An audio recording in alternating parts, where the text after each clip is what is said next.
permit fee. And I hope that you guys enjoyed this video, and we are so happy to have you supporting Supercar Street Racing. Do me a big favor, click like, click subscribe, leave a comment, and make sure you buy all of your Amazon through any of my links in the description of the videos. It doesn't have to be the product that you're buying in the description. You can click through the link and it will help us out greatly by giving us $1 or $2 here or there. And we will see you guys on the next one. Peace out. Good morning, guys. And it is Friday morning, January the 13th. So today we are going to pick up the new car. So, what kind of car is this?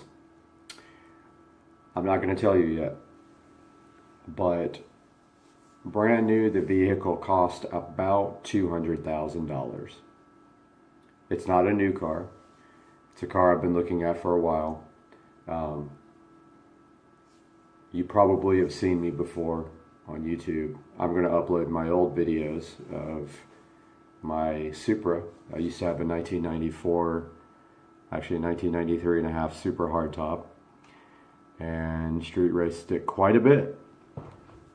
So I'll be heading out to New Jersey today. Here in the next couple of hours I'll be getting on a plane. I'll be going to pick up the new car, and we'll do some video of that, maybe some of the travel, and when we pick up the car, some video of the new car. See you then.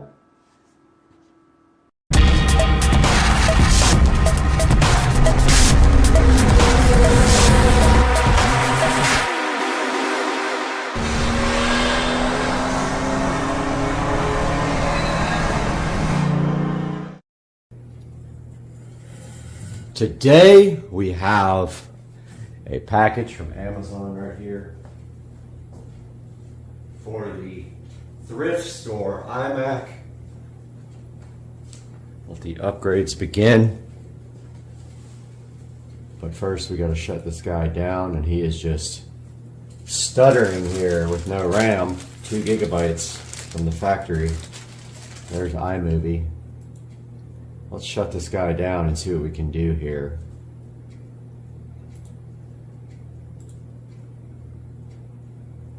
Spent the last like 3 hours copying videos from the phone,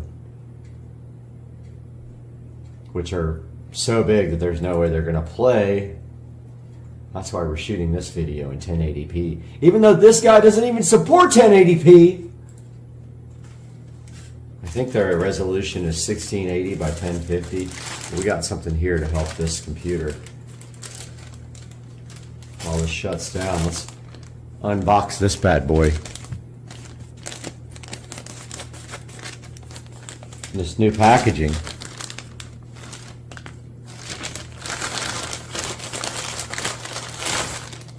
Oh yeah. Right here we got the QE. Bring computer new life. RAM. Should have 8 gigabytes here of the same speed RAM. This thing started doing the enroll again for the school district, and it's irritating. I'm gonna have to fix that. But let's take a look at this. Should be 2 4 gigabyte DIMMs here. Make sure you destatic yourself before you touch this and you destroy it. 4 gigabyte DIMM. And another 4 gigabyte DIMM here. And so apparently, by the way, I got shocked really bad by this thing the other day, because I forgot that it was plugged in when I started working on it. So let's unplug that first. Now you should be able to just pull this tab. Oh, no, that didn't. Ah, yeah. Okay. That worked good. So what you do is you pull the little plastic tab here, and the DIMM slides straight out like this. And you'll see it's keyed. See the slot there? Now our other DIMM should match this. If it doesn't, we have a problem. And it perfectly matches. So yeah, so then you just take your new DIMM and slide it right back in the same spot.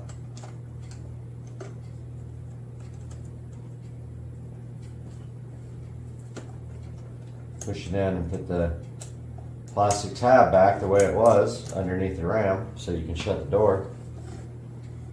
Again, you just pull that plastic.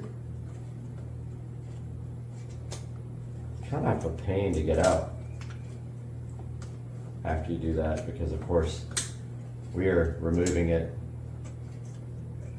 with it angled the wrong way. Here's our new dual whatever ring RAM stick. Slides right back in the same slot. And then this bad boy becomes a new man. Oh, that didn't feel right. There we go. Alright, so before we put the cover back on, we're going to make sure she boots off. And if she doesn't, the RAM goes back. Simple as that. That's why I bought it from Amazon. Paid a little extra. Let's see if it chimes.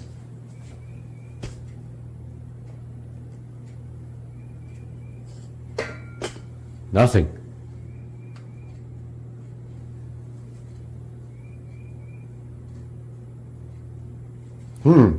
Did the power cord come out? Yep. All right, let's see. Oh, I hear it.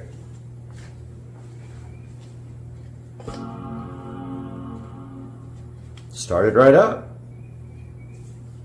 Let's see what it says when it boots.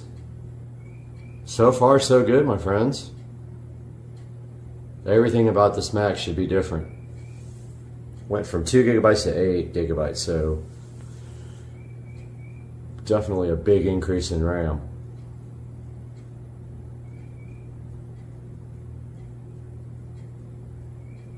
So we got the SSD, which is literally miles above what was available when this came out. It wasn't even a thing back then. We've got 8 gigabytes of RAM, which is not officially supported by Apple, but we're not using an officially supported device anyway. I mean, this thing is what? Let's see, 10, 13 years old now. So it's a relic of the past. So we go to when it loads up, and I'll tell you how much faster it is once we see how fast this part goes through.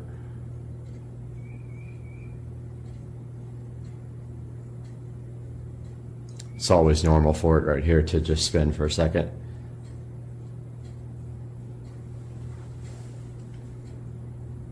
But it's already noticeably faster, booting up like way faster. So we go to this and we go about this Mac.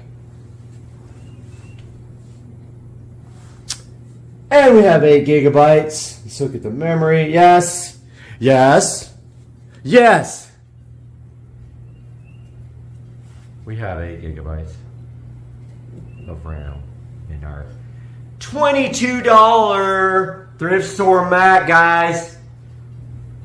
Peace out. I hope you loved it. God, he's got big too.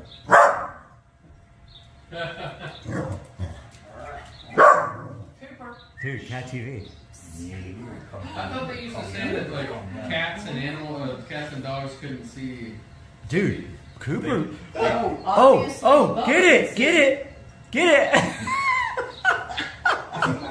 That's funny.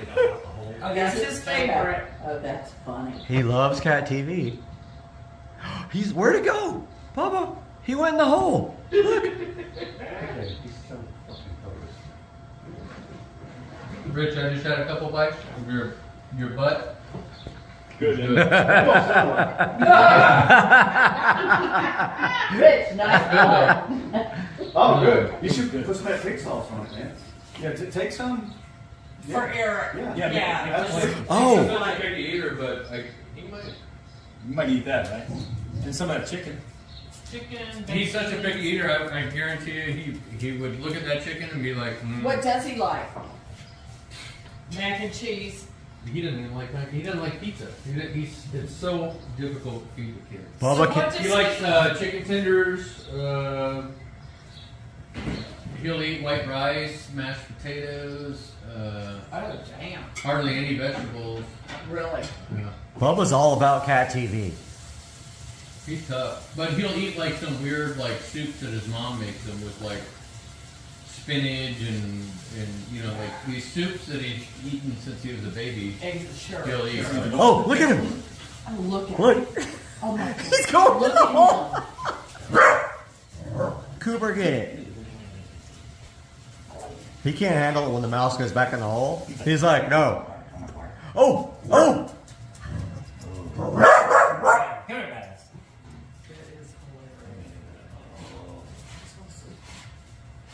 Bubba loves cat TV.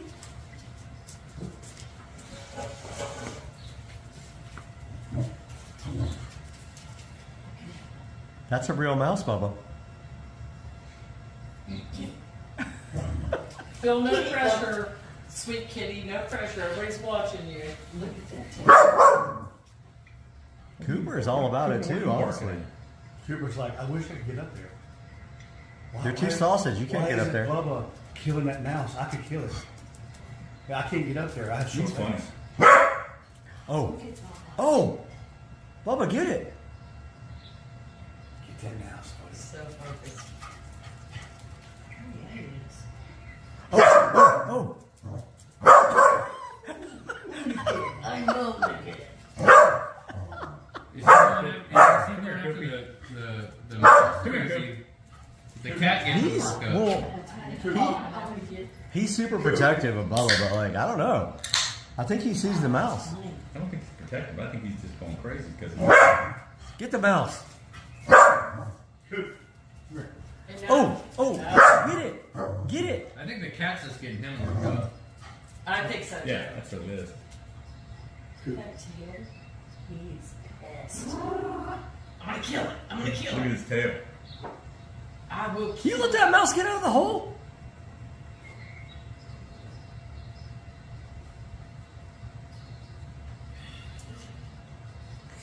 Focus. Focus. That'd be funny to put like a video camera, like one of those webcams or something, and just check up Keep on it it, on like there see all how day. long that keeps the cat busy. Come here, Cooper. Coop, come here. You're at work, you just check every 30 minutes or so. He said locked on.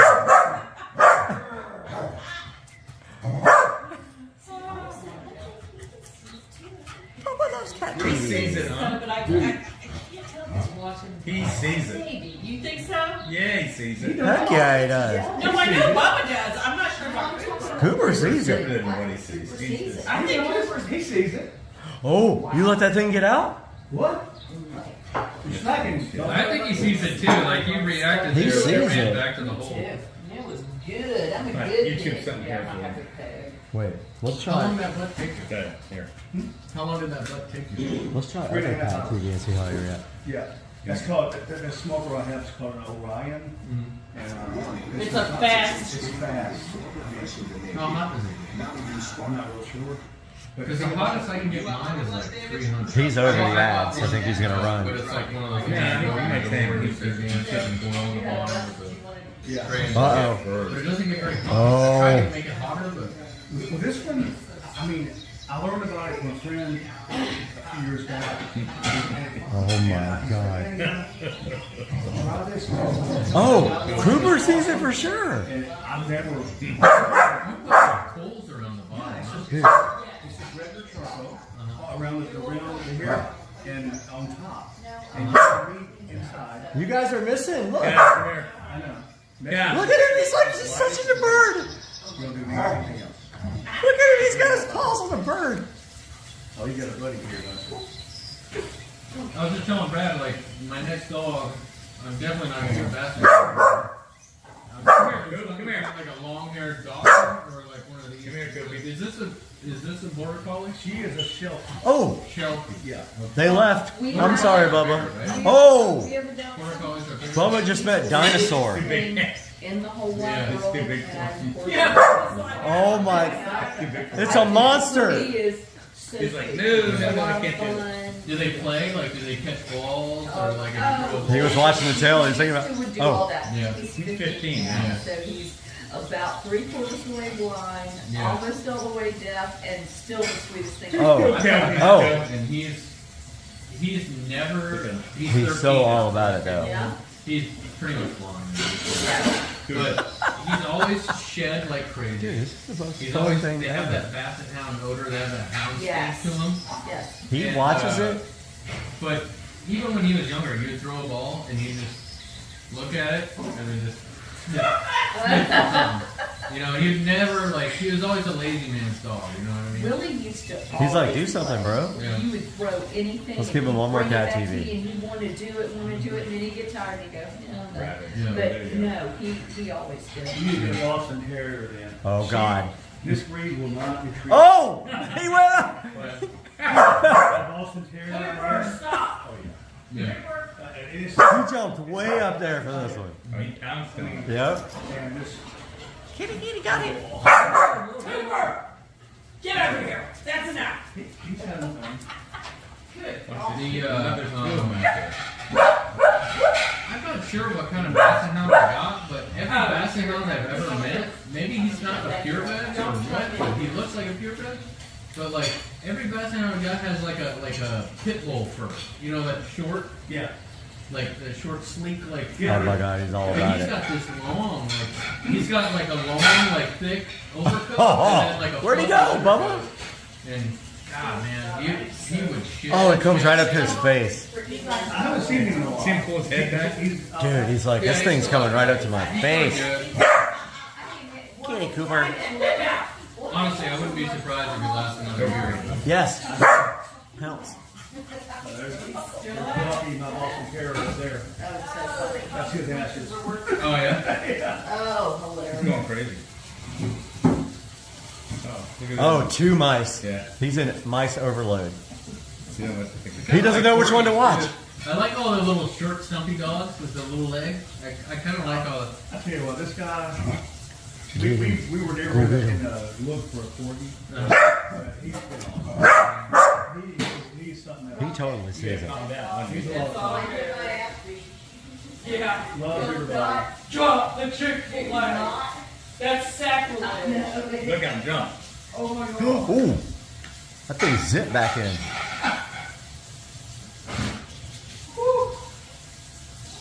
All right, Brad, I would like to see your pool. All right, let's go do it. And we do need to get home and Oh. with the animals. Bud. Yep.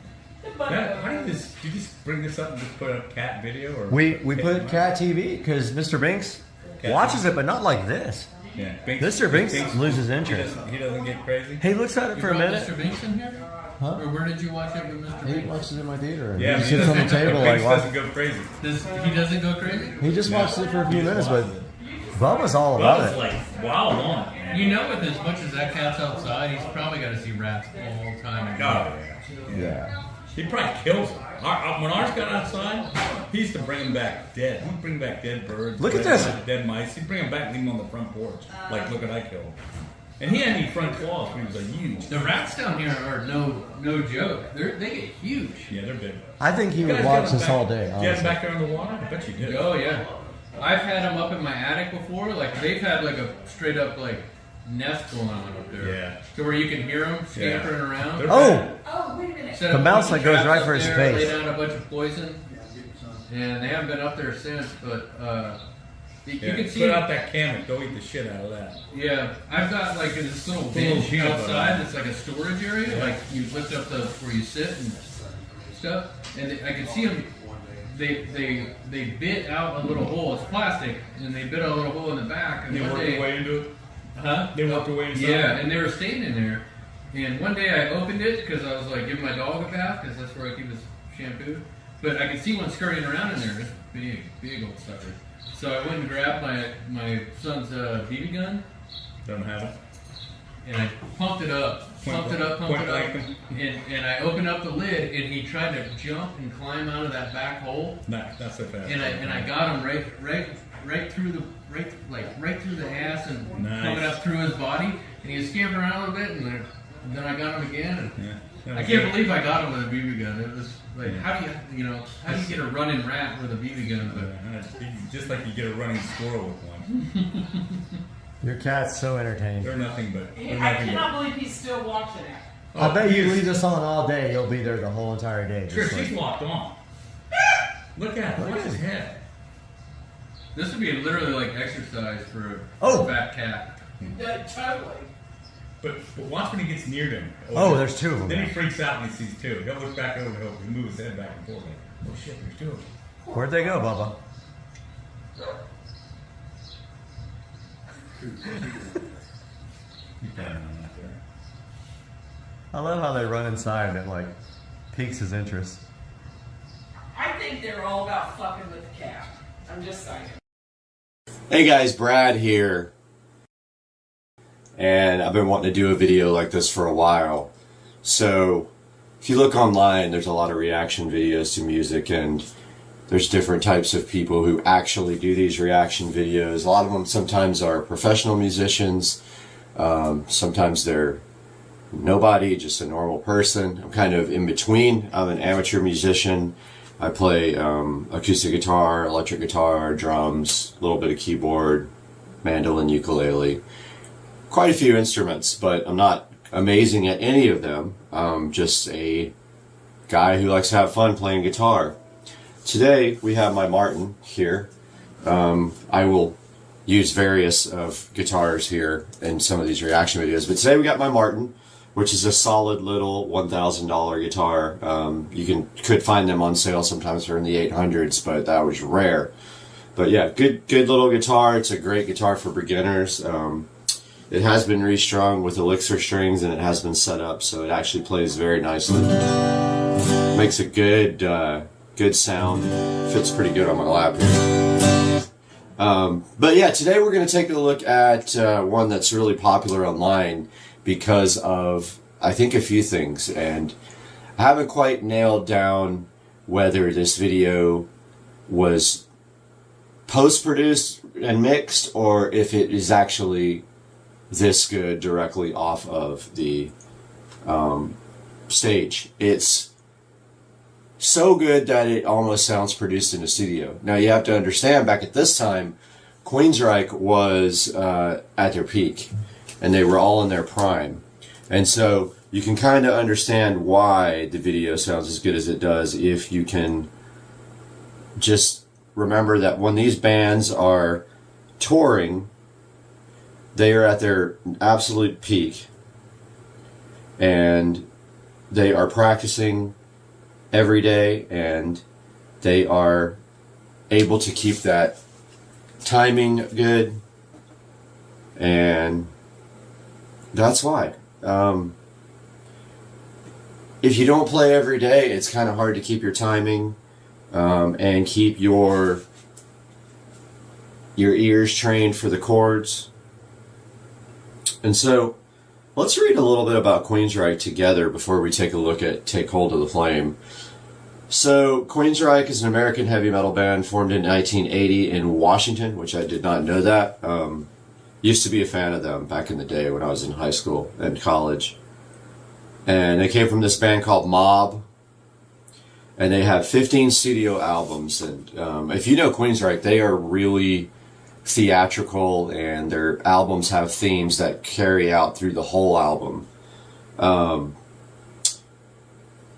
They sold over 20 million albums, and that's absolutely amazing. And of course, you've got the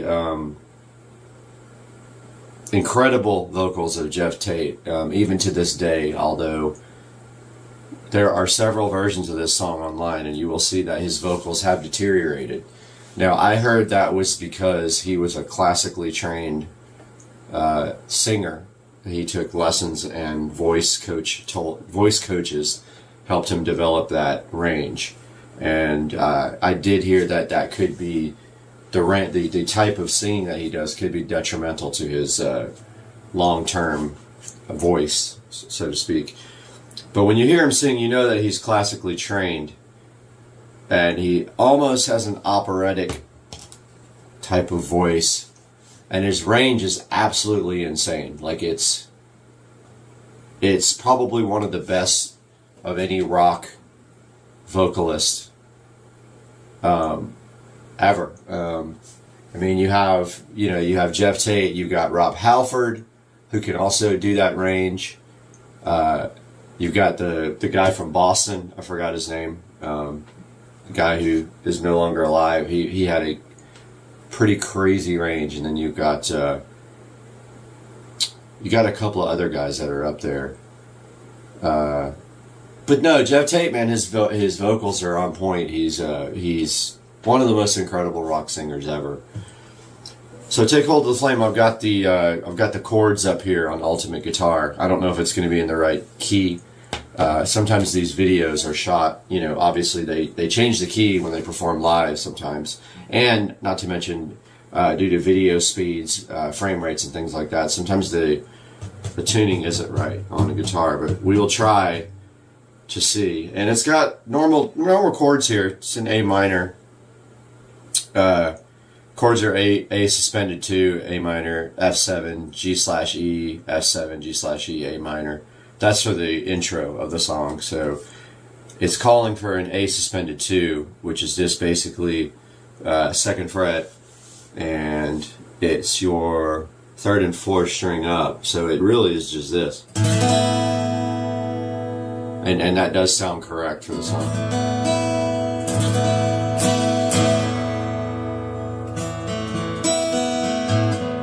They probably fret it. I'd probably like finger style it, but with a pick, an electric guitar. So intro is just ASUS 2, A suspended 2, A minor, which is just very close, almost the same chord. A suspended 2, A minor. And then your following chord is an F7, which is a kind of a difficult chord to play. There's a bunch of ways to play it, but Ultimate Guitar says that you basically bar the 1st fret. So you got that's a tough one to bar. And then your 2nd fret, it's calling for the 3rd string from the bottom. So that would be finger 2. And then your 3rd fret is 2nd string from the top. So they're saying an F7 looks like this. Beautiful chord, but very hard to play. Because barring that 1st fret is honestly very difficult because of the pressure of the strings at the very top, even though this guitar is set up perfectly. There's an F7. And then from that point we go to G/E, which again is not a normal chord, but it really is just 2 fingers. You can play it with your 1st finger and your 3rd finger. So it's 2nd fret, 2 strings from the top, 3rd fret, bottom string. Very interesting chord. It's used in some other songs that I remember. And then we go back to the F7, back to the GE, and then back to the A minor.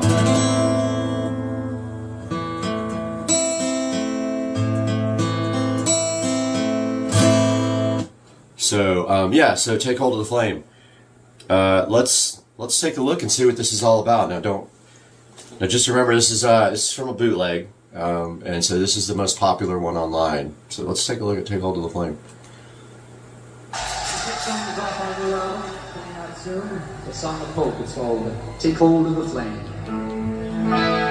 There's that 1st chord, there's that A suspended 2. There's your A minor. There's your G/E. F7, G/E, A minor again.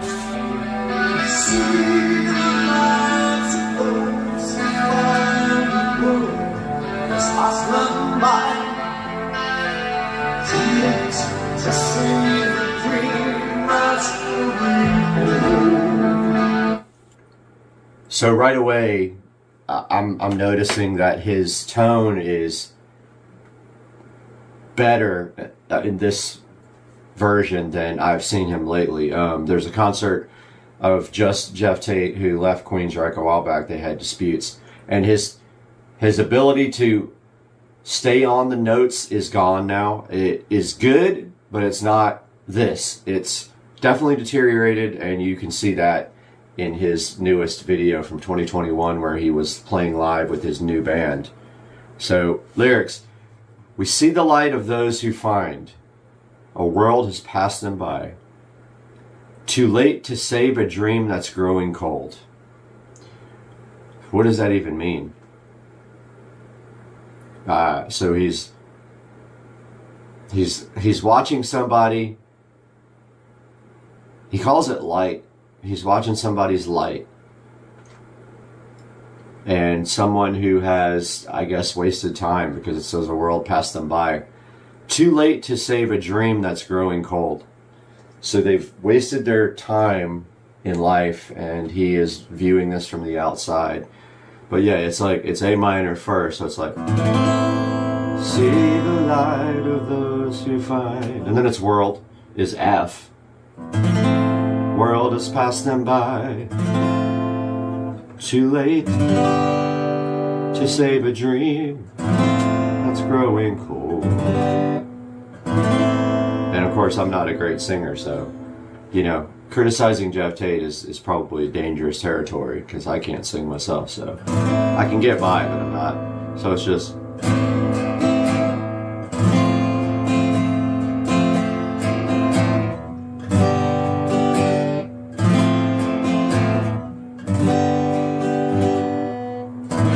something like that. Listen to it again.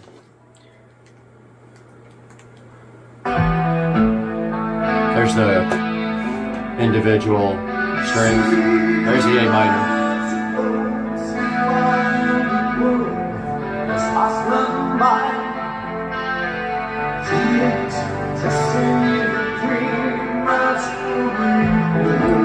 He's going to repeat the same chords.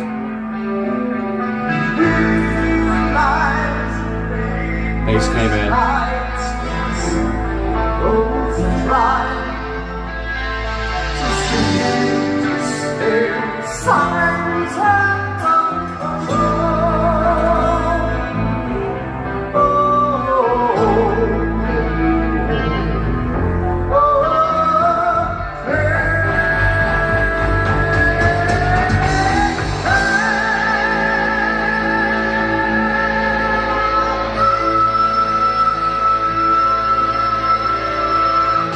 All right, so I think that is Jeff's highest note that he can hit, and that is, I don't know, it's called an F here on the actual chords, so, you know.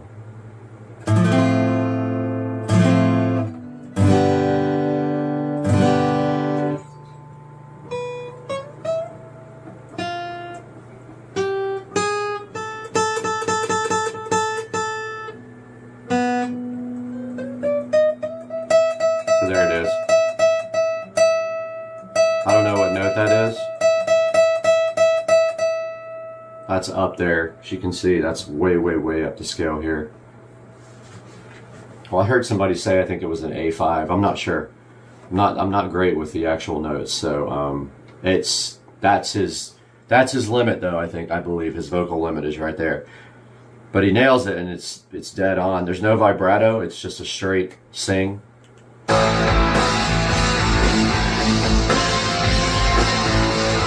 And it goes back to G. After this little guitar part. Right here.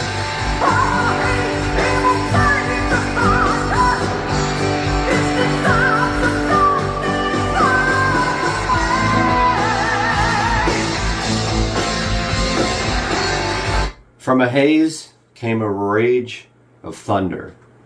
Distant signs of darkness on the way. That's just literally a G.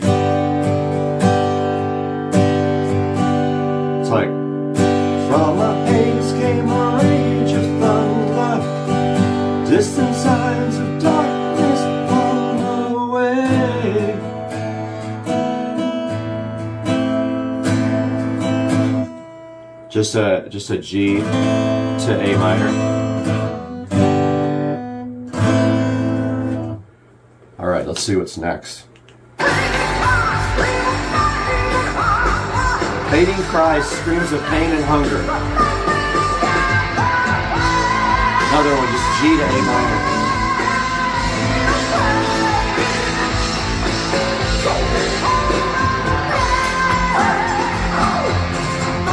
So there he did the G to A minor again, so just a straight up G to A minor. When he says, fading cries, screams of pain and hunger, but in the night the light will guide your way. And now he's about to sing the hook here. Take hold of the flame, and that's where he goes to an F. Now F you can play two ways. You can bar it, or you can just do the standard way of playing it. So he's gonna move to this hook now. Let's check it out.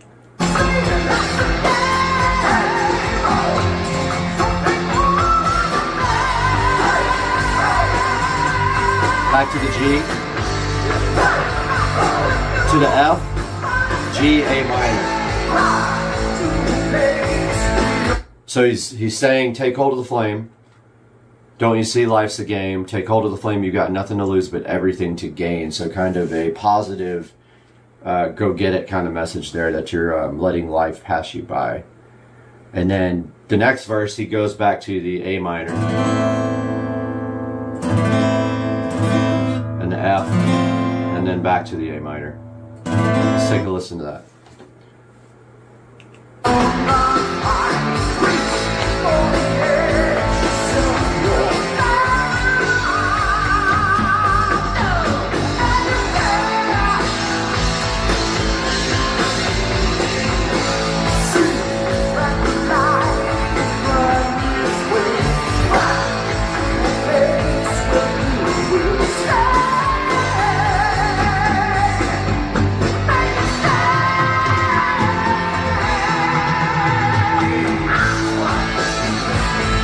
There we see a little bit of Jeff's presence on stage, which he has an amazing ability to entertain the audience.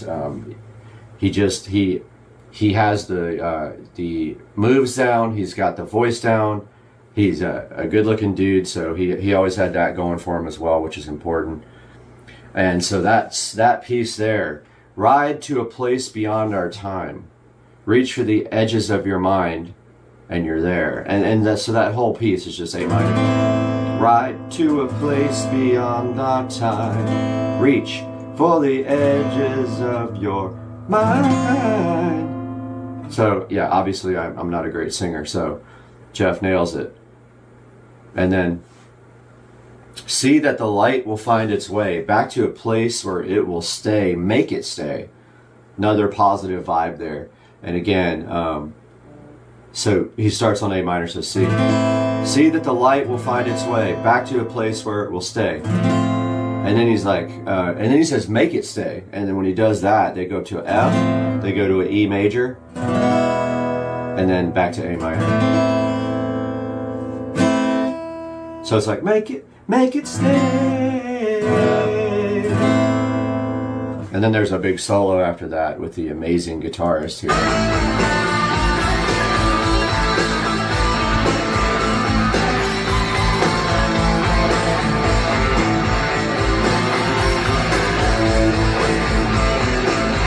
Everything, the timing and everything is perfect in the song. You can tell that they played this every day on tour. It doesn't sound live, honestly. So he's going to go back to the F here.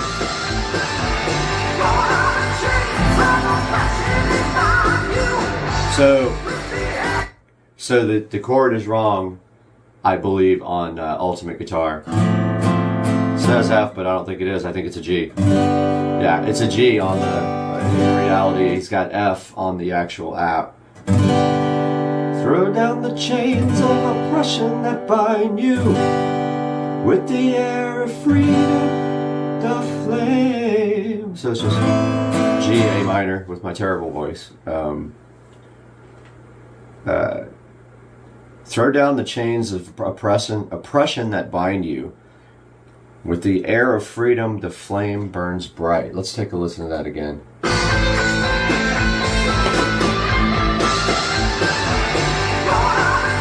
That's a G, it's marked as an F, that's wrong.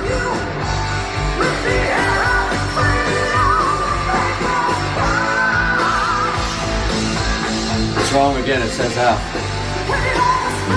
It's a G.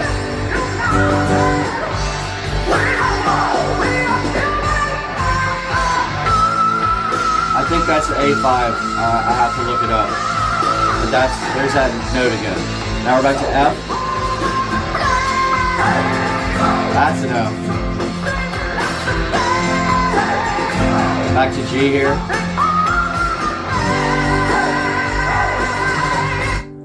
Again, just such an incredible use of his voice.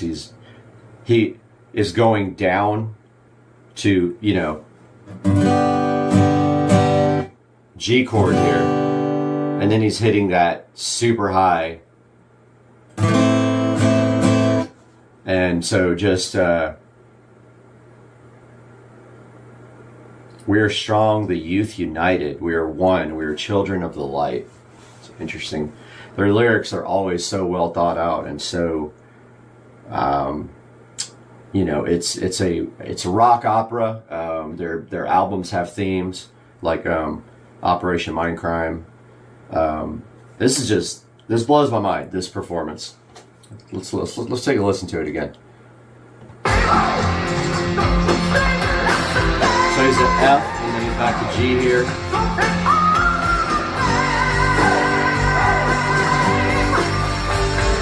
Now to F.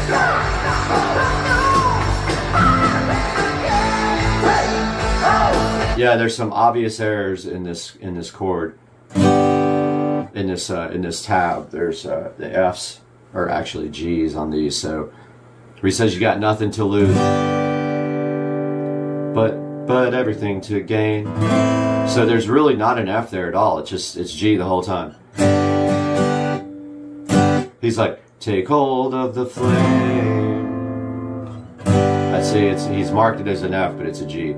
Take hold of the flame. That might be an F at the beginning. Let's listen to it again.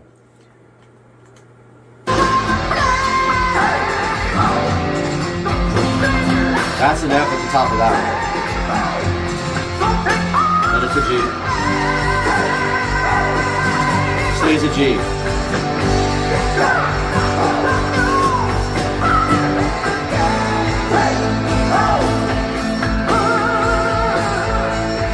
Yeah, so there's only one version of this tab on Ultimate Guitar, and it has some errors in it. But overall, it's fairly accurate. But just be aware that some of the Fs are actually Gs. So if you go to play this and it sounds like a G, and it says F, you'll know. He's like, come on.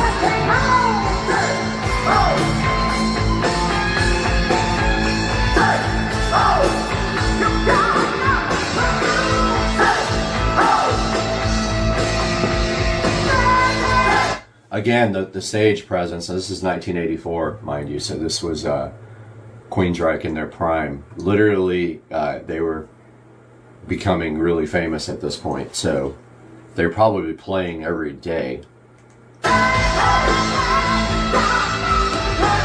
Again, with a positive message, you've got nothing to lose.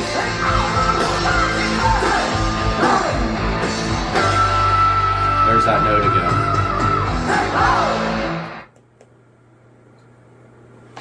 There's that note again, so it's up here. I think it's an A5 is what I want to say. I don't know tabs, but yeah, so Queensryche, Take Hold of the Flame. Pretty easy. I'll show you the chords here as we go. I will put those up on the screen while he's while he's actually singing them. So Hope you guys enjoyed this reaction video. I want to do more of these, but wow.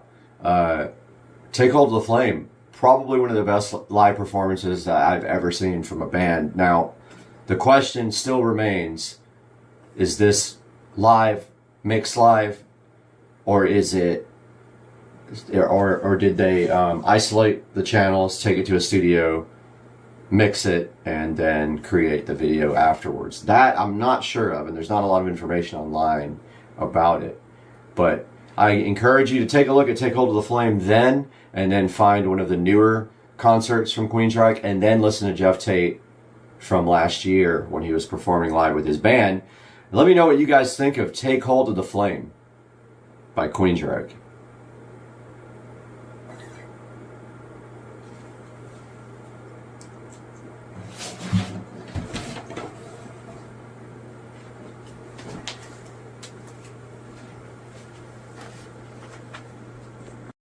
Welcome back to Supercar Street Racing, and today we have the Marantz Cinema 70S, and we're going to be replacing this old, tired Pioneer VSX 1021. So hang out with us while we take a look at this flagship Marantz receiver.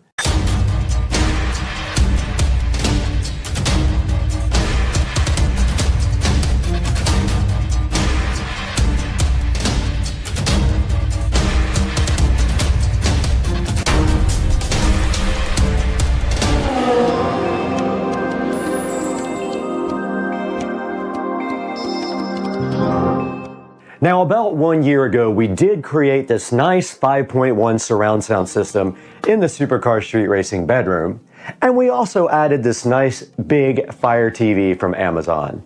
It has a UE error 22 showing on the screen, and for some reason the sound cuts out all the time or just gets really loud and blows you out of the bed. So we're gonna have to disconnect this and get this brand new Cinema 70S connected. So let's get this thing unboxed and see what's inside. Okay guys, we got the brand new Marantz Cinema 70S in front of us. Let's go ahead and get this thing unboxed. Now this is the flagship, one of the flagships of the new Marantz lineup. And this is replacing the NR1711 that we have in the Supercar Street Racing Studios as the new updated model. I was a little bit too early to get this model when we built the studio. Let's get it turned around. And inside the nice packaging, very, very nice presentation. You can see already, there's a nice Marantz box on top here.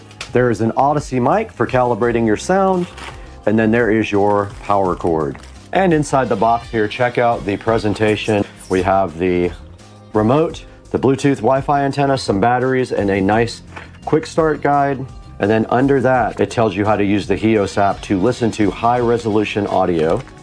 And then there's an antenna right underneath that for FM and AM radio. Very, very nice. Once inside the box, we see this nice presentation here of the Marantz Cinema 70S. Let's go ahead and get the mic out. This is unlike any receiver I've ever unboxed before.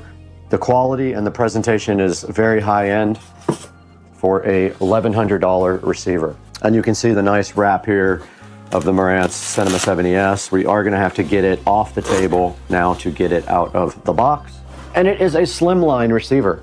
Okay, that is all that's inside the box of the Marantz Cinema 70S. Now here's the Marantz Cinema 70S compared to the VSX 1021 from Pioneer. This Pioneer receiver did come from a thrift store a while back, and it is giving me quite a few problems. But notice how well built this Marantz looks compared to the Pioneer and how much more high-end this looks. All right, now that we have the Cinema 70S up against the Pioneer VSX 1021 here, let's go ahead and get this VSX 1021 disconnected and get this Pioneer out of here. All right, taking a look at the back of the Cinema 70S from left to right, we do see one Wi-Fi Bluetooth antenna upper left, and then we see our phono inputs. We've got our standard audio inputs here, right next to our antennas. At the top, we've got digital inputs, we've got a coaxial, and we've got an optical input. Then we've got our Ethernet input jack here. And then we've got the preamp outputs. It does have preamp outputs for all the channels, which is important if you have a high-end system. Right here, there's a remote control. And then at the top, all your inputs for HDMI, and we will be using the ARC input for ours. Now, ARC is audio return channel. This will allow us to play audio from the TV through the receiver. And then you have your speaker outputs at the bottom, front, center, surround, and surround back, and surround back. and then your standard power jack and your other Bluetooth antenna. Now, I did not label these wires when I put them on the back of the Pioneer. I have enough slack where it shouldn't be a problem.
All right, we got the Marantz out, we got it plugged in. We have the audio return HDMI going to the television. And so this is what it looks like here in front of me. Looks so good, so much better than the old one.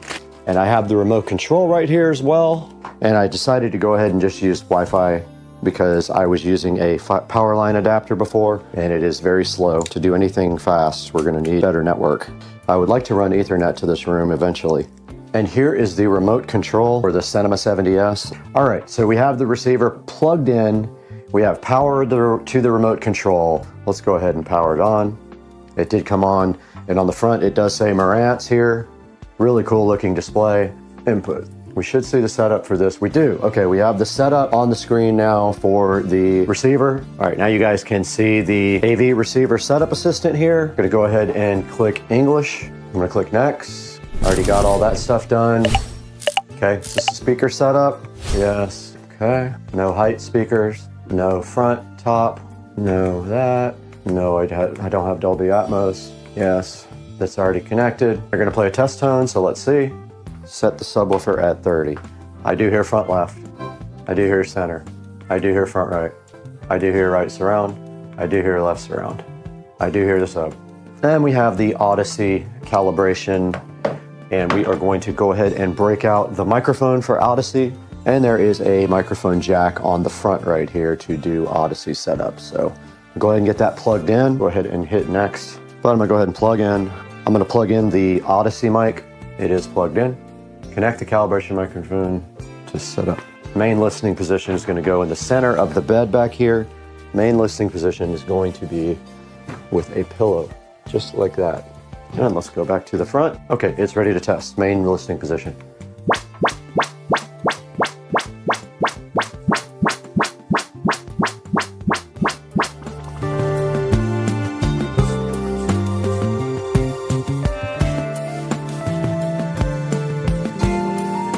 Okay, I'm moving the mic. All right, it is done. I stopped at the third listening position. It says disconnect the microphone. Went ahead and did that. The antennas are actually already connected to the back here, and it's going to connect us to network here. Firmware. Let's go ahead and try to update the firmware. Yep, there is an update.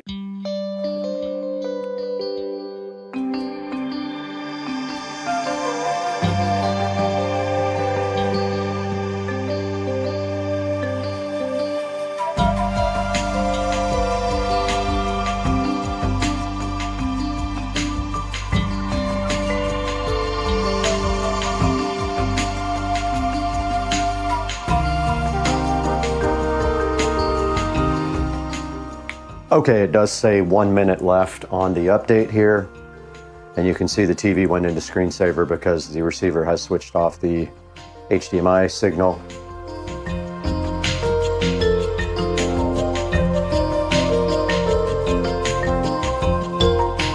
Okay, it is not outputting audio to the subwoofer. This is what I was talking about. I need to find that setting. Okay, I did figure it out. It was set on full range. For the front speakers, I set it to crossover at 40 Hertz, and now we have subwoofer audio here on the front. And I don't know what surround sound mode we are in right now. I'm gonna go ahead and get the app opened up and I'm going to record it when I do that. And let's find the app now. Marantz. Go ahead and open the app. Now don't forget we have 2 Marantz AVRs now. Now it's detecting. It found master bedroom and it found studio. I'm gonna select master bedroom and it is loading. Now it is on Dolby Audio, Dolby Digital plus Dolby Surround, so it's on auto.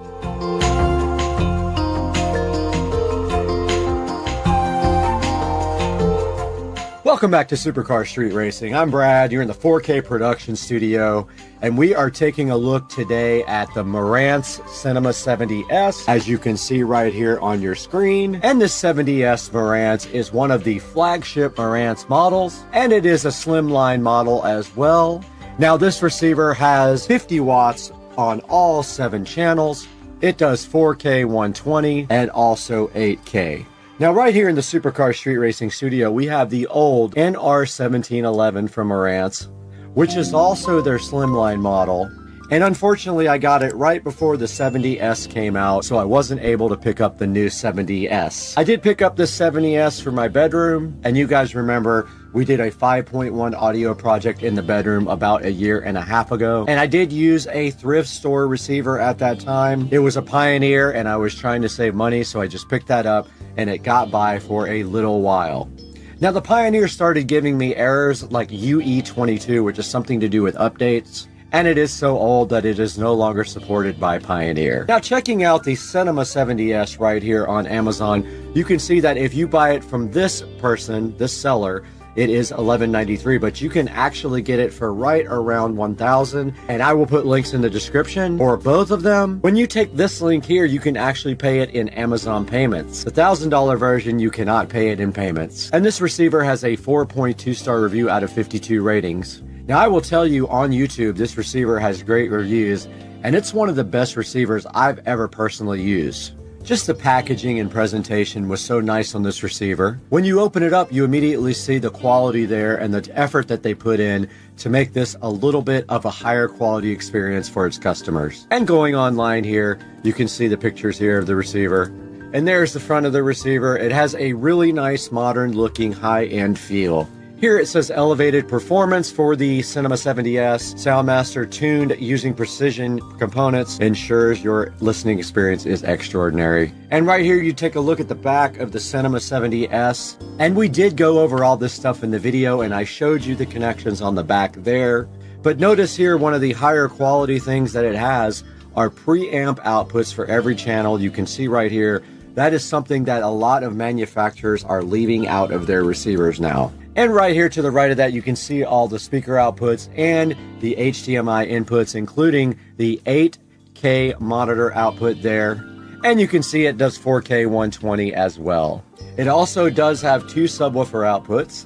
And they're just letting you know right here that it has an included microphone so you can use their Odyssey setup to perfectly tune any room. And right here, it's showing you the style, which I think is pretty cool, honestly. And it's telling you here in this slide that it has the most modern technologies available right now. Now, this also supports HEOS, Wi-Fi, and Bluetooth, and multi-room, so it has multi-zone support. And taking a look at the reviews here, I don't necessarily agree with some of these bad reviews. There are only 52 reviews total on this ad. This one says buggy firmware. I have not had that experience. Now, I did update the firmware immediately when I got the receiver, and so maybe I had a different experience. This one says it doesn't have Odyssey multi-EQ. It does not. It has regular Odyssey. But checking out the 5-star reviews here, you can see that it says pretty happy. Best audio gear I have ever owned. Fantastic sound. Hard to beat the price. I also agree. It is pretty hard to beat the $1,000 price point on this receiver. Incredible sound reproduction. I kind of agree. It sounds amazing. I've listened to music and movies on it, and it does sound really good. Perfect addition to my home theater system. I think the plan is for me to also, in the future, get a second one to upgrade my home theater room because my Yamaha is getting old at this point. So far, everything excellent. I agree with that review. For me, everything is great so far. And this last review says it was just fantastic. So the Marantz Cinema 70S has worked out great for the Supercar Street Racing 5.1 surround sound in the bedroom. And like I said a few minutes ago, I do plan on buying another one for my home theater room to replace the aging Yamaha. Guys, I want to thank you for supporting Supercar Street Racing in every way possible. Please buy all your products through our Amazon links that'll be in the description, including this Marantz Cinema 70S. And you can buy anything through any of our links. It doesn't have to be the product that you're currently looking at. And we have to get out of here right now. We have to go upgrade every receiver in Jacksonville. Guys are out here doing stump grinding, which is insane.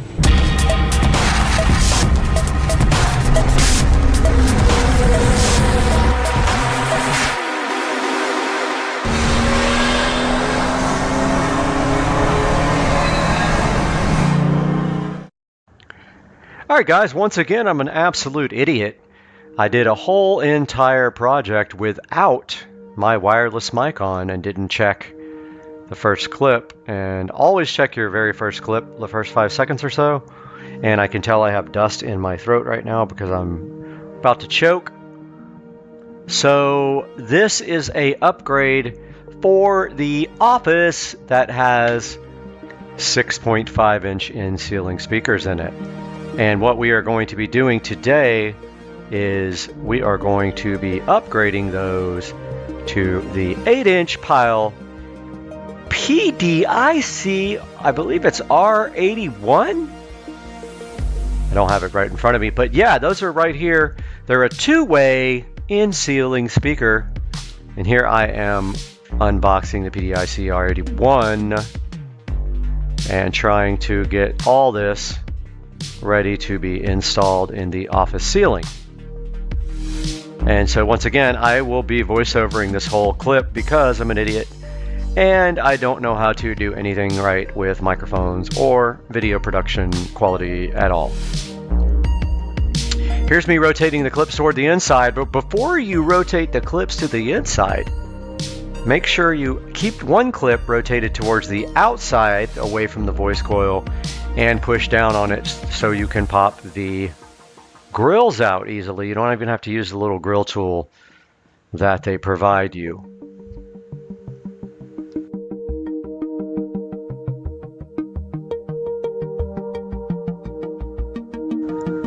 So I took all this time doing this rotating of the pegs, and then of course forgot to take the grill off, as I just said. And this whole project is going to involve removing the existing, and here's the template that I saved from last time. This is removing the existing 6.5 inch in-ceiling speakers, which I've already done one. Here you see me moving the camera into the office, but you can see here I took one out last night and I needed a test speaker and I don't have any, and that's hilarious, but I really don't. So I took one of these guys out. And then when I did that, I decided why not upgrade the office to the 8-inch in-ceiling, which is the last room besides my bedroom. My bedroom's still running the 6.5 for the center channel, and that will be next to upgrade. It makes an absolute disastrous mess when you do it, though I hate doing it. And here is the 6.5 inch hole cut about 10 years ago for the 6.5 inch in-ceiling speakers. And this is me getting my act together and my tools together so that I can get up on the stool and trace the 8-inch hole compared to the 6.5 inch hole, which is nearly an inch bigger. And here I am pointing out that the AC needs to be off when you start cutting, because if you don't turn it off and turn off all your fans, your dust will blow everywhere and you will be miserable in life and you will hate yourself and everyone around you. Here I am marking the new hole, and I think that I actually blew this one because part of it didn't mark, so I realized that when I took this down, and I actually put the template right back up there, tried to line it right back up, and I started the process again. And here I am marking it for a second time and making sure that I'm actually making marks, and make sure you don't slip with your pen, otherwise you'll be repainting your ceiling. If you're like me, you have flat ceilings and nothing comes off of them. When they get dirty, they're dirty. Stuffing the wire up in the ceiling to get ready to cut and make a complete mess out of everything here. And I am ready to cut. I already have a sheet down below the cutting area. And here I am up on the stool, about to destroy my arm muscles for a solid minute or 2 or 3 or 4. And there has to be an easier way, but if you use a tool, it gets so dusty. Like, I've used a Dremel before.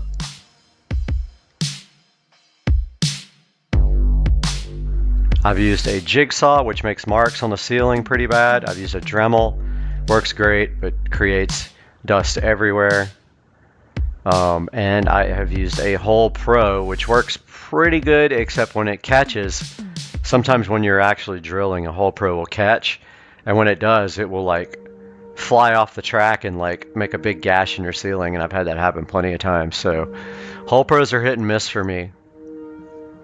But I have cut plenty of speaker holes with them. You can't do that here because you have to have a center for your arbor to go through.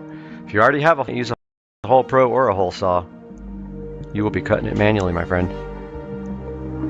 Here I am about 50% done. And what I don't know at this point until later is that this speaker is the hole is a little bit too small, and I didn't see it until after I screwed the speaker in, and it came back later and noticed one side was not flush, and I had to pull the speaker completely out and trim some more.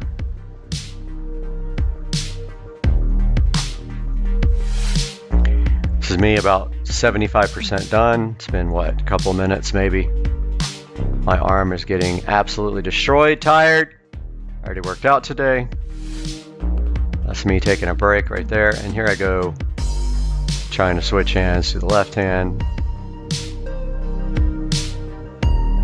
Sometimes if you just go full speed, it helps because, you know, you don't feel it for a second and then you're almost done. Make sure when you're doing this, you cut on the outside of your line. Doesn't even matter if you're like 1/8 of an inch on the outside, because there's plenty of the bezel to cover any mistakes. And I did not cut this one wide enough, as you will see later, or you won't see because I didn't record me repairing it because I was so ill. And that's me where my cutting was not straight. My blade was not straight up and down. I was cutting on an angle, so there was a lot of drywall hanging over. When you get done, look for that and trim it off if you do have that issue like I did. And this is me just extending it, but I didn't do it enough, because you'll see here in a minute that the speaker is off, and actually did not record that, so you won't see it. But yeah, one side was not pulled up all the way to the ceiling, and I tried to push it up and it just was not having it. So I had to pull the speaker out, trim a little bit on that whole entire side, and then put it back in. This is me having a panic attack because I couldn't find the wire, and I found it.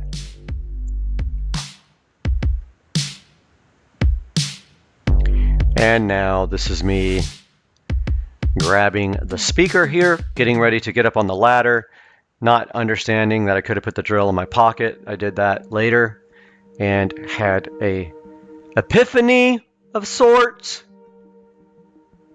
And so I am going to get the speaker here, and you will see me ascend the stool here momentarily. I don't know if I left the planet or what. I do notice a pulsation over the video. That's odd. But here I am, about to climb on the ladder and try to install the 8-inch PCIe 81 speaker. And of course, I am right in the way of the camera as usual. Again, video production, not my thing. Even though I was a professional doing it in one lifetime. All right, here's me connecting the old speaker wires to the Pile 8-inch in-ceiling speaker. And then, you know, these new PDIC R81s are good, and they have upgraded binding posts, and they can actually hold the speaker. You can hang the speaker from the wires. The binding posts are so good. Now here it appears to be in. This is me having a panic attack trying to get the drill and almost pulling a muscle. But in reality here, the speaker is not flush mounted at all. There's one side that is going to be a problem.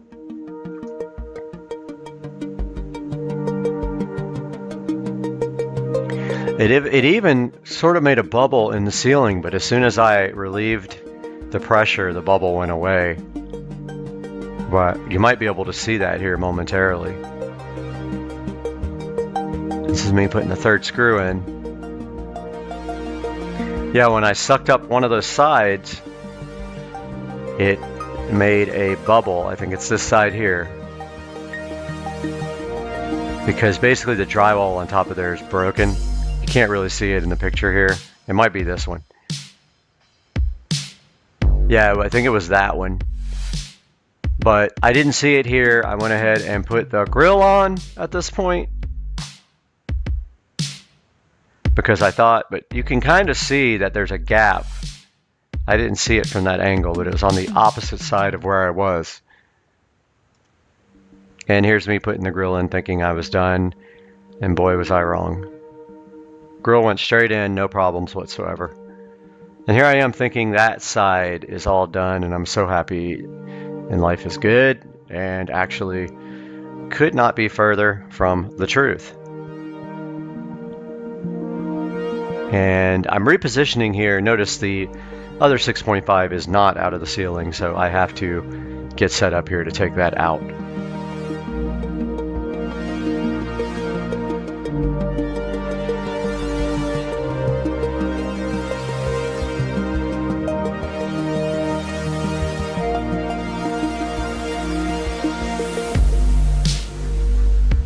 Alright, here's me again getting set up to do the second speaker up here.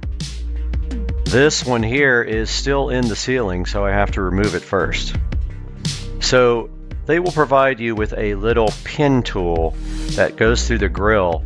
It has a little loop for you to put your finger in, and that's how you pull off the old in-ceiling speaker grill. Notice here you just put that through the speaker grill and just pop it right off. Now there's 4 screws here, so you take your drill and go counterclockwise, and the little feet inside the attic will turn away from the drywall and allow you to drop your speaker right out of the hole. Sometimes it goes better than other times.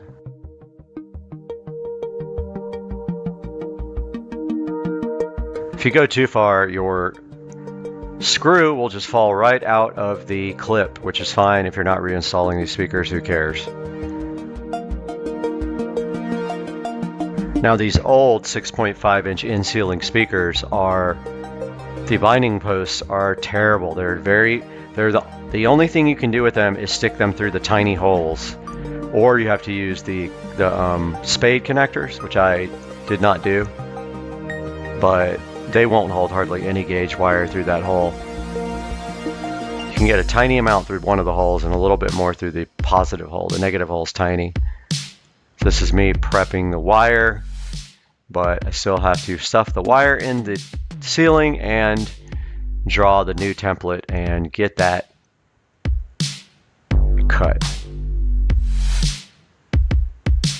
And honestly, I did a way better job on this one than I did the first one. Even though once I put this speaker in, you'll see that one side is not pulled all the way up.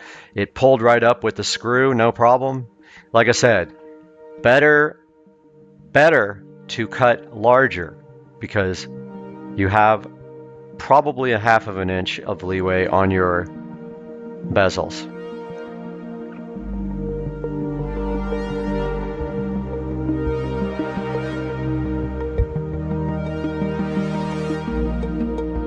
This is me prepping to cut and destroy my arm muscles once again.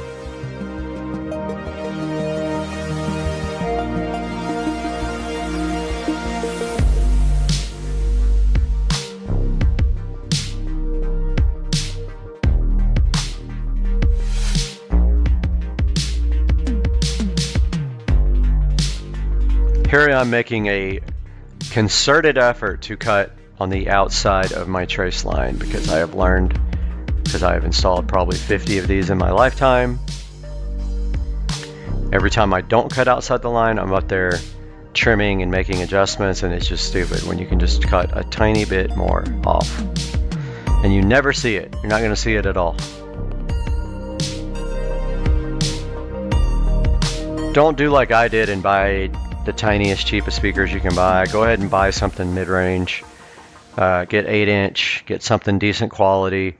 The first time, at least get something 8-inch so that when you upgrade, you don't have to cut another hole.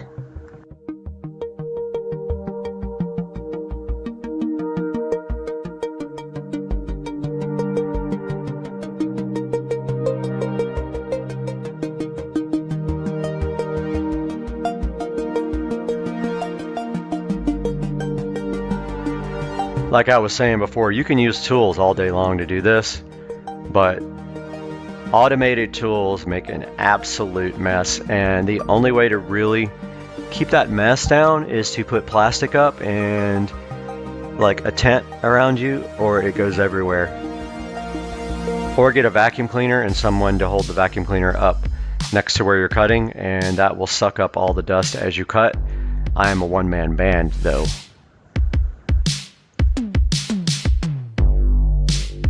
Sorry about the fan being in the way, of course, I didn't notice that either. Just like I didn't notice there was no audio recording, fellows and ladies. But I'm almost done here with the cut, as you can see. It's about to fall down momentarily. Almost there. Here I am just kind of finishing off that last little bezel cut here. And then making sure that I don't have any angle cuts with drywall hanging over at the top. If you cut on an angle, the speaker won't go in. Here's my wire ready to go. And just me making a few little adjustments here. Making sure that I don't have any issues when I go ahead and put the speaker in.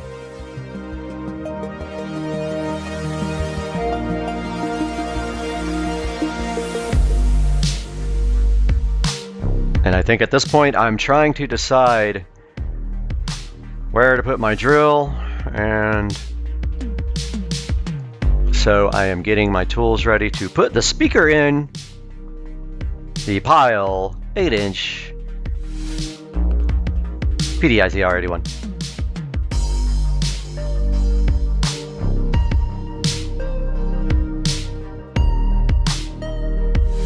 I think I'm aligning the clips down here, as you guys can't see. And I am getting my drill ready and putting it a little bit higher this time on my desk because the desk is right next to where I was going, so that gives me the opportunity to grab the drill a little bit easier. And going for the wire to clip. Here I am clipping the wires into the clips with one hand, which is skill.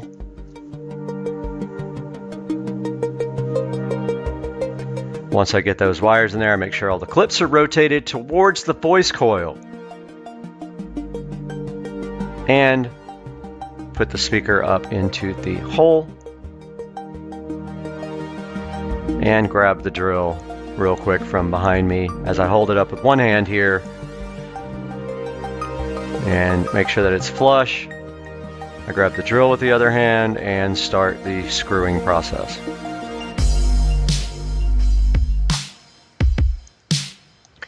And There's one, and what I didn't realize right here is that that particular side is actually protruding. It's not all the way up in the ceiling. Didn't see that till afterwards. And here I am doing the third screw.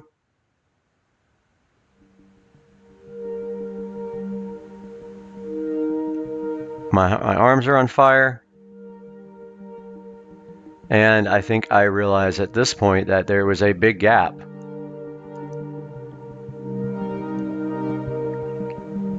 On the far side there, towards the slider, I believe there was a gap there.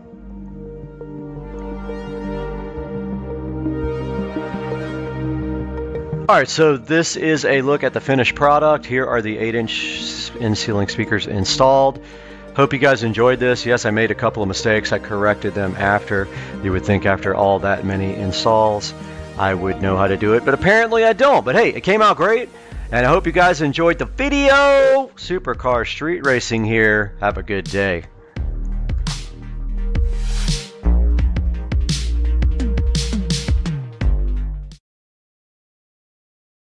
Hey guys, welcome to the channel, and today we have Patricia behind the camera.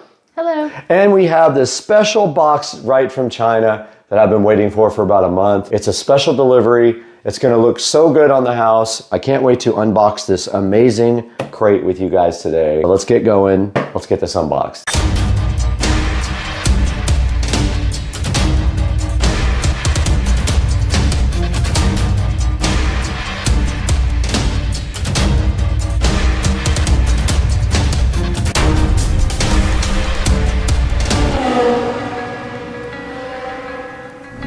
All right, we're back on the channel today with Patricia behind the camera doing all the videography. And today we have this special box that came directly from China. This was purchased off Etsy, and you can tell right here that they have actually packaged this very nicely. It's made of plywood and has like 8 screws in it. So we have our DeWalt cordless drill today. We're gonna go ahead and open this right now and see what's inside because I'm super hyped to get this going.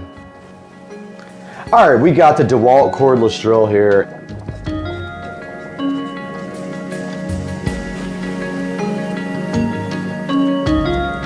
So first thing we have is a kind of a clue of what's in the box, and it is a template. If you look, it's literally not my address. That's not my address, but it's somebody's address. But there's a template in here first. There is a checklist here that shows you how to install this, and a nice bunch of instructions here on how to do this, which I'm really curious about.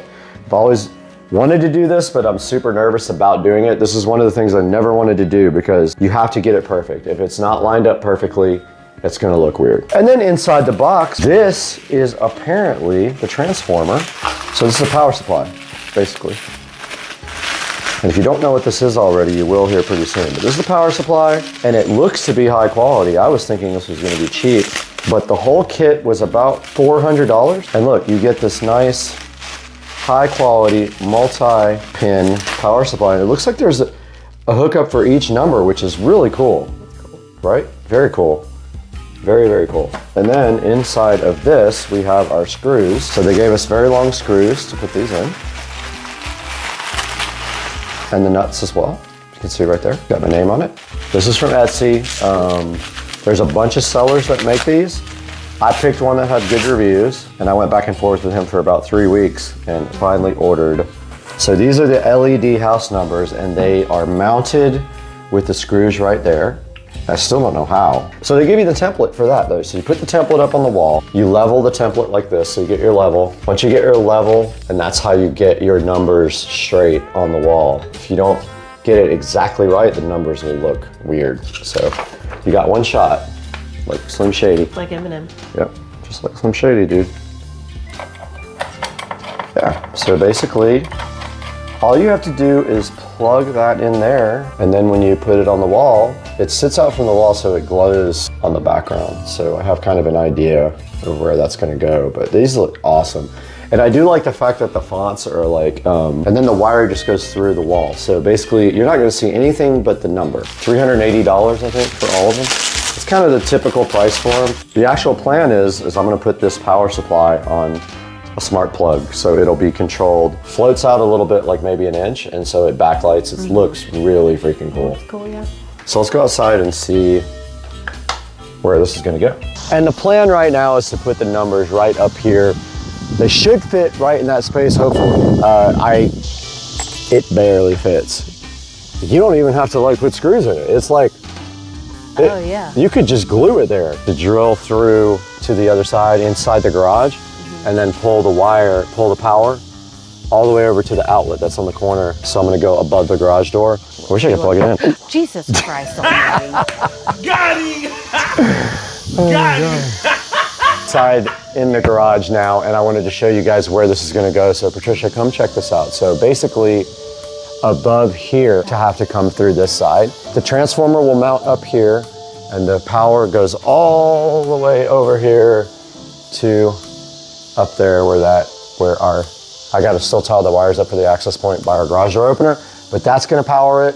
It's gonna have a smart plug on it to turn it off and on with sunrise and sunset. So that's the current plan. How are we supposed to get this through the wall? You have to drill a big enough hole. You do. So here's the deal. See back here? You gotta drill. You have to drill 5 of these. It's gonna be hidden by the back of this. So when you put this up against the wall, that barely fits. These are like probably a ½ an inch too big.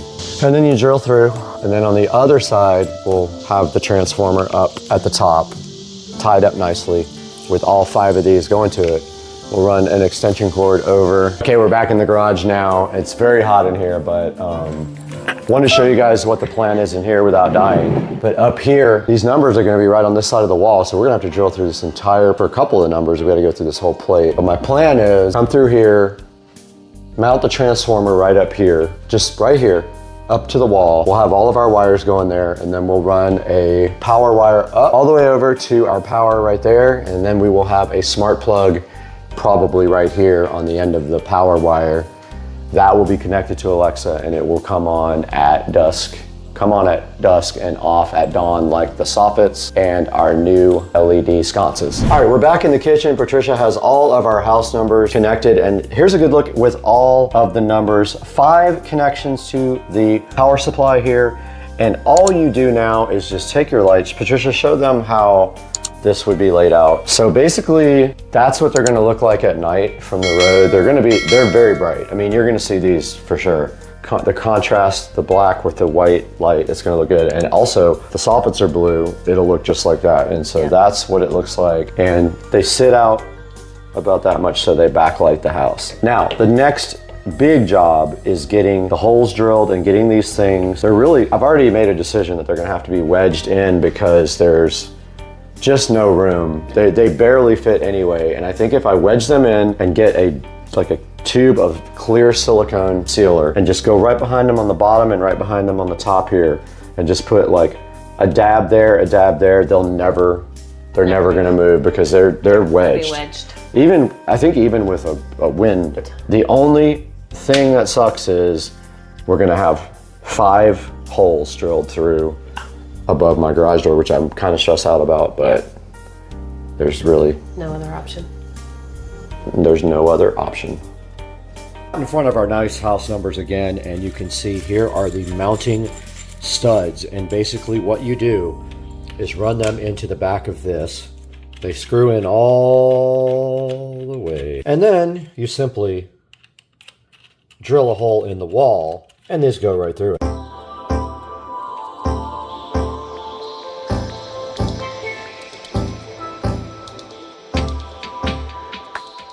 All right, so we have a problem here, Houston. I don't have a big enough drill bit because this has to go through the stucco and all the way through to the garage. So that's fairly large. I would say that's probably a ½ inch, but I'm gonna check it right now.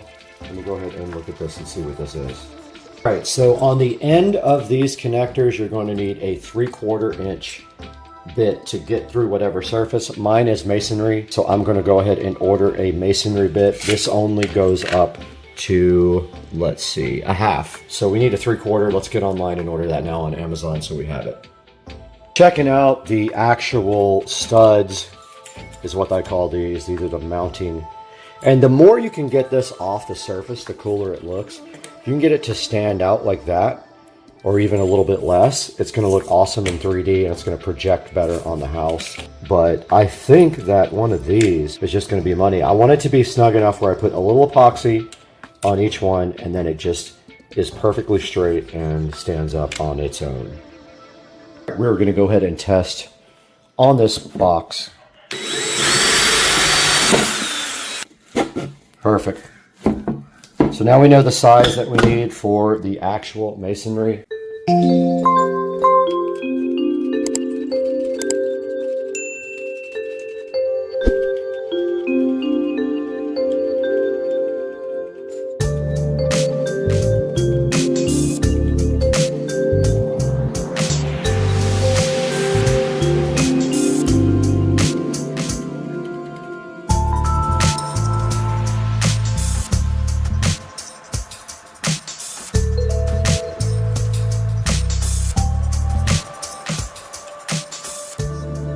Do have our template right here, and so basically we got our big bit in for going through the stucco. So this bit here will be how we get in the power supply wire, and we may have to wallow it out a little bit to get it through, but this right here hopefully is big enough to get this wire through all the way. Once we get through the stucco, we will have to drill through wood. So what we're going to do first is go ahead and put the template up, make sure that it's level, and go ahead and drill out all of our holes. So we have to drill out our small holes with our tile and masonry bit here.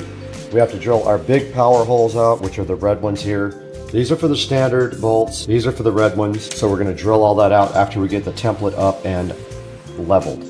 That's also going to be tough because there is almost no room for this, and there might not even be enough room for this. I might have to cut the bottom of this template off to get it to flush mount up on the side of the house. Let's get out there and see what happens. All right, we're out in the front of the SCSR compound now, and the first thing that we have to do is find the center of this garage door.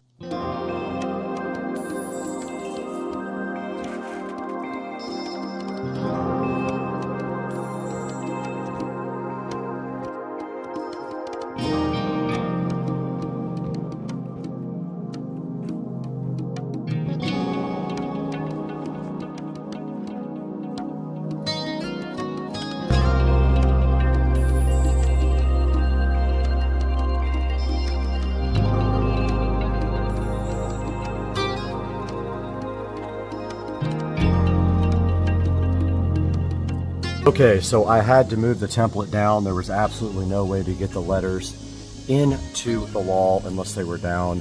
So I moved them down about 1/4 of an inch. I'm hoping this is level. I'm gonna grab my level and find out right now.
Right, I got all my holes drilled for everything.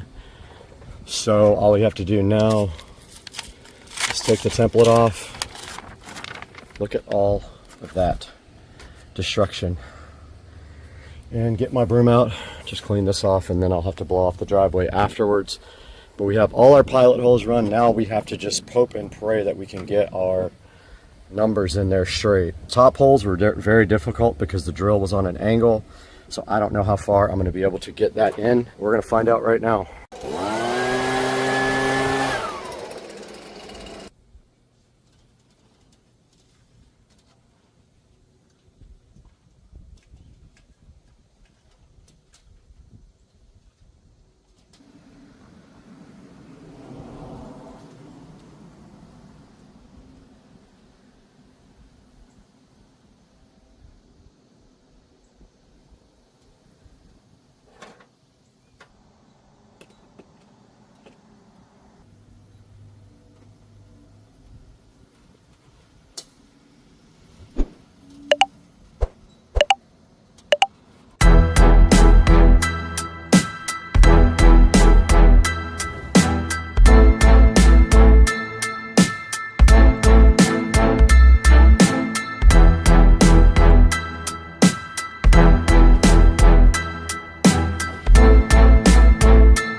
Alright, the epoxy plan didn't work out as much as I thought it would.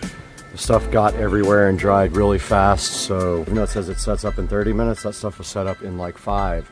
So I've got the Alex fast dry now. I'm just going to go ahead and caulk in all the holes up there and around the screws and see if I can do that without making a complete mess. So I'm going to get a bowl of water.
Yo, so, all right. So the outside part is mostly done. It's just drying. So now I have to figure out the inside part. I think if I have any black caulk, I'm going to put my black caulk in that hole right there. All those 5 holes. Then I'm going to tie everything up really nice with wire clamps as far over here as I can and then connect to the power right there. I need an extension cord though. And I ordered a smart switch as well. Let's start getting this together. We're inside the Supercar Street Racing garage now, and we can see here all of the holes that were drilled for the new LED house number. So our first mission today is going to be to tie these wires up nicely and not disturb the mounting that we did on the outside because it is drying. If we move the wires, we might move the actual numbers. So I really want to get the mounting done on this transformer, but it has no mounting brackets. So it is a rectangle, and I am thinking right about here. And then I don't know how I'm gonna keep it on the wall. I guess I'll just put screws to kind of wedge it in. I'm literally gonna have to wedge this thing in the wall, onto the wall.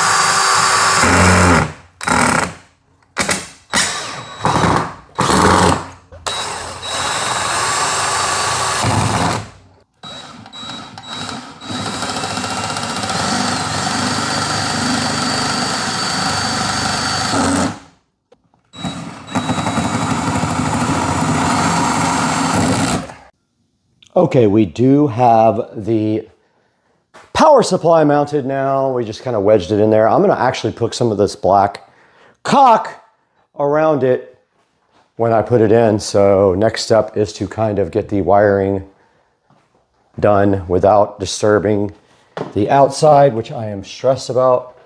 Kind of want to just wait so I don't mess it up. But I mean, if I pull,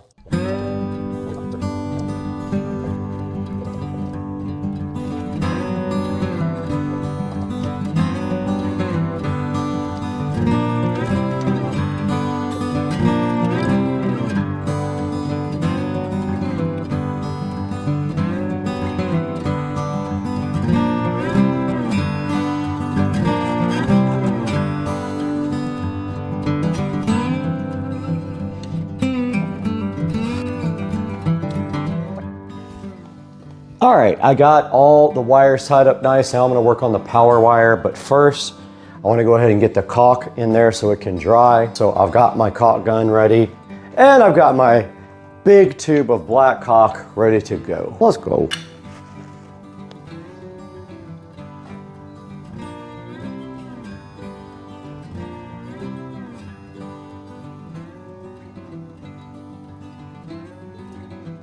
Okay, I did ruin my lucky jeans because I'm an idiot and there's literally no other word for it but that. And now, all I have to do right here and right now is get the power wire run most of the way and clamped up. Let's get this power cord situated. Probably right there makes sense. Yeah, I'm just gonna run it right on the base here. Base of the, whatever this is. Put a clamp like every couple feet. Hopefully I have a temporary extension cord. I mean, I'll figure it out, but, and one more down here should do it.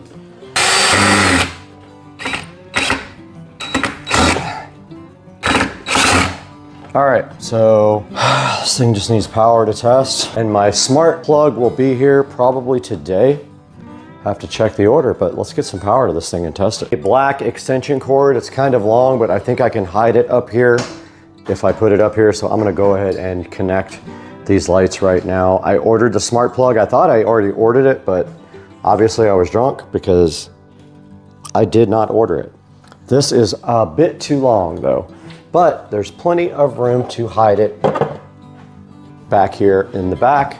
And I will get a few clamps and some screws and get up there and tie this thing up and tie up the hotspot cable.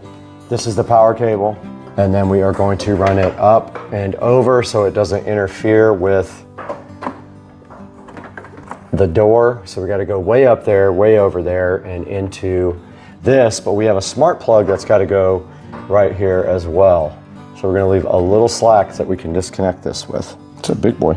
So right here we have to unplug it and insert a smart plug. I'm just going to leave a little bit of slack there. I can also redo if I have to.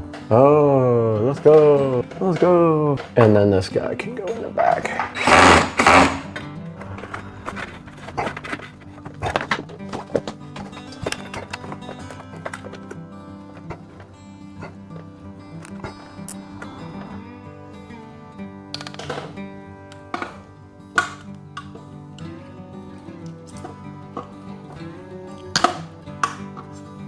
Guys, we did finish this project and connect it to power.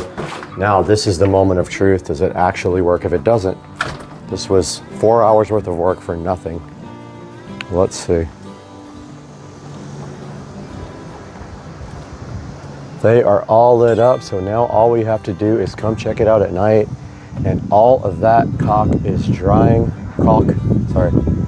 So we will check back with you guys when it gets dark tonight, but we have successfully finished this project.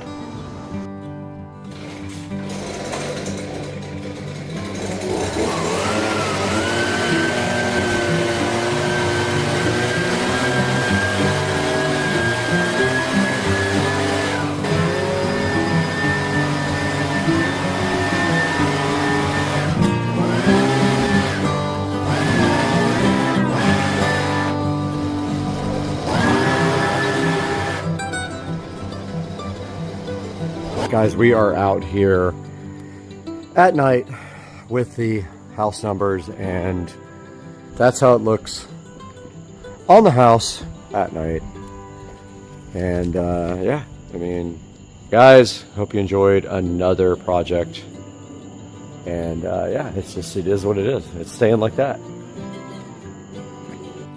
Okay, the final piece of the puzzle for the outdoor lit house numbers came in, and it is a Amazon smart plug. I buy these now because they're just so much easier to set up, and they just go right in and they just work, and you don't have to use a third-party app. They work directly with Amazon.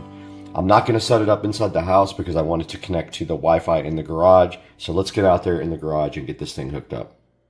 Okay, I did get the smart plug installed, and it is rather ugly. I will probably paint it black so it kind of blends in. And it needs something to kind of stick up against the wall, like some 3M tape or Velcro. I'm going to go ahead and set it up and configure it now and add it to my routine for all the rest of the lights. We'll start to the studio with Supercar Street Racing and Brad.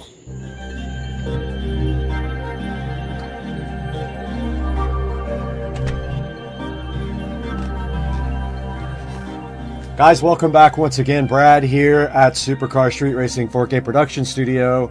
And you saw today that we did go ahead and get these LED house numbers installed on the house. It was pretty easy. It just took a very long time, and they are not exactly 100% straight, even though I followed the template. They're good enough, but the 4 is a little off on the very end. Looks a little bit lower, even though I put that right in the actual holes in the template. So the way these work is you just order the numbers. I'll have a link here on the screen for you. You order your numbers here, and they will also send you a transformer, and this one right here right now is on a plaque, but you can put them directly on your house as well. Guys, make sure you always click through my links when you order products for Supercar Street Racing's sake of the channel, and it just gives me a little bit of dollars to continue what I'm doing here, because I do lose money on the channel. As always, we love your support. We appreciate you, and buy your LED house numbers and drop a comment if you need any help installing yours, and we'll see you guys next time.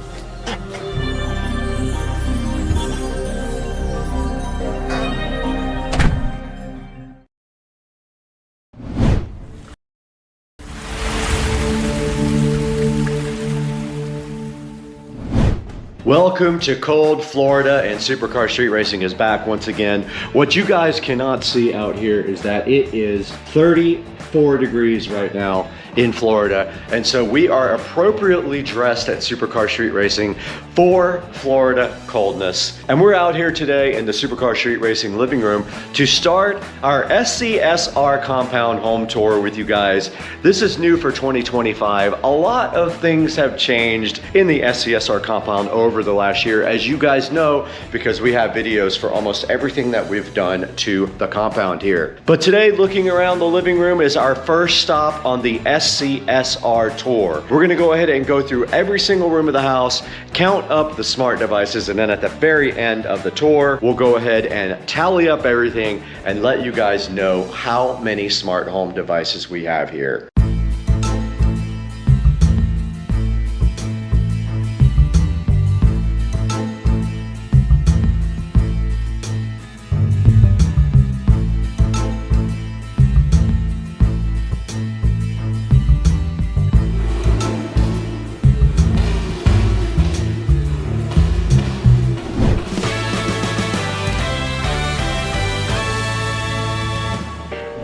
Now, the first step on the SCSR Smart Home Tour is the SCSR Compound Living Room, which we are so flyly and freshly standing right inside right now. So taking a look at the living room, there are quite a few smart devices in here. So let's start over here in this corner by the fireplace. Now, I know what you're thinking. You're saying there is nothing over here that can be smart related, but actually there is. This SCSR mini bike, which was rebuilt for Shamar bridges of the CFL, that is controlled via Wi-Fi and via smart home.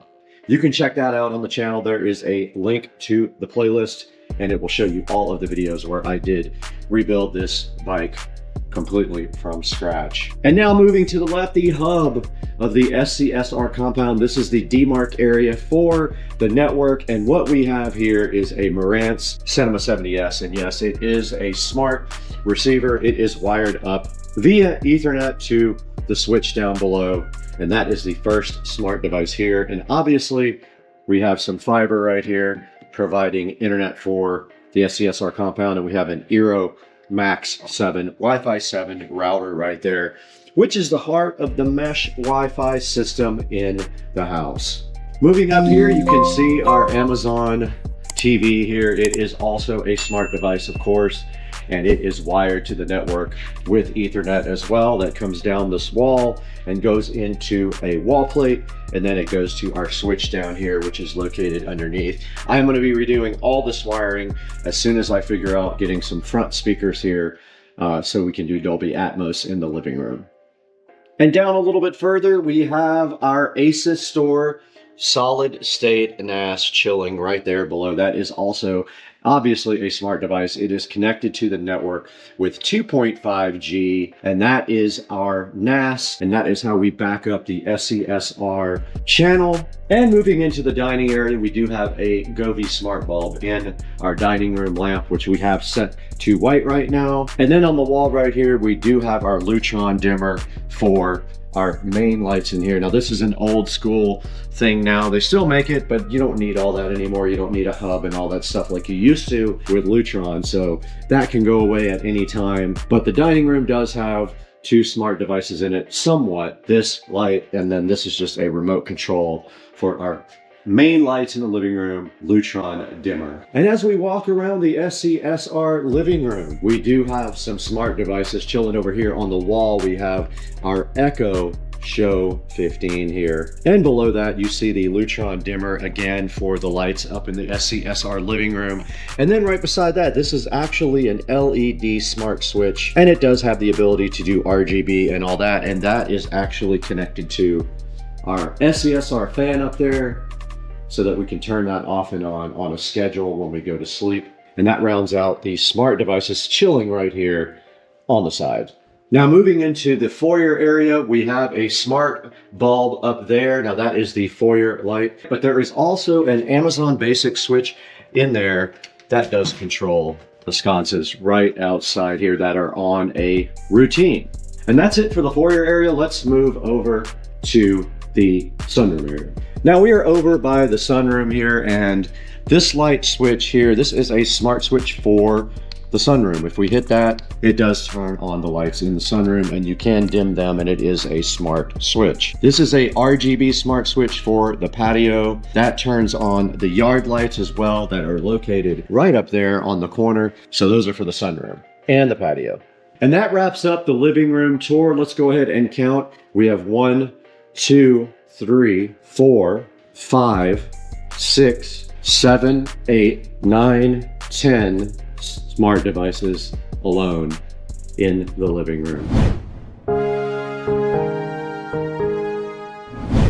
And let's make our way outside to the beautiful SCSR sunroom, where you can see it is very nice outside today in Florida, but it is deceivingly cold in the 30s when we woke up this morning, but chilling around the 40s right now. But in the sunroom, if we start on this side, we have a regular television. It's a Hisense TV, but it does have a Amazon Fire Stick in there. So that is the first smart device. 2 would be this Wise Cam here that guards the patio door. It just sits right there, and it's a little bit weird right now, but it just sits there and guards our sunroom there in case somebody decides to come into it. And then right here, we have some lamps with Govee smart bulbs that are on routines. We have one there, and then we also have a old school dot right there. And that rounds out the sunroom. So we have 1, 2, 3, 4, 5 smart devices in the SCSR sunroom. Let's go out to the back.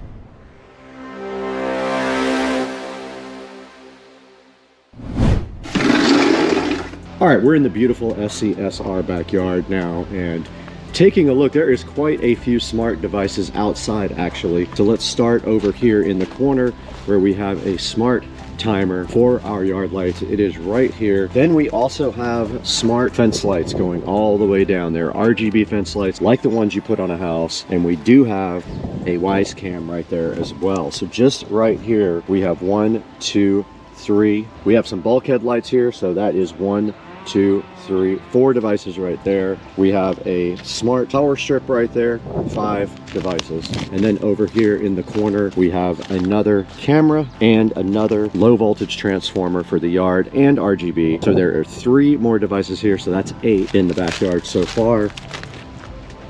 That camera up there is broken, but that is 9 that need to be replaced. Moving towards the pool area. There's going to be some exciting stuff over here in the pool area as well. And in the pool area, we have our smart pool system and another low voltage transformer. So add 2 more to the list there. Up in the corner, we have our Govee lights for the entire house. Add another one to our list right there.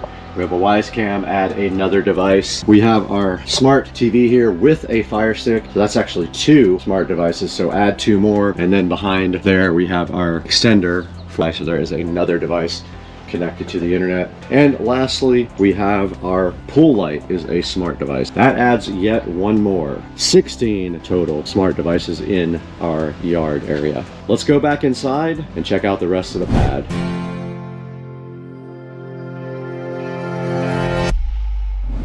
Okay, we're in the SCSR office now, which is also Studio B. So you can see that we are actually broadcasting live the SCSR video jukebox here. When we start looking at this room, we have a show device here, we have a smart switch here, we have a smart switch there, a TV with a Fire Stick on it, 4 devices there, this lamp and that lamp, that's 6 smart devices. These guys are on a smart switch, 7 LED lights under the bed, 8 smart devices right here. And that kind of wraps up what we have in the SCSR Studio B / office area. Let's go on into the bathroom area now.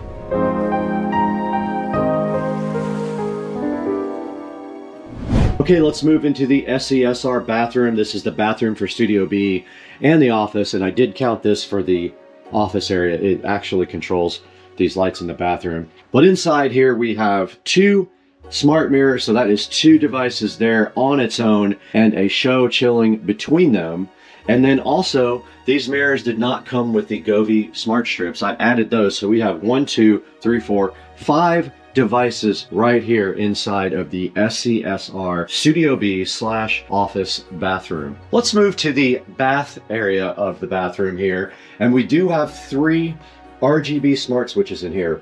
1 for each light, so 1 for the outer light here, 1 for the light over the shower, and then the center one is for the fan up there. So there are 3 switches in here, bringing our total for the bathroom to 8 smart devices so far. And then we have the closet, which I guess we can include with the bathroom. It does have a RGB smart switch for the lighting in here. We do have a smart plug down there that will turn off both of these smart mirrors. We have 10 total devices for the bathroom and the master closet in the SCSR compound. Let's move to the kitchen.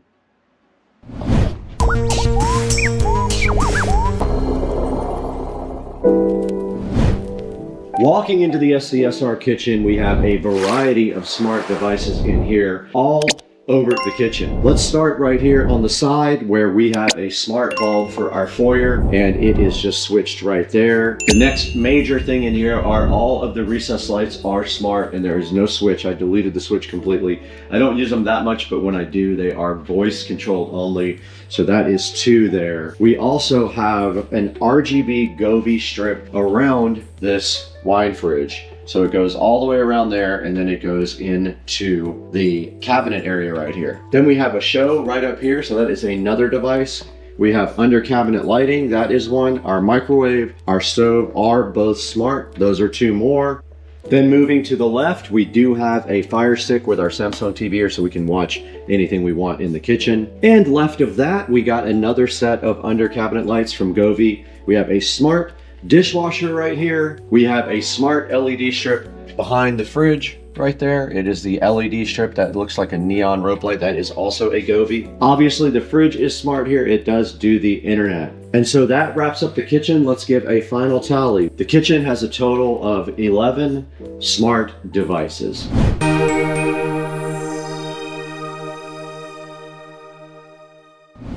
We're in the SCSR hallway now, and you guys just saw my whole series about rebuilding my whole home audio system. So we have to go and show you this. We have 1, 2, 3 for the LED strip, 4, 5 total devices there. And then this switch, 6, this is an RGB smart switch. This thermostat makes 7. There is 7 total devices here in the hallway. Let's go to the theater room.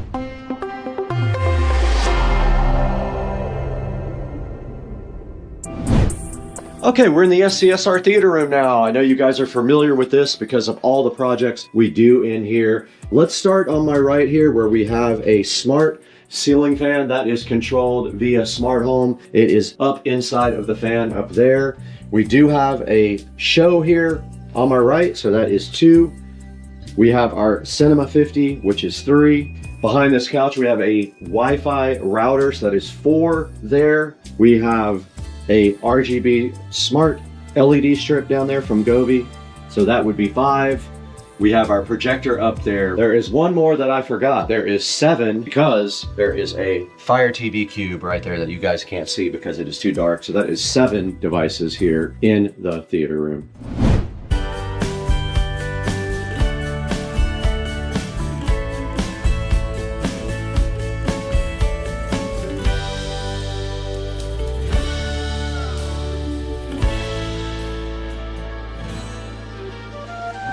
The SCSR bathroom was a huge remodel project for me where we did this nice smart mirror, and you can see right here it does backlight, and if you hit it twice it does show you the temperature and the time and the weather and all that stuff. But we do have some smart devices in here. Let's start on the right with this Amazon Basics smart dimmer switch for this cool sconce up there. Then we have a show device right here, so that is 2. The mirror is 3, and that will basically round out what we have in the SCSR guest bathroom. We have a total of 3 smart home devices in here.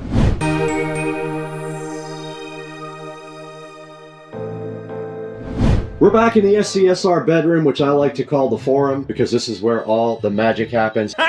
Quite a few smart devices in here. Starting on my right here, we do have a smart bulb in our little chargeable lamp right here. It has a wireless charging and it has USB and all that stuff. So that is 1 there. We have our show device right here. That's a Show 8 chillin'. That is 2 devices. There is a equal and opposite lamp over here. Makes 3 total devices here. That has a Govee smart bulb in it. This air conditioner is smart. This is the LG Smart AC. We got our Cinema 70S here, 5 devices. That is a smart receiver. Of course, we have a smart Amazon TV, and we do have 2 smart switches. One is for the lights up here and the other one is for the fan. So let's give a total count right now. The SCSR bedroom total is coming in at a happy 8 total devices chilling back here in the forum. Okay, we're gonna head outside of the SCSR compound now to Studio A outside on the side of the house. Let's go ahead and go out here. Check that out now. We start with one right here, the Eufy lock. We are in the SCSR production studio now, and ever so fly in front of us, you can see the studio has quite a few smart devices. This might be the most in the entire home, but let's go ahead and look around us and see exactly what we have. When we walk in the door immediately to our right, we have a regular switch, but that goes to these bulbs up here. They are all smart. Now, these count as individual devices. So we have to go 1 for this switch, which controls the outdoor lights, 2 for this show 15 device, 6 up here on top. So we're at 8 so far. 9 for the smart TV, 10, there is a security camera up in the upper right up there, 11, a Govee smart bulb in the SCSR studio lamp right there, that's 11, 12 and 13 are these 2 smart TVs. This receiver, 14, I guess you can't count the PCs, so that's 14. We'll count this router, that is 15. That is a Aeromax 6 router. 16, this television here has a Fire Stick on the back, and 17 is this AC unit right here. 17 smart devices, that is if I did not forget anything in here. There are 17 smart devices in the SCSR studios, chilling outside the SCSR compound. Let's go over and check out the garage now.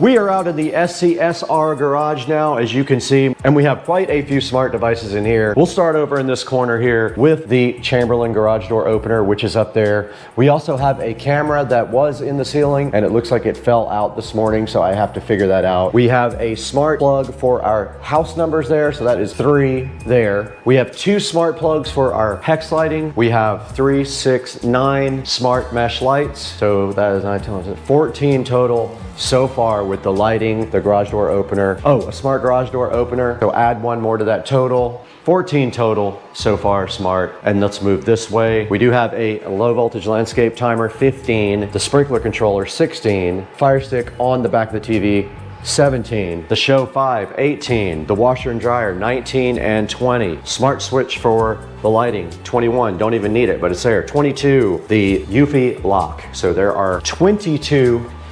23, the Wise security camera. There are 23 smart devices in the garage. Oh, 24, count the car. Got him! Next to last out here, we have the smart lock here. So that is 1 for the front yard, 2, including the camera, 3, 4, our low voltage landscape timer right here on the side of the house, 3 there, 4, 5 for the cameras up front here. For the rest of the yard cameras, we have number 6 there, and on the other side of the house we have 7, 8 and 9, and we didn't count this because I just missed it. I don't think we counted the pool camera either, so there's 9 and 10 there. That's another 10 devices on the outside. Now let's throw it back into the inside of the house to give a grand total of what we have on smart devices.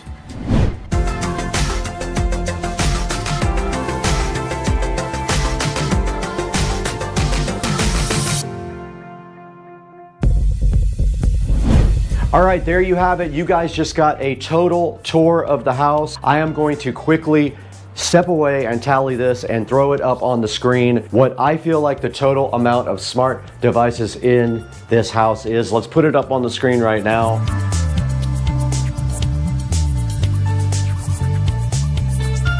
So there you guys have it. That is how many we have. It is quite unusual and a lot of devices to have in a smart home.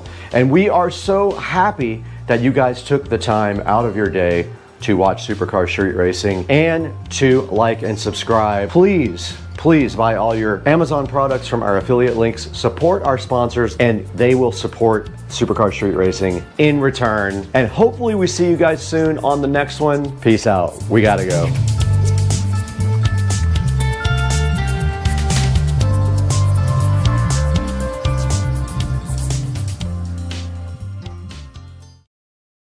Today we are in the Supercar Street Racing garage.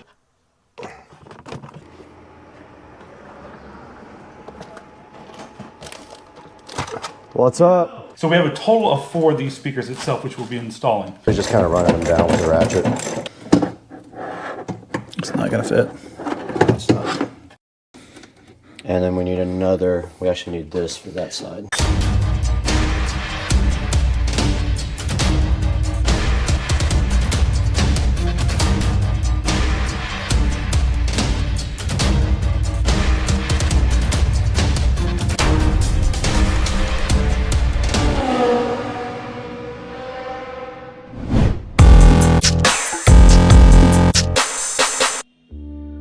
All right, guys, we're back again with another episode of the Golf Cart. And today we are in the Supercar Street Racing garage waiting for Joe to head over. But meanwhile, I am setting up here to go ahead and check and see what wiring I have. I'm gonna get out all the wiring and go ahead and lay it out right here for you guys. We're gonna get it all organized and look at it and see what we got right now.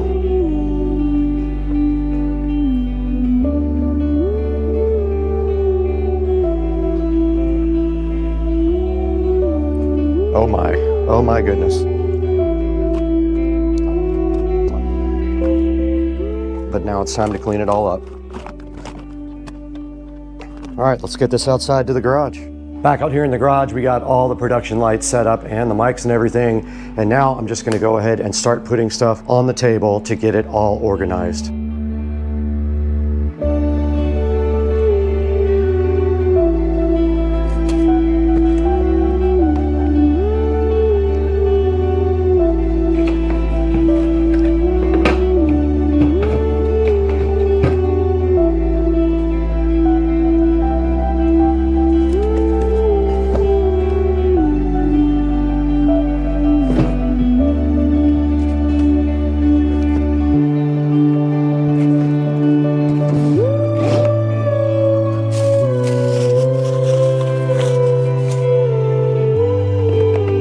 Okay, directly in front of me, you guys can see Joe's 4 new speakers for the golf cart, his old voltage inverter, and his old fuse box. And then right there is the new voltage reducer, 60 amps for the new system. Let's go ahead and get his dash out of the kitchen as well.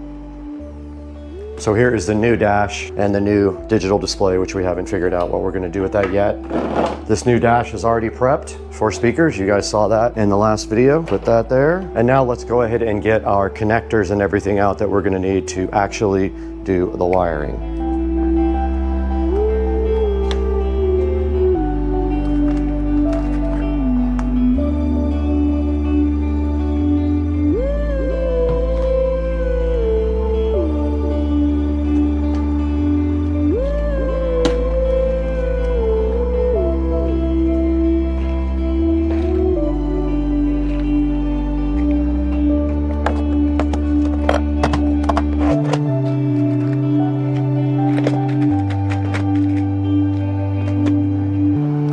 What's up?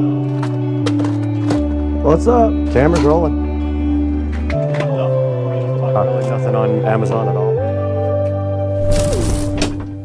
My working pliers. There are strippers. And there are the crimpers.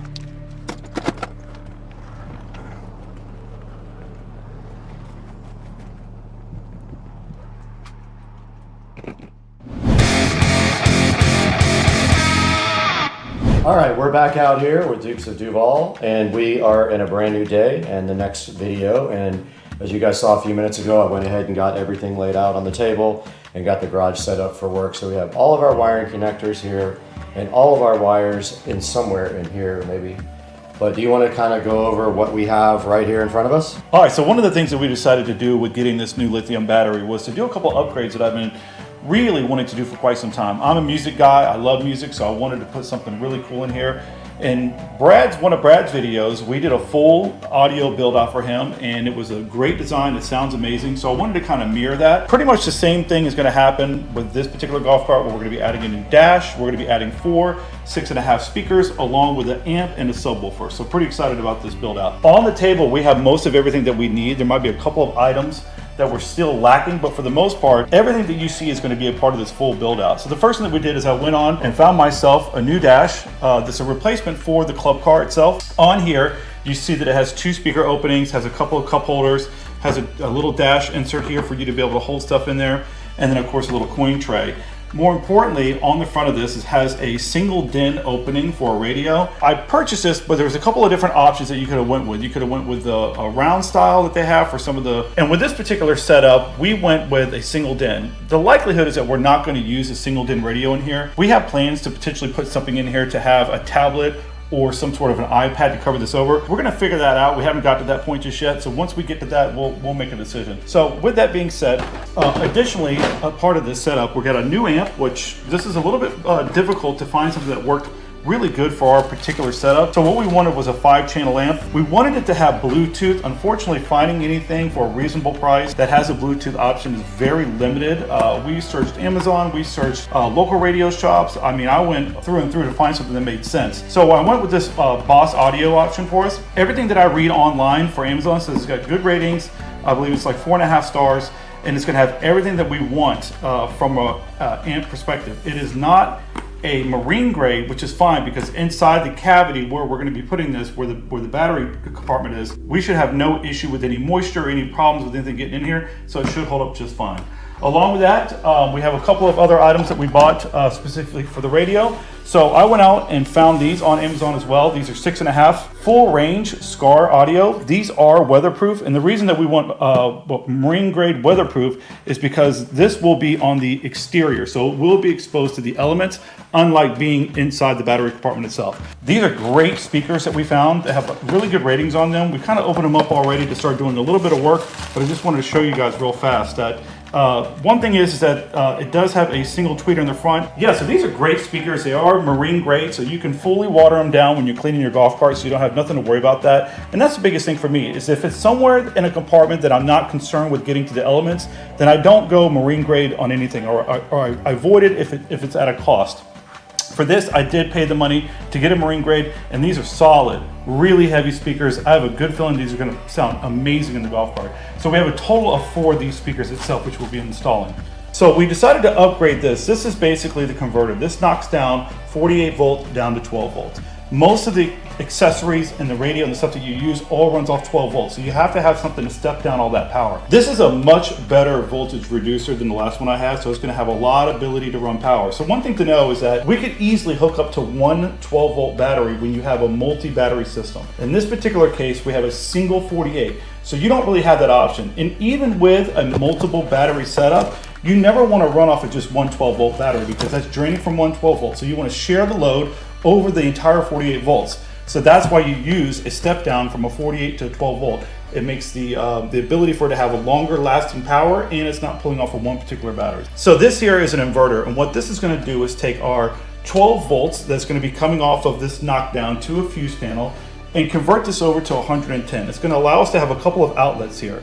With this is really nice if you're someone that likes to decorate your golf cart or do various things on it that you need 110. This is a great thing to add. Also, the really cool thing about this one is it has USB ports as well. If you have anything that needs to be powered by USB, which we do, you can directly power it off of the inverter. So we're actually going to take advantage of that, correct? I believe that we will, but also on top of that, we went out and sourced a couple of these particular aftermarket USB ports that you can add to the golf cart. They run off of basically 12 volts, so we can add that to there, and that's probably going to be an option for us for the front of the golf cart. We do have an option for USB that is on this inverter here itself, which we might use in the back in some capacity. However, in the front, what we wanted to do is have a couple of options. One for external charging if somebody had their phone or something that they needed to charge. We wanted to add that. So what we went out is we found a couple of these online. They're pretty cheap on Amazon. Runs off of 12 volt itself, and then has obviously the female adapter or the USB. So this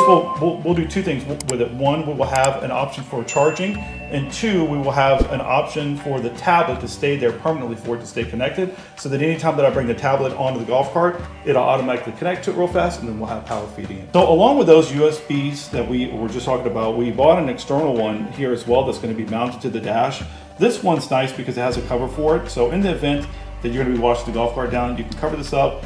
which is going to make it where it won't get any water into it, which is really kind of nice. So that's going to... Right here in front of me, we do have our fuse block. This came off of the last golf cart. We're gonna go ahead and reuse it, and if you can see right here, it does have a place for both positive and negative. You feed it positive up top here, negative on bottom there. It has a negative bus bar at the bottom, and then it has individual positive bars here for each one, and you can select what fuse you want. For example, if you're running a 12-volt amplifier off this directly, you would want a large enough fuse to go directly to your amp. However, these guys usually have built-in fuses, so I'm not sure that we need to go through this fuse block for that. We'll have to figure that out in the long run. But that is going to be our fuse panel, and then that's our ground that's already connected that we'll be able to reuse for something. All right, so right here we also have a Elecan Bluetooth adapter. This is the exact same one that I have on my golf cart. Basically all this is for is a receiver, and then it actually connects to the amplifier via RCA cables. It has a proprietary USB power supply, and I will show you that right now as we unbox the Elecan. It's not your typical connector on the back of here like a lot of USB stuff have. It's actually a pin connector. So if we go inside the box here, there's an instruction manual here. Here's the actual adapter. And then inside of there, you can see right here, you would output from this to your amplifier. It also has an auxiliary, and it also has a little pin connector there for power. And inside of the box, we should have a power connector. We do. There's a power adapter in case you're using it at 110. Here is a USB adapter in case you want to use it for 5 volts. And then they also give you a pair of USB to headphone or mini to use in the auxiliary port. All right, also right here on the table, we have all of our tools we need to go ahead and do anything with wiring. We've got automatic wire strippers. These are crimpers for some special type of connectors that we have. And then these are workman pliers that we use for electricity. And then moving over here to the side of the table, we have all of the heat shrink and the connectors and everything that we're going to need to go ahead and put ends on it. Because for example, when we have something like a voltage reducer and we have these screw terminals here, we're going to want to go ahead and put ring connectors on the end of our wires to make it clean. So we'll just remove these screws, put the ring connectors over, and then screw these back down. We have some ring connectors inside here. Those are for small gauge wiring. I don't have very many yellow ones for big gauge. So we're going to have to see if we have enough to do what we need to do. But we also have spade connectors in here and other types of connectors that we might be needing. So we have all that out. Here we have some clamps to keep the wire nice and clamped up and against the side of the golf cart body. We have heat shrink tubing. We have heat shrink spade connectors and other type of connectors here. These, all you have to do is basically put the wire in. So basically all you have to do is just run your heat gun on these and it shrinks over the end of the wire itself. So that's it. We have all the stuff here that we need to hopefully move on to the second part of this golf cart build. We're probably just going to go ahead and reorganize everything now since we unboxed it, and then we're going to assess whether we have to buy some more stuff. So let's get busy getting all this stuff back in shape because we just made a mess here, and then we'll start getting to work.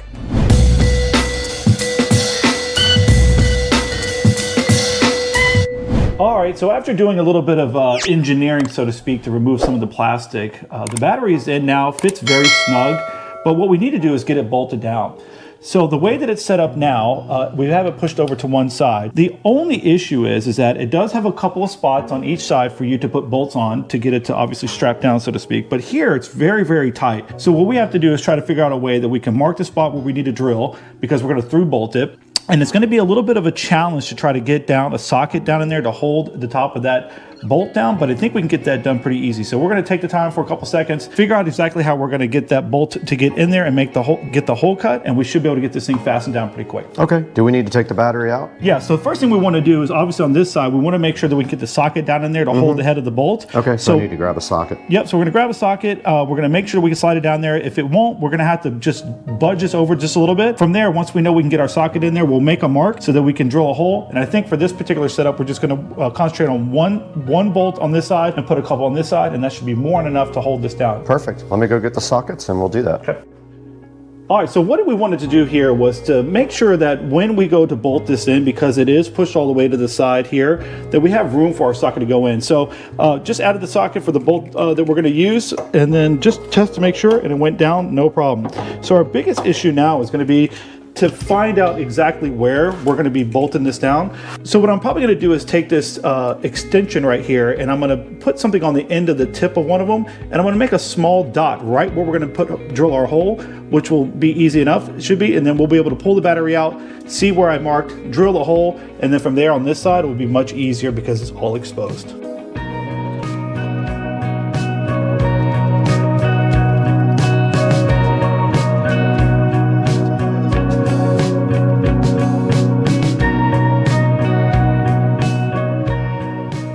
What was that you used? That's it. That was leather cleaner? Yeah, all I needed was just something, so if we yank it out, Now we'll have a dot. we'll have a dot. Yep. Okay, perfect. So Where are we going with it? we're gonna pick it up and then we'll set off to the side here. I don't know if I'll be able to from here. I don't have any leverage.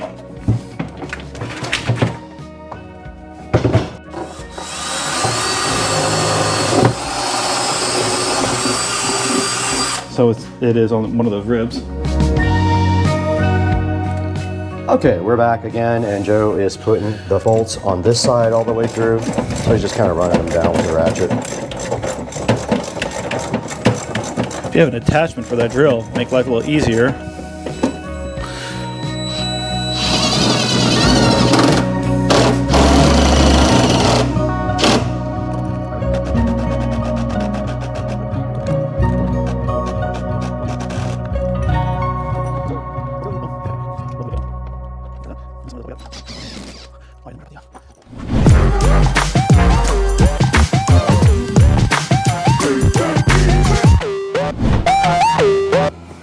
All right, guys, we're back, and we just got the battery mounted. Now we're here with the voltage reducer and the voltage inverter, just laying out just a rough layout of where we're going to do everything. We're trying to plan for an amplifier, so we want to make sure that we have enough room at the bottom. So we're thinking of putting the voltage reducer somewhere right in here. That leaves enough room for an amp to slide underneath this if it had to. Plenty of depth, like height. Then we can get our wires directly off here, come over to our inverter and down to our amplifier, so we could just come down.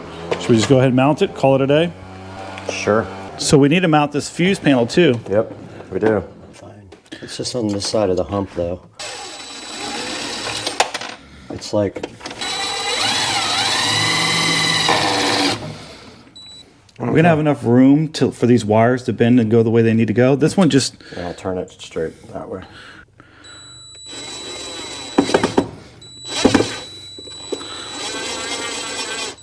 Good? I think It's good. Good. Here you go. Yeah. Good. Okay, I am working on the wire that's coming from the voltage reducer to the positive side of the battery. So I have put a ring terminal here for the voltage reducer side, and it will go just like that. And I got my crimpers here. I'm going to go ahead and crimp using the yellow.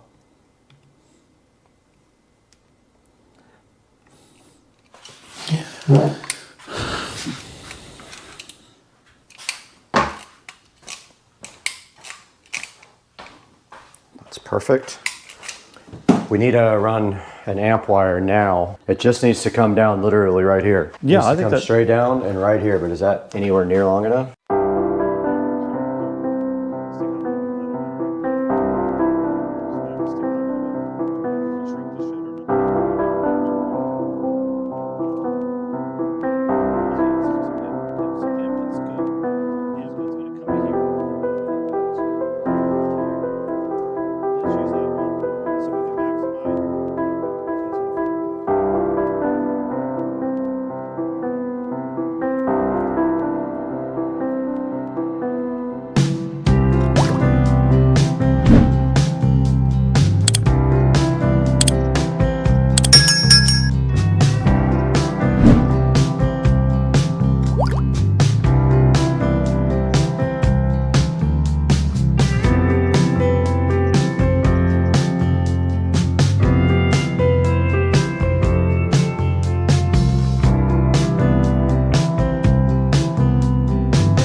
inverter, but I want to redo this ground so that it runs up that way instead of underneath right there. Up and over? Well, it's got room behind it. It's got a... Well, now I was thinking this side up. Oh, So right there.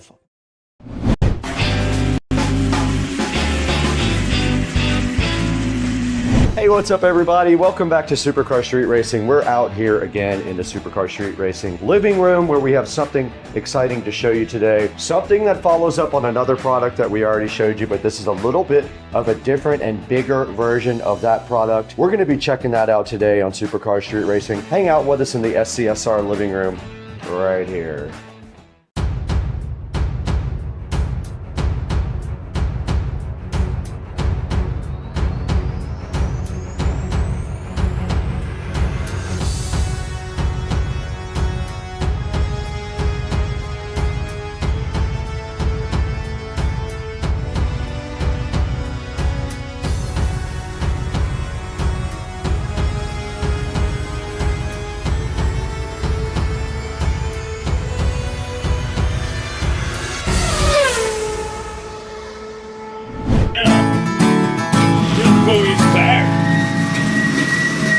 We're back in the SCSR living room today where we have something super exciting to show you. Yard Care reached out to us once again to see if we wanted to work with them for a third time on one of their products. And of course, I love their stuff, so I said I would definitely work with them. Now, last time we worked with them, we had a really small, light version of their robotic lawnmower, and it only worked great in yards with a little bit of grass. Would not work great in yards with heavier grass like St. Augustine we have in the backyard. And we have the new version of the lawnmower sitting right here in front of us, and we are going to be looking at that today on Supercar Street Racing. There's a lot to talk about. We got to get this out. We got to get it charged. Let's go ahead and do that now.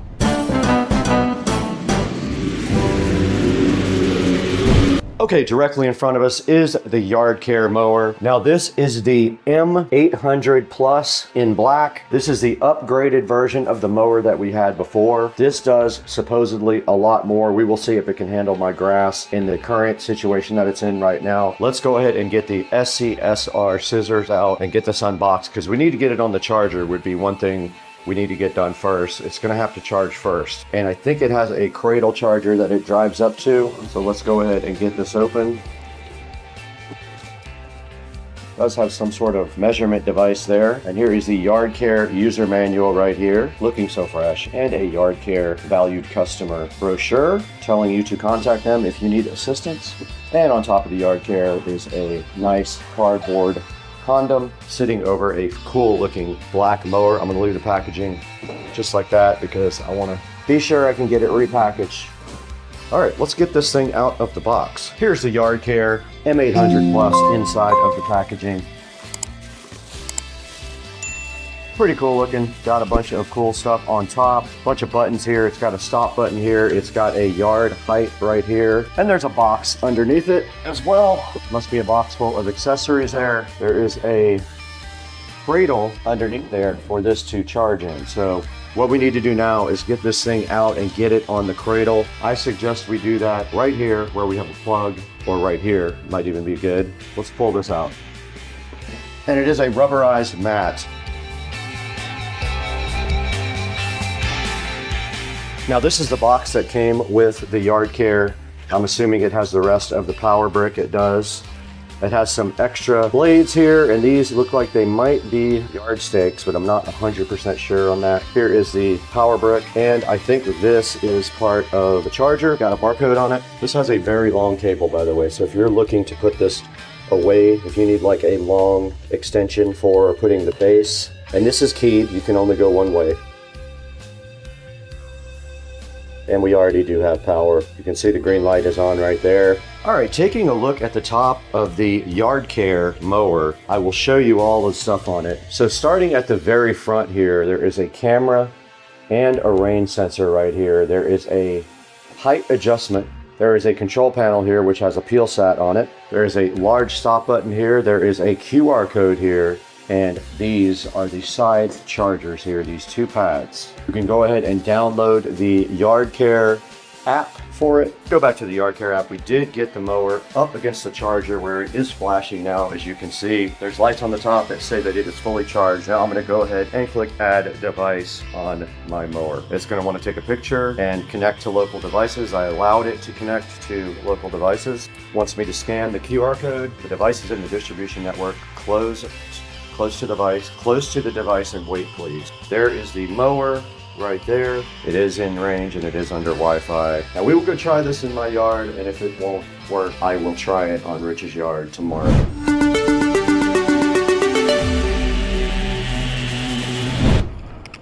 Okay, we unsuccessfully mounted the camera to the robot, but it is cutting now in random mode. Doing just fine.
All right, the Yard Care did mow here for about 20 minutes. The actual yard professional will be here tomorrow. He will clean all of it up that the Yard Care didn't get, but you have to understand, you're gonna have to follow up with a trimmer on the edges and things like that. But this is designed to keep everything down to a minimum, and it did cut all of this by itself. And if I would have left it here for another 30 minutes, it would have gotten everything. Now let's go back across the street where we can show you guys how you can get your own Yard Care robotic lawnmower.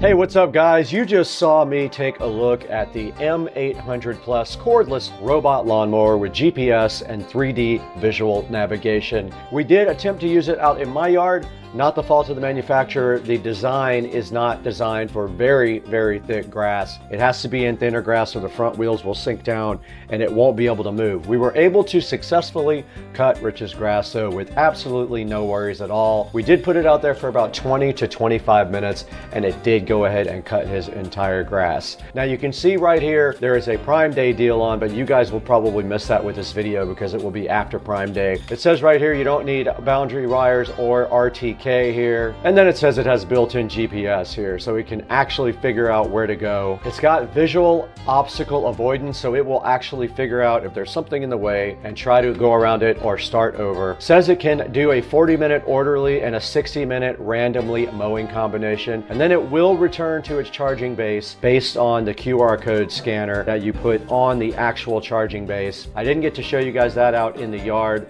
but all you have to do is mount your charger close to where it is mowing and it will return to the charging base with the QR code. And you can customize a schedule for whatever you need to mow on. It can climb up to a 36.4% slope. Be careful if you've got anything more than that on your yard. This thing needs obvious boundaries. You can see it right here. It needs fences, cement roads, etc. Does not work well with uncleared lawn borders or grass that's higher than 2.6 inches. It says it's got 3 high-speed cutting blades and a very robust motor, and it does use AI-powered recognition with a 135-degree wide-angle camera at the front. Now at the end of this video, we're going to show you a short little video about the M800 Plus. Go ahead and check that out at the very tail end of the video. And I want to thank you guys for 222,000 subscribers. 222,192 is a great big number, and I could have done it without you. There will be a link also in the description of the video to not only the product, but to my Instagram and TikTok and Facebook entity pages. Please check those out as well and follow me on TikTok and Instagram and buy your product through the official link in the description. It helps me out great.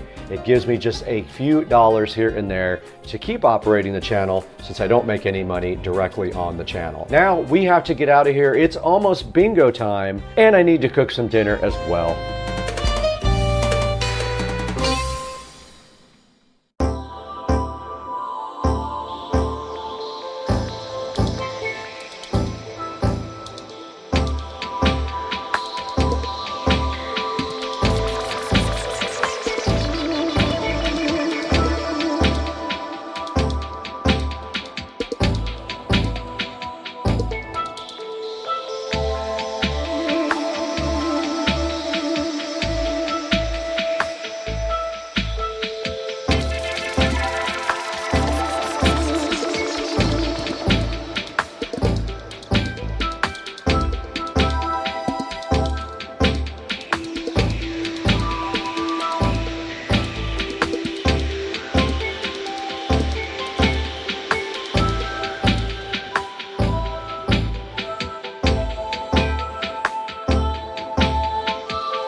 Guys, welcome back to sunny Florida. Look behind me here. It is beautiful outside, but those looks are deceiving. It is very cold, 50 degrees in Florida right now. And today we have a tour of my new all-home audio system. The whole home audio covers everything. Hang out with us on Supercar Street Racing.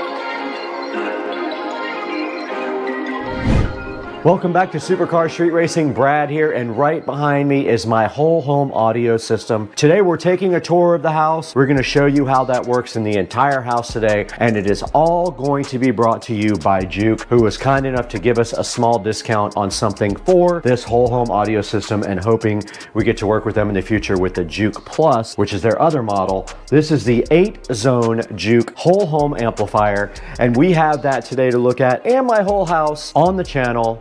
We're going to go through everything. I'm going to show you all the speakers, talk about the brands, talk about this whole home audio system that is done and complete, and we're going to go over all that right now, so hang out with us again today on Supercar Street Racing.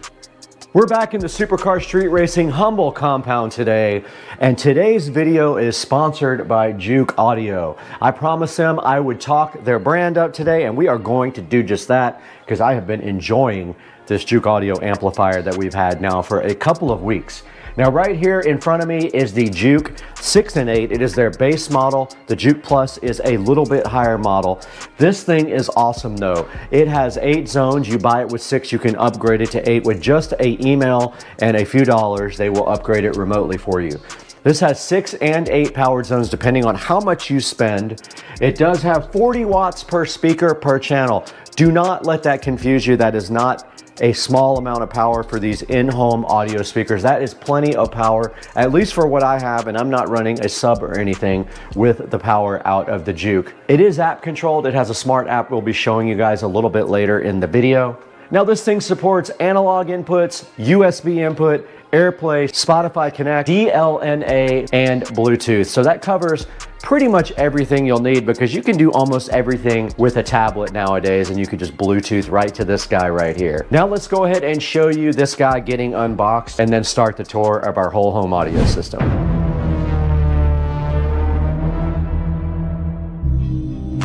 We have been dealing with crappy whole home audio for years, but today we have a solution for that. We have finally spent the money to get a proper whole home audio system. Now this Juke audio amplifier is a whole home smart system. We're gonna get this unboxed here on SCSR and see what's in the box and how it works. Let's go, dog. Guys, today we have the Juke audio whole home audio amplifier here. It is a smart amplifier for your house, 6 zones, smart, Does everything you need to amplify your entire house. And they have one above this called the Juke Plus. I did not buy that. It is about $1,000 more. I probably could have just done that for $2,400. I got this for, I think, $1,400. So today we're gonna get this thing unboxed and see what's inside, get it hooked up, get the app going, and see what that's all about, because we are redoing the whole home audio system in the closet, and this is an integral part of redoing everything on Supercar Street Racing. Patented SCSR knife is here opening up the box. We need to get this thing open right now and see what's inside, because I'm hyped, guys. Juke Audio, sound made simple right in front of us. The whole home audio amplifier is 6-zone smart, capable amplifier, and inside of the box with the presentation level being elite, this Juke Audio package right here. Don't know what it is, but let's get it out of there. I like it. SCSR knife is patented. Do not try to make one like this, because it actually came from IKEA. Inside of the Juke Audio box, looks like some rack mount ears here, which we're not using.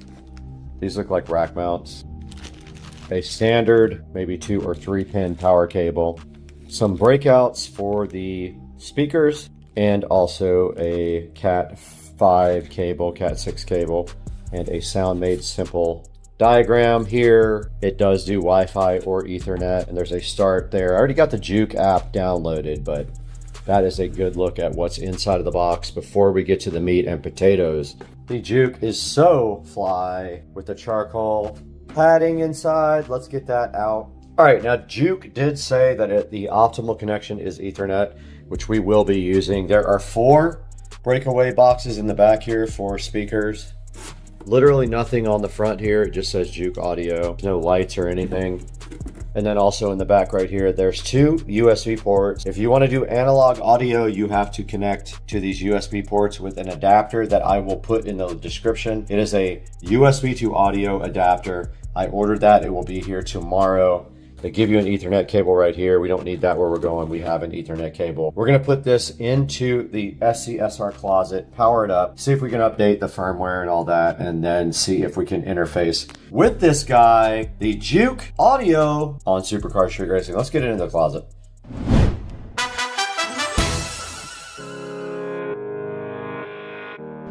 Guys, we're starting the tour right in front of the Juke here, and we're gonna outline everything that is in this new audio closet for the whole home audio system. Now, you're gonna have to go back to my videos. There's a 6-part video of my whole home audio refurbishing. I started with a closet full of clothes and racks, and I did everything to bring this guy up to modern standards. And I've always wanted to do an app that controlled each room with volume in each room, and this Juke Audio 8-zone amp does fit the bill. It does great on that process. Now at the very top here, this is the box for the Juke Audio. You guys just did see me unbox this. This thing is so cool. It comes with rack mount ears here. I did not use them. Let's get this box out of here. Now starting on the top here on my whole home audio tour, there was a hole in the wall right up here where the wires were coming out because the old setup had a amp up high on a shelf, like a wire shelf. I did get rid of that wire shelf, and I closed up the hole right there as well, you can see. And then right over here, we had a wall plate with RCA jacks that fed subwoofer preamp output to the whole entire house. And then up here, we did add an outlet where we have some power going into the bathroom. This is a good future expansion if we ever need power up high. Let's say we want to add another shelf right here. We have the capability to have power right next to it here on the back. Now moving down in the closet, we have our WIM here. This is our WIM streaming audio player. There is a dedicated video up with this, so I'm not going to get into too much detail about this, but this actually can do everything streaming wise that even the Juke does not do. It can do a lot of cool things like internet radio and things like that, Spotify, Pandora, you name it, this guy does it. It does have subwoofer outputs as well, which is awesome. It's very high quality. It does accept optical ins and outs. It has RCA level ins and outs, and it has coax ins and outs as well. So this is the WIM streamer. Go see my video on the WIM if you want a more detailed explanation about this guy. And that's what we are using right now for currently streaming to the whole house. Now below that, the sponsor of the video, this is the Juke Audio. This is the 6 and 8 zone amplifier. We currently are using 8 zones. And on the back of the Juke, it is just literally a bunch of green plugs with screws in them, and that is how we got our audio back to the entire house. That is what powers the speakers, is the Juke whole home amplifier. And then back on this side, there is a USB adapter that goes from USB to analog audio, and that is what we are using from the WIM to feed the Juke all of the audio that it then transmits throughout the house. We'll show you that on the app a little bit later in the video. Now on top of my Juke here is the remote for the WIM, and then this remote here is for the LEDs that came with the shelf, which are right under there. Nothing special, they just do cycling between colors or flashing. Think it's pretty cool, I just have it on cycling right now. All right, right below that on the shelf, some important things for the whole home audio system. We've got our Ubiquiti Flex 2.5 gig switch right there, which is providing Ethernet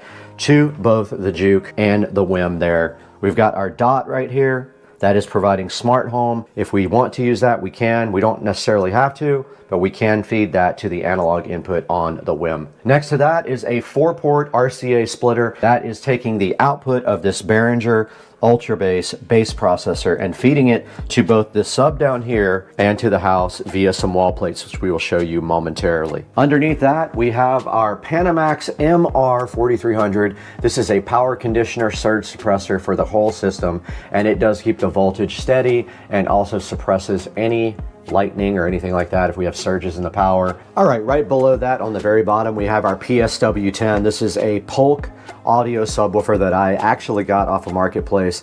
The screws are a little rusted. I never touched those up with black. I'll probably have to go back and touch those up to make it look better. But what you can't see behind that, you'll have to go back to my video, is we have wall plates back there for sub.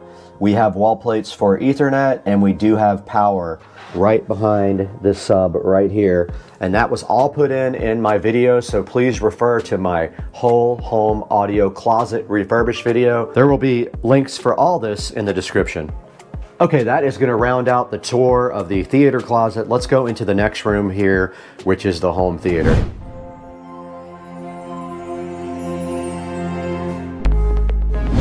Okay, we are in the SCSR home theater room right now, and there is nothing related to the whole home audio system in here except one thing. There is a wall plate behind the home theater right there that feeds this closet right here. So if we want to, we can feed audio in either direction here, from here to the home theater closet or vice versa, in case we want to feed this audio to the house or the audio in there to in here. Other than that, this room is a 4K home theater system. I built the screen myself. There are videos about that as well. It is using the Cosmos Max 4K laser projector, and it has a Marantz Cinema 50 receiver. Other than that, this has nothing to do with the whole home audio system, so let's go ahead and move on to the next room.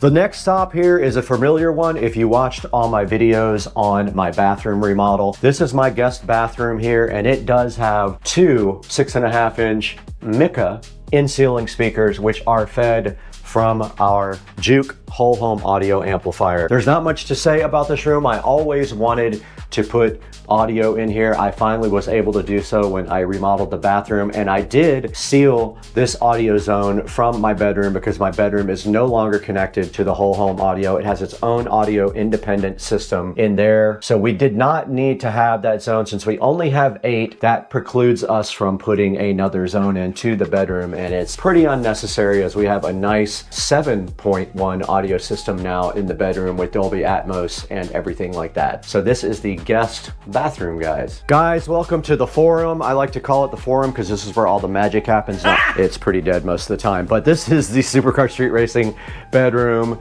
and you can see it is nice and sunny outside. And inside the bedroom, this is not connected to the whole home audio system. It used to have that speaker and that speaker connected. Those are disconnected, except this middle one here here is now feeding center channel from our Marantz receiver right here. So we do have front, left, and right. We're using the speakers from the old theater. So we have left, right. These are Atmos. So the left and the right up top are height for Atmos. That's the center. And then we do have our surrounds back there. Nothing else of interest in this room ever happened, so we won't spend too much time on it. There is also a Polk PSW10 there in the corner as well. One of my favorite subs of all time. And in here you also see the Cinema 70S. I do have two of these guys, one in the living room and one in here, providing the audio output. And that's gonna wrap it up for the bedroom tour.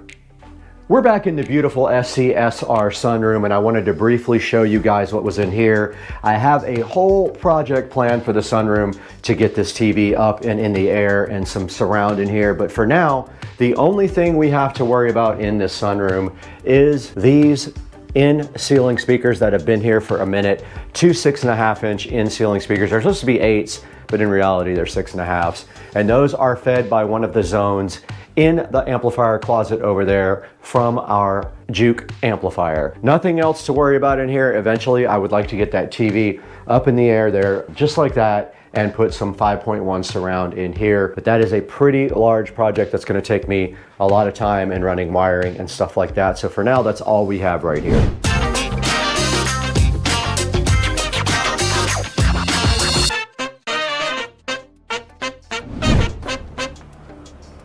All right, pay no attention to that huge bird over there and this beautiful pool, but out here in the SCSR backyard, we do have two nice speakers up here. Those are also Polk Audio, and they are the upgraded ones. I will put the model number right here on the screen for you. We have our 4K TV out here, and we also have these speakers fed by the internal system. This is on its own zone. However, that speaker over there is not working, and I don't know what has happened to our wiring, but it is not getting audio from inside the house. It appears to still be connected, but not 100% sure. I have to get in there and check and see why. Maybe there is a short between that and the Juke or something like that, but this all comes from inside the attic, and I thought it was connected when I checked. I'll have to get up there and try to figure it out sometime. But yeah, this is the outside. I plan on actually putting another amplifier out here, back up here to power these outdoor speakers, because I don't really need to use the indoor stuff. I just want to get audio from this TV onto these speakers, and right now I can't even do that. So that's going to wrap it up from outside in the SCSR backyard. We are in the supercar street racing compound kitchen right now, where you can see we have all these beautiful Samsung appliances just chilling. We have the nice Samsung stove, which we can wake up right here. Yes, it did come on. We have this nice Samsung microwave. We have our Samsung dishwasher and our Samsung internet fridge. Here we are in front of our internet fridge with the supercar street racing channel up. And that is going to go ahead and play right here and be loud. All right, go ahead and pause that. So in this room, we do have two 6.5-inch in-ceiling speakers right here. They're actually 8s. They're marketed as 8s, but they actually come down to 6.5, which is annoying. So those are fed by one of our zones on the Juke, and then down here we have a amplified subwoofer here, which is fed from the outputs of these speakers. So there is wiring running up. There is a project for that on my channel if you guys are interested. And that is pretty much it. We do also have an Echo device in here if we want to do anything smart-wise. Supercar Street Racing living room is looking fresh today, and we are in here with Brad. And in the living room, we have a bunch of speakers in here actually. We have these center ones up here, which are fed by the whole home audio Juke in the closet right there. These other ones in the back are for surround for the Dolby Atmos system up here, which is not quite Atmos yet, but it will be. We have a Cinema 70S, a center channel, front, left, and right. We are about to add front, left, and right there and move Dolby Atmos up to these height speakers. It has its own Ultra Bass Pro as well, and also our DMark for our fiber and our Eero 7. I am going to be redoing all of this wiring back here again when I do the speakers. I'm going to do front, left, right here in the wall. We do have a Polk subwoofer right here, and we do have my Serwin Vega CLS 15. right here. So we have 2 subs in here, and that is pretty much everything in the living room related to audio. We're back here in the Supercar Street Racing office slash guest bedroom, and in here we have 2 6.5, they're really 8s again, in-ceiling speakers being fed by the Juke whole home audio system, and then also we have this nice PSW10, another Polk audio subwoofer, which adds some bass fill to this room. There's not a whole lot to be said about this room, basically the same thing. This is a zone from our whole home audio system right up there in the ceiling, and this room actually sounds pretty good with the sub going, and you would love the way this sounds. And then of course we have Studio B right here for Supercar Street Racing. This is where we edit when we're not out in the studio, and then a beautiful view of cold Florida right outside the window. What a nice view to work with here in the Supercar Street Racing office and guest bedroom. When you're in the office here, you do have a nice bathroom here. This is actually the master bedroom, by the way. And when we walk into this bathroom, you notice immediately we have a 6.5-inch in-ceiling speaker right there, which is also fed a zone from our amplifier in there. And if we walk into the shower stall in here, we also have a 6.5 in here. Now these guys are set up in stereo, so this is left and this is right, or vice versa. I don't know exactly which one, but this gives you nice audio when you are in the shower here and entertains you while you are getting clean. And then in the Supercar Street Racing humble closet in here, we have 2 10-inch subwoofers here. We have 2 subwoofers powered by internal amplifiers, but the wiring comes down from the speakers in here to feed audio to that. I have a project for that on the channel, and it took me about, I don't know, 3 or 4 hours total to do it, but we have our JBL sub here, and then we have our Sony sub here. Both have built-in amplifiers they are using, so they're not getting line in, they're getting speaker level input from the speakers up here. And that wraps up the master bathroom, or the office bathroom.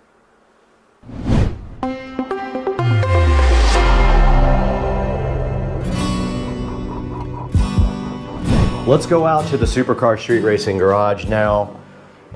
Now out here in the garage is kind of a special case for whole home audio, as these are fed a zone, but it has its own sub and amplifier up here on the top shelf. We have the Onkyo receiver up there, and we have a JBL sub up there feeding these 2 8-inch in-ceiling speakers right here. So you can actually use this television here, and we are now powering up the TV. Now we just did power up the TV, and that is feeding the audio up here on the 6.5-inch speakers, and also feeding the sub up there. And you can see we got Supercar Street Racing on TV right here. So you can also feed this and the patio, which is right outside that door we will show you next, with the whole home audio system. So this is on its own zone as well, and allows you to either use this TV here or the interior audio system for feeding the garage of Supercar Street Racing. Now our last step on the tour is actually the patio. We have Polk Audio outdoor speakers fired up by one of the zones. And you can see right here the Polk Audio speakers sitting so fresh above the patio right here. And they provide audio out here if you want to relax, chill, have a glass of wine with the neighbors. You can put the audio on from one of the zones, and that is the same zone as the garage.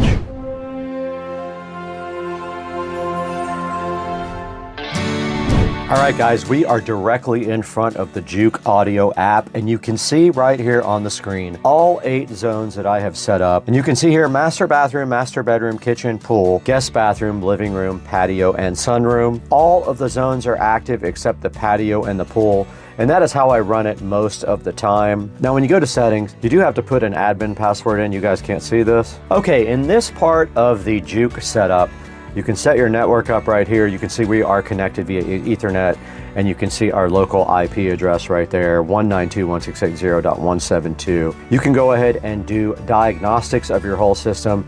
You can do zone diagnostics, upload your logs to Juke so they can check it out, or do live troubleshooting so they can actually log on to the device and see what kind of problems they see live, which is pretty cool. And here is the information for the device, and you can check for firmware updates. This one is fully updated right now. You can change your admin password, clear your cache, log out, and contact Juke support on this page. Now here's your inputs. This is where you are telling the device which inputs you want to use, and then you choose which input you want to go out to all the devices after that. This is where you set up the desired zones that you want this group to go to. So right now we have analog, you can see it at the top left there, going to everything except pool and patio, because we're not using those at all right now. And here on the top page you have a volume control, which allows you to control all of the zones independently, and you can see how I have mine set up here. Sometimes some rooms might respond a little bit differently to volume than other rooms, so this allows you some fine tuning to each room. And then if we go into one zone like master bathroom, you have a little icon you can set up for it, which is cool. You can see the little shower icon, and then you can also adjust the volume here, and it shows you the active input is the analog input for the master bedroom. And if we look at bedroom here, it has a little fireplace by it, which is pretty cool. And then you can also adjust the volume here independently on that one as well. And you can do that with all of the zones. And you can see here patio and pool are not active right now. I don't use them most of the time, so I just left them off for now. So when you're using your group inputs, you have to tell it which ones are enabled or disabled. Right now I only have the analog input enabled. All right, so that is gonna do it with a look from the app of the Juke Audio. Pretty cool, has a lot of different controls available. If you need more than that, go to the Juke Plus, where you have individual EQs for everything. You have a subwoofer output, and you have native analog inputs. It costs about $1,000 more, but if you need it, then you just need it. So go ahead and grab it from the description below, and let's wrap it up with Brad. All right, guys, so that wraps up the whole home audio tour with the Juke amplifier there, the whole home audio amplifier feeding 8 zones of audio into the entire house. If you have questions about anything in my house or you need assistance, just let me know. And that's gonna do it for today. We're gonna wrap it up, but we're gonna show you the Juke audio amplifier on Amazon real quick as well.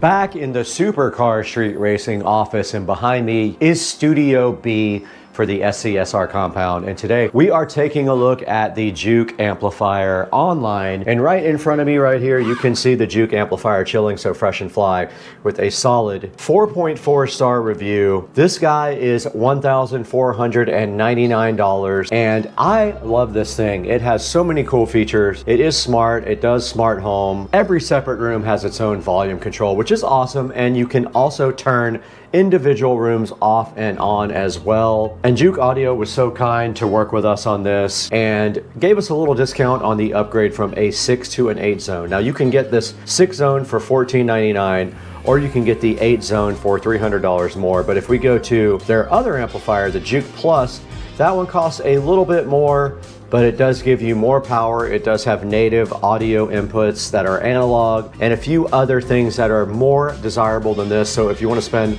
a little bit more, go ahead and get the Juke Plus. Now here's a look at both of these guys on the website. So the Juke 6 and 8 is $14.99. The Juke Plus is $24.99. Now it is limited to 6 zones. So if that is an issue for you, you might want to stick with the 6 and 8. But the cool thing about the Juke Plus is it has subwoofer outputs as well, and 100 watts per channel. Does also long range Bluetooth streaming, so a little bit better Bluetooth connectivity. It does also have an equalizer for every zone. And like I said before, it has analog inputs as well, which is helpful for some people if that's on your need list. Go ahead and check that out. Looks like it also has a Wi-Fi antenna right there. They may have upgraded the Wi-Fi system. I don't really see much about that. But looking at the Juke 6 and 8 right here, has 14 reviews, all 5-star reviews. And there's the 8 zone right there, $16.99. $14.99, so $200 more if you buy it directly from here, and you do get the 8 zone. And then you can see right here amplifying every room, and of course it does support multiple users as well. You can have multiple people log on and control their environment. And there's the back I showed you guys a little bit earlier, up to 16 channels. It has an Ethernet port and it has 2 USB connections that when coupled with an adapter, which does not come with it, you can actually do analog. It is 2 rack units tall. So go ahead and check out the Juke, and thanks again for supporting Supercar Street Racing. You guys are an integral part of the channel, and please like and subscribe. It helps us so much with the algorithms. It helps keep our videos up at the top, and shows people that we do have support from our fans. So go ahead, like and subscribe, buy all of your products, anything from Amazon you want. Click on any of our links in the description and you can buy anything you want, and it gives us $1 or $2 here or there to keep the channel up and running. But we got to get out of here. We have to go to Cliffs.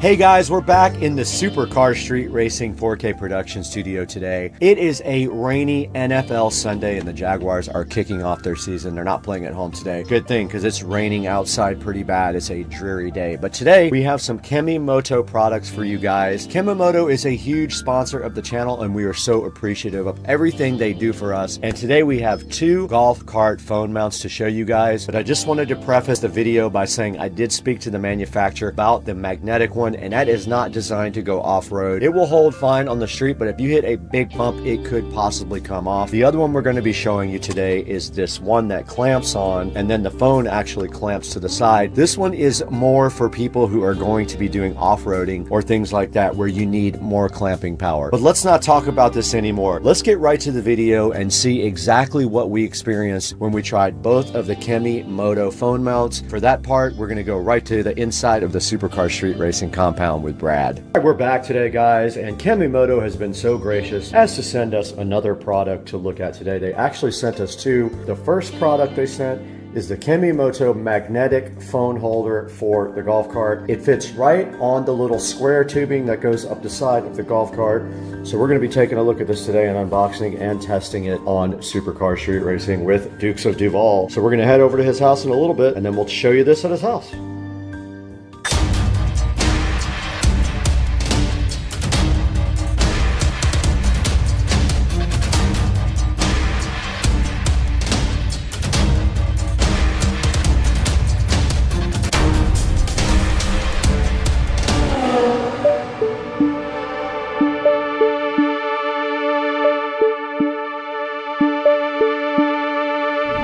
All right, we were over at Dukes of Duval's house now on Supercar Street Racing, and here is his club car precedent. I don't know what year it is.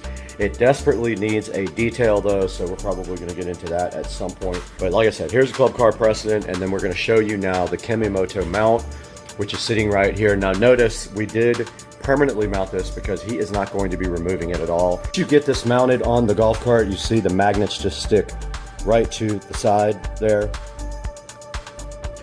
Just like that.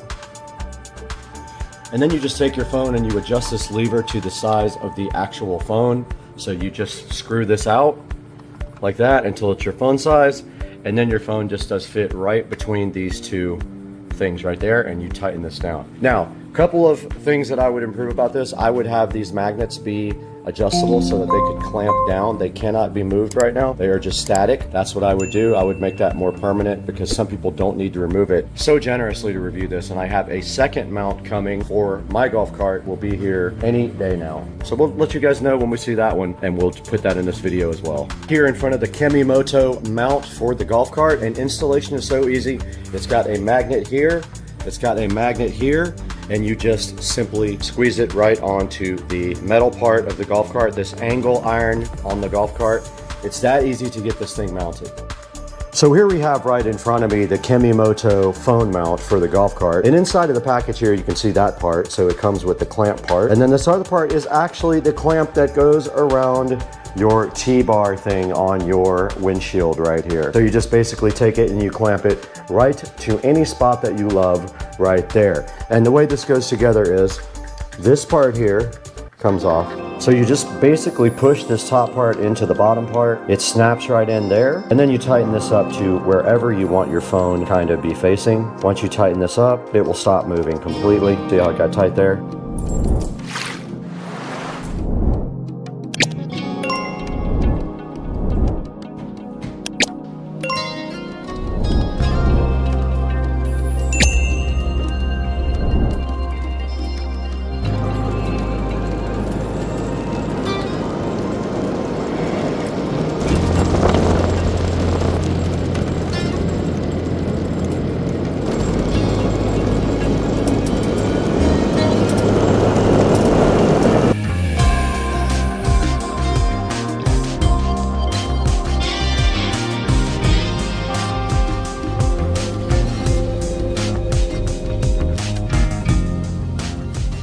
All right, I tightened up the mount a little bit on the back. Let's see if that keeps it from falling down now.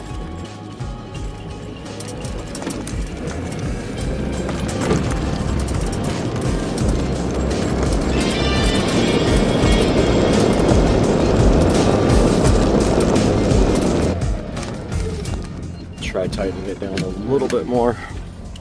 It keeps falling down. Pretty tight. I didn't have it all the way tight.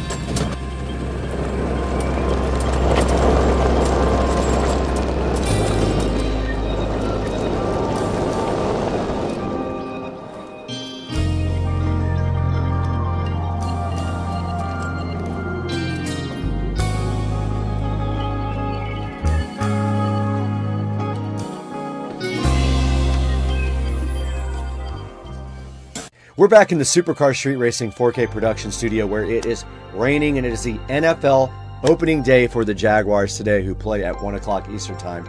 So we got to get all this done so we can watch the game. But today we have two products from Kemimoto, big sponsors of Supercar Street Racing. They send us stuff all the time.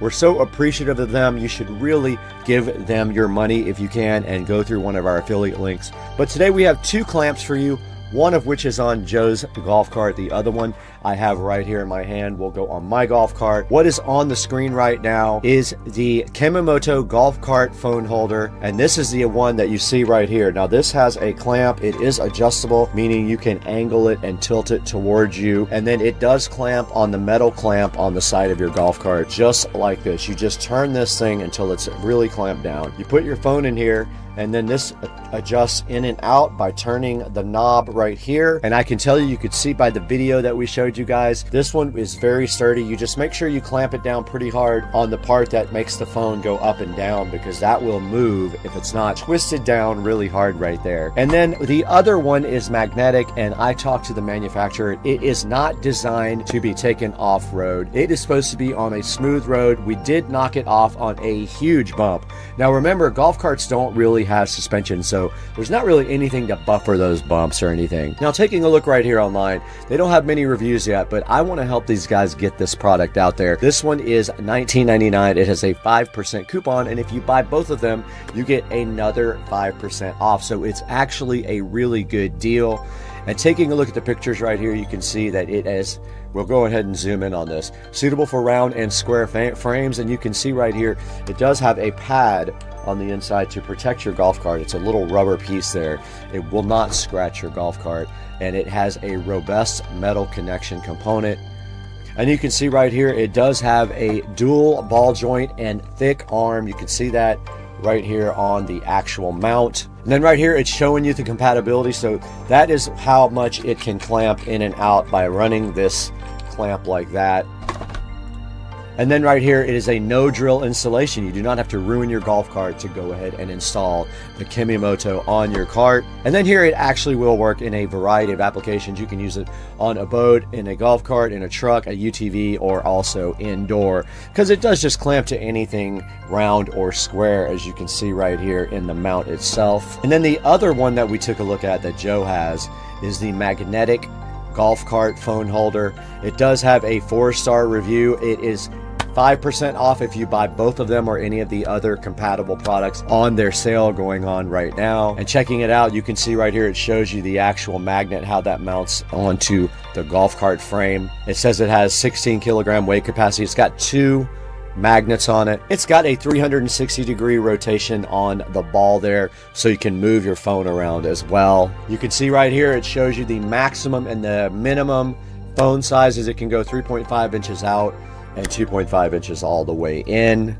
And it says it has a trapezoid shaped mount with a rubber cushion for mounting. And right here, it can be adapted to a square bracket. The magnets can, they are actually on an angle. So when it goes around your golf cart mount thing, it is right up against it.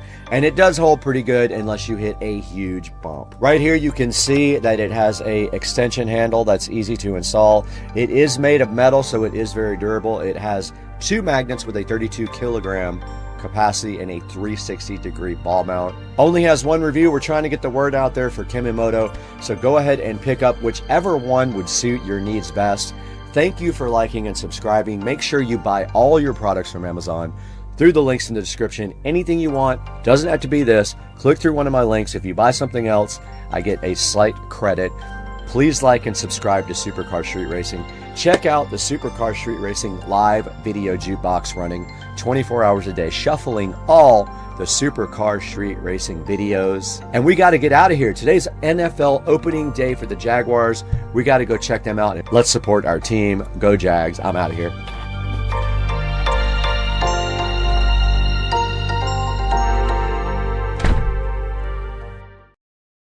Guys, we are in the kitchen starting on the golf cart audio project.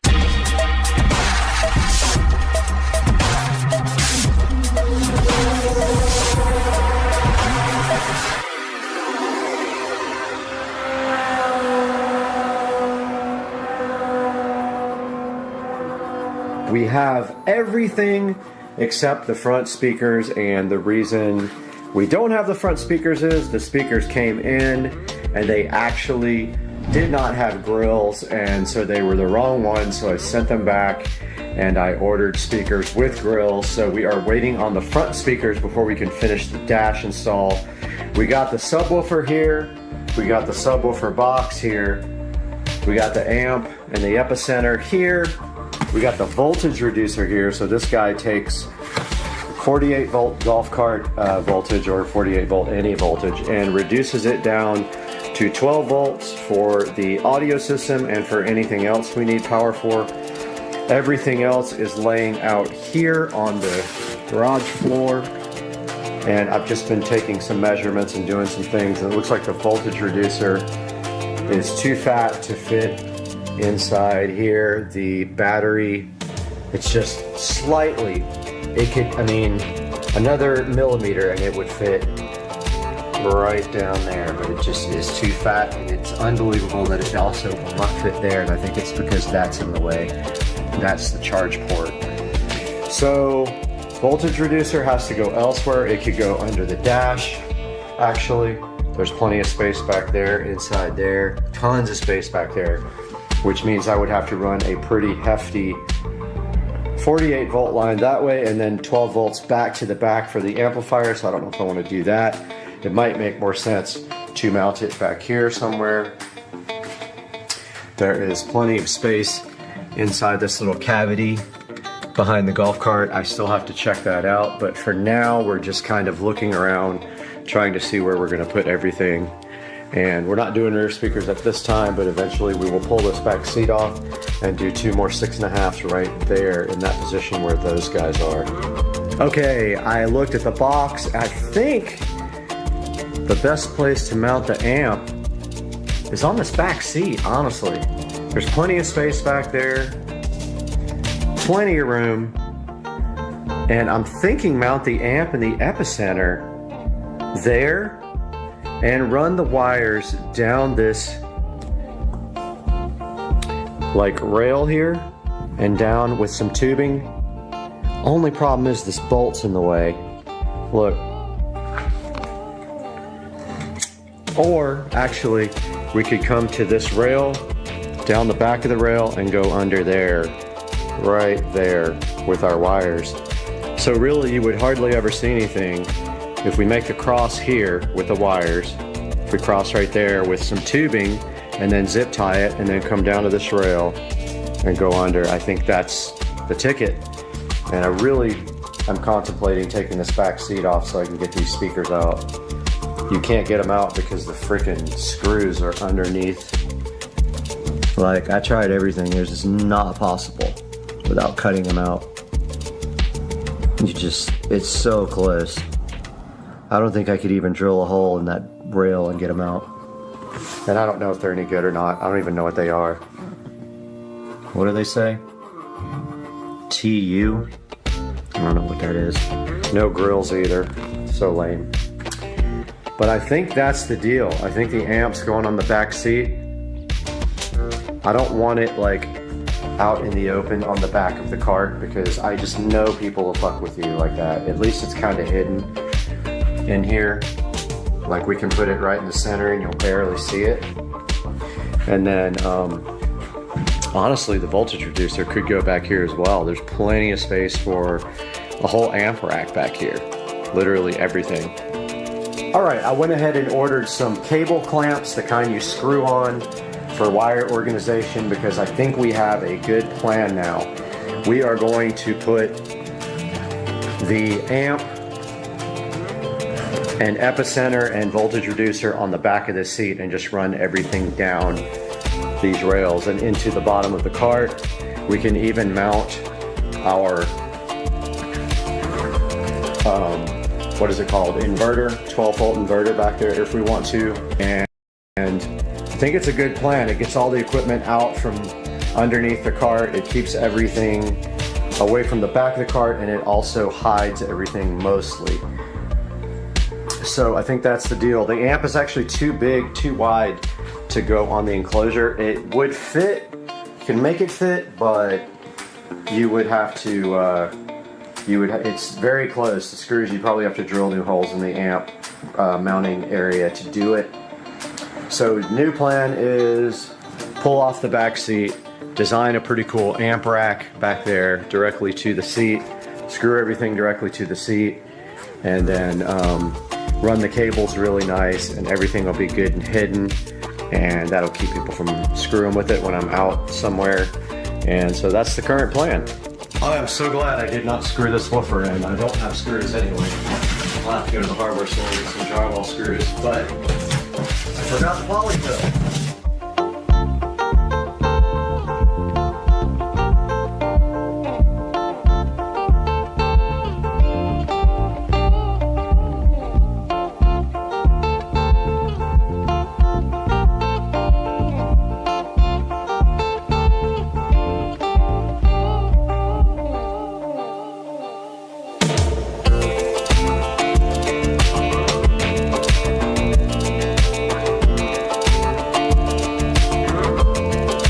Alright, welcome back to the channel, and we are out here in the garage and we are about to remove this seat. I'm just looking for the correct size of freaking wrench.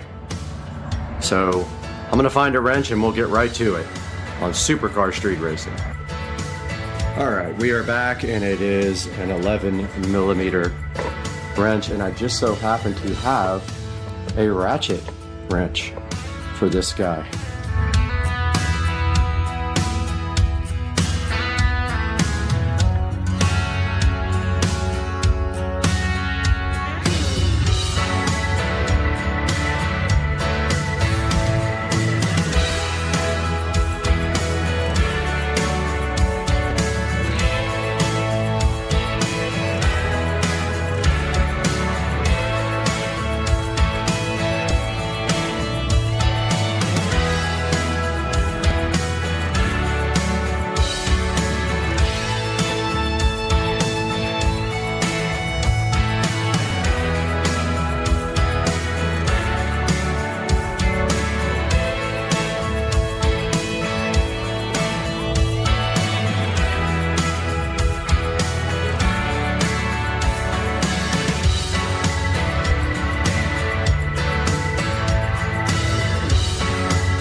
Okay, we got the seat off finally, and now we can start designing our amp rack.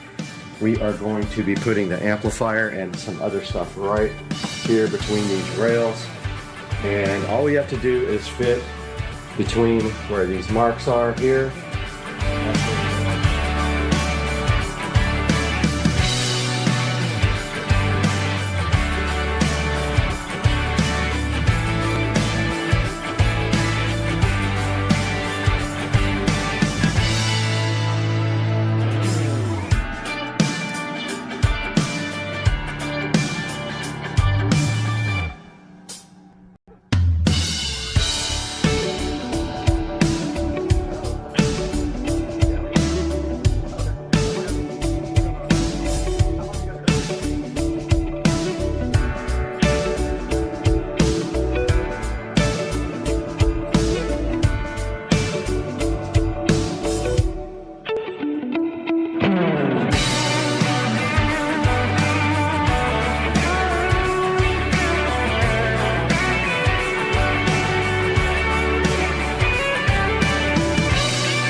right, we are laying out the initial layout here. Looks like the amp will go great there.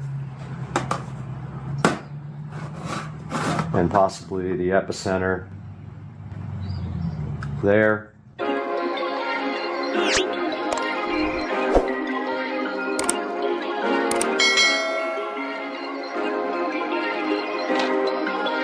Perfect.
All right, this is how you punch it in a 1,000 horsepower Tesla in Mexico.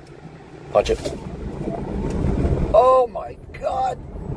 What the hell?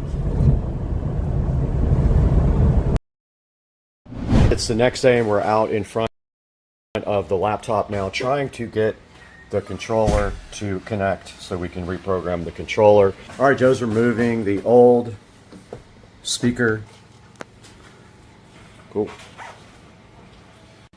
All right, we were able to find the correct software, the Alltracks toolkit. And then you said, where are we going to hit set on the setting functions? All right, we're going for a test rip here on the golf cart. We just reprogrammed the controller.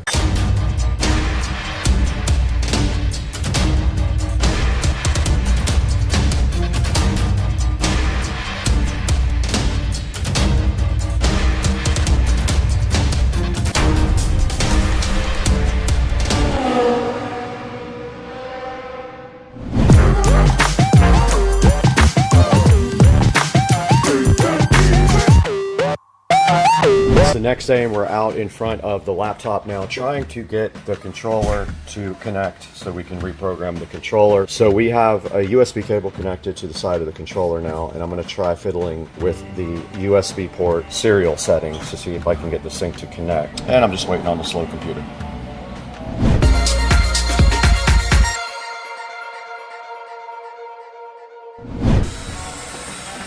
All right, Joe's removing the old speaker and radio holder. I think I gave you this years ago, right? You did. You had it out of another golf cart. Came out of my RXC, I think. Yep, and you passed it along. I remember this now because it's a hollow thing. This worked good. 2, 3 more over here.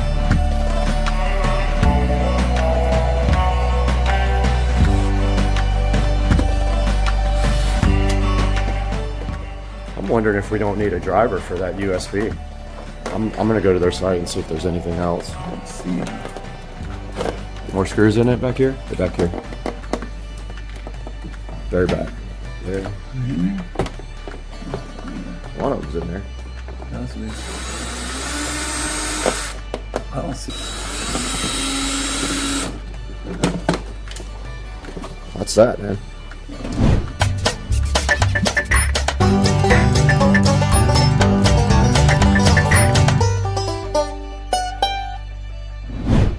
All right, we were able to find the correct software, the Alltracks toolkit. It says for performance, a new standard speed torque curve is suggested. Do you want to change to the new one? Yes, I think that was part of the problem that I had last time, so they must have made an update. All right, we said yes to it. And I think now all that's left to do, it looks like it's done with the update. So now all you have to do is mess with your controls and see what works the best. So the plan is that we're going to put regen back on, which I removed. I just wasn't a fan of it, but just for maximizing the battery. We're going to use the regen on it. Okay. Only one problem is this thing doesn't work on battery, so we can't drive around with this without your inverter hooked up. The laptop battery doesn't work. We need to have it plugged in. So you need your inverter on, or we need to get a laptop with a battery, one or the other. They don't have an app? Oh yeah, yours isn't Bluetooth.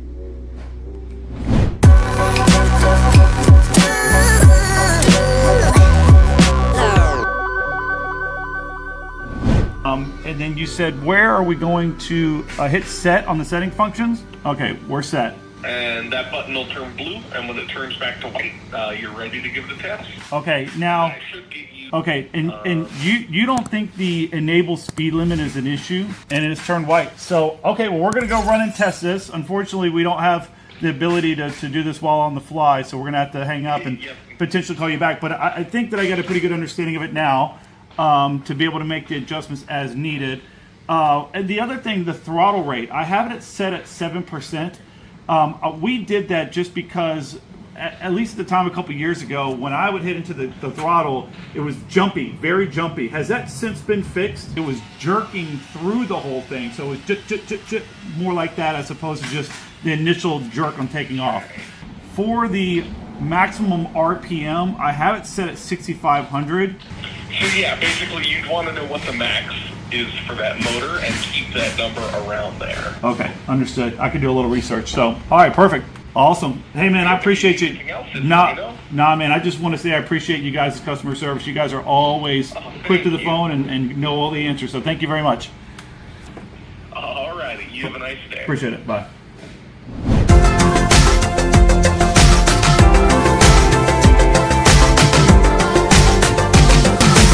All right, we're going for a test rip here on the golf cart. We just reprogrammed the controller finally, and we're going to see if that makes a big difference in the top speed and acceleration with the new lithium battery. Now we don't have to really worry about pulling too much drain on the batteries. Probably going to pop a wheelie.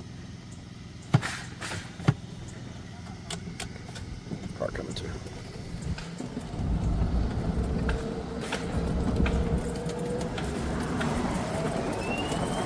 All right. You gotta get your speedo.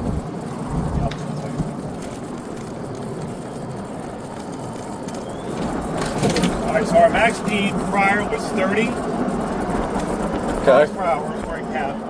But also my back right tire is a little flat, which will make a difference on top speed. Okay. We're going to see if it'll lose too much. I don't think it did.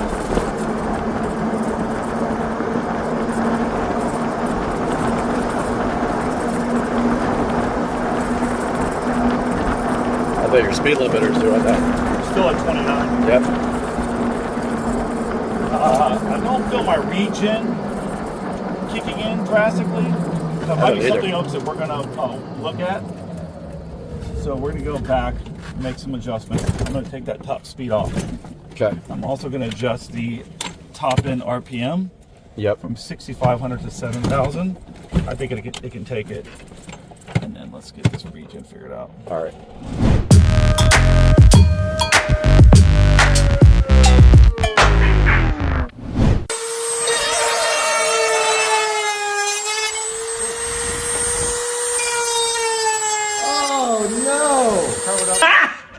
Got him!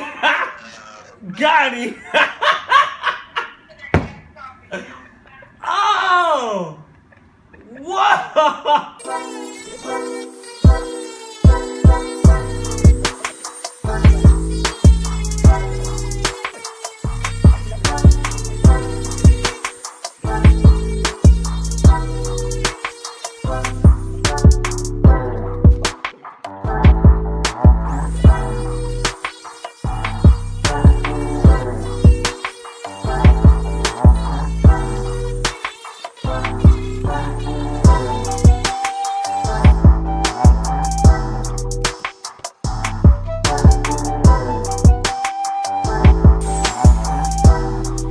Put it up again. I need a big place to put it. Oh, it's worse. You actually added material. Got him! got him! Oh! Problem is, like, if you do it, it like jumps it off. So I'm not gonna that's keep where, doing that. yeah, that's what and that this is fine because it's covered, so I don't really care about that. I just want it to jump and hit something else. Looks like the Amazon logo. Yeah, I'm not worried about that.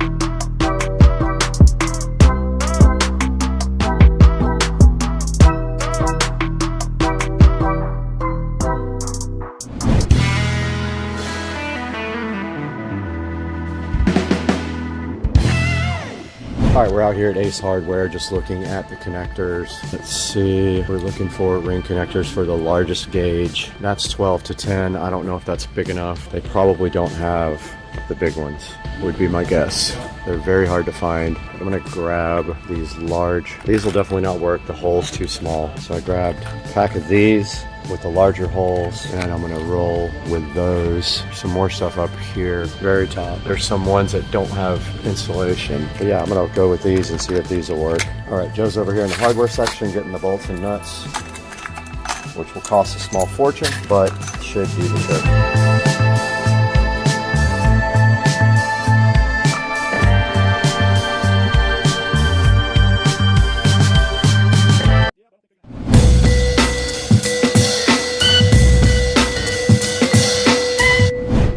All right, we're just wrapping up the end of this part 3 of our video today, and we are gonna go for a little ride here and just kind of measure the speedometer here of the golf cart, because when we last took you guys out, we had not adjusted the controller, but we showed you the adjustments, and now we just want to go for a little ride and kind of see what it's like now compared to what it was before. Absolutely.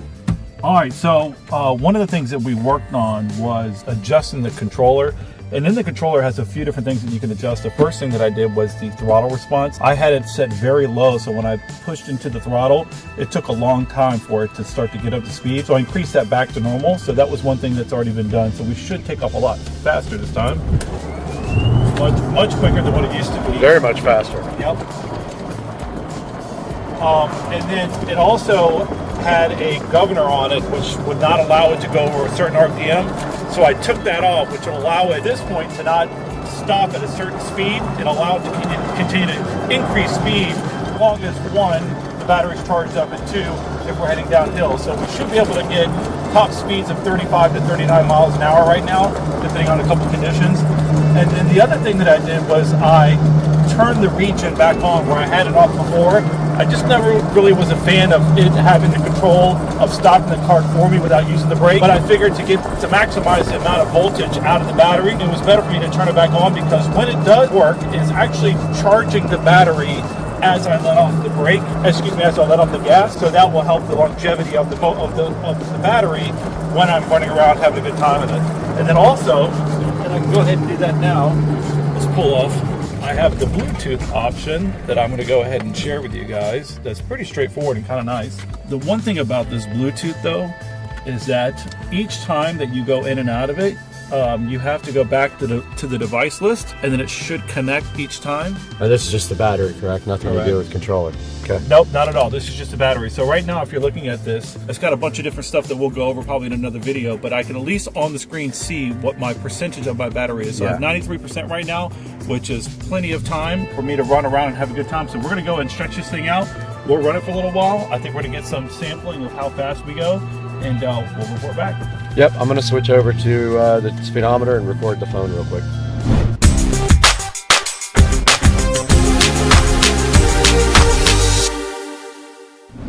All right, we moved to the phone now with the speedometer recording. Okay. All right, so we'll get on the main road here. It's already doing 21. And that's half the throttle. Punched it.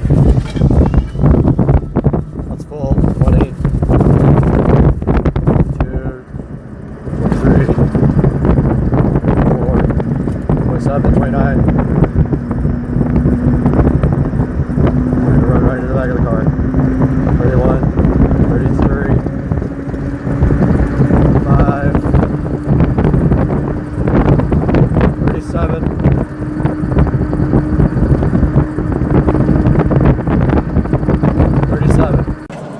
All right, we got the card up to 37 and we're gonna be wrapping this video up because it's almost dinner time, and we're also been working all day on this. Kind of a recap, obviously from my old batteries that I have, comparison to now, major increase in regards to the power and the sustaining power that it has. Opening everything up with the battery, with this battery, gave us a top speed of 37 to 38 miles an hour, which is really, really fast for this golf cart. So I'm extremely happy. And we'll see you guys next time. We're gonna wrap it up. See you in the next one. What's up, guys?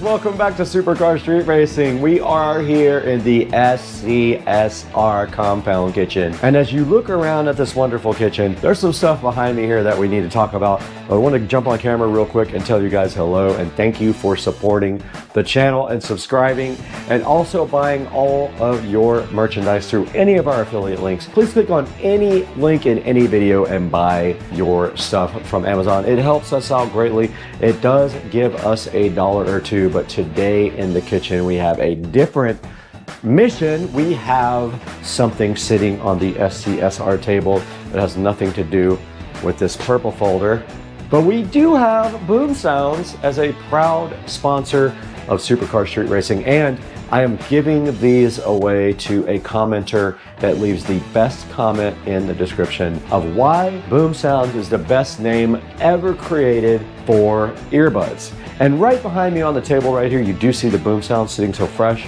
and so fly and ready to be opened by Supercar Street Racing and reviewed for you guys. So why don't we get to business here? Let's get this opened up. Let's check it out. Let's listen to it, pair it to the phone, see what it sounds like on Supercar Street Racing. Let's go.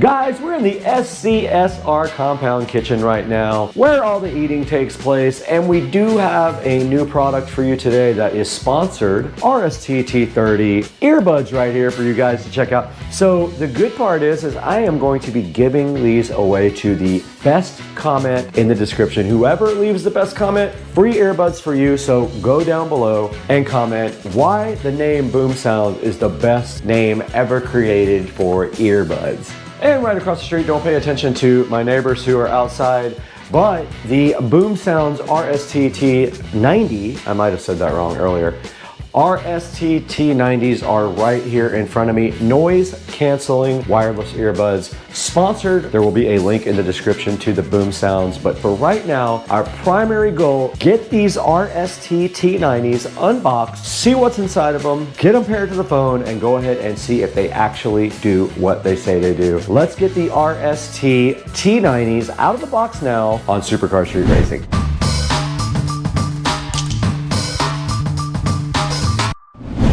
Directly in front of me are some little tiny pieces of a log which have nothing to do with these Boom Sounds RST-T90 noise canceling wireless earbuds that we were so graciously donated by the company as a sponsor for Supercar Street Racing.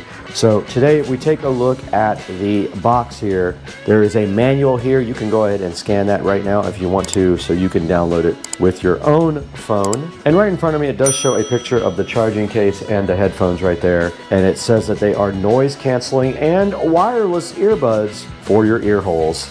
And right here, it does say that they have different ear tips, large, medium, and small. I'm assuming all those are actually in the package. And then on the back of the box, it does have the specifications. It has their Bluetooth version, their supported protocols, their transmitter distance, and all of the delicious good stuff about the RST-T90 Boom Sounds headphones is located right on the back. And right on the side of the box here, it does say that it has an environment noise canceling feature. It has a dual mode, I guess that pertains to music and or voice. It has a voice assistant. They are wireless, of course. It has 6 hours of battery life, it says right there. There is a multi-function button on the device, easy pairing, and then also sweat proof. So For those of you who sweat a lot, you'll be happy to know that these are sweat proof. And that rounds out the side of the box. And on the top of the RST T90s, Red Star Tech has graciously put their logo right there and put their Boom Sounds name right there along with the model numbers for you guys to see again. But that's a good look at the box. And the next step just really has to be to get these things unboxed and see what they're all about and possibly even charge them.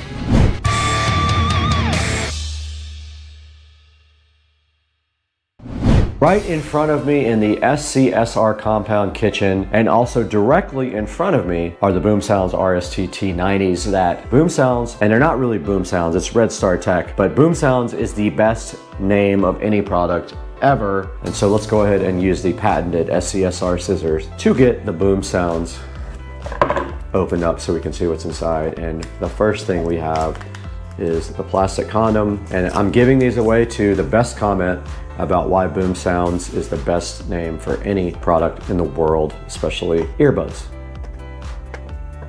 And it does have two protective plastic-ish condoms on both ends.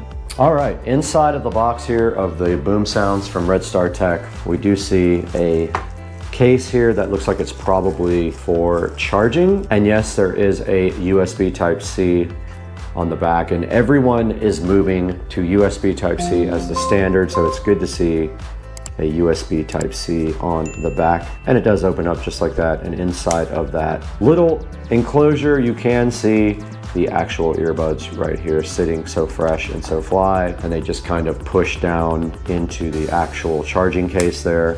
And then over here on this side we have something, yet another short USB Type-C to USB Type-A cable to add to my arsenal of ridiculousness. And then over here we have different sizes of the headphone ear filler things for your head. If you have weird or different types of ear holes, you put these guys in there, and that is it.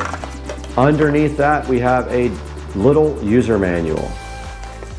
Now let's see what this says real quick. All right, taking a deep dive into the user manual here for the Red Star Tech Boom Sounds earbuds. The first page just shows you their Facebook, their X profile, their Instagram, and their email support. And then there's an accessory list here.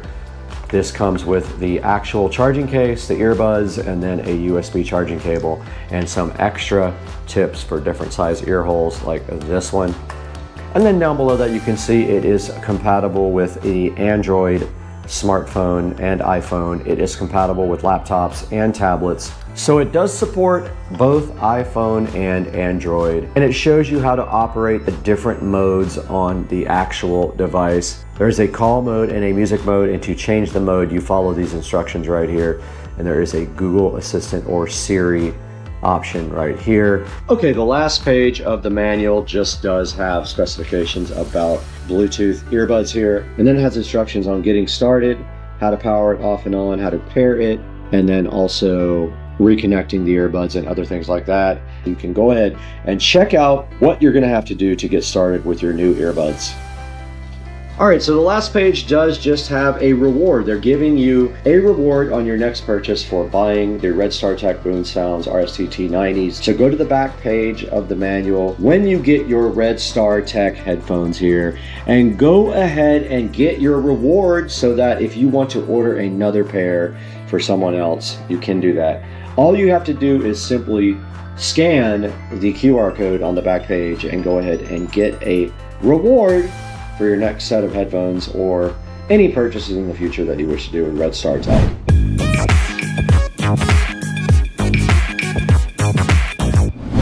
Okay, we are over here at the Cam Duck, right here, the Cam Duck. All we have to do right here and right now is plug in the Red Star Tech. And looky here, we already have a USB Type-A to USB Type-C plugged into the Cam Duck. And right here on the bottom of our earbud container, there's a little USB Type-C thing to plug into. Let's go ahead and get that plugged in now.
All right, guys, we are out in the supercar street racing sunroom, as you can see right here.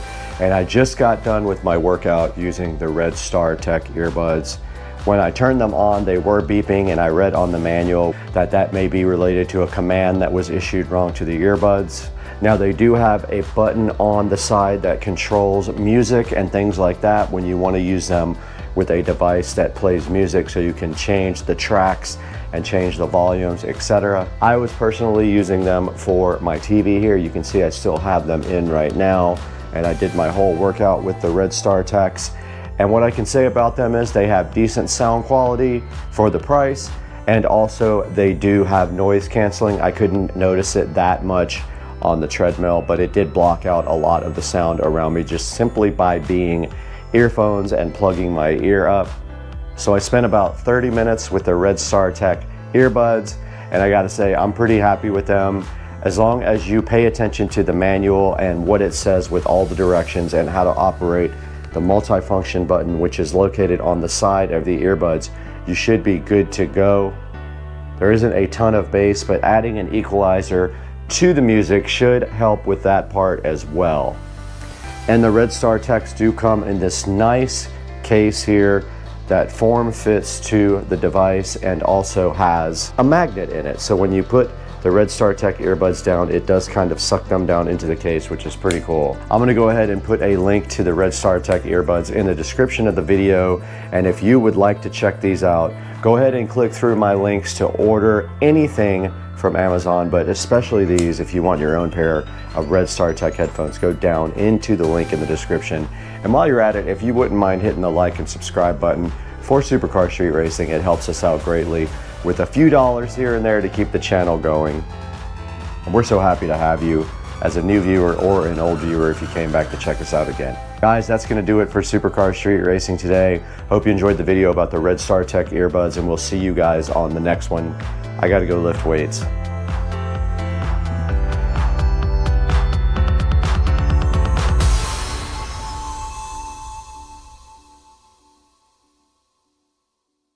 What's happening, guys? It's Friday night.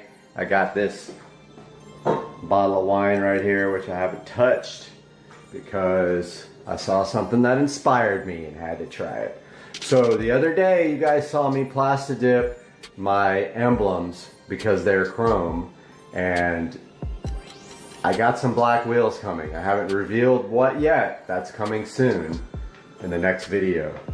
But tonight, I'm gonna show you how to plastidip your orange side markers and dark tint them out. Stay tuned, that's coming right now. All right, guys, what you're gonna need for this project is some blue painter's tape, some masking material. I just use like regular old newspaper or plastic or whatever you have, and just a regular old black matte plastidip right here. You can get it at Home Depot or any auto parts store. And this is the light that we're going to be working on. See this orange side marker slash turn signal? So kind of lucky in this case, right here around this light is a tiny little crack. So I'm able to get the tape right inside that crack. If you don't have that, you're gonna have to kind of mask it off, or you can try a heavy coat around it and see how it peels. It might peel on that line. Stay tuned for what mine's gonna look like when I tape it off. All right, I got the side marker masked off. Notice I got a good mask all the way around it here. Now, before you ask me in the comments, yes, plastidip does overspray. I found out when I did the emblems. Came back the next day and there was overspray all over it. So I got it all masked off. I've got my plastidip here. I need you to do the same thing I did and preheat this can so it's nice and warm. Now, if you've used this can before, it might have some plastidip around the tip here, so just pull that off before you do anything. Then spray a sample there to kind of clear the head. Now, I don't have much room here to spray. Try to get this on camera while I do it. I'm gonna do one light coat first. Okay, that's all for now. Nice light coat. I'm gonna let that dry for 15 minutes and then we'll be back. Okay, the timer just went off, so it is time for coat number 2. Now this coat is going to be a wet coat, and at the same time we are going to remove the tape. When you have tape, you always want to remove the tape while your coat is still wet. So we're gonna put a good 3 shot on there. And then we're gonna pull the tape. I'll be right back. Okay, I just got done pulling the tape and you can see I didn't do as good of a job with the taping. So I'm gonna grab a rag over here from my rag collection. Let's see if this will come off easily. If it doesn't, it will come off when it dries. Yeah, it wipes right off right now. Just like that. Like I said, it will come off when it dries regardless. That's the beauty of Plastidip. If it doesn't come off like that, just use your finger. That was dried on there from the first coat. Now this is gonna take 15 minutes to dry and you're done basically. 2 coats is enough for me on these. I don't wanna go crazy on this part. So I'm gonna show you the other side, which was actually already done before. I wanted to make sure I had it good before I did a tutorial on it, but there's how it came out. I think it looks so much better than the orange. Now, ideally, they would be the color of the car, and they make a whole strip for the European car that doesn't have a side marker in that color, and that's what I really want. But I think that looks better than clear side markers, honestly, with the black factory insert there and then black wheels coming. So that's how you Plastidip your side markers on your car. We'll see you guys next time. Bye.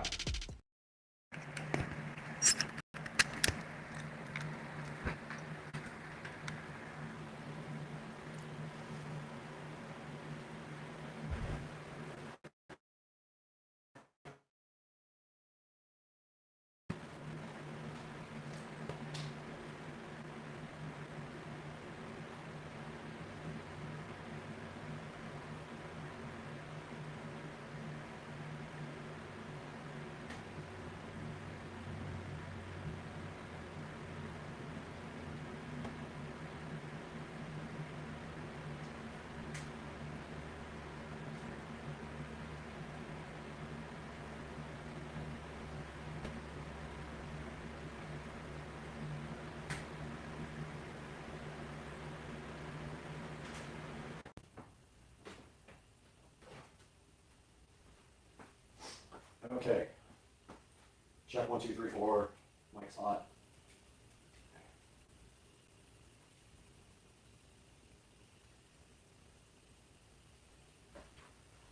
Plenty of headroom. Okay. So leather conditioner, leather cleaner.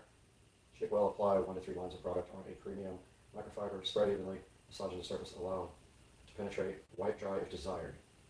Reapply as needed to keep leather looking. We recommend using Chemical Guys leather first. Okay. Are we rolling? All right, we're on it now.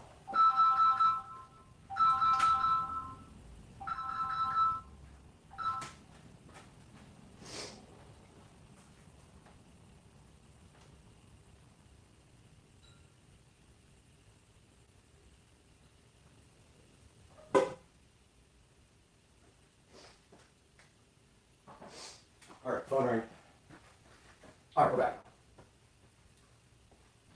This thing can see a lot. Don't need to see the washer machine and dryer.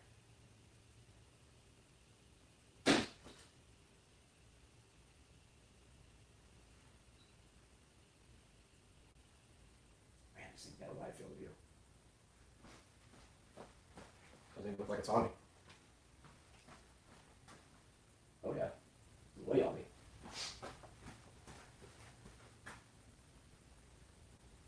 Ladies and gentlemen, welcome back to the SCSR Compound Garage. And today we have a new sponsor for the channel. You can see sitting right here on top of the Model S Plaid, another tiny Model S Plaid. And then right next to it, our new sponsor, Chemical Guys. And Chemical Guys was so kind enough to send us this leather conditioner and this leather cleaner. And Chemical Guys was so kind, they sent us this leather conditioner and this leather cleaner to show you guys. We're going to show you how to use this today, right here on the 2023 Tesla Model S Plaid, and right behind you on the 2014 Club Car President. There's specific directions for using this stuff, and we're going to show you that today. So hang out with us on Supercar Street Racing while we detail the inside of the Model S Plaid and the golf cart.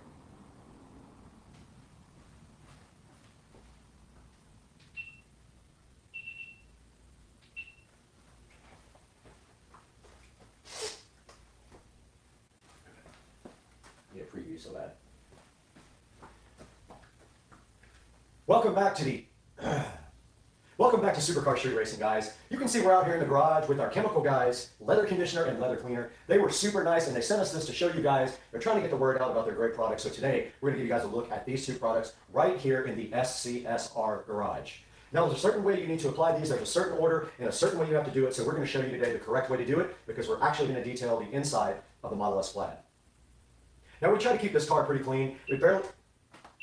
What? Deal with that. Just stops all this up. Stupid thing. Great. Wonderful.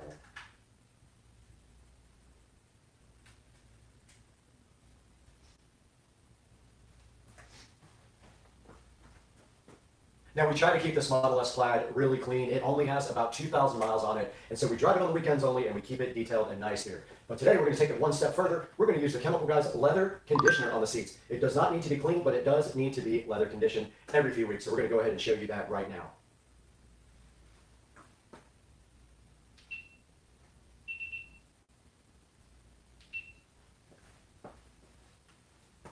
Now, you guys just saw me clean the whole inside of this Tesla Model S Plaid with the Chemical Guys leather conditioner. But we got to take this one step further, because we need to show you guys how to use the leather cleaner. So what we're going to do with the leather cleaner today is we're going to turn our attention to our Club Car President over here. We're going to clean all the seats and then condition them with the leather conditioner. So one step at a time, let's get busy now with the leather cleaner on the Club Car President.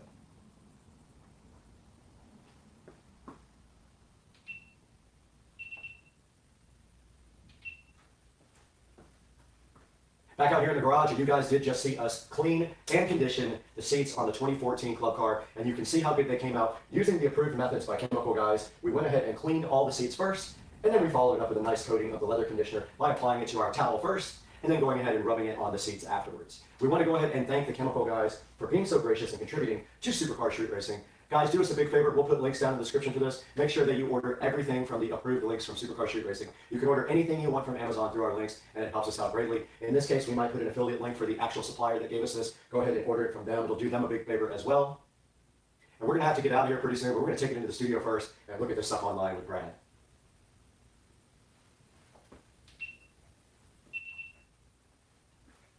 Little time here.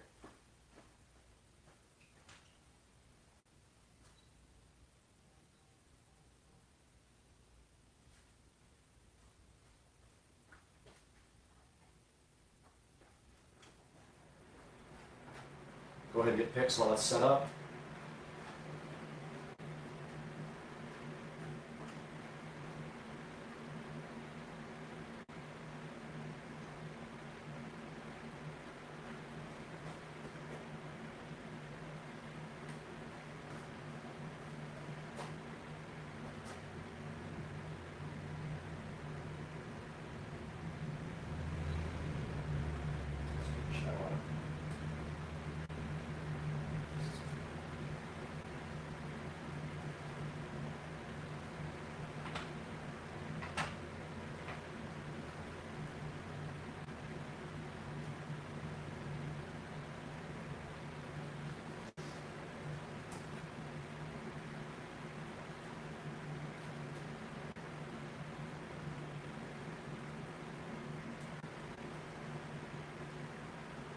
Signature.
We are coming to you live now from inside the Tesla, and we have the Chemical Guys leather conditioner right here with us to show you guys. And we want to show you how to actually use this as well while we have time. So the instructions do say take the leather conditioner and wrap in a nice soft towel, and then just take and put a couple of stripes, 2 or 3 stripes, directly onto the towel like this. Take 2.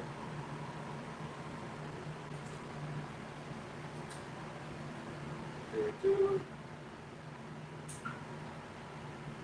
Take that. Zoom in on this.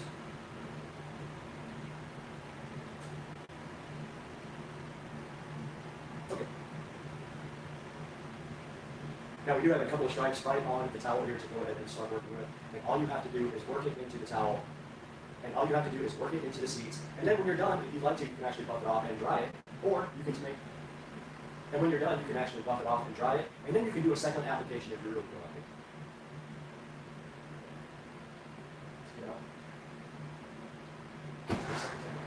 How?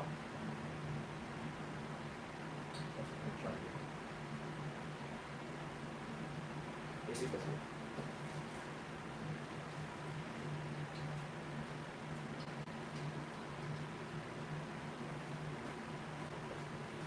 Oh, manage fan was on.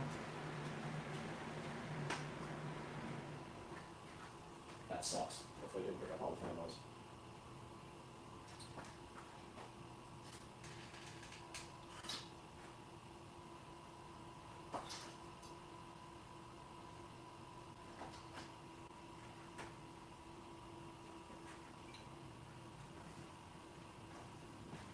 I guess in case that was a bad take, I'll go ahead and record that part.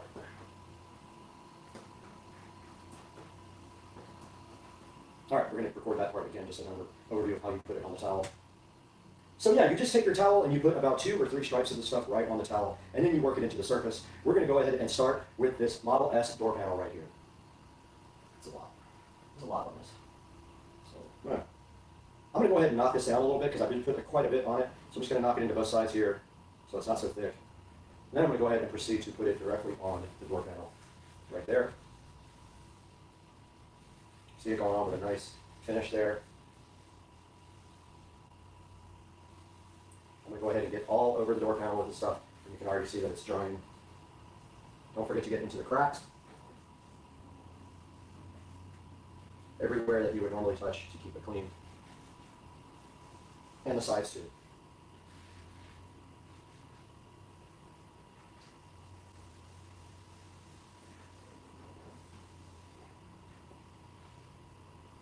Now, if you'd like to, you can go ahead and wipe that off as well.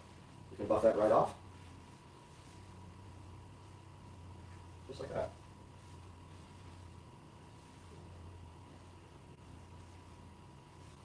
And that door panel is completely done.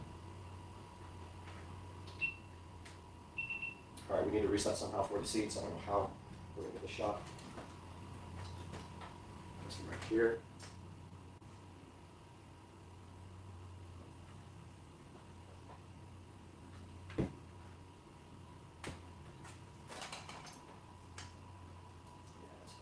It's going to get in this light is in the shot.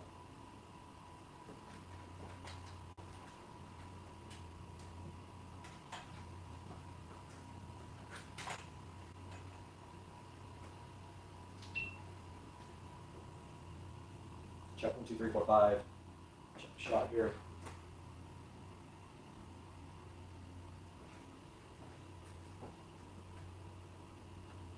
All right, guys, here is the front of the Model S, and we're going to go ahead and put a little bit more of the Chemical Guys leather conditioner on my rag here. I'm going to turn it over first. And this time I'm not going to put quite as much on it. I'm just going to put a couple little stripes here. It comes out pretty thick, so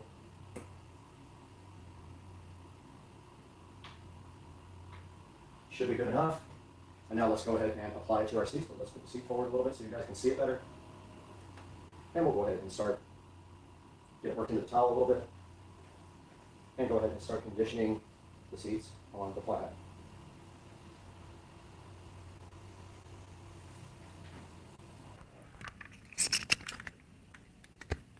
Overheated.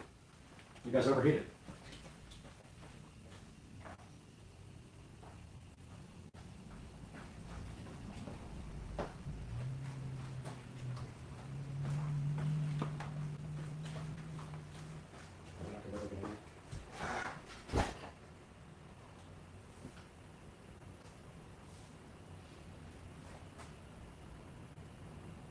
All right, we're on the other side of the Model S, and we're going to go ahead and put some leather cleaner. All right, we're on the other side of the Model S. We're going to go ahead and put some leather conditioner on our rag and do this other seat for you guys. We're going to go ahead and wipe it into the rag so it doesn't splotch a lot.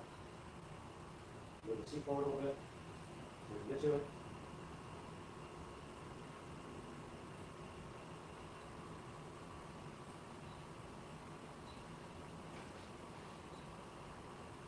And go ahead and apply the leather conditioner.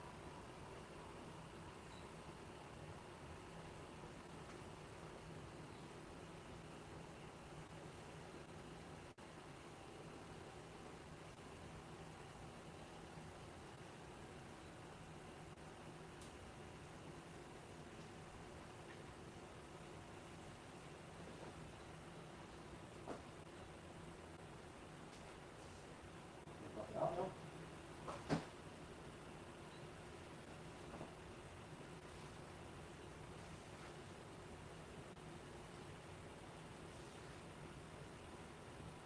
And go ahead and do bottom.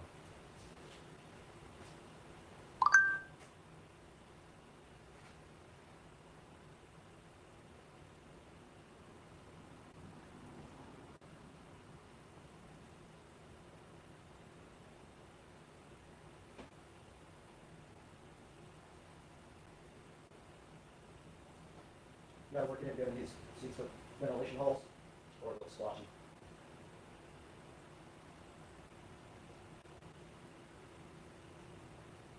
And I'm gonna buff that out.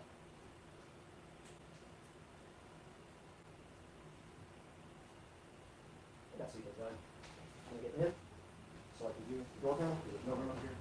And I'm gonna do the dash. Now I'm gonna do the dash and the center console here. Put my towel over. This time I'm going to try to do some stripes.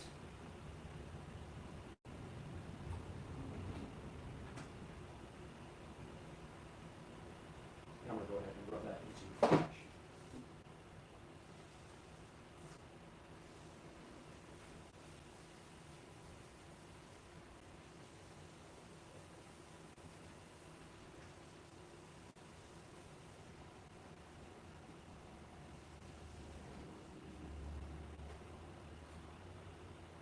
Wipe it off after.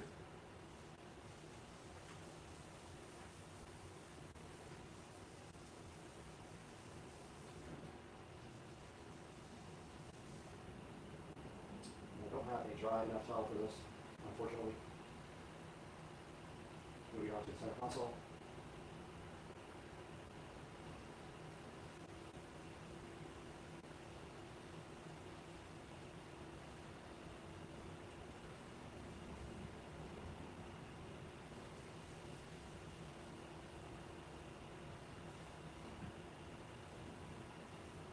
Now I'm going to get this underneath the dash here.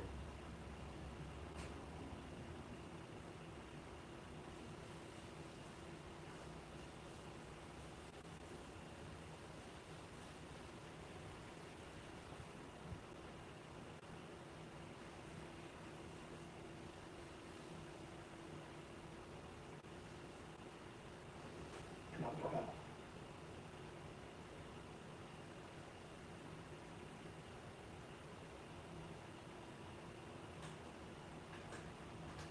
Locking off first one.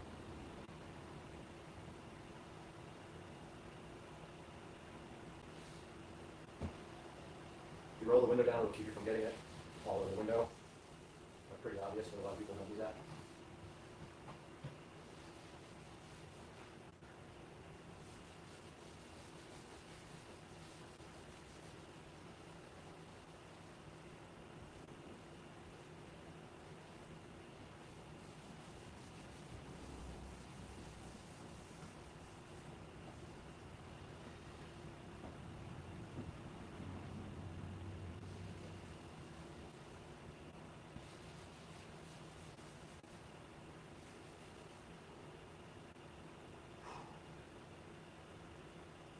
All right. Front is done.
Check 1, 2, 3, 4.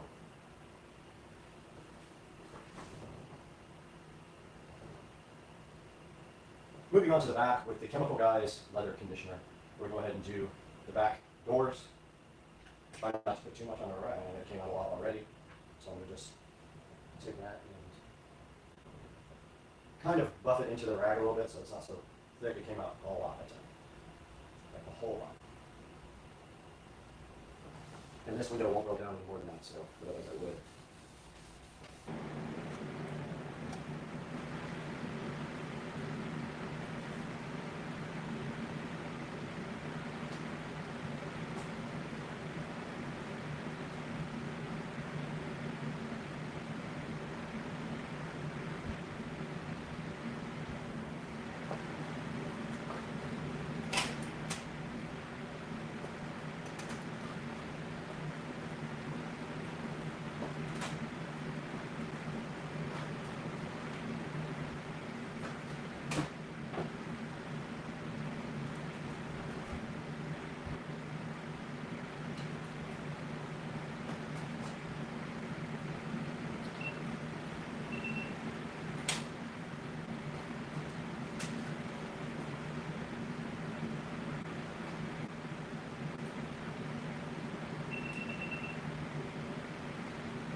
All right, we are now in front of the golf cart.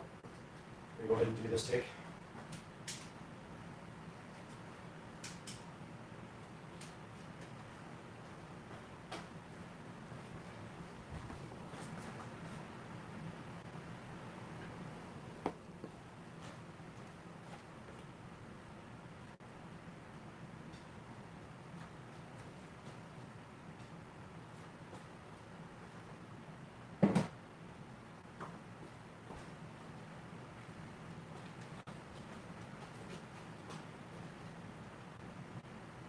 All right, we're back in front of the golf cart right now, and you guys can see we have the Chemical Brothers. I say Chemical Brothers. All right, we're back in front of the golf cart. You guys can see we have the Chemical Guys leather conditioner and the Chemical Guys leather cleaner, sitting so fresh here. This time, though, we're going to go ahead and clean the seats with the Chemical Guys leather conditioner. And per the instructions, you shake well, you spray the leather cleaner on a microfiber cloth, and then you wipe the leather cleaner into the surface to remove the dirt. Let's go ahead and get our microfiber cloth out. Fold it up. Go ahead and spray some of the leather cleaner on it. And we'll go ahead and clean this leather.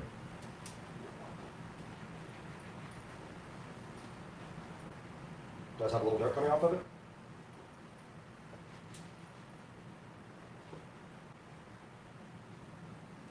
And that's all there was to that. And we'll flip to the other side because there was some dirt on that seat.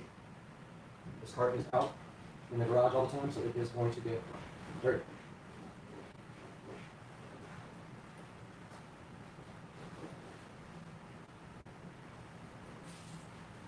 All right. That is the leather cleaner for the front. Now let's go ahead and get a clean cloth. That is dirty. We'll put a few stripes of leather cleaner on it, or we'll put a few stripes of leather conditioner on the cloth.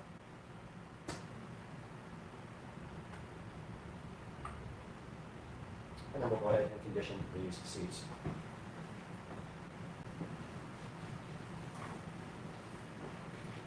And you can see it's soaking into the leather already. Flip the towel over. Put a few more in it. And the top seat is done. Let's move down to the bottom seat. Flip the towel over again. Not put way too much on that. That would be enough for the front and the back. Put some of this on this other towel for the back. Let's go ahead and do the bottom seat.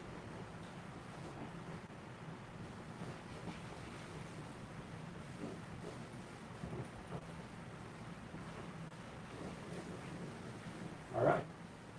The front of the golf cart is finished. Let's do the back now.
All right, we're back at the rear of the golf cart, and we are going to start with the leather cleaner. Let's go ahead and spray some on our rack here and wipe down this top seat.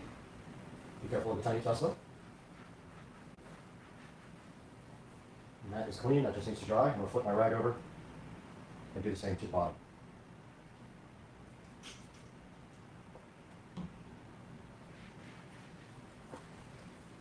That will get all the grease and contaminant off the seat and clean it and get it ready to be conditioned. Top's already drying. Bottom is done, and this rag is also done.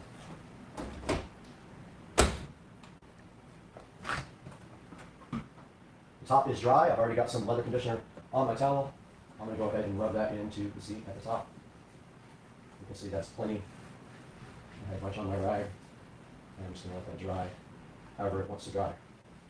And then I'm going to flip my rag over, put a little bit more on the back, hopefully not a lot this time,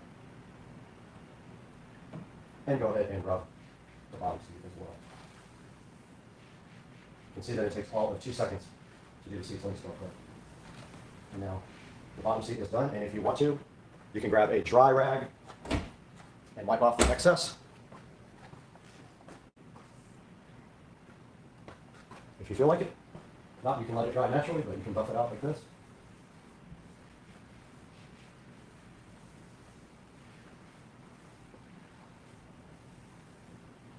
And that is that.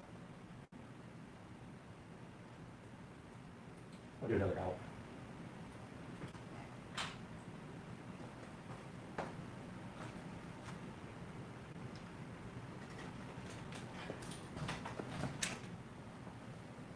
Do another outro. I'll put off the chemical guys cleaner.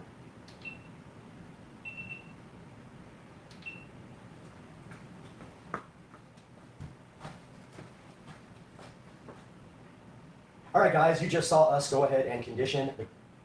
Take two. All right, guys, you just saw us go ahead and condition the seats on the Model S Plaid, and then we came over to the 2014 Club Car Precedent. We cleaned the seats with the Chemical Brothers. I want to say Chemical Brothers all the time. We cleaned the seats with the Chemical Guys leather cleaner, and then we proceeded to go ahead and condition them with the leather conditioner. If you want to pick up this product, it's going to be down in the description. Go ahead and check it out there. If you want to check out this product, it's going to be down in the description. Go ahead and check it out there. But for now, let's throw it over to the Supercar Street Racing 4K studio and see what Brad has to say about this product. Why was I looking at the light the whole time? Let me do that over. I was looking at the light. The camera. I'm stupid. All right, guys, you just saw we went ahead and conditioned the seats in the 2023 Tesla Model S Plaid, and then we came over to our 2014 Club Car Precedent, went ahead and then we came over to our 2014 Club Car Precedent. We went ahead and cleaned the seats with the leather cleaner, and then proceeded to condition them with this leather conditioner. Go ahead and check out the Chemical Guys. Go ahead and check out the Chemical Guys products down in the description and pick yourself up some. Now let's throw it over to the 4K production studio with Brad and see how you can get this stuff online. It's perfect. Motor. It's hot.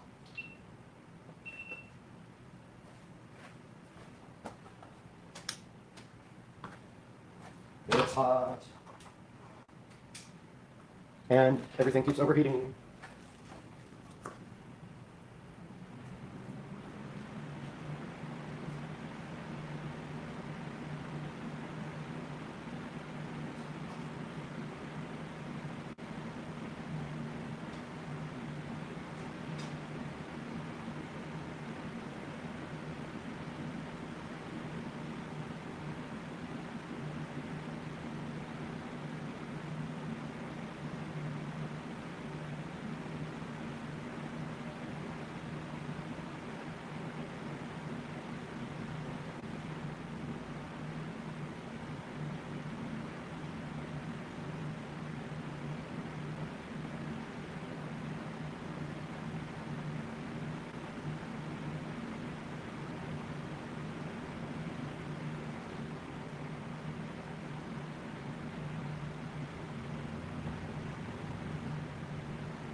Alexa, turn off. Never mind.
filter was so clogged on my vacuum cleaner.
to set R2D1 to 72 degrees.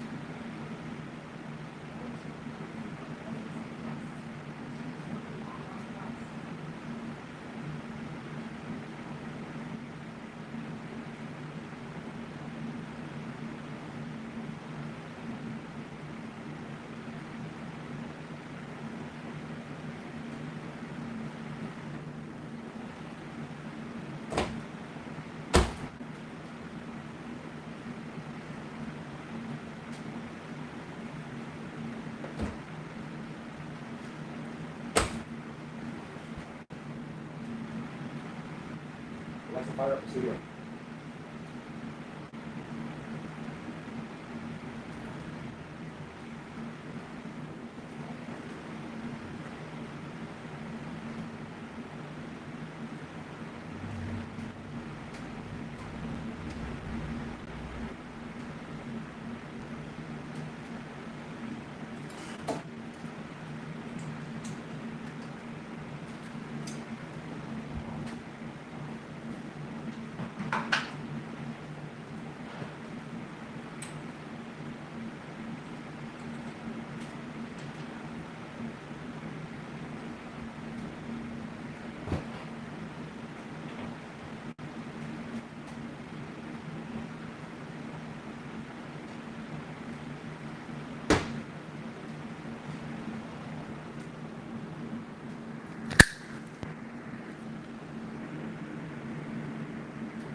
Alright guys, welcome back to the channel. Today, it's Friday.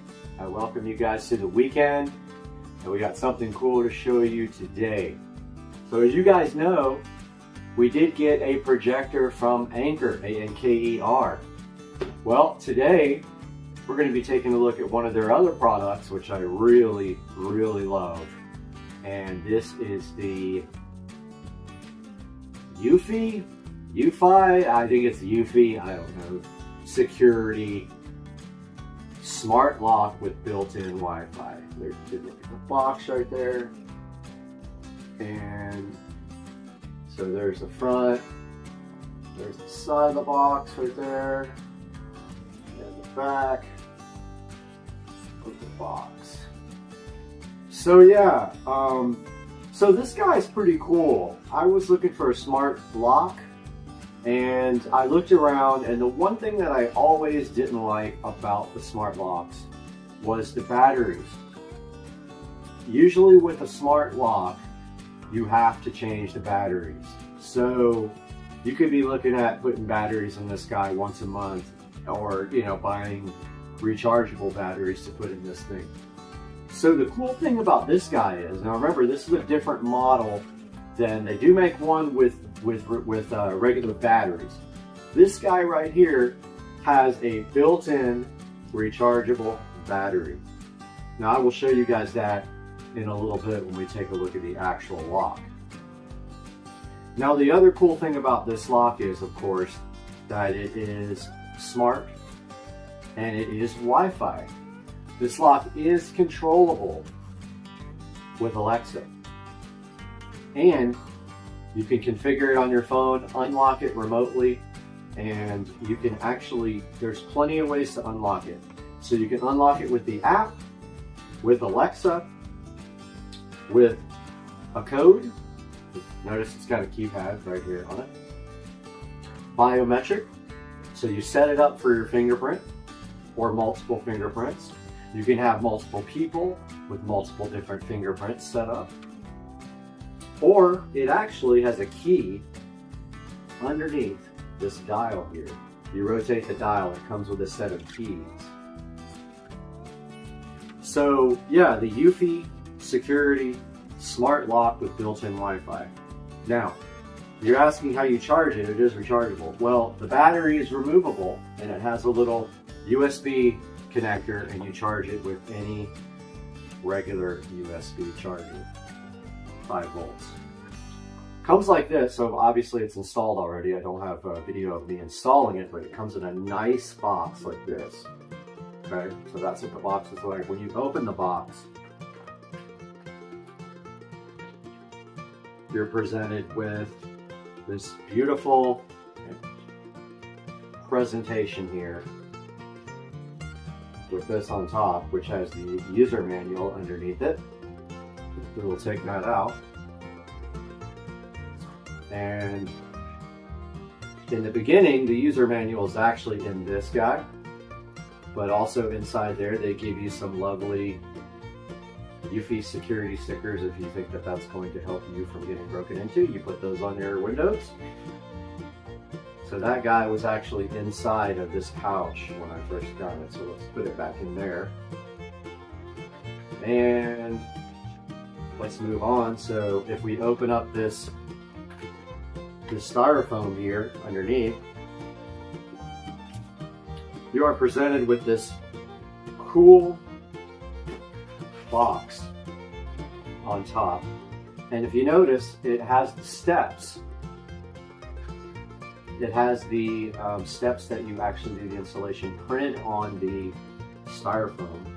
And then if you go under that further, you would have found the lock here. And these little cardboard boxes which have the rest of the steps on them and the parts. So for instance, step 1 is the thing that goes inside the door. I forgot what it's called, but it's the thing that goes, that actually protrudes out and goes into your deadbolt part. Then step 2 is your little, I believe they're strike plates or whatever they're called. And then this next box has keys, and it's marked like that. And then this is the screws for step 4, which is holding on your door lock. So if you take out the manual here,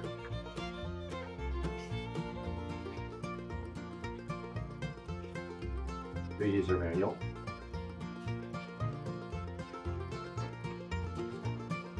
it will actually show you install instructions. So the first thing you do is go to step 1 and you install the deadbolt, is what they're calling this. So it's clearly laid out in the manual right here for step 1.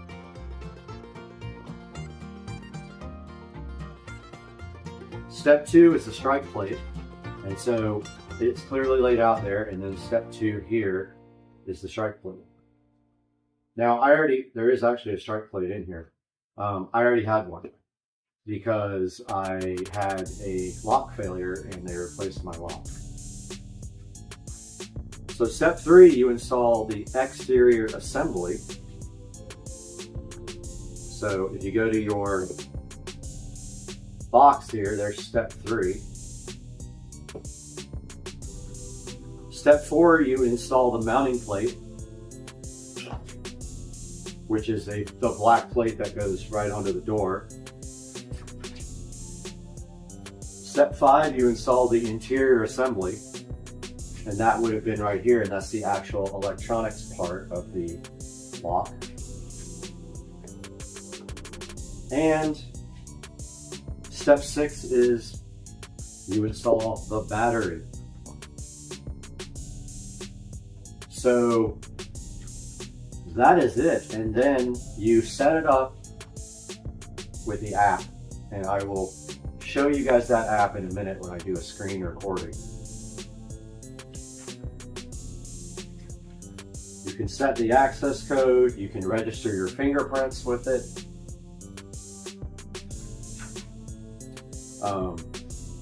One cool thing about this lock is you can set it up to automatically lock at certain times of day or when you unlock it. So for instance, mine will lock 2 minutes after I lock it. So I'm putting this all back together and showing you guys how nicely this thing all goes back into the box. So that goes there, just like that. That goes on top like that. And lastly, the UFI, let's call it UFI, I think let's use this. Manual pouch goes right there. And this guy goes back together like this. And then this all goes back in to the lovely box like this. Somehow. tight fit.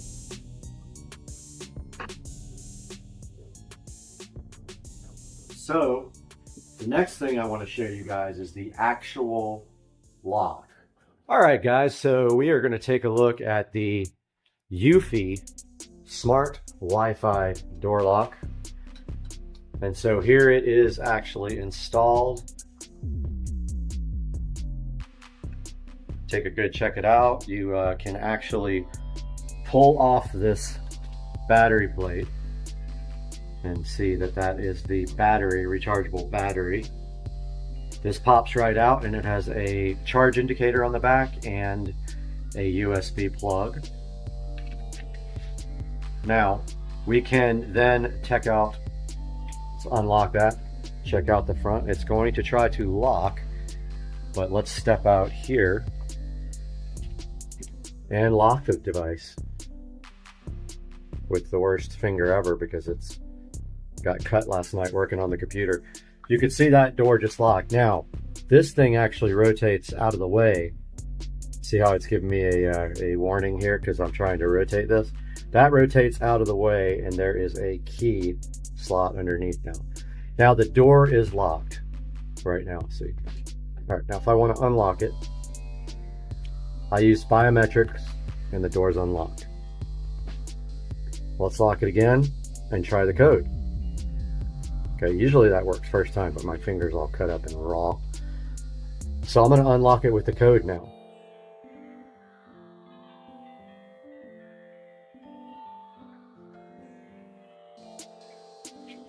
Door was just unlocked with the code. Works just perfectly.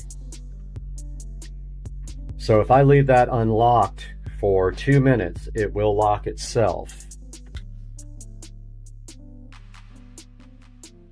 Now let's take a look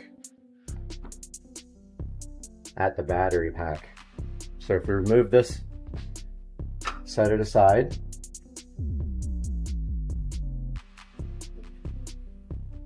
This battery pack comes straight out like that. Now take a look at the back of this battery pack. So if we want to charge this guy, all we need to do is bring it over here. I already have a charger set up here. Plug this guy in somehow. Now you see how that light is red. That will charge for a while and then it will turn green.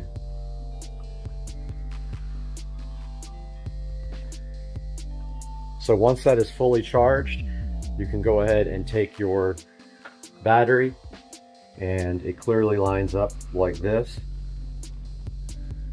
and throw that into your device. And it gives you a little song, tell you it's on, and this guy should lock itself here pretty quickly.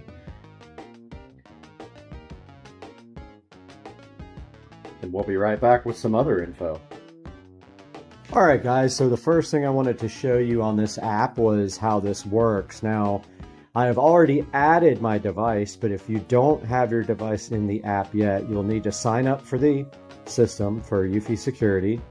You'll have to hit Add Device, at which time it will discover your device, okay? And once your device is discovered, you will see it here on this page. And then to configure your device, and you notice it says it's locked here, you can unlock it by dragging to the left or to the right here.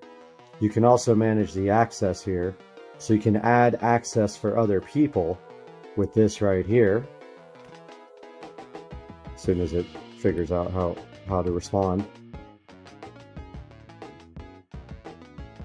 So that's my access there. You can look at the events, when it was locked and unlocked, and what day. And then if we go back here to this page, your settings is this little gear icon right here. So notice it says what kind of lock it is. It's a smart lock touch Wi-Fi, touch and Wi-Fi. Don't get that confused with the other lock, which needs a Wi-Fi bridge to actually work properly.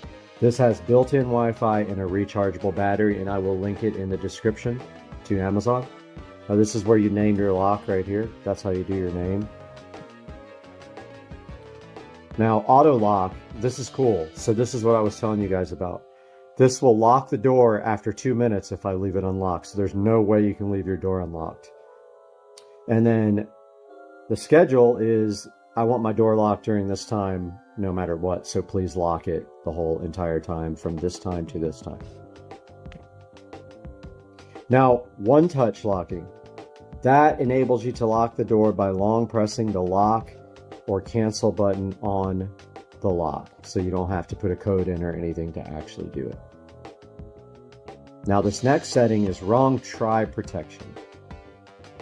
So if someone tries to unlock my door with a fingerprint or the code more than 5 times, then it will disable the lock for 3 minutes. So you can set the attempt numbers here, and you can select the minutes here, or you can just switch it off completely.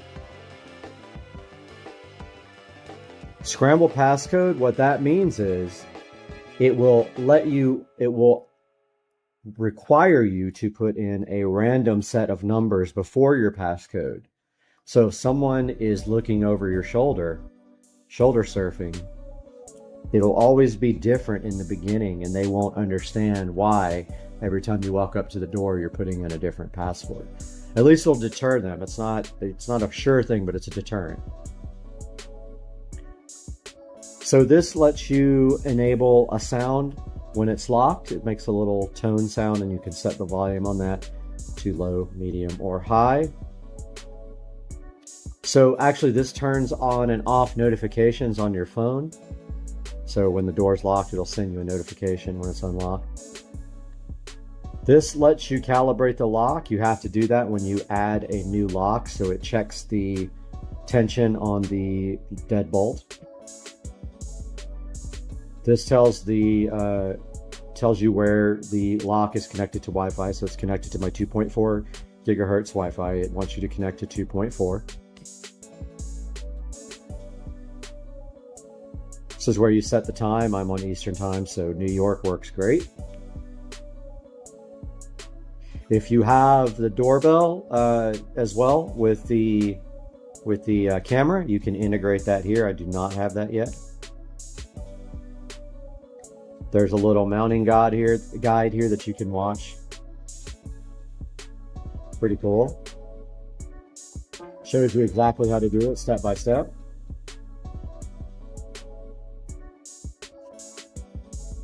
You can share your devices with family and friends so they can actually use the app. And then here in About Device, it shows you the serial number, MAC address, firmware version. You can check for a firmware update, and this is fully updated. So now I want to show you how to add this to Alexa. So we go to our Alexa app.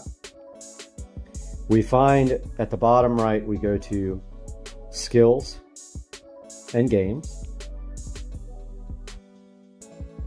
We search for Eufy, and it is the Eufy Security, not the Eufy Home. Now you click Enable. Now you put in the email address that was associated with your account.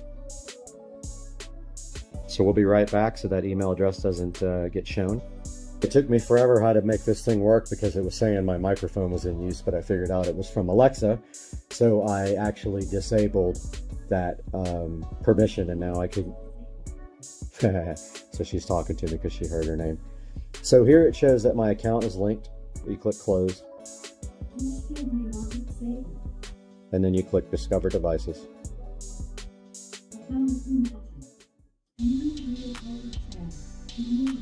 This is hilarious. She's talking to me. So it's looking for devices now.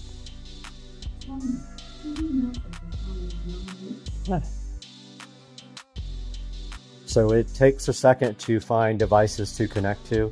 It should find my lock.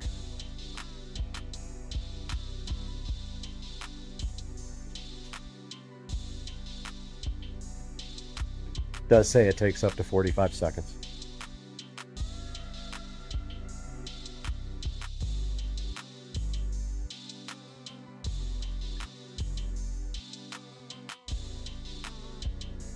Aha, no new devices found. Well, let's see if it's actually in there. There it is.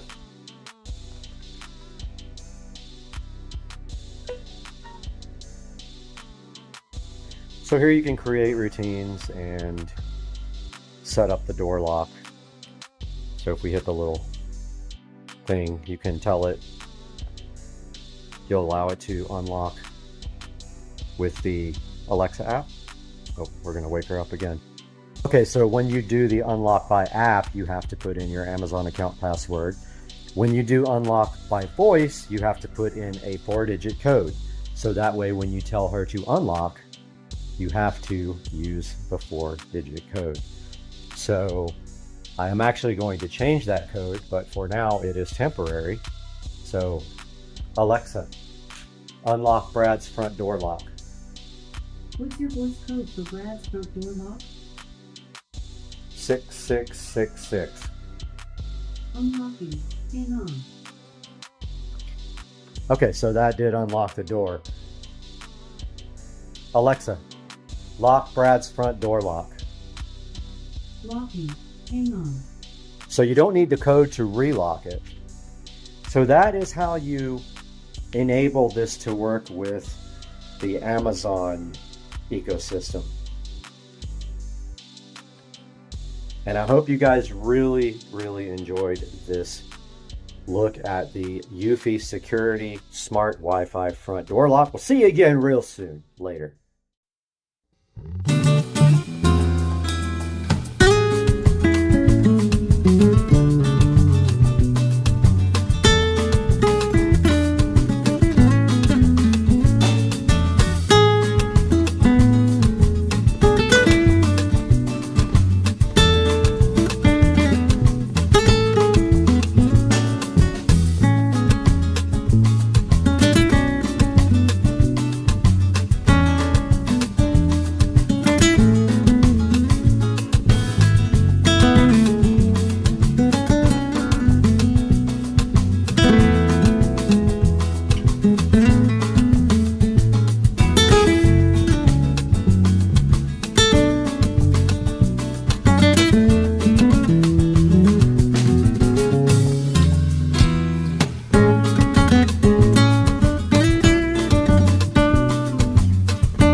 Hey guys, welcome back to the channel, and check this out. I got something to show you today, and it is right here.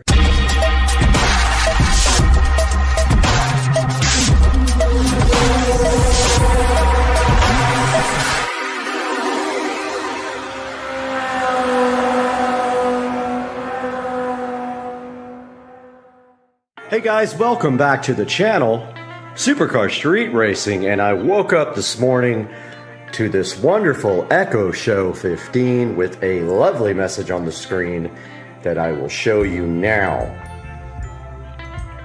So check this out. I had no clue that Amazon was about to release an update for the Echo Show 15 that would totally transform the device into a cool multimedia solution.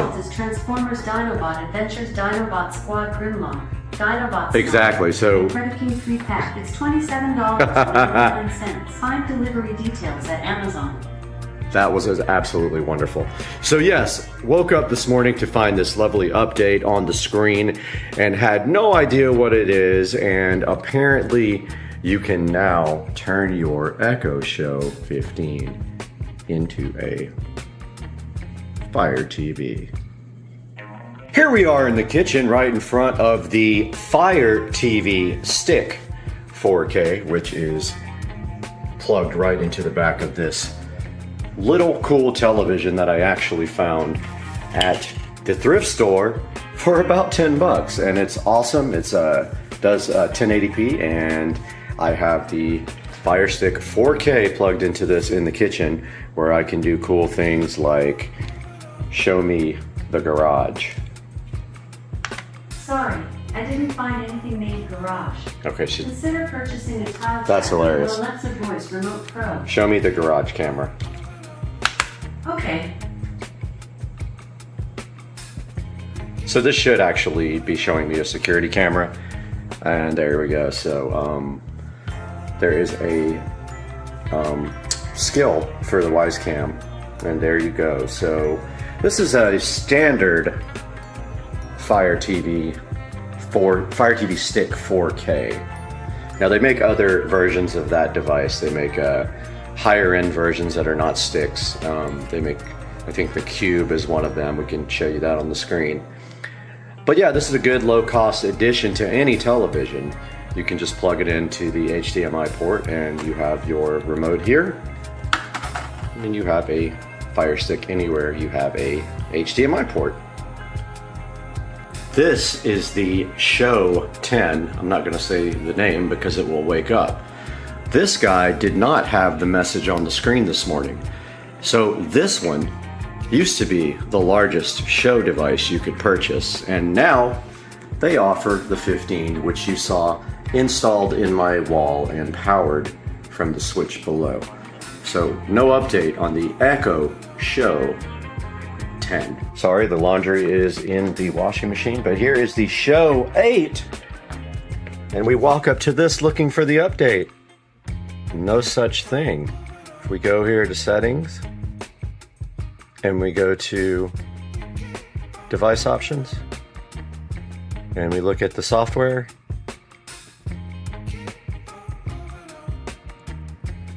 we hit update. Aha, it is downloading a new update, but it is not going to be the Fire TV update, unfortunately. Okay, walking into the office here, we can see the Show 5 sitting here looking all wonderfully flush mounted into the wall, which I have a video on that if you are curious as to how to flush mount your Show 5, and this is powered from the switch right here. Let's turn some lights on in here. Let's see if this guy has it. Let's go to settings and device options and software.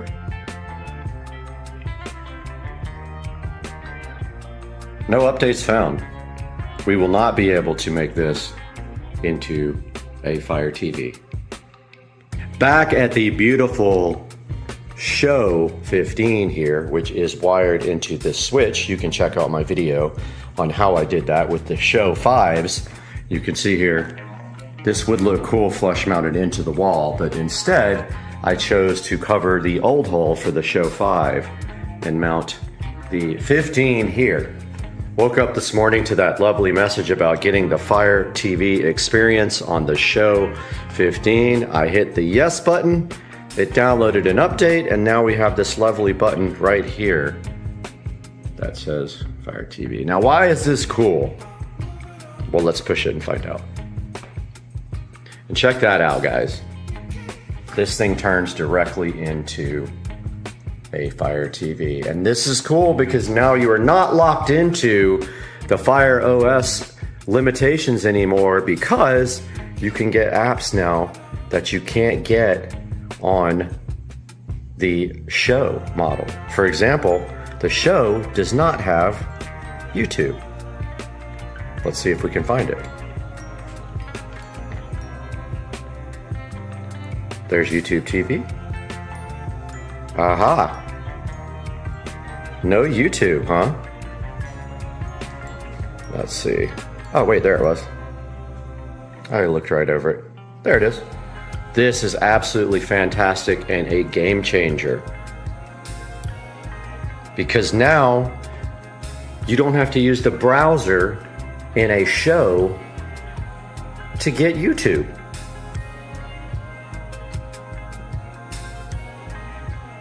So it's telling me that I got an app, and now we can open it. This is literally the best thing that could have ever happened to the Show 15.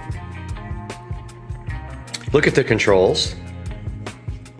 Pretty freaking cool.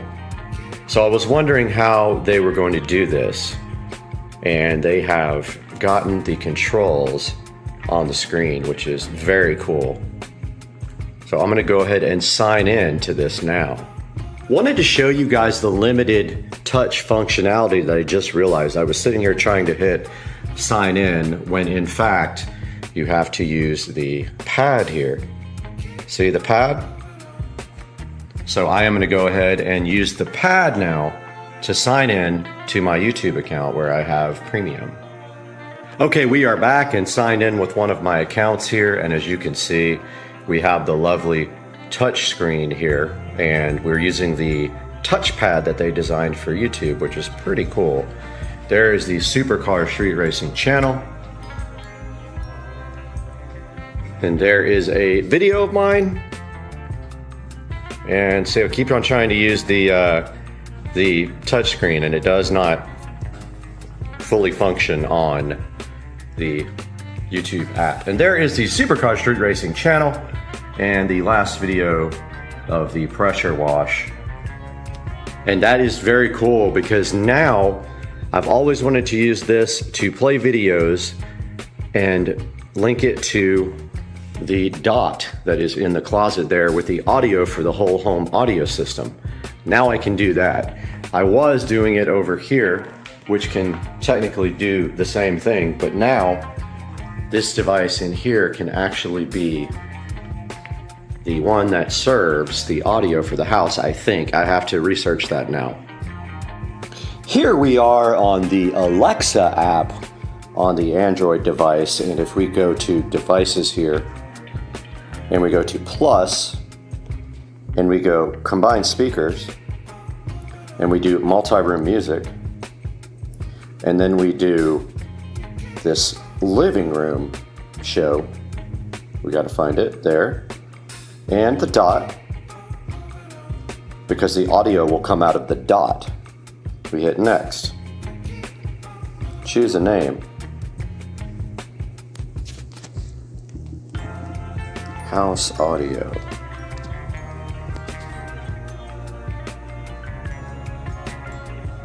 Okay, so now we can go back and see if that actually worked. Back in front of the beautiful Show 15 here, we're gonna see if we actually get audio out of this whole home audio system since we paired this as a speaker group. So let's try to find some music. Oh, but keep trying to use the push button, the touch screen. Let's do this. Oops, I pushed the home button.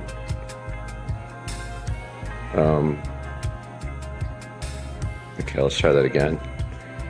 I keep going. Okay, so search. And let's do, aha, we can't. We can do the voice, but let's do space music. Space.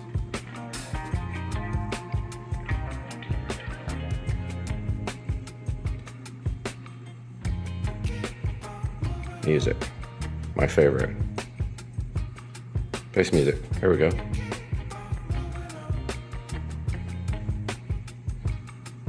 Okay, let's see if that worked.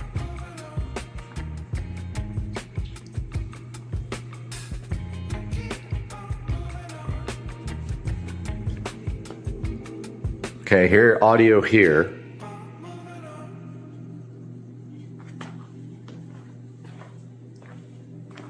Echo, raise the volume. Not hearing it. I'm going to check out and see why. Back, and I was able to figure out the multi-room audio, I think.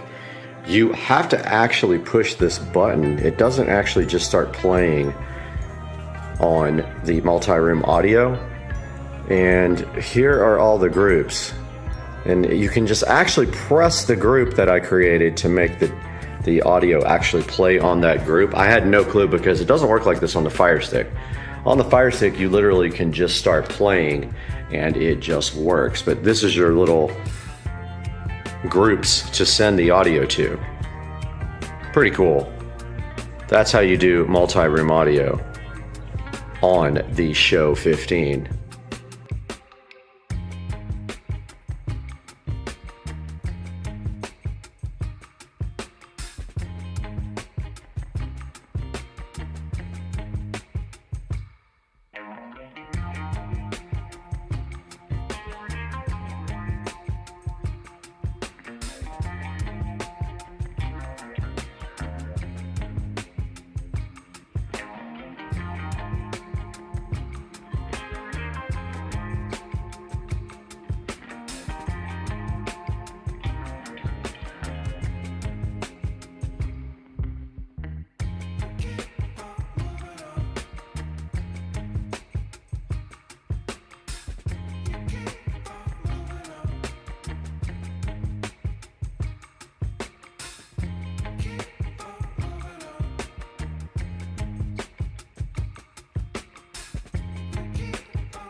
Back in front of the Echo Show 15, and in conclusion, Amazon has added the Fire TV experience to the Echo Show 15, and as you can see, I will link another video here in the corner that you can actually sideload apps, even though a lot of websites will tell you you cannot. You can go check out my guide on how to sideload apps, and as you can see right here, you too can enjoy Kodi on your Echo Show 15 with all the video add-ons you love so much. So yeah, the overall Fire TV experience on the Echo Show 15 is good. I'll have another video that shows you how to use a remote like this and be able to navigate your Echo Show 15 with a Fire TV remote. Guys, I hope you enjoyed the video and have a great day, and please like and subscribe to the channel.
Officer 1088 proceed with recovery of felon 5241 SEN. Current position. Central Express line number 364, southbound A1Z, that was 14A1Z.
Let us be thankful we have an occupation to fill. Work hard. Increase production. Prevent accidents. Back once again in the Supercar Street Racing bathroom, and behind me we have two shoes from Puma that we're going to be taking a look at today in our unboxing and reviews, with one catch. There ain't no box.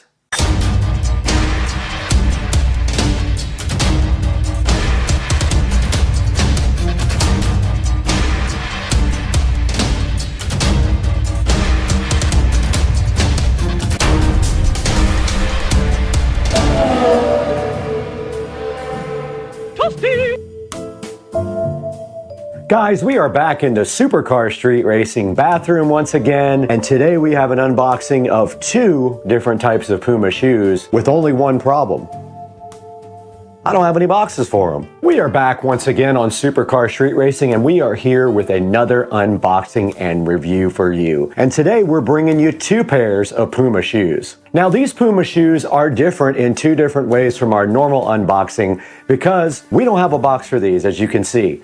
But we're still going to talk about them, try them on, and let you decide if you want to try to pick some up. Now, right behind me, we have these two pairs of Puma shoes that were purchased at Ross, and they both were around $39. So right here, you see the Puma shoes right in front of me. And on the left, we have more of a athletic lifestyle type of shoe. And on the right side, we have a more comfortable lifestyle type of shoe. Now, both of these shoe pairs were purchased at Ross. And this time I did get size 9.5, so I am curious how that's going to fit. I usually do size 9, but I noticed some of my shoes, my toes are touching just the very end of the shoe, so this time I wanted to go 1/2 size bigger and see if I can deal with a 9.5. Also, some of the Puma shoes I have are very difficult to wear because I have bunions and flat feet. I was thinking maybe a longer size would help with my bunion issue, and maybe the shoe wouldn't be so uncomfortable, so I went with a 9.5. Now the first shoe we're taking a look at today, and I have a few pairs of these already on the Puma shoe rack, is the Puma Suede Classic in gray. Now the Puma Suede Classic in gray is currently available at the Puma website, and I think they're really good looking shoes. We're gonna see if they're as comfortable as my other ones, try them on, take a walk in them, look around them 100%, and then you decide if it's something you think you could get and wear. Now, like I was saying before, I paid around $40 for these at Ross. They were tagged. I did remove the tag already. And one thing about Puma shoes is they do not have an identification mark on the shoe to tell you what they are. They only have a code. Now, if we look at the code on this shoe, it is right under the tongue here, 381481-02. Now I did look up this code online and I did figure out that these are the Suede Classics, and they do show up as Caven in some places. That's C-A-V-E-N. Now I have put the men's Suede Classic in black next to the gray ones so you guys could take a look at those as well. Okay, now there are different type of Suede Classics if you go on the Puma site. So I put my black Suede Classics up here, which are a little bit different, as you can see by the logo here. And on these shoes you can see that the Puma has a tag instead of a built-in logo. Now also one difference between these shoes is also the way Puma is on the tongue. On the gray suede classic, there is an actual like tag on the tongue. On the black one, there is a tag that is built in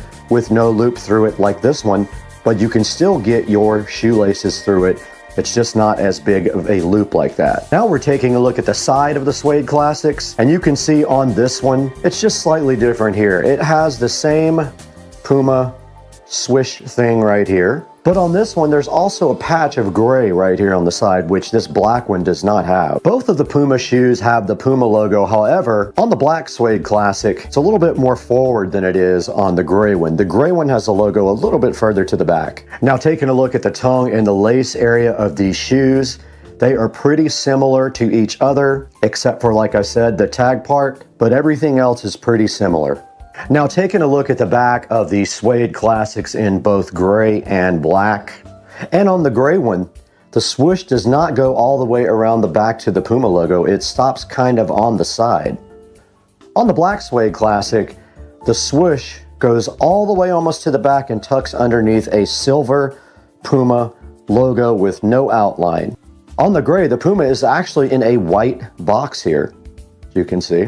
Moving to the front differences besides the tongue area, notice here that the gray one has a leather type of stripe sewn in around the top here, around the tongue. The black one does have some sort of stripe sewn in, but it feels more like suede, and it is a different shape. This one goes all the way around to the front, and this one is cut right down here. The front of the suede classics are identical. There is no difference to the very front. They're exactly the same. So we just took a look at the Puma suede classics that were bought at Ross. Now let's move to these other mystery shoes. I have no idea what these are. Okay, sitting right in front of me are the mystery Puma athletic shoes that I purchased from Ross. Now these are also in size 9.5, as you can see by the tag that was removed from these. And inside, if we take a look, we see another 9.5 tag, and I struggled to find the label, but it is actually right in there. Now I did search the internet over and over again for this label, but I was unable to figure out what these shoes are. Now looking at the phone here, if you put in the number 392053-02, it keeps coming up as Axelion, so I really cannot locate these on the internet. I took a look through all of the shoes on the Puma site under running, and I could not locate these, but I think they are running shoes or CrossFit shoes of some type. Now let's take an in-depth look at these unknown mystery shoes in close-up. All right, taking a look at the side of the unknown mystery Puma shoe, you can see right here, it does have the Puma Lion logo. And then it's got a red stripe that runs right along the side here all the way and wraps around the back. And then it has these red striped laces that are also connected to the laces on top, which is an interesting design. They're like red loops and the shoelaces go right through them. Right in front here on the shoe, we have the black Puma logo surrounded by mesh. And moving to the front, you can see that the underneath of the shoe kind of wraps around here to the top. Up at the top here on the tongue, we have the Puma name in the loop where your shoelaces go through. And then there's a black stripe right over the shoelaces running all the way down to the bottom. More importantly, these do not have an actual tongue. These look like slip-ons to me. What do you guys think? Now, I did locate the type of these sneakers. I think they're called One for Alls, but these don't look the same to me. See the differences here. These have Puma written on the back right here, and mine do not. So I still haven't located the exact type, but they do have the same lacing system with no tongue. That's similar. Now the bottom of these shoes are pretty simple, just a black kind of pattern with the Puma name on the back and two little white inserts there. All right, now that we have taken a closer look at both of these shoes that were obtained from Ross, we're gonna take them in the living room and try them on and see if they hurt my feet or not. Inside of the Supercar Street Racing living room now, and we do have our pairs of shoes right below us. The first ones we are gonna try on are the gray suede classics. Let's go ahead and put those on and see how they feel. Super comfortable already.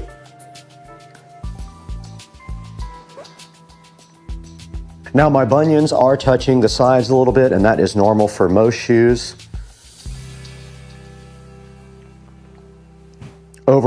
They are very comfortable. I am not touching the front of them. And these are 9.5s. Now let's go for a little walk down the block and see how they feel.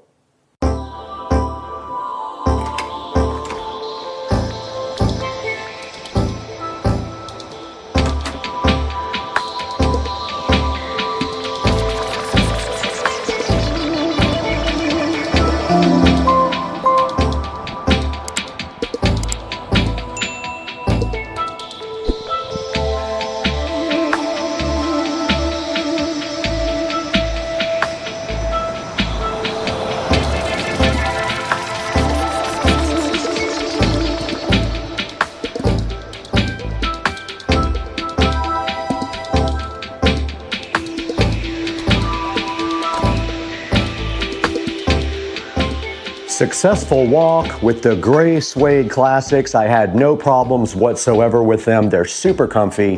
Highly recommend the gray suede classics, especially if you have feet like mine and you have feet problems and you have bunions and flat feet like me. You will not have a problem with the Puma gray suede classics. I went ahead and cut the tags off of these brand new unknown shoes that have sort of a quick lace up thing on them. I'm not 100% sure what that is. Let's see if they fit me. My toe is about right there. Now I do have bunions and curved toes, and it fits really well. And so does the other one, and they are very comfortable already. Now let's take a walk with these guys and see how they feel outside.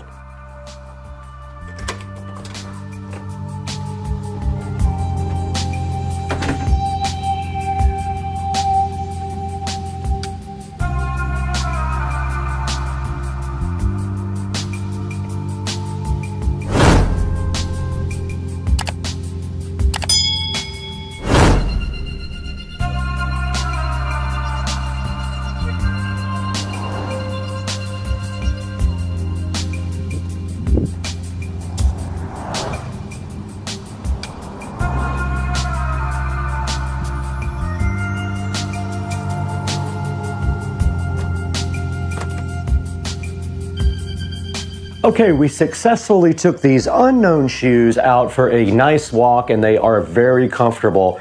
And if any of you know what these are, please put them in the comment section down below. But for right now, let's take it out to Brad in the Supercar Street Racing 4K production studio and see more about both of these pairs of shoes online.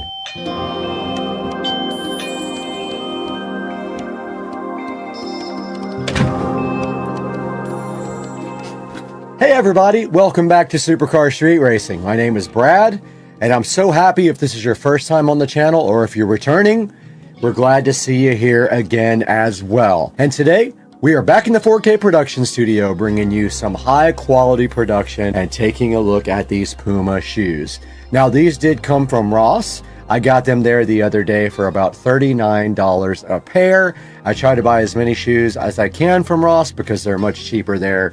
And now we're taking a look at them online. Also though, I want to give you the option from buying through my Amazon affiliate links because you can really help me out if you do that. And looking on the screen right now, we have a lot of choices here of the men's suede classic. Let's go ahead and click on that, and it has a 4.6 star review, so not bad. Now they do come in a lot of different colors, and they are anywhere from $69 to $71, and they have all kinds of cool colors. And if I could find these over at Ross, I would own every single one of these. I tell you, I would, honestly. Now, so I picked up these, and then I picked up the other pair, which the other ones I have no idea on earth what they actually are. I looked online, and inside of the actual shoe, on the tongue or on the side, there will be a number, and that number should be Googleable, but it did not work with the one that was the more sporty looking shoe that almost looked like a basketball shoe or a running shoe. So I have no idea what kind of shoe that is. If you know, please drop it in the comments section for me, and I will put you in the comments as well, and let everybody know that you helped me out. So please take a look at these Puma men suede classic shoes. And I need a favor from you. If you like Supercar Street Racing, would you please hit that subscribe button and also the bell icon so that you get notified every time we put out a new video, and we try to do it every day if we do have content. Also, another big favor that we need from you from Supercar Street Racing is we need you to buy through our affiliate links. For example, if you want to order this from Prime, you can try it before you buy it. Click through the link in the description and order any one of these colors, and it will help out the channel so greatly. It will just give me $1 or $2 here and there, and the channel does lose money. We are so grateful for your support at Supercar Street Racing. We're so glad to have you here, and we will see you next time. I have to literally go put together another shoe rack to fit my new shoes.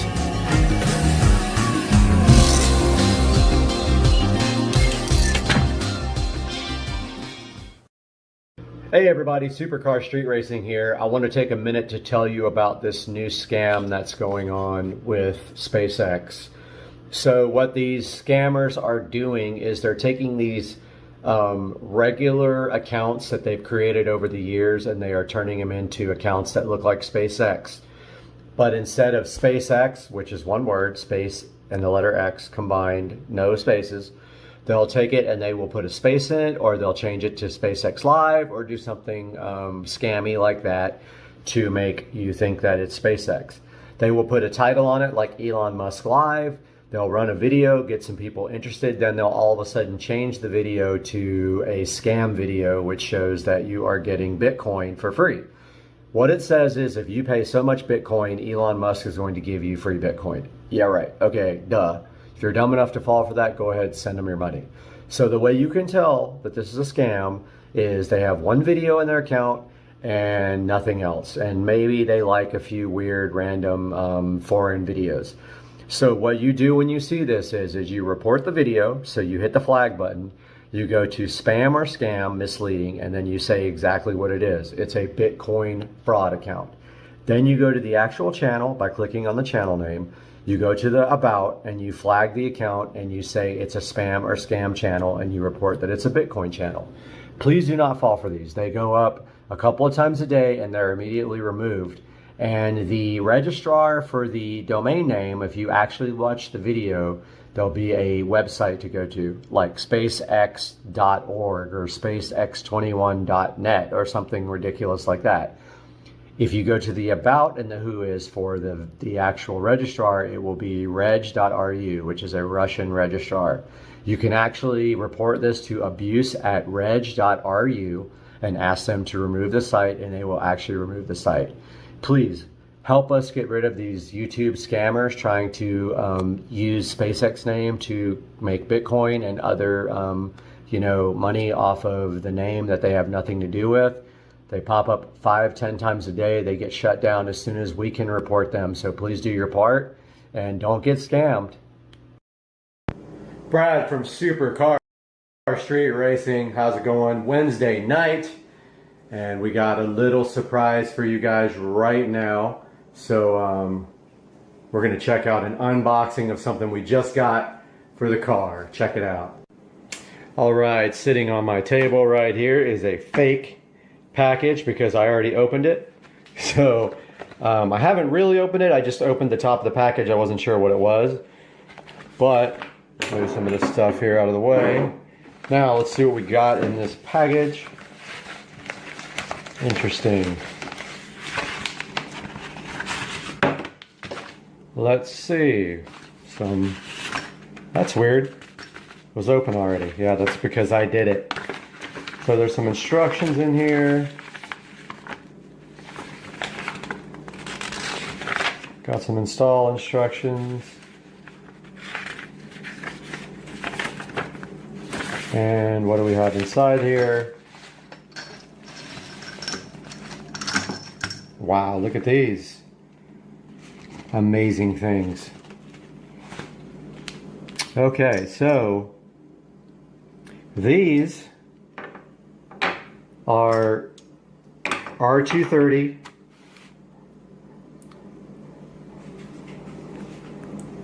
These are for the R230 and they are lowering rods.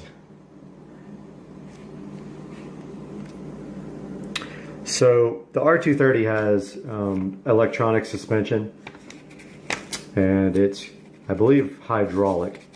And so what these do is the standard rods are fixed length and each end is read by a sensor, or one end, I'm not sure which, and it actually reads voltage, and that's how it adjusts the height of the car.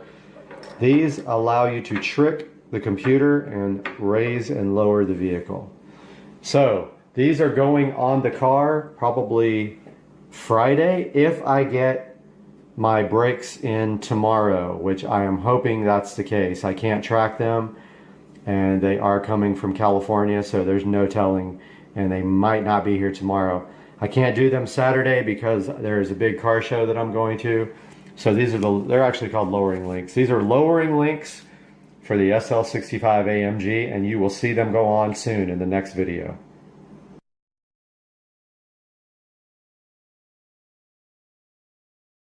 All right, guys, we are out here at the pool Sunday morning. So this is about 5 days without a pool pump. I wanted to show you guys exactly what happens when that water doesn't circulate through the filter and get that chlorine generated by the chlorine generator. So take a look at the walls of the pool. You see how they're yellow? Notice the water is very low. It's too low really to turn the pump on because the skimmer is where the water flows through, and there's not enough height in the pool to get through the skimmer. I talked to the pool company. The pool remodel isn't going to start until the end of this month because the travertine for the pool deck is sitting on a boat somewhere and on the way to us. And just a little reminder here, so this pool deck is going to be all travertine all the way to the patio there, all this travertine. And then right here where we took out this palm tree, this is going to be pavers, a square that runs out there, over there to the pond, to the fish pond and back for a second set of lounge chairs, because in the afternoon, those two guys don't get sun. So about 3 o'clock in the afternoon, you have to move down here if you want sun. And of course it's super inconvenient. But you notice I got the Dolphin Escape in there cleaning the pool out because they said that they wanted me to keep the debris out. So I'm gonna go ahead and do this one last cleaning, and I don't believe we'll have a lot more dropping from that tree or that tree. That's a lot of whatever those brown things are. I don't even know what those are. I don't know if it's pollen or what, but it's those brown stringy things that get in the pool. But yeah, guys, so just wanted to give you guys a little update. I'm going to keep posting these videos. I'm going to wait, 3 or 4 more days and see what the pool looks like then, because it's going to get interesting with no pool pump running. I'm not going to drain it myself. I'm paying for that, so I'm not going to go ahead and do work that they're already getting paid for. I'm going to let them do it. But I imagine by the time that they get here at the end of the month, this pool is going to be about halfway full, because it's going to start getting hot and the water is going to start evaporating pretty quickly. So yeah, just a little update. Hope you guys enjoyed it. I'll see you again real soon. We've got a video rendering right now that'll be done around 1 o'clock, and then it's going to be premiered tomorrow morning about fun stuff in the washing machine. Take it easy, guys. Supercar Street Racing. Hey everybody, Brad here. Just wanted to give a quick update on my home theater room. As you can see here, I have my home theater room in pieces. Wanted to let you guys know exactly what's going on here with this guy. So my projector died, my Epson projector, which is now sitting on the shelf up there. The bulb died finally after about 7 years. And I did buy another bulb. First I tried a generic bulb off of Amazon. Installed the bulb. It looked absolutely terrible. It was really cloudy. The picture was distorted. Thought it was probably the generic bulb. So I ordered a genuine Epson bulb, put that in, looked exactly the same. So I think that something in my 1040, my Epson 1040 projector right there died at the same time the bulb died, or that component caused the bulb to die. So I have ordered a 4K projector. Now, if you guys are familiar with projectors at all, you know that 4K projectors are very expensive. Most of them use this method called pixel shifting. So what it does is it projects a 1080p image, then it doubles it and moves it over and projects the second image so fast that your eye can't see, effectively making 4K out of an original 4K image. I ordered an Anker, A-N-K-E-R, Cosmos Max 4K. It is LED powered, not laser. The most acceptable laser projectors that do 4K are about $3,000. I've spent $1,000, actually $1,100 on a renewed Anker Cosmos Max. Will be here in 2 days. I decided to take this time to go ahead and finish my theater room. Now, as you can see here, we have a lot of ambient light just because the walls are a lighter color. Now, when I built the room, I built it from scratch from a guest bedroom. I created this wall myself. I sanded down the wall and I used Lowe's Home Cinema screen paint. I framed up the wall using a projector calculator. I made the frame on my miter saw. So I created the frame on my miter saw, and it came out awesome. Looks great. Right away, I can see some issues with my wall boxes a little crooked right there, which are usually covered up anyway. You don't see them. The equipment's pushed right back against them. I designed this for this entertainment center to flow right down here. I ran power and HDMI. HDMI goes from in the wall there all the way up over to the projector shelf up there where the projector sits. I'm not 100% sure I'm going to be using the shelf unless it works out when I get the new projector and it projects correctly. And last time I ended up just strapping it to the bottom because the Epson projector had really no way to project. I couldn't adjust the keystone good enough where it could go down enough to hit this. It was literally projecting onto the ceiling. Only thing I'm worried about is this fan being in the way. I've added that since, and I don't know if the projector being on top of this shelf is going to hit the fan, but if it does, I'm gonna have to remove my moon men. Right there, my little astronauts. I think at the very worst, that's what I would have to do because it is slight downward projection to get to the screen from the center of the lens up there. You can see up there I did a wall box, a double wall box with power and one of those little brush inserts so you can run a cord through it and bugs and stuff can't get through it. The shelf is a glass floating shelf. As you can see, I had the projector strapped to the underside there and upside down. This time I'm going to turn the Anker Cosmos Max upside down and lay it on top of the shelf because it has a LED star constellation on the bottom. You'll be able to kind of see through the frosted glass there. Now, another thing was my other projector was quite a bit brighter. It has a standard 200 watt bulb, this Epson Home Cinema 1040 right there. The new one is LED. It's quite a bit dimmer, maybe half the brightness.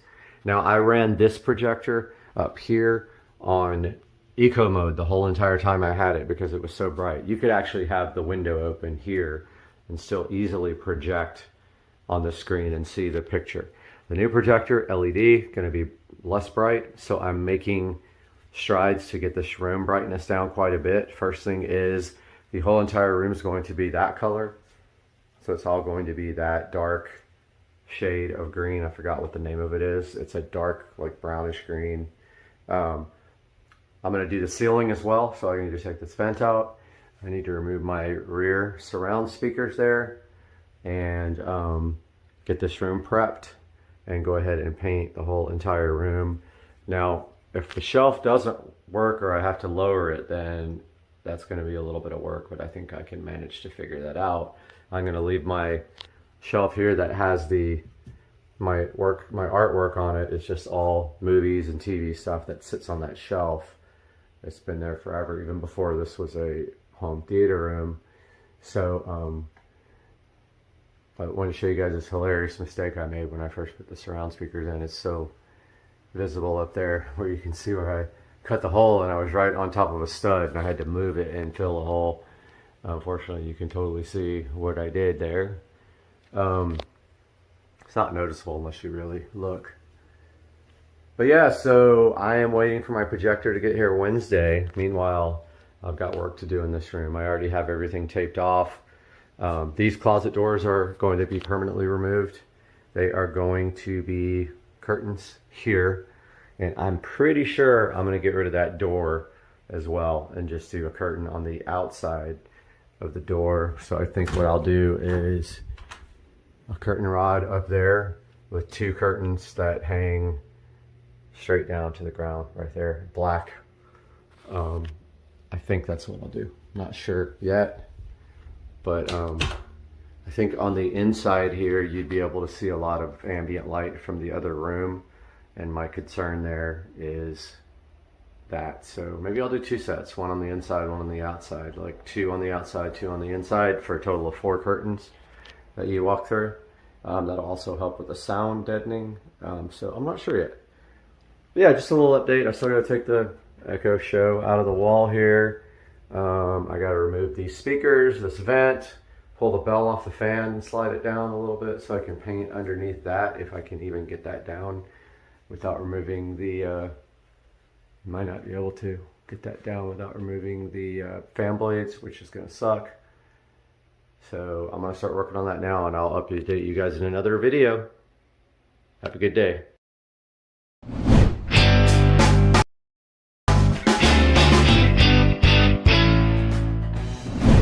Hey, what's up everybody? We're in the Supercar Street Racing Studio B inside of the Humble compound today, and we have a special thing for you. This is the Starvis 2 webcam from Ambar.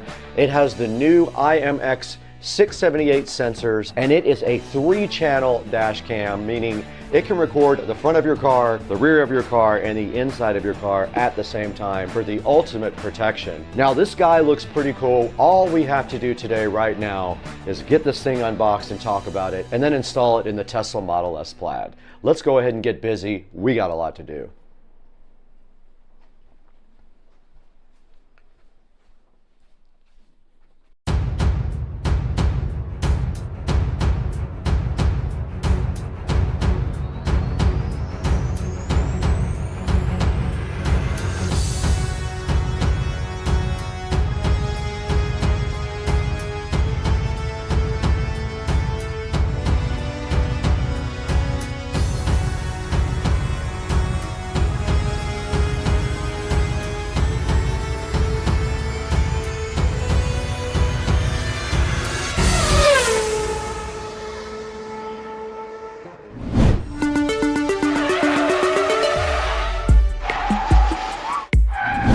We're back in the Supercar Street Racing Studio B in the Supercar Street Racing compound. As you guys know, this is our indoor studio. We have another studio built directly on the side of the house that we like to also edit in. But today is special because we have this Ambar 3-channel 4K dash cam that can record the front of your car, the back of your car, or the inside of your car. All 3 channels can record, and we got it sitting right here. The cool part about this thing is that it has 5G Wi-Fi also for fast video transfers from the actual camera. It has a built-in G sensor also, and it can detect when you have an accident. So that's awesome as well, great for your safety. It also records all the time when you're parked, and that means great safety for your car when you're not inside of it. It has infrared night vision also, which is incredibly useful at night. It helps see things. It'll support up to a 512 gigabyte SD card. It does come with a 128 gigabyte SD card for free, meaning you don't have to purchase one at all. Now on the screen right here, you can see a comparison between the Ambar T1 and others that don't have this cool IMX 678 sensor on it. They are the Starvis 2 sensors. Now there's a look at how the channels can record on the screen. You can do 4K plus 1080p plus 1080p 3 by HDR. So HDR is cool, high resolution camera with HDR color processing, high dynamic range. 5 gigahertz Wi-Fi connection means downloading videos at a faster speed. You can see on the screen right here, you can download a 1-minute 4K video in 10 seconds where other cameras would be 35 seconds, so much faster. Now there's your 24-hour parking monitor. It monitors your car when you're not even inside, guaranteeing your safety. Now here's a cool look at how it can see license plates. Check that out. It has a technology called Plate Pix for 4K HDR, full color night vision pictures of license plates. That's super helpful if anything ever happens to you. This guy does have a built-in precision GPS which is incredibly important if you ever get into an accident. You can pinpoint exactly where you were with GPS. Now here's a rundown and a comparison between the T1 and other dash cams, and it shows you why the T1 is such an incredible dash cam compared to the other low quality dash cams. Take a look left to right at the differences in the OnBar T1 and the other dash cams. And here's a look at what's included with the OnBar T1 sitting in my hand right here. You get the camera, a GPS mount, a rear camera, a 128 gig memory card. There's going to be 2 USB cables. One is for power and the other one is for the rear camera. Some 3M tape, a wire wrap bundle, some alcohol swabs, a little kit for your trim to pry your trim open, and a quick user guide, all included with the OnBar T1 dash cam. All right, now that we've taken a little overview of the OnBar T1, I think it's time for us to go ahead, get this thing unboxed right here in front of you and see what it's all about. Let's get straight to the unboxing now, right here in Studio B.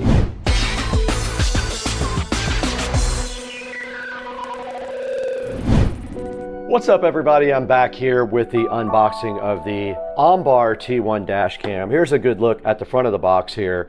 And you can see on the top here, it does show you some support addresses here. And on the front, it shows you that it uses HDR3 and the Starvis 2 sensors. It comes with a 128 gig SD card as well, which is very useful. And on the back here, it does just show you the 3-channel recording capabilities of this and how you can configure each one of them. And then your dash cam right here does have some QR codes for you to scan and shows you the barcode and the model number. A bunch of the features on the side right here about the screen, the HDR channels, the UHD 4K video, full night vision as well, full night vision color, the GPS functionality, the loop recording capability, meaning it will just keep recording in loop over your SD card, and also the parking monitoring is pretty important when you park so that you're protected all the time. And it does have a 170-degree field of view. The OnBar T1 is sitting right here looking so fresh. Let's get it out of the box. And the presentation is really nice inside of the OnBar. Check it out, guys. On top, we have a user manual, a quick start guide, and some here's how to stuff on these 2 cards. There's a video QR code right here for you guys to check out as well if you would like to. And inside of this, there is a full user manual here for the T1. And on this side of the box, a nicely packaged camera here. Very good packaging. This is not going to get damaged. And here is the actual webcam itself. There's a peel off on the back for the LCD display there. There is the rest of the OnBar 4K camera. There's also a peel right there. There's going to be one connector for power and the other one for the cable that does run to the back for the OnBar. Now this does look like the rear camera here for the OnBar. Check that out. It does have a 3M tape on it and a USB connector right here. It is the old school type of USB connector. They do that, I think, on purpose so you can't mix up the connectors from the front to the rear. That's all that's on this side. And then on this side, we do have a SD card with an SD card adapter here. We've got a bunch of mounting hardware here for the camera. We have a tool to use to get your interior out to run the wiring. We have a USB to lighter adapter. And then this is the actual rear camera connector that plugs into this part of the camera. This is the rear camera connector here that goes all the way to the back of the car. So that is everything that is included with the OnBar T1. That is the unboxing of the OnBar 4K dash cam. There's only one thing left to do now. We got to get outside to the Tesla Model S Plaid and go ahead and install the camera.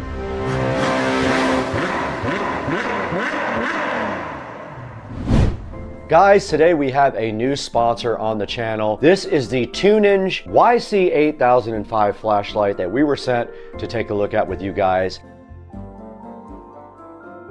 This thing is pretty cool. It's a multifunctional flashlight, outdoor emergency magnet light, and it does like 5 different things. It's really cool, all with some button presses right here. Now, the first thing I want to show you guys is the laser pointer. If I press this button on the side, I just blinded you guys with this cool laser pointer, but it also has 4 other controls right here on the front with just these little pads right here. So the first one is the 1500 lumen flashlight. So if I push this,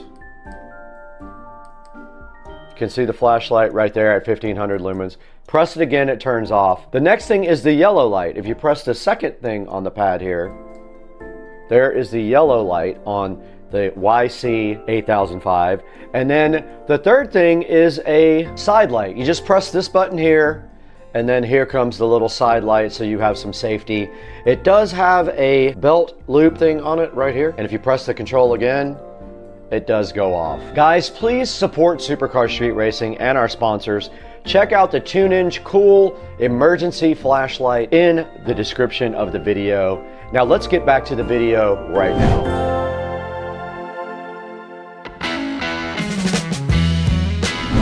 Okay, we're out here in the Tesla Model S Plaid, and you can see the OnBar T1 chilling so fresh and so fly in the car now, fully installed. So I wanted to give you guys a little overview of that. Now I do have the SD card in my hand right now. This is a 256 gigabyte SD card, and it just goes directly in this little slot right here. And then you can use your fingernail to kind of push it in. And it is recording right now with the new SD card. This button right here controls the display. So you can change to the front, the rear, the interior, or all three right there. And this little camera control here is how we see the cockpit of the car. And if you see right here, I took this down to the local car stereo store, not sponsored, but they did run the wiring so fly right up through that little opening right there, and through probably that part. You can still see all the fingerprint marks because they didn't clean my windshield after they were done. And then all they did after that was run the power right inside of the center console here to the cigarette lighter plug right down in here. And now this thing is recording, and basically what you do is you tilt it down towards the road, not towards the roof. And so that is how the camera looks installed right there. And then we will be showing you guys the app next, but that is the camera part inside the car. Let's show you guys the back of the car for the backup camera. Now in the back of the Tesla, there is a backup camera that was installed right here. We can go ahead and check that out. And there is the backup camera right there, mounted to the back glass. It is not an outdoor camera, and they had to run a little wire loom right there to get the wire up into the back glass. But that is the back camera, and I had to adjust it a little bit at a time because, of course, the glass is up, it looks differently than when the glass is down. So that is the back of the OnBar T1.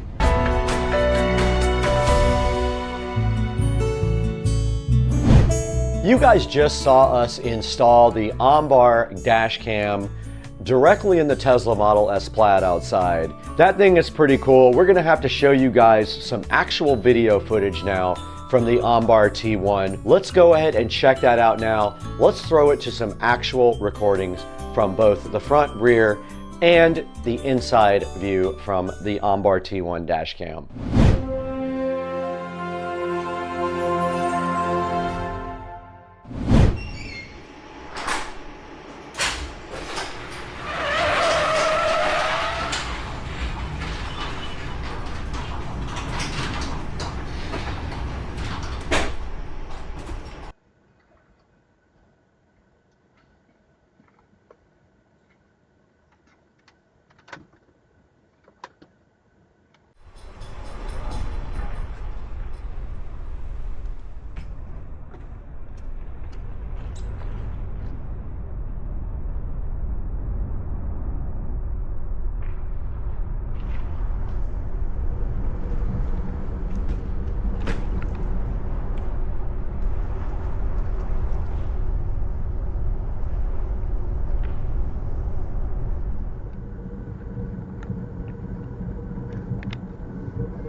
You guys just saw some actual footage from the Ombar T1 dash cam. It's a pretty cool device. It does a lot of great things with great video quality. Things like night vision and also the ability to monitor your car when you are parked. It does provide you with some safety features by doing that. It's got a great sensor. It has a good recording time and it looks amazing. All right, we still have to show you guys the actual app. We have to show you the application on the phone, show you how you can utilize that and how you can fully take advantage of the Ombar T1.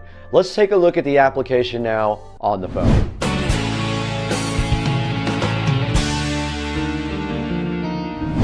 Okay, we're on the phone now and we're going to download the Road Rec application for the Ombar T1 dash cam. So let's go to the store, Road Rec, and there's Road Rec. It's the one with the purple R on it.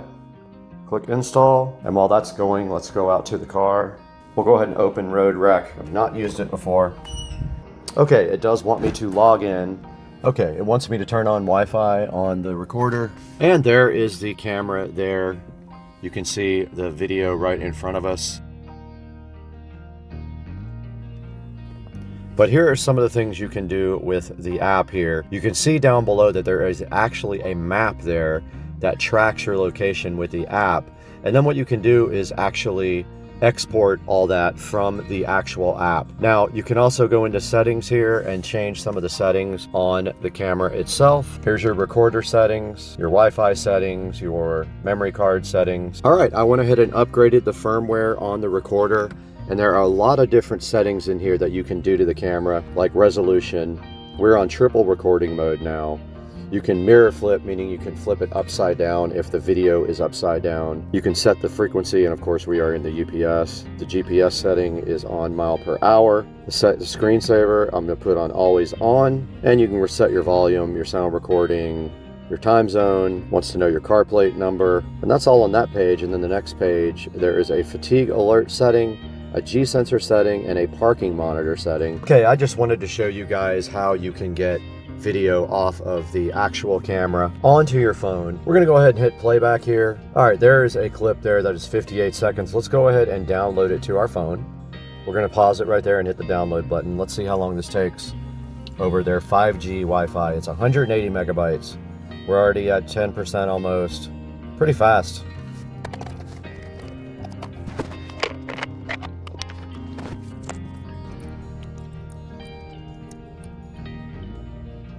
Okay, we downloaded that clip in about a minute. Not bad at all. And that's how you get files off of your Ombar dash cam.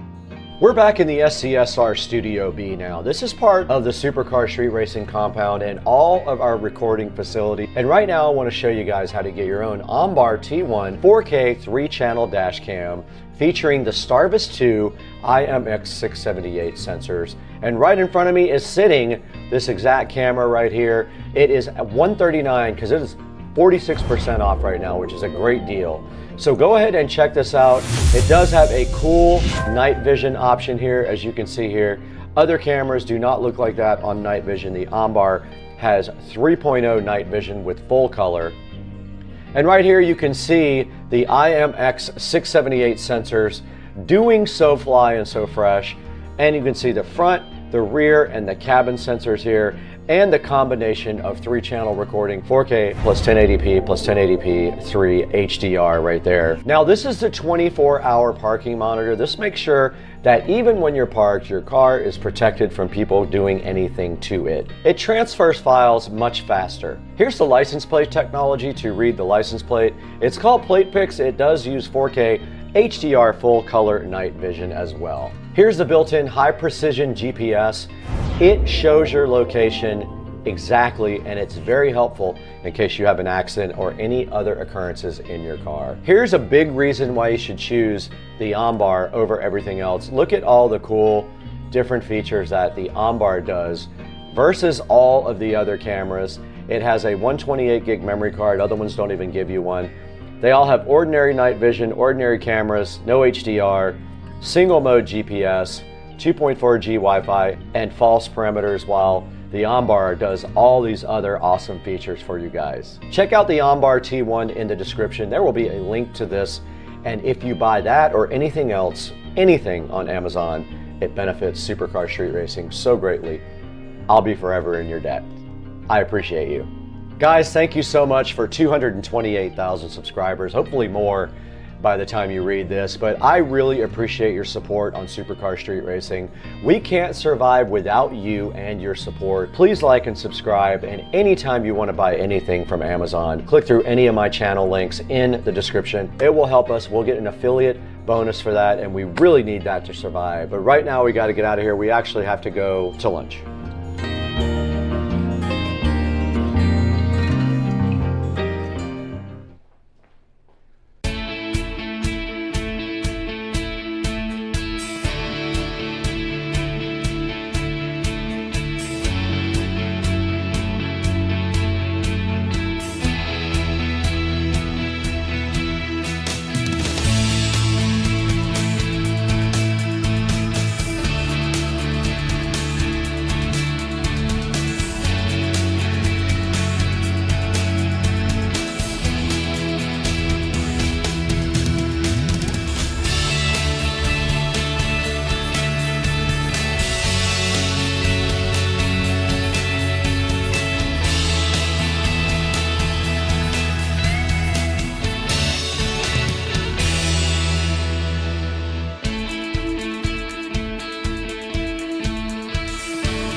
Hey guys, welcome back to the channel, and today we have something kind of special because this is going to save you guys with home theater systems a lot of money if you'd like to enhance the bass on your home theater system or just your regular audio system inside your house.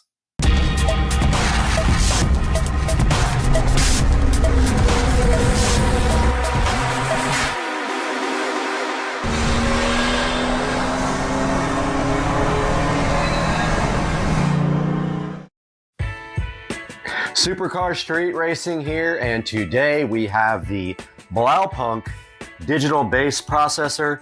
This is the EP1600X, and what this guy is designed to do is enhance and process your low frequency sounds and create bass maybe where there is inadequate bass or lack of bass.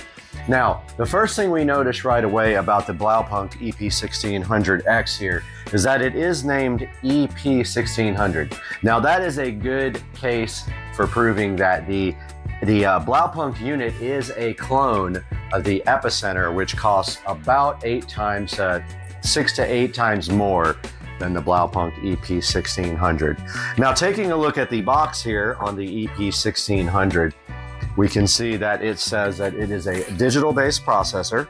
Now, notice one thing about this. This is actually designed for a vehicle, meaning that the power input on this is 12 volts, and it comes with a bass knob here to adjust the bass level on your Epicenter EP1600. Now, taking a look at the back of the box and the side of the box, right here it says Bass Note Restorer EP1600. On the front, we have the maximum input level of 15 volts. The maximum output level is 13.5 volts, and the signal to noise ratio is 130 decibels. On the back, it has some of the same information, tells you the total THD, total harmonic distortion. It sits at 0.003%. Less than 60 dB of balanced input noise rejection. It tells you that it's got 10,000 ohms of impedance, and it tells you that it needs a 150 amp power draw, and that would be at 12 volts. However, it recommends a 1 amp fuse. The house units are 4 to 5 times more expensive than this car unit. Now, why on earth would you want to take a car bass processor and use it on your home theater system in your house? Well, it's quite simple. The car-based processors do the same thing as the Behringer, the PV, and the DBX units for your home, and those do subharmonic synthesis and bass enhancement. But this was a total of about 40 bucks for the actual unit and another $10 here for the power supply. So this is just a standard 12 volt power supply that plugs into your house. This particular power supply has a place where you can connect leads to it, so it is perfect for a car audio environment where this guy will just have a screw to put 12 volts and a ground and a remote turn on into the device. Now we're going to take a look at what we have for the house that accomplishes the same thing. All right, guys, we are here in the audio closet taking a look at the Behringer EX1200 Ultra Bass processor. This guy right here is very, very difficult to find, and when you do find them, they pop up around the $250 to $300 range. I do have 2 of these in the house. I have one in my home theater room, my legit home theater room, and I have one here feeding the whole home audio subwoofer system, which consists of 3 subwoofers and is growing by the day.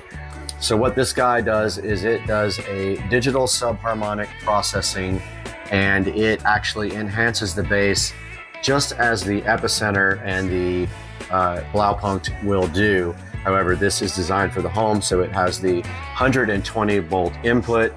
It has a number of adjustments here under the digital harmonic processor. It has frequency, dynamic punch. It has a bass mode between ultra low and punch, a bass level, and then also it has a limiter here, a bass limiter, and then it has a adjustment for satellite speakers if you actually want to power your satellite speakers with this guy. Not power, but process your satellite speakers. You can do that as well. So that's the Behringer Ultra Bass Pro EX1200 subharmonic bass processor. Will pop up online every once in a rare while. If you really want to do a home unit, this one is cheaper than the DBX, like 120, I think is the model number on the DBX, and does the same, if not better, processing. And then your third choice would be the PV unit, which I have had a hard time finding at all online. Now that we've taken a look at our home subharmonic synthesizer, we're going to take a look into the box of the EP1600 by Blaupunkt and see exactly what's inside and how we're going to be making our connection. Ladies and gentlemen, we've got the Blaupunkt EP1600X here, and here's a good look at the box. Look at the back of the box, the side, in the front of the box. This has not been opened yet, but you can see this is called the Digital Bass Note Restorer, and the EP is a good homage to the Epicenter, which is what the original manufacturer was who designed this type of technology for the car. However, the Epicenter is over $150, so we opted for the Blaupunkt so that we could test a lower model unit. And going right in here, see if you can talk to Blaupunkt, you can get a free car charger and USB cable. So they want you to do a review to do that. So we do have that review here, and also we will make one on Amazon and get our free charger. And now, okay, so we accidentally woke up the TV there, but here is the manual that comes with the EP1600X, and it shows you how to install the device here. Shows you setting your voltage for the size of the speaker. We have a 10-inch Polk subwoofer. Shows you signal connections here from your head unit. We are actually connecting it from our receiver there. And then it shows you the functions. Shows you the input, the output, the dash remote control, the power connector, and the para bass controls. And that is how you actually set up the device there. And then on the next page here, we have what's inside of it. And then we have connections and wiring once again for showing you how to do the power part. So this will require 12 volts and a ground, which we will provide with this power supply here. And then also it will require a turn-on wire. So that will be also 12 volts. And then it has your troubleshooting steps on the back. Next here, it looks like we've got a bass knob here. Take a look at that. And we will mount that somewhere, don't know where yet. Somewhere convenient, or just set it and forget it. But there is the included bass knob, and it looks like it has an LED as well. And it looks like it works off of a phone style connector. Then we have a little power block adapter here. Looks like for doing the power, it looks like it pushes in the side, and then you put your wiring in there. And yes, we have a phone cable. I think they're called RJ11s. Pretty lengthy phone cable. If you were in your car, you would run this from the unit in the back of the car all the way up to your dash, and then mount this control here, and you would plug each end into your your EP1600X. I wanted to call it a DBX, but yeah, it just plugs in just like that and then runs to the actual unit in the back of the car. We're gonna go ahead and unbox the EP1600X from Blaupunkt. And we're gonna use this box for a nice stand for it as we open up this box and take a look at this fresh, never been opened device here. And you are saving around $100+ by doing it this way rather than going with an Epicenter. You're saving maybe $200+ from going with a Behringer, which are very hard to find, the Ultra Bass. And you can find the DBX subharmonic synthesizers, but they're up in the $300 or $400 range. And we're talking about for your home. Inside the bag here, we have our EP1600X looking all beautiful and brand new. Came in a nice EP1600X condom, and hopefully this lights up. And if we see here, we got our wide and our sweep. Those are the bass adjustments. That's actually how you adjust for the subharmonic synthesis right here. These two guys right here. And on the side here, looks like we have our balanced inputs, and it looks like you output here to your subwoofer, so you need a stereo input to drive this.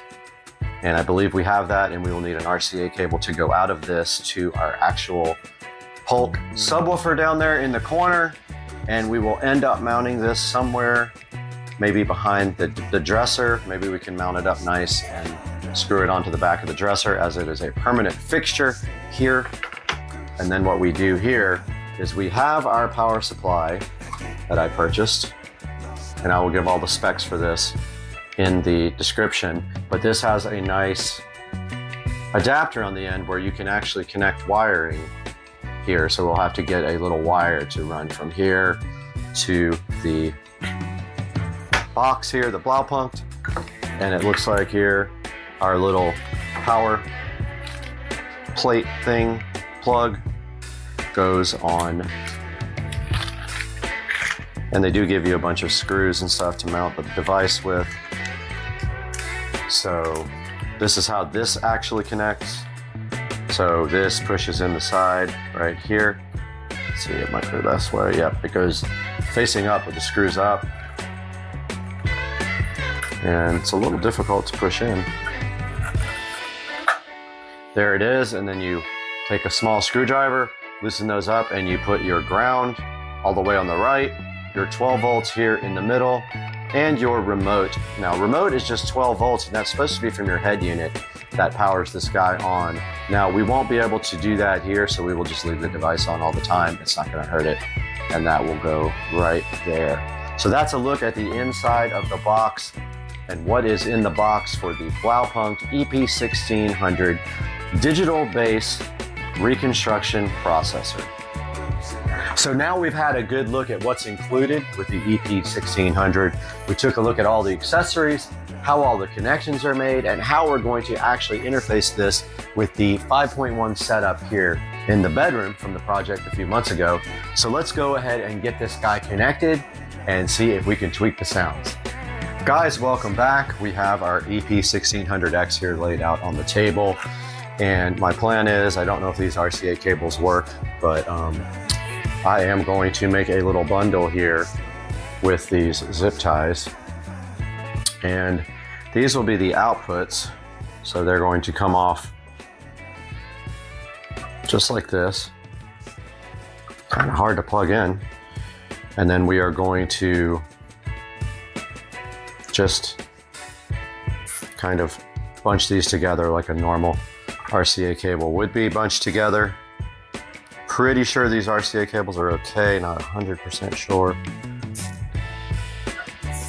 But you can see I'm just making them into a pair. Now this will feed the subwoofer. So this is out of the device and into the subwoofer. And then we have a set of RCA cables coming from the receiver sub output, feeding the Blaupunkt EP1600X. So all we're doing now is making this little group of cables, and then we're going to make our power cables next.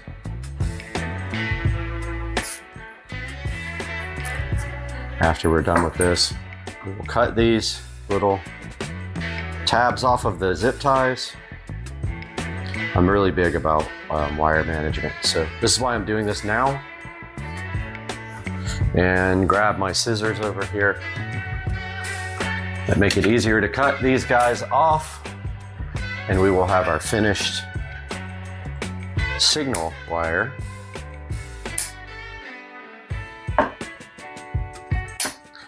So all we did, just a brief overview, was just make it a little bit easier to manage these two separate RCA cables as one bundle, stereo, left and right. And now we need power, ground, and turn on. So we have quite a long cable on the end of this power adapter. We have our power cable I just robbed, and we will go ahead and cut the end off of this guy because one end goes to the power adapter, the other end goes to the Blaupunkt.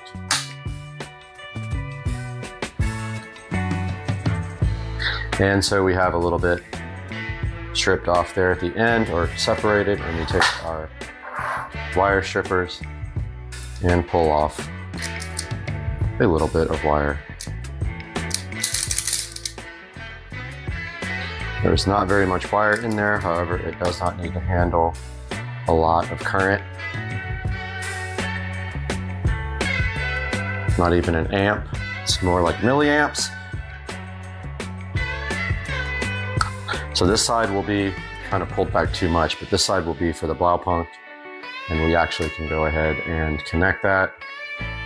So we're going to use red as positive and red with black as negative.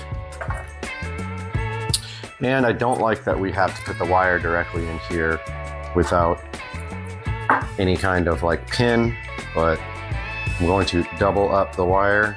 It's thin. So I'm just folding that over. And we have ground on the very left, but I'm gonna do the 12 volts first, so we just need a little screwdriver in there. And we got the power wire in there, and then we tighten down the screw. The screwdriver is stripped, so it won't really tighten that much.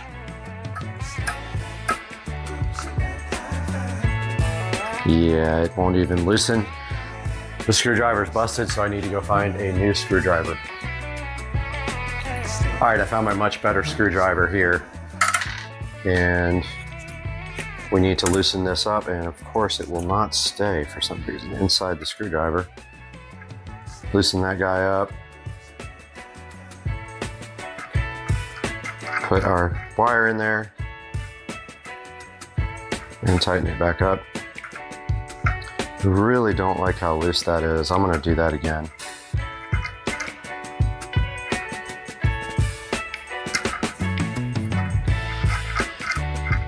I don't know if you can see that, but there's a little bit of wire hanging out. I guess there's no chance of those shorting out at this point. Now the other side, we have to be mindful of positive and negative connection on the power adapter. So let's go ahead and strip a little bit back for that side.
All right, I'm just wrapping this end up with some electrical tape just to kind of give me some self-assurance that this is not going to short.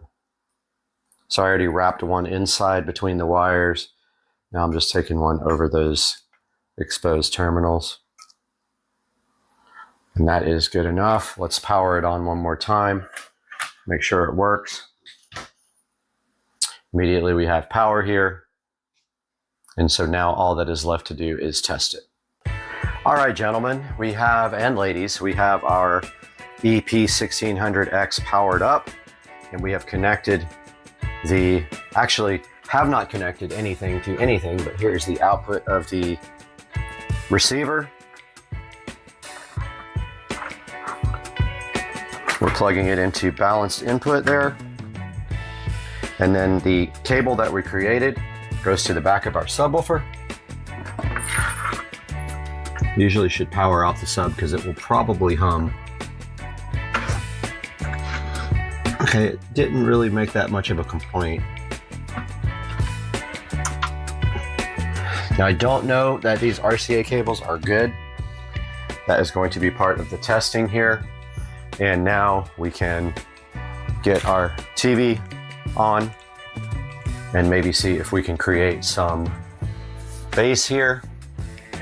And we're going to put on something on Prime Video, which probably something with good low frequencies. We can go ahead and test the Blaupunkt EP1600X. So I'm looking for a movie here. And here is Tomorrow War, which has bass in it. Let's see if this does anything.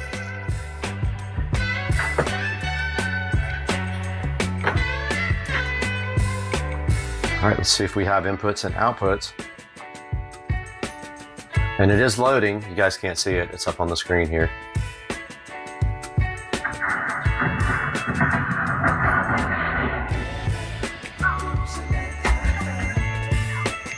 Okay, do you hear bass coming out of the sub? Let me see if I can find something here with actual bass in it.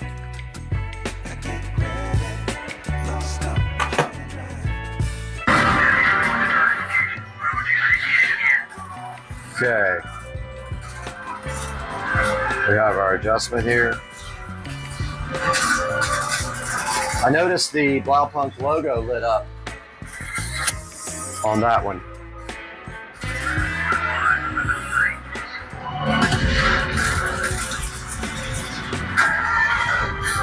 Yeah, it looks like the more level we have, the more the logo lights up.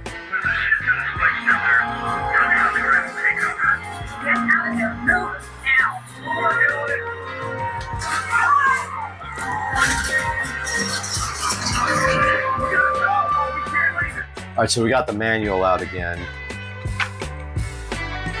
So it says the bass response in a system is affected by 4 acoustics of the vehicle, location, speakers, enclosures, and the music you're listening to. And it says the sweep control allows you to select the center frequency, the frequency most affected. The Y control then allows you to adjust the shape of the filter centered on the sweep frequency. So I'm assuming sweep, we want to go lower for lower bass. So that would be a lower frequency than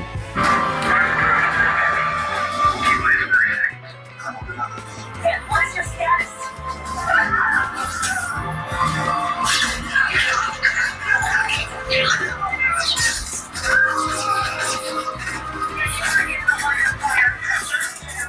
All right, so this is going to take some experimentation and some tweaking to maybe adjust the levels coming out of the receiver to get the adjustment correct on the Blaupunkt. But as you can see here, we have our subharmonic synthesizer connected and working in harmony with our Polk audio subwoofer down there, our 10-inch sub. It is working properly. I highly recommend this already. I love the difference in the sound quality. Guys, I completely forgot to update on the bass control. We did not hook up the bass control, so we're going to do that now. Here we've got the phone wire, for the bass control, and it goes right on the side here, and then it connects to this little potentiometer here, which we can mount wherever we want in the room, and it just plugs straight in, and it has a nice blue LED, pretty bright though. So let me go back to a section with bass here, and we will play with this. Now we got this on minimum.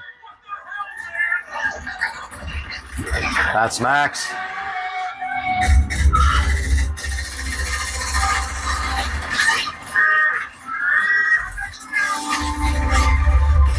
You can see now the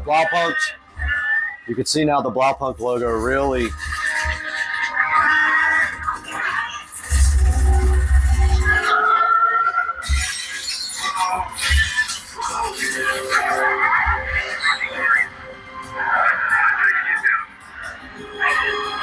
That is your bass control knob.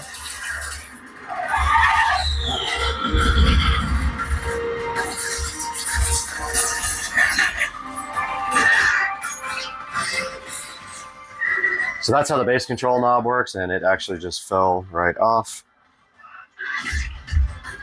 Wasn't plugged in all the way.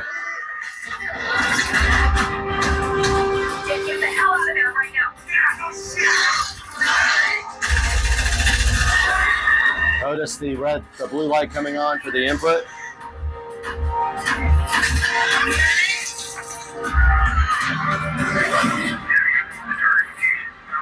So that's quite a bit of a difference from the stock base with the Blaupunk EP1600X. All right, guys, just a little final update on this video.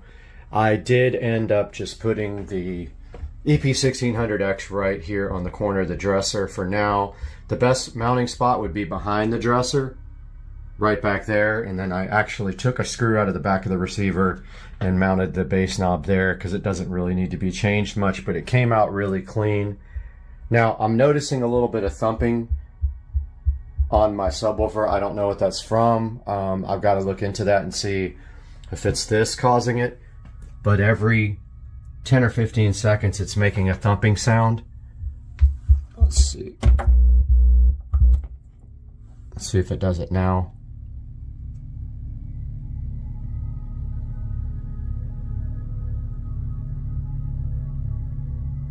Okay, this is not doing it now.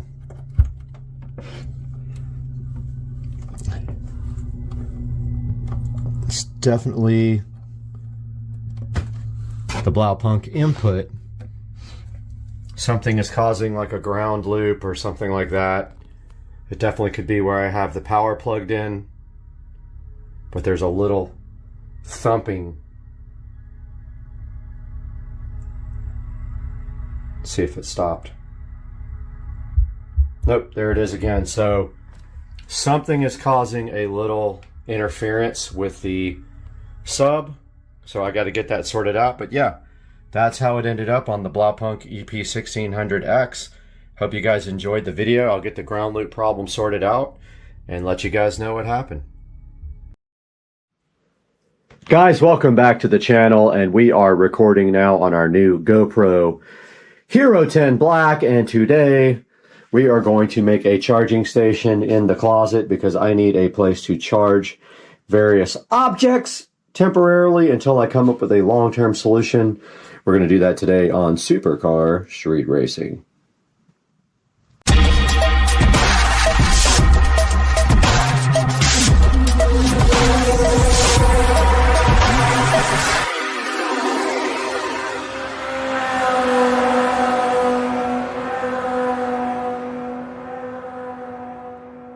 Guys, welcome back to Supercar Street Racing, and recently we got this little monster power strip with a receiver that we got with a subwoofer. The receiver and the subwoofer came together for like 150 bucks. We got a hell of a deal.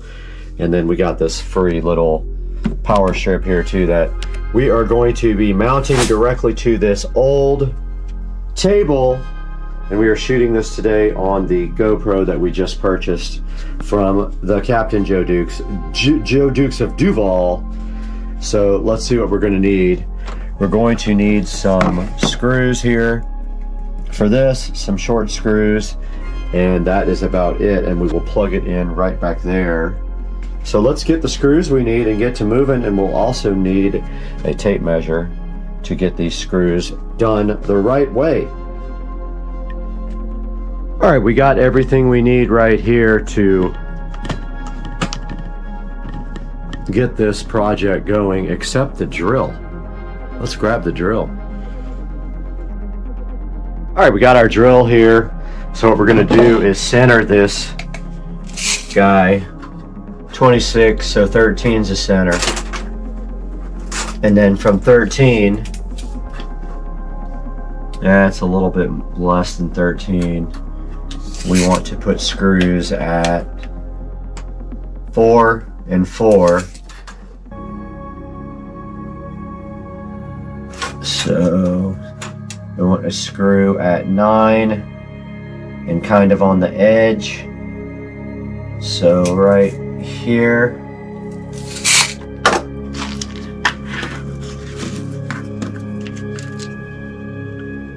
And it needs to be flat.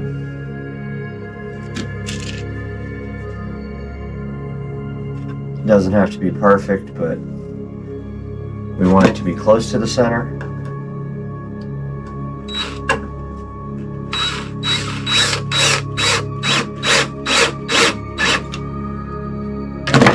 And then from that, we want a screw at, it's going to be a little off because we have to slide it, but I don't know, a little more than 5.5.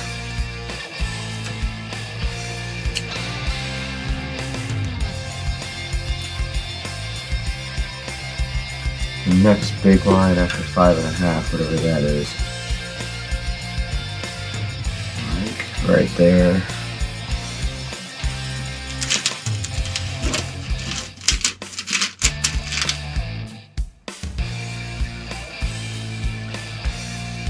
Right there.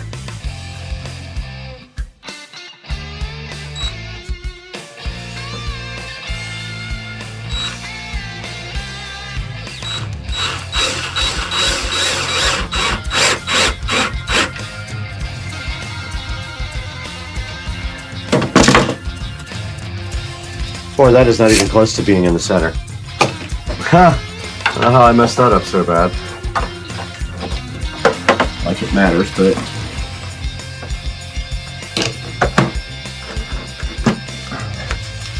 yeah, it's not centered at all.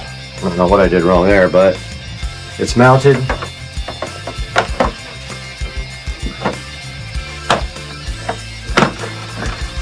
I say it was mounted. It's not mounted.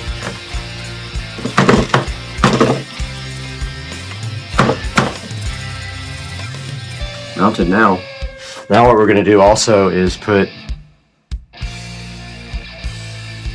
it's kind of upside down.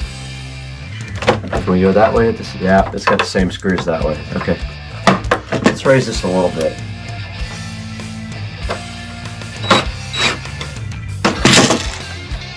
And then try that again. Boy, I don't know how I got that so off. It is way to the left, even though I thought I had it halfway. Alright, so now to keep it anchored, we'll do another screw up against it on both sides.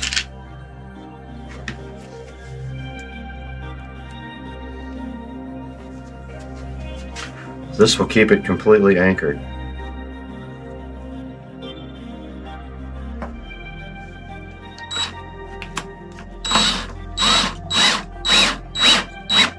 So it can't come undone.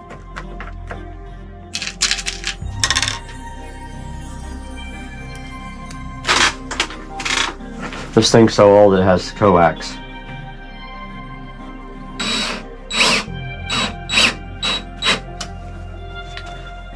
That thing is in there now, dude. That thing is not going anywhere. Alright, let's get our scissors so we can cut the existing cable ties.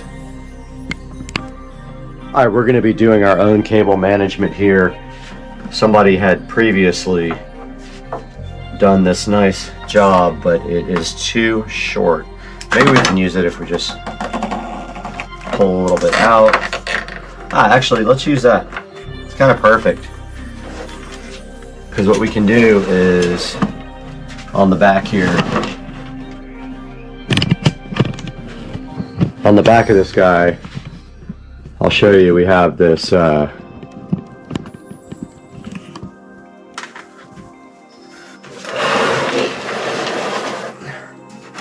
mean, this thing is actually coming off. We're probably gonna have to put 2 screws in that, but right here we can just go down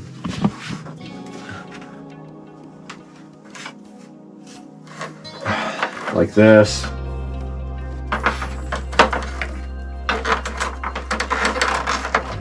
Put a couple of clamps in it.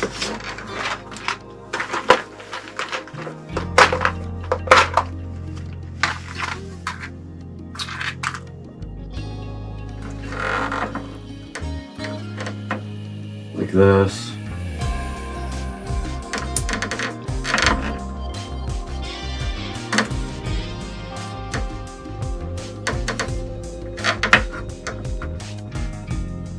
This has its own screws.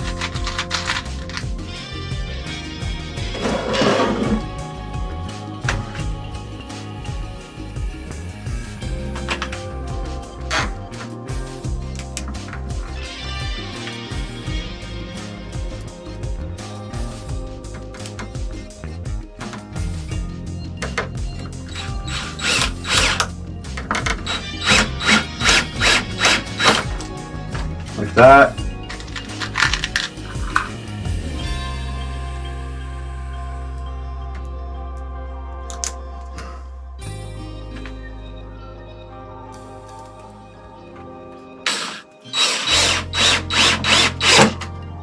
Just like that. Perfect. We'll put one right there.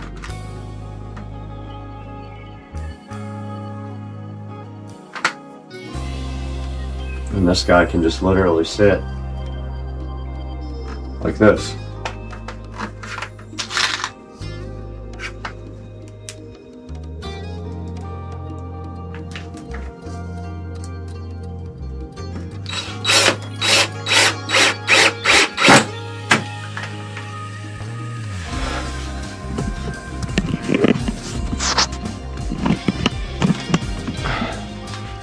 Alright, so here's what we ended up doing. We have our power strip mounted to the top. We're going to go ahead and clean that. We have our cable coming down the back. We have some nice clamps here and here holding it on. And then it will come down to power just like this. And we'll be powered right here, right now on this nice power outlet right here. So let's get that moved and done.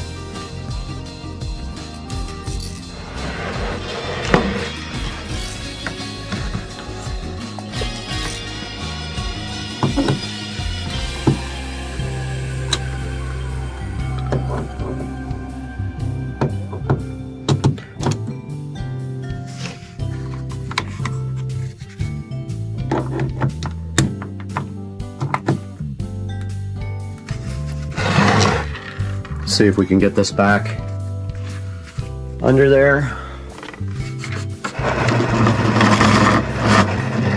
Alright, it slides perfectly and we have our nice little night light under there. Now we have a place to plug in everything right here. Let's get all of our stuff. Alright, we have moved our clothes. We have a pretty big closet here, so we moved the clothes over to make room for our new charging stand. Let's go ahead and get something to clean this guy with. And we'll pick up all these screws that I successfully spilled everywhere, of course, because I always do that. And we have a few extra screws right here that go to this subwoofer, I think. But let's grab a cloth to go ahead and clean this off with.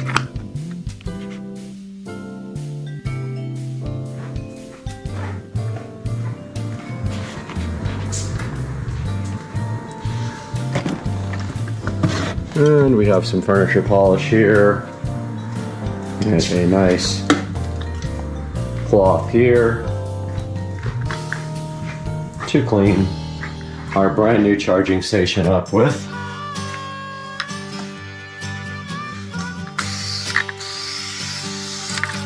And I went ahead and put a screw in this, even though this thing is absolute junk, to hold the top on because it was falling apart. There's also a drawer on the side for storage if we need it.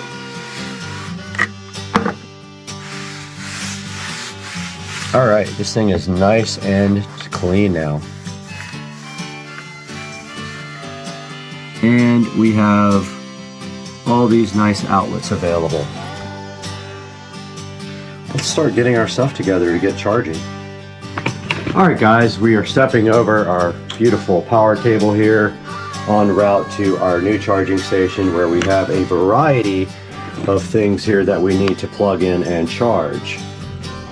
So let's take a look at what we have here, and do we have enough cabling and charge adapters to get all this stuff charged.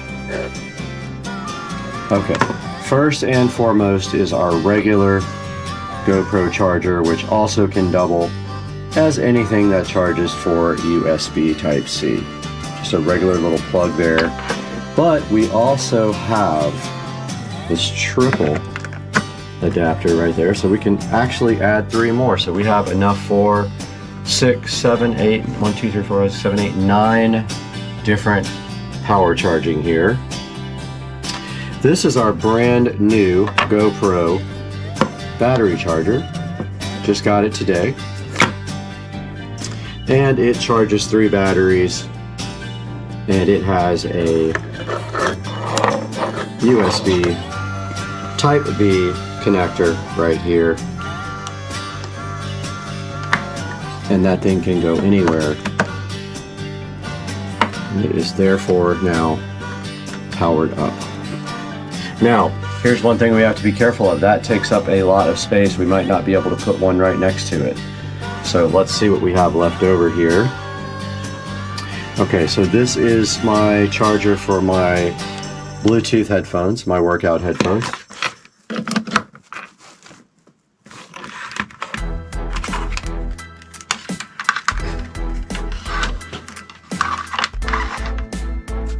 Doesn't look like they need to be charged. They're fully charged. And this is my charger for the GoPro. So this charges the GoPro itself, and when there's a battery in it, it also will charge that battery. Okay, for now that's good. This is actually just the Bluetooth on-off for my phone to turn on and off remotely. It does not need to be charged. It doesn't do anything. Then we also have, we're missing my microphone. Let me go grab my microphones. Okay, we're back with our microphone here. So this is our wireless mic, and it has a USB-C charger adapter on the bottom. And for now, we can open this up right here, right now, and find a USB Type-C. I have all of my cables in here for safekeeping. That is a big lump of mess of cables, and here is a USB Type-C.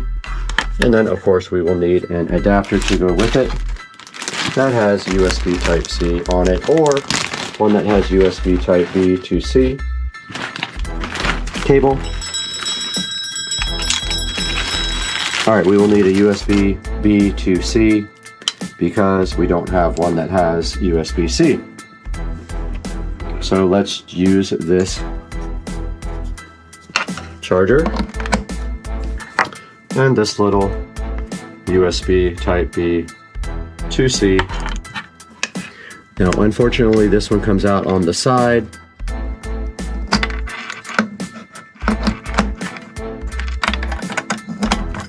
That takes up a couple of different spots there. Unfortunately, that's the problem with these chargers. They are wider than an actual plug.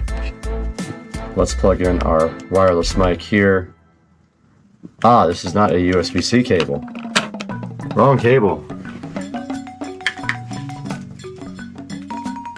All right, here's a USB-B to USB-C cable.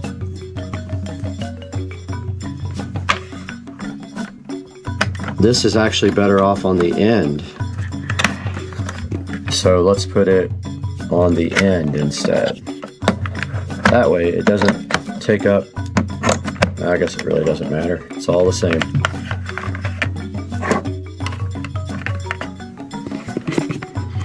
And now we have a place to plug in our wireless microphones here with our USB Type-C.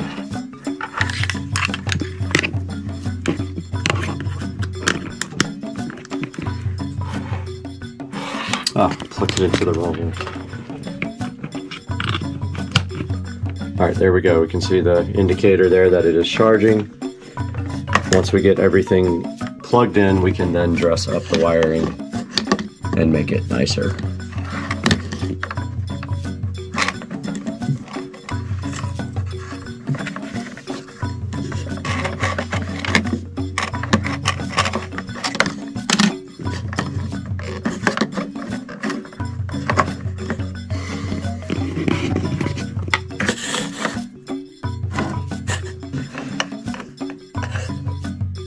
So there is my GoPro charger and my wireless mic ready to go.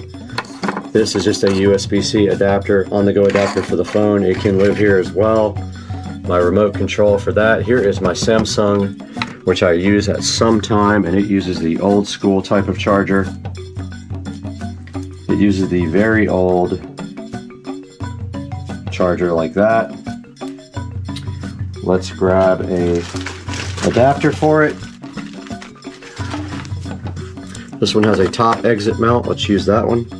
Let's see if this adapter actually works. Probably won't ever use this phone again, honestly, now that I have a GoPro.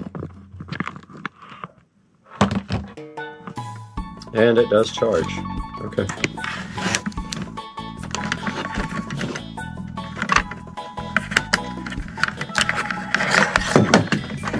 And we have our first drop.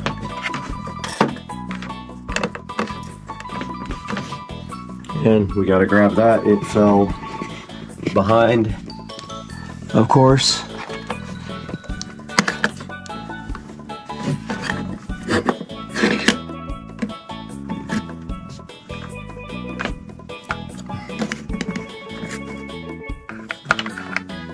And here we go, we have our phone now charging on that as well. Now we have a tablet that needs a charger.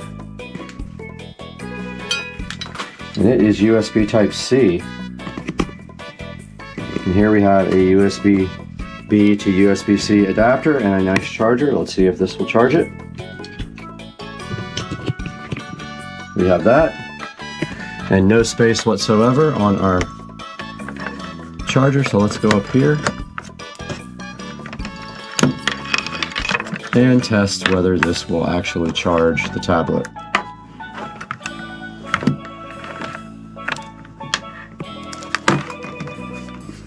Kind of a short cable.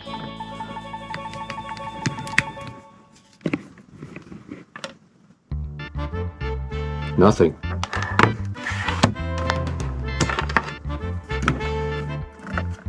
Okay, either the adapter doesn't work or the cable doesn't work. I would think it's the adapter, but I'm pretty sure I have another one somewhere to try. Let me go get that now. I just used the existing GoPro charger for the tablet. So now we have a spot for all of our accessories. We got all of our batteries here. We got 3 batteries inside, 1 on the outside. And you can see on the front here, these are charging. We have our old Note phone charging. We have our tablet charging, our headphones for working out charging, and we have plenty of extra cabling here if we ever want to hook anything else. The main issue being, of course, that these chargers take up more than 1 spot, so we effectively lose 1, 2, 3 spots here of all the spots available. And that kind of wraps up the charging table project on Supercar Street Racing. Shot on the GoPro for the first time, the GoPro Hero 10 Black. We hope you guys enjoyed it, and we will see you guys next time on the channel. It's about cock and ass and tits and butthole pleasures. It's not about butthole pleasures at all. It's not about this rusty trombone and the dirty Sanchez. Please stop. And the Cincinnati bow tie. Mersh. And the pussy juice cocktail. And the shit-stained balls. Mersh, just please stop.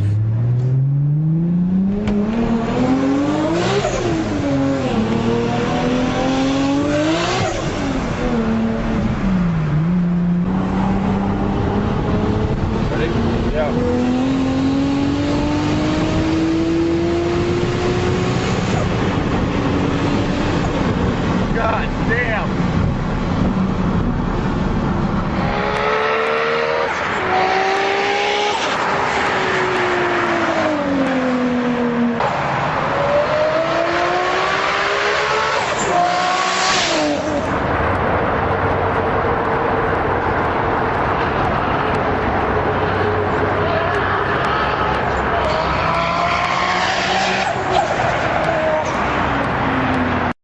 Coming back. Yep. He's gonna take it. Yep. Yep. Absolutely. Oh my goodness, that's amazing.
we're out in the garage and we're going to take a look at this carburetor tuning again. And the first thing we are doing is following a video here because we jacked it all up last night. And he says the air fuel screw down here at the bottom that you run all the way in first.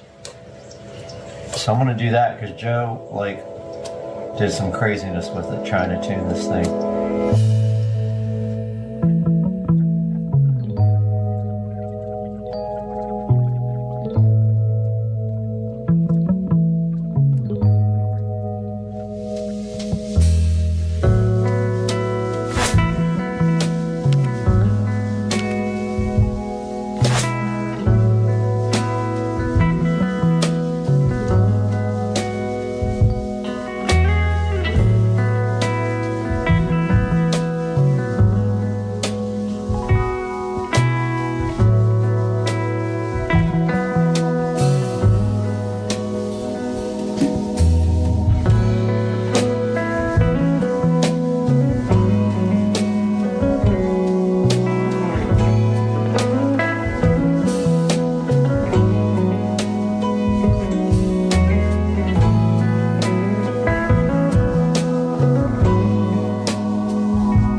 Good morning, guys. Welcome back to Supercar Street Racing. And you have Brad here on the channel, and we have a big problem today I need your help with if you know about these engines. It is absolutely hosed. I have no idea what's going on with this. So the goal of today's video is maybe to get a avid hardcore subscriber to help me figure out what's going on with this. I have a feeling, but I'm not 100% sure. So let me describe what's going on with this bike. So Joe and I drove the bike the other night. It was running fine. Joe made some tweaks to the carburetor to try to get it to run better because it had a high speed, like not a high speed, but under throttle load. Sometimes it would break up. And so we made some adjustments to the fuel mixture screw at the bottom and the idle screw. When I drove the bike home, I got it all the way home, and then the bike wanted to go dead. And then after that, it was hard to start up. And then after that, even harder to start. And then all of a sudden, it wouldn't start at all, but it was easy to pull the string. And then I sprayed some carburetor cleaner directly into the carb and attempted to, oh, the light went out, attempted to start the thing, and that's where we are now. So that leaves us where we are right now. This bike will not start, and it is super, super hard to the pull string. Like, I can spray some carb cleaner in it, and when I go to pull the string, it's like it's spitting fuel out of the carburetor now. It's spitting the starter stuff right out of the carburetor, and then that's what happens. It like almost ripped my hand off, and it did get me on the leg pretty good, but it's like hard locked at that point. You can't pull it over. And then watch this, I'll show you guys something else. Okay, so I'm removing the spark plug now. So this is a brand new spark plug. It is gapped properly.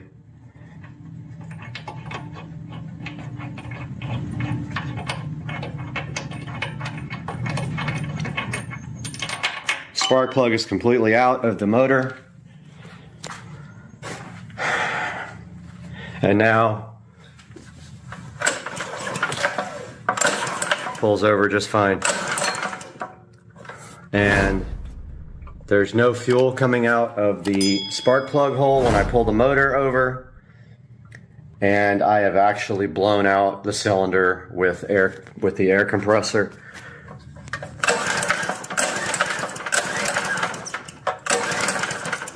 No fuel coming out. It's completely dry.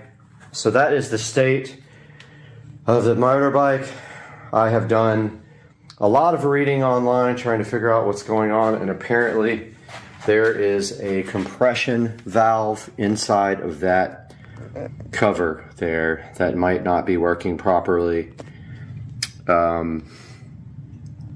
It's going to take some research to figure this out. I'm not sure if I want to pull off this valve head and try to clean out that maybe there's goop in it, or maybe it just needs to be replaced. I'm not 100% sure, but I think it has a spark plug hole under there. I got to do some research on it, but I'm going to pull that cover off and see what's underneath.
Okay, so I took the valve cover off. I thought there was some kind of compression valve, but this has 2 regular valves in it, and they seem to be operating properly.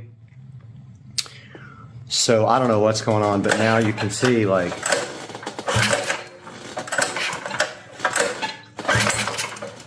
that feels a little better, but it's still...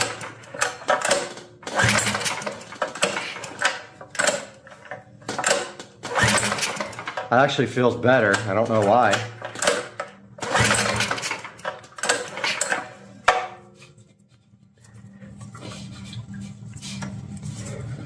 But there is spark. I checked that.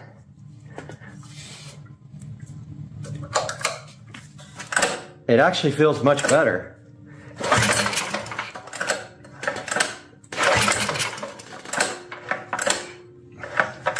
It's not perfect, but it's not so hard to...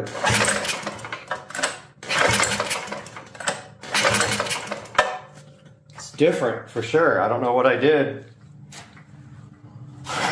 but it's not starting. Let me make sure it has fuel in it. That'd be funny if it didn't have gas. I can't get the fuel cap off.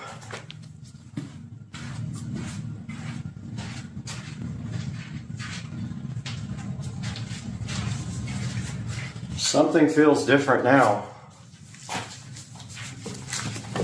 By the way, my gaskets are all busted here. I gotta fix that. Wow. Pliers to get it off?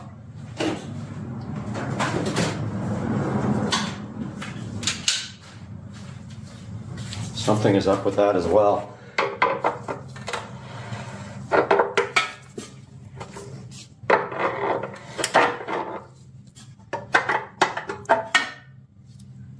There's plenty of gas in it. I ordered a new fuel cap. Oh, the spark plug wasn't connected. Duh.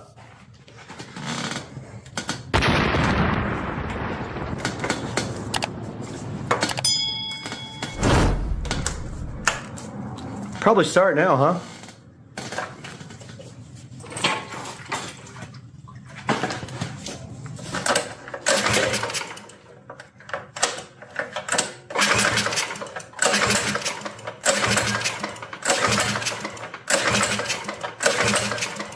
Well, it pulls easier, but it won't start.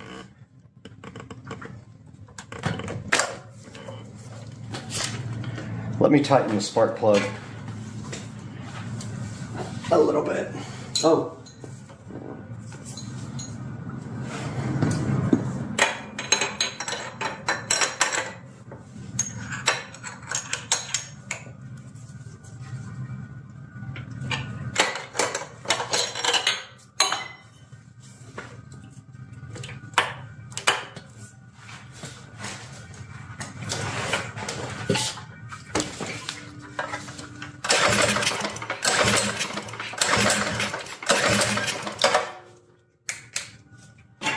Okay, nothing.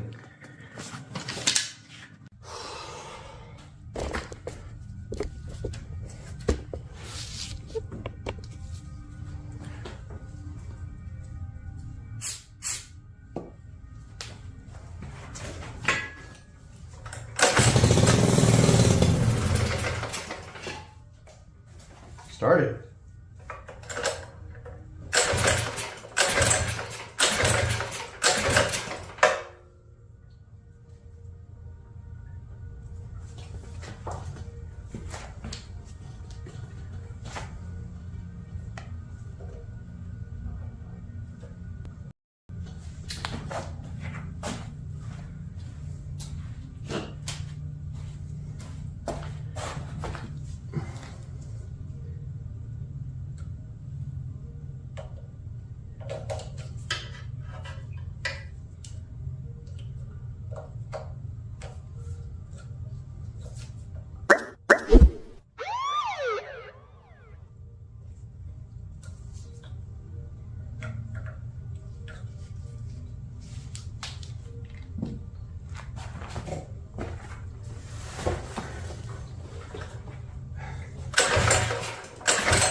Over it. You can see my frustration with this thing. I was able to get it started once and now it's fully completely locked up again and I can't start it. I don't know what's going on. I mean, I don't think it's the carburetor.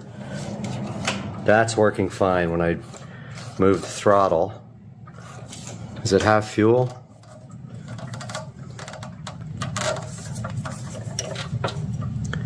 I can't tell if that's fuel there.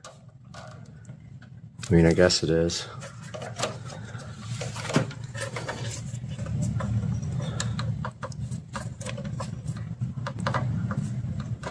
Can't tell if that's dry.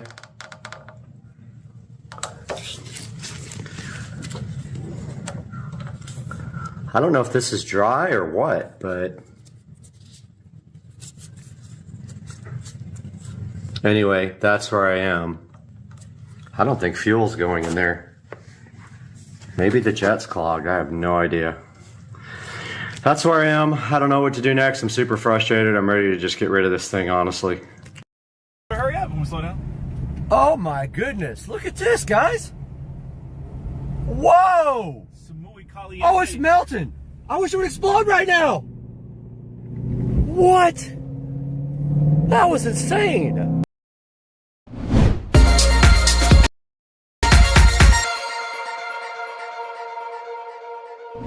Welcome back to the channel, and today we got something special for you from Alcatel. Now, Alcatel sent us the WP55 Ultra phone, and this phone is designed for people who live life on the go. It's a rugged military-grade phone with a 6.6-inch display, a huge 11,000 milliamp hour battery, 16 gigs of RAM and 512 gigs of RAM of storage, and a fast, efficient processor. And the coolest thing about it is it has an advanced imaging thermal sensor. Now let's get this thing open today. It's right here next to me, and take a look at it on Supercar Street Racing.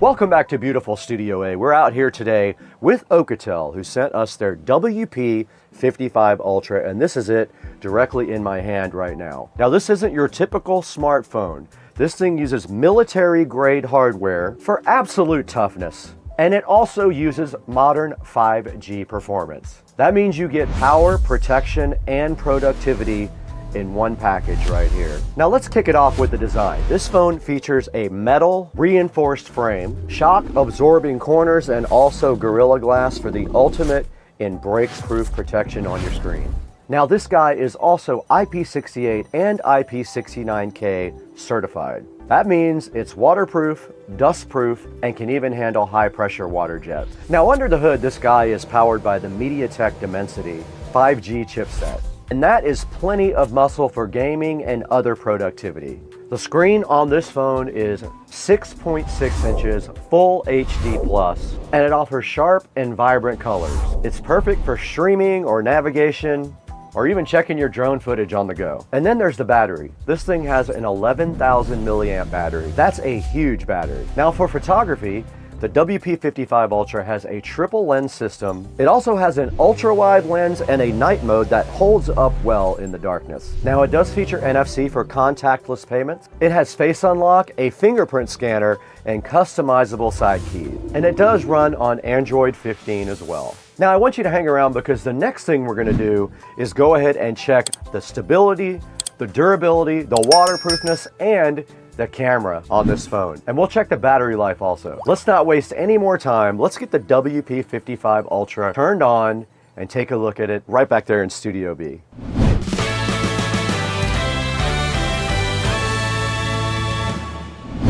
We have the Alcatel WP55 Ultra in front of me. So let's go ahead and get this thing out of the box and see what's inside.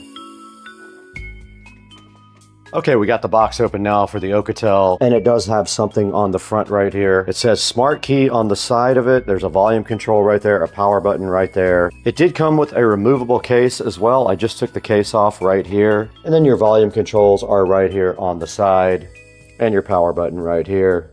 And then on the back, you can see the triple camera system right there, and kind of a texture-ish background there on the back. You can actually feel the texture on that. Underneath that, we have the user manual, a warranty certificate, a USB Type-C cable, an orange USB Type-C cable, and a power brick right there. And that's all that's inside of the Alcatel WP55 Ultra. Let's get this thing on the charger so it can go ahead and get charged up.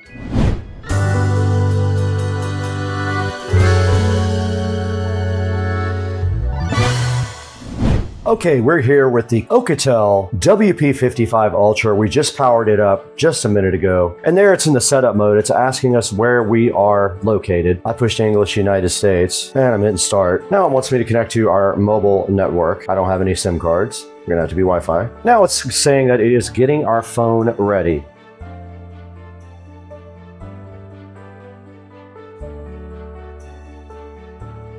And I'm not gonna transfer anything over to this phone.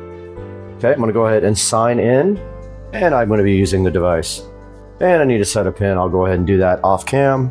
And it wants me to go ahead and do a fingerprint. There is a fingerprint sensor on the power button. So I am doing this now. And I'm going to go face unlock too. And we're going to tell it it's okay to use location services. All right, we are at the front screen, and that was very fast. And look, it is showing me all the apps that are installed on the phone now. Let's see if they have any software updates, system updates. Your system is up to date. We have no more updates. And you simply swipe from the bottom to do anything to remove that screen. Now, one of the more interesting things is this thing has a thermal camera, which we will be testing. And it is called Therm here, and it is loading. Look at that. It shows you a temperature. That's interesting. It sees the lights are hot, the LED lights. Okay, that was a quick setup and look at the WP55 Ultra from Alcatel. But we're going to go ahead and see if this thing can handle a couple of other things, like being underwater and also being dropped. So let's go ahead and do some testing now.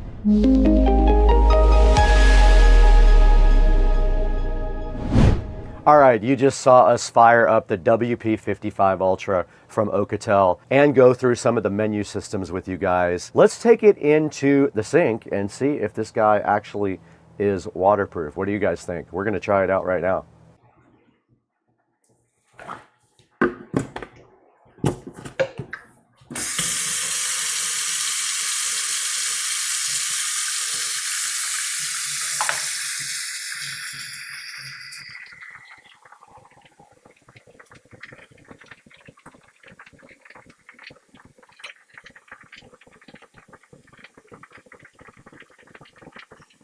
Okay, we have our sink full of water here, and now we're going to start rolling on the Alcatel. And we are rolling with video. Just waiting for this to cool off a little bit. A little warm still. Don't want to put this in hot water. But let's go ahead and see what happens. I made sure the USB-C door was closed. And let's just do it. All right, I saw a purple flash. I don't know what that was about, but I did see purple. It is completely submerged underwater now, all the way underwater. And you guys might be able to see me, you might not, but it is under water completely. Has been under there for almost a minute, no problems whatsoever. And it is still recording video. I just pulled it out of the water. No issues at all. No problems with waterproofness whatsoever on this guy. I just removed the case, and you can clearly see there's water inside the case. The phone is absolutely fine. It has no problems whatsoever. It goes back to the main menu with no issues, and there is the front of the phone. You guys can see it is working perfectly. At the same time, this was completely full of water, the case. It is indeed waterproof or water resistant. You guys just saw us test out the waterproof capabilities of this phone. We're going to also show you some night shots from the thermal imaging camera and things like that as we go. So let's go ahead and do some more tests with this guy now.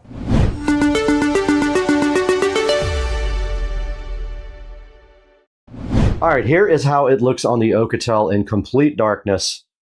Check it out, guys. There's no light in here except a couple of LEDs. And we're also rolling on the Insta360 X5. So you can see this thing does pretty good in low light conditions. This is almost no light at all in my room. So a good showing for night vision on the Alcatel. No problems at all. All right, we're in the kitchen. We're going to do the drop test now on the WP55 Ultra. I actually destroyed one of my phones like this before, so we'll see. Let's see what happens. This might be the end of the phone.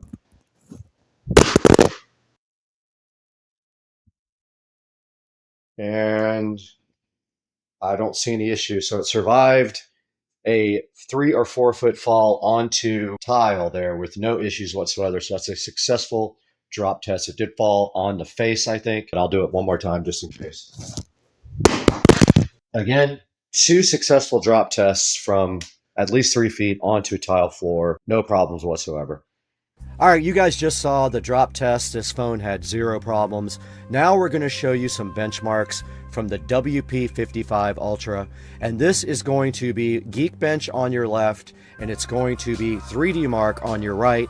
You can take those and compare them online and see what you think about the performance. I had no issues with the performance at all. It is definitely going to be a little slower than your mainstream, super expensive phone like the S24 Ultra. But it is designed for a different type of customer than that. Take a look at these benchmarks and let me know what you think.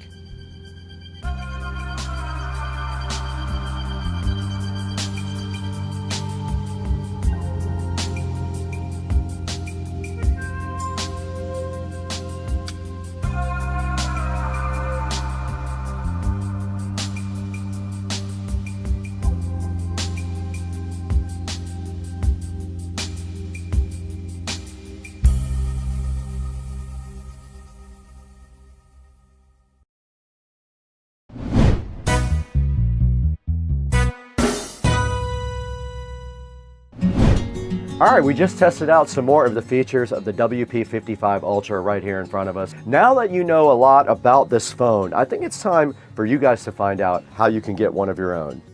Hey, what's up everybody? Welcome back to Supercar Street Racing today. We have a special edition for you today because we have the Alcatel WP55 Ultra here. It is a thermal vision, mega powered, badass phone for sure. Cutting edge thermal imaging technology that works. I showed you guys that on the video. It has a huge 11,000 milliamp hour battery. It's got a 5G MediaTek processor. That's the 7025 processor. Up to 48 gigs of RAM and 512 gigs of ROM. You can see also here that it uses 33 watt charging technology. It's got a 108 megapixel main camera. It is Android 15. It has a 6.6 inch FHD plus display with 120 hertz refresh rate, an 8 megapixel night camera, which I showed you guys also, and that processor is the 6 nanometer processor. You can also reverse charge on it. You can plug another device into it and charge it right off the USB port. There's a little bit about the thermal imaging, which we did test out, and it does work perfectly. And there's that huge battery it has also. I did some battery tests. You saw that in the video as well.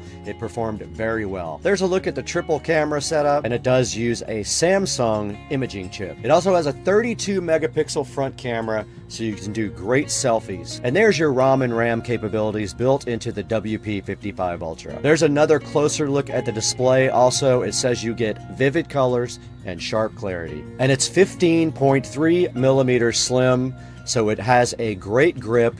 And I have it right here in front of me, right there.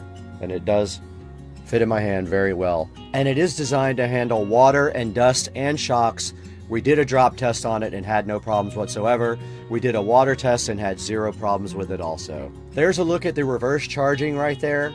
And it can have 2 SIM cards. And it has 1 slot for a TF card if you need that extra storage. And of course it does NFC, you can see right here. It has a fingerprint scanner, Gorilla Glass, and GPS, as you can see on the screen right here. There's a look at the controls. You've got your volume down, volume up, and power on one side, and then a smart key to launch apps with a single touch. Go ahead and check the link in the description for your Alcatel WP55 Ultra. Grab it today and tell them Supercar Street Racing sent you. This is perfect for contractors and men who work out in the field and camping and so many other cool things this thing is perfect for. Grab yourself one today. It performed perfect for the price point. It is exactly what we thought.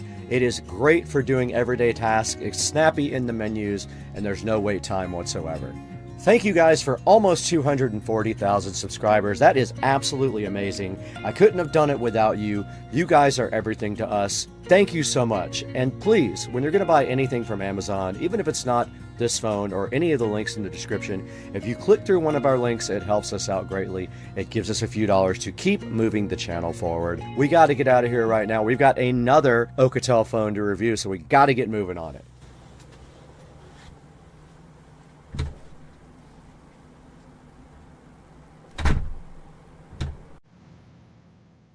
Okay, we're looking at video and audio quality now of the WP55 Ultra right here in the Supercar Street Racing studio. This is indoors with low lighting conditions, I would say moderate to low lighting conditions. And this is how it looks at 4K video. Let's go ahead and walk outside now and see how it transitions out into the outdoors. Now we're outside taking some video of the beautiful backyard at the Supercar Street Racing compound. There are some nice reds for you right there, some blues here. And let's move back out into the sun so you can get a view of the beautiful backyard at Supercar Street Racing.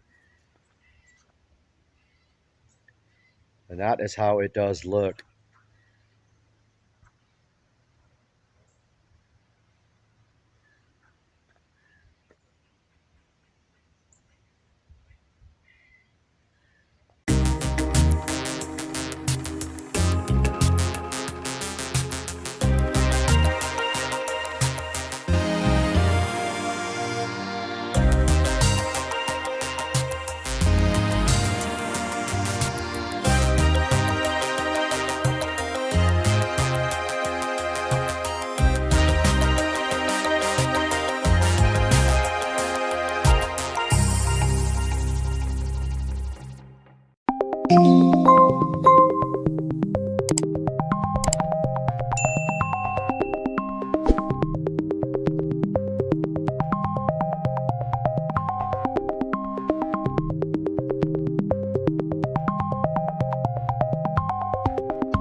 Right, the IKEA ferry did come last night, and I did get rid of the old couches. So our mission today is pretty simple. We are going to unbox all this IKEA stuff and set up my new furniture.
did get everything unpackaged, and the hardware and instructions were in the last box tucked underneath the springs.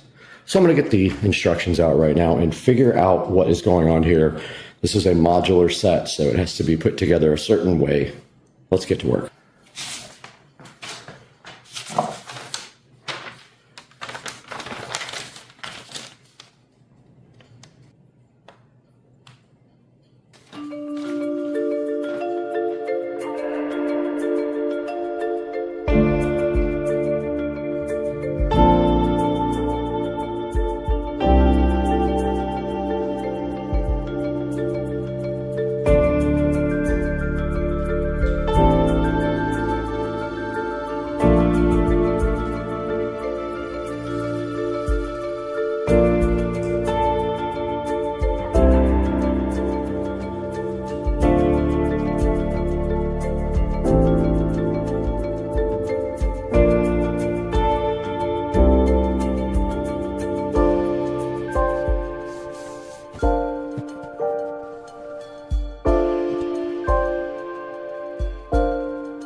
Okay, I had to take the ends off of both of these and swap them around. They are interchangeable, so I had to take this end off because it was configured for completely opposite. Move it over here and then take this end off and move it over here. So basically swap everything around before I start putting this back together.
Okay, this part of the project is done and the couch is put together. It wasn't too bad. I made one mistake that cost me maybe 30 minutes of extra time, but I got that fixed now.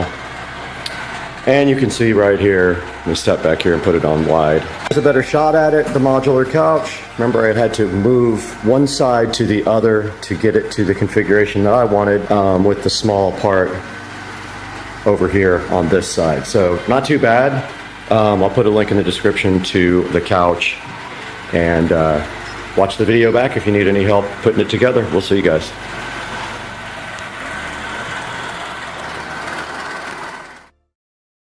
You gotta shake it and bake it. All right, here's the chef with his wings. And ain't nobody in the world knows how to make these wings. Show him your wings. Hurry up, you only got 5 seconds. 5, 4, 3, 2, 1, boom. Bam! And you don't know how to make them? You wish you could make them this good. Kitty, it's Halloween. This is your favorite time of year. You can walk in front of a bunch of, I don't even know what I'm talking about. Walk in front of a bunch of people. Hi, Kitty. This is your night.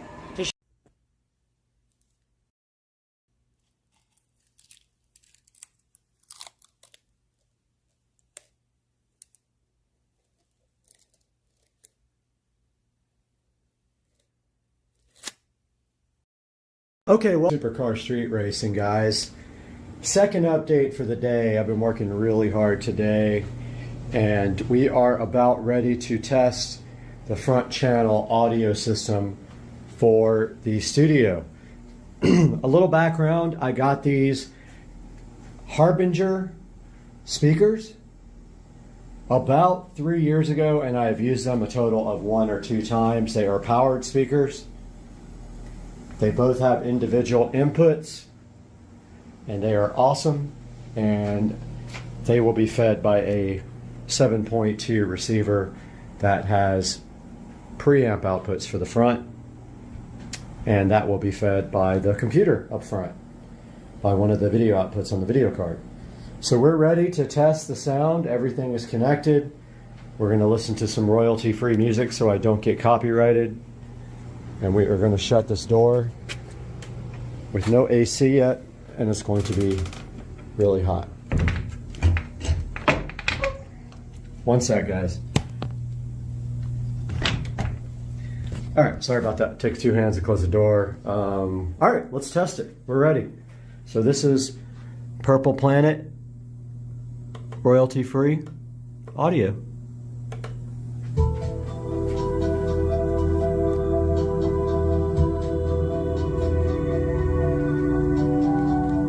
The phone is stereo, so you should hear the actual representation.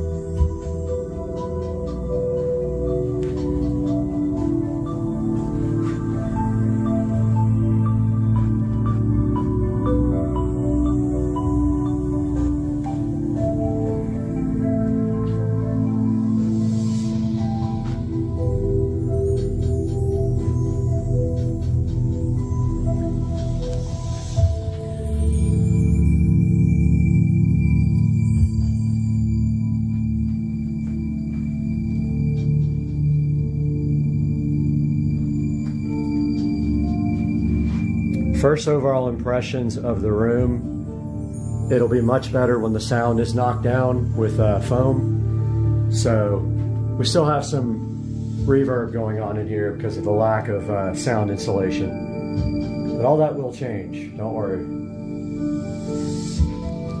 They actually sound really good. They're turned down almost all the way.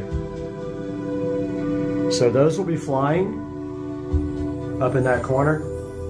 We'll have hooks into the studs there, and they will be flying from the top corner, angled down at you.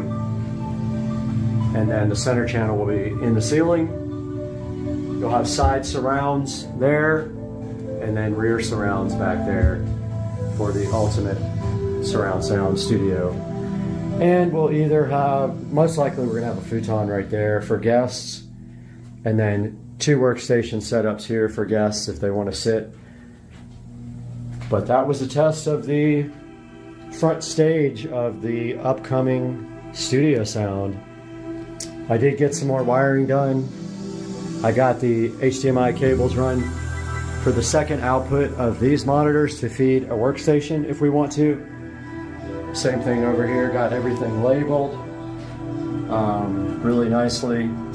And now all we have to do is put the wall boxes in when we put the foam insulation up.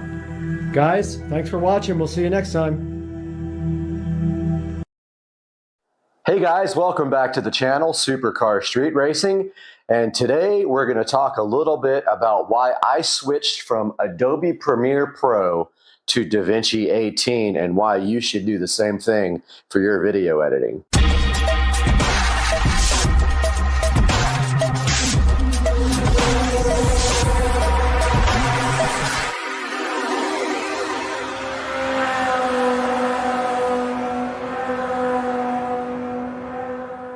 Welcome back to the channel, Supercar Street Racing, and I hope you guys are having a wonderful day today, and I'm glad to see you back on the channel. Go ahead and do me a favor and hit that like and subscribe button, and let's help grow the channel so that we can enjoy looking at some of our favorite things here. And today we are talking about why I switched from Adobe Premiere Pro to DaVinci Resolve 18, which you see running right here, and actually rendering our video for the Amazon Fire TV experience on the Amazon Echo Show. So backing up a little bit, I started using Premiere Pro several years ago, probably about, I don't know, it must have been at least 10 years ago. I've used it since the very beginning. However, most recently when I started growing the channel, I was able to get a much better editing system. As you see here, I have an RTX 3080 TUF, and I was finally able to do some good editing on this channel and try to bring the channel up to a standard that will get more views and actually generate some interest. To make a long story short, I have a brand new computer here with a 12-core AMD processor. I've got the RTX TUF 3080, and I've got two monitors here that aren't even 4K. That will be the next upgrade to the channel, some 4K monitors that I can edit on. For right now, these only do 1080p, but you can see back here in the background, DaVinci Resolve running amazing, doing our rendering for our new video for the Fire TV on the Echo Show. So what's the first reason I switched over? So honestly, I had a lot of issues, first related to my old computer system because I was running an older video card and I had not made the investment yet to a nice modern RTX series graphics card. So I was having a lot of issues with that, renders crashing and things like that. I did eventually figure out that I needed a new video card, of course, because I was also taking hours to render my videos and I needed to speed up that render time and try to figure out what all those bugs were for. Ended up buying this whole editing rig. I've got the RTX 3080 as I talked about before, and I attempted to use Premiere Pro. Now, one thing I noticed immediately about Premiere Pro was that even with the RTX 3080 and using the H265 codecs for NVIDIA, it would still be a really long time to edit a video. As you can see in the background right here, we just edited our Fire TV video in DaVinci Resolve 18. We did render that in 4K, and it took it about 13 minutes and 20 seconds to render a 4K video, 4K 60 frames per second in DaVinci Resolve, and the video is actually over 17 minutes long. So it's actually rendering it, you know, less than a minute per minute of video. This same video in Adobe Premiere probably would have taken a little over an hour to render, even with the RTX 3080.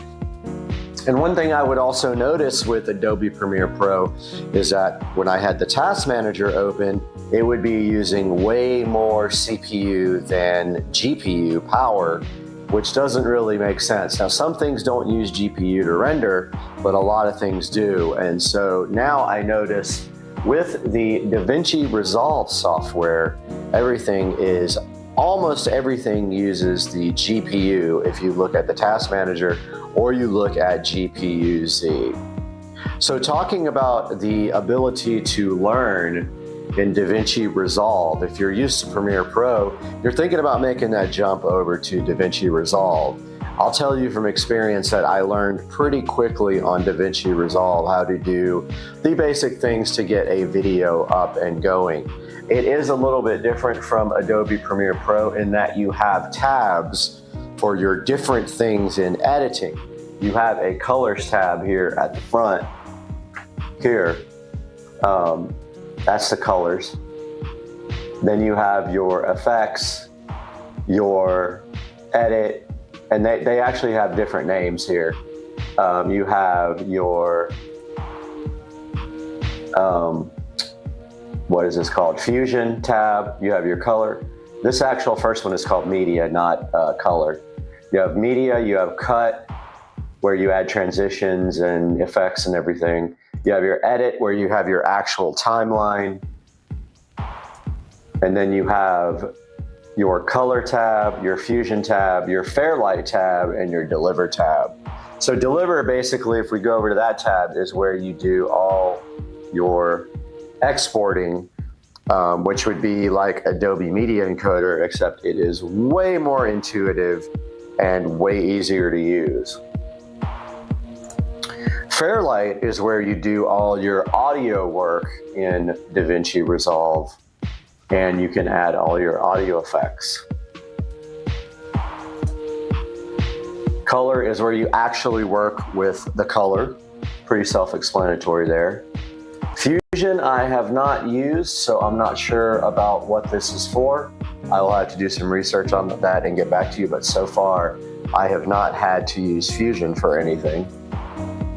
Of course, you got your timeline here, which is, if you're familiar with Adobe Premiere Pro, the timeline here on DaVinci Resolve is similar to Adobe Premiere Pro, but a lot of your shortcuts and everything are to be different. The one thing I haven't figured out in DaVinci Resolve is how to free transform an object. Let's say you're going to layer an object on top of another one.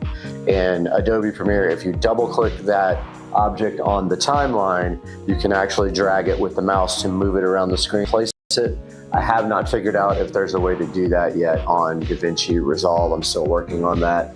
There's also a couple of other differences that I haven't figured out, like cutting and pasting transitions is not available as it is on Adobe Premiere Pro, but you do have the copy and paste attributes, which I use frequently to copy things like audio volume, audio effects, and placement of objects on the screen. That is all done here in the timeline. You just have to get used to a little bit of a difference in using selecting things to work with them.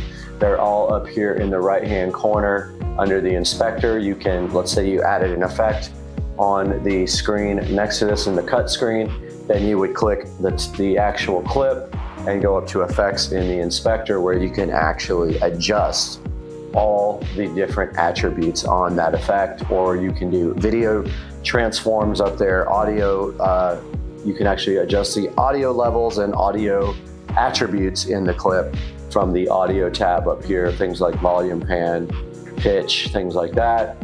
And then your transition, you can actually adjust the transition up here in the transition of the inspector. And then over here on the right side, which you may or may not see in the frame, we have our clip bin here that shows all our clips. We have all of our edit timeline. We have our audio mixer over here as well, and our toolbox and clip details and metadata.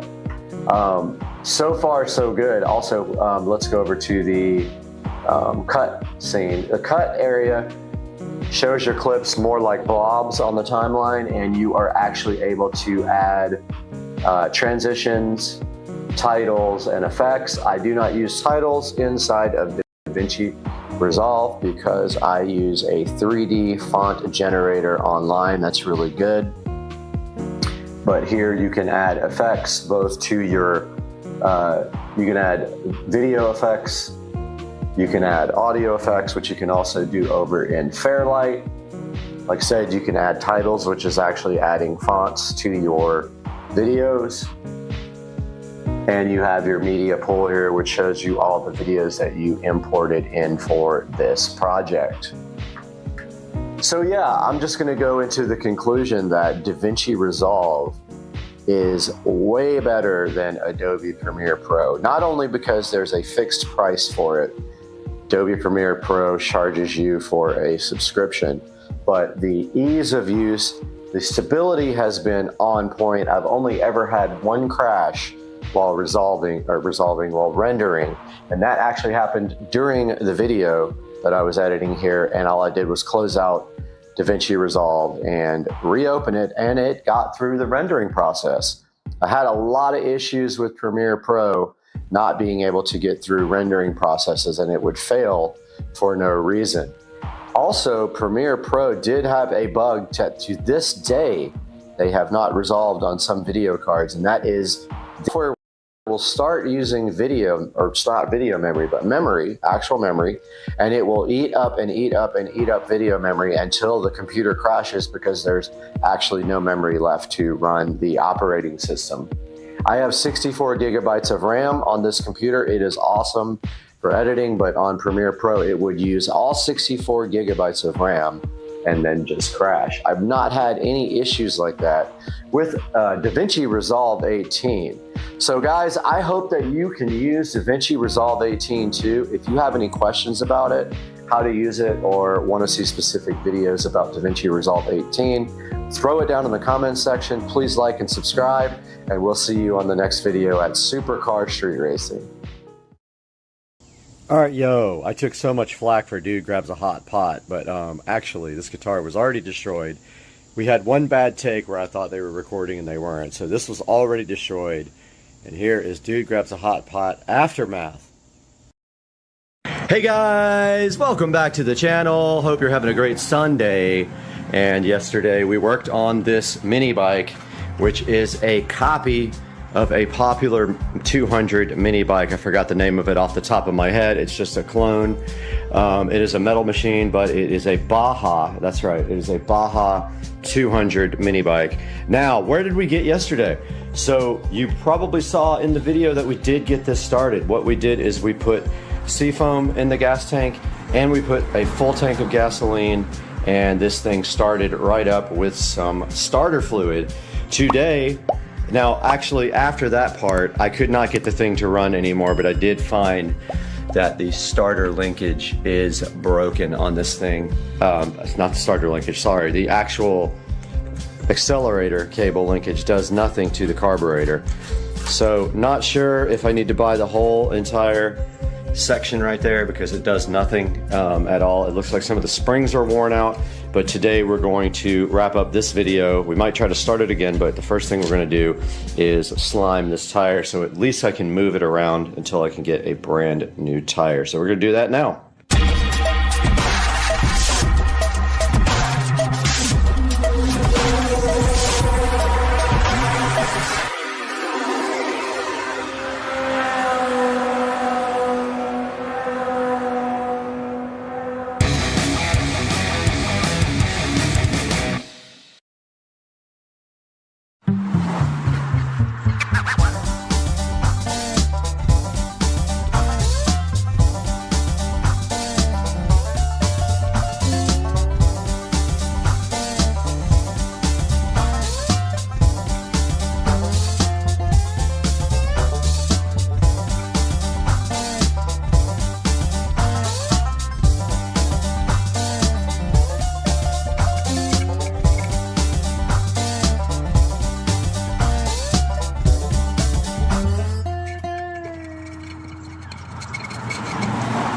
Okay, that did not work at all. I don't see any obvious holes in the tire.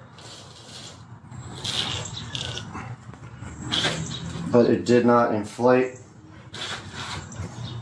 So there is the flat spot on the tire. I'm going to go ahead. I do have a tire inflator.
All right, I know nothing about these throttle linkages or how they work, but it is painfully obvious right here we have a problem. See that spring there? It is connected to nothing. Literally nothing, and I have no idea where it goes, what it does. But there's a little black, like, rotating assembly right there that I can rotate with my screwdriver, and when I did, the cart or the bike would either rev full speed or not start at all. That's part of the assembly there, so I don't know much about it. Apparently I need a whole new throttle assembly right here to connect to the carburetor, but I'm gonna keep on playing with this right now. Doing some more research, apparently this is a very popular motor. It's the 196cc, and it has a name right there. Pride.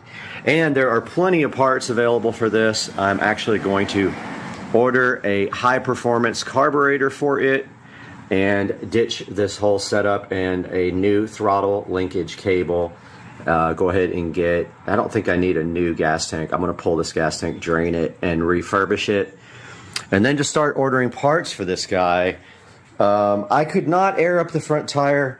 I tried a million times and nothing happens. I'm thinking this valve is jacked. It does nothing. So I need to order tires as well, front and rear tires, but I'm not gonna go with knobbies. I'm gonna go with street tires. And we have the mini bike here. We're gonna start disassembling this.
All right, we are back in the garage here with the mini bike, and we have almost everything disassembled off the top of the engine here. I don't know quite how this whole thing works here, but it was not connected. The springs were actually disconnected here. I think the springs go right here. This side isn't doing anything. So I don't know how to put that back together. Hopefully there's some manual somewhere to tell you how to do it, or instructions. I'm not sure. I don't see a point in taking off this, but I think the new throttle assembly kit comes with this brand new, so I'm not sure. That literally just pivots this carburetor, accelerator. I think it's the actual throttle assembly linkage right here, and that was not working at all. Gonna go ahead now and take off the actual carburetor.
All right, a final update for part 2. Rich came over and I was like, oh look, this tire won't air up, and sure enough I put the compressor on the valve and the thing aired straight up. And it's got no problem whatsoever except the flat spot. So I am replacing those though. I do want to tear down the handlebars and the fork and all that and get that redone, or get a new fork. I'm not sure what's available out there, but I'm going to look online. There's a lot of rust on the fork here. I guess I could sand that down and oil it really good and it would come back. But yeah, that's going to do it for part 2. I just wanted to let you guys see the tire got aired up, which is pretty crazy. I do have the chain, everything disassembled, the back tire over here, and I have no clue how to put this thing back together. So we'll see. Peace out. Supercar Street Racing.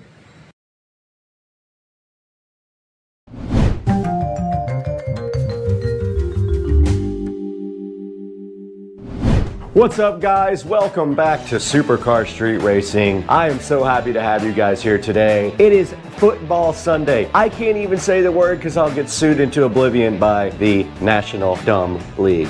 And so if I say it, we can't make this video, but today we got something special for you right here. It is an upgrade for the bedroom surround sound system, and this is going to take things to one more level that we need. Let's get into this today. Let's get this thing opened up.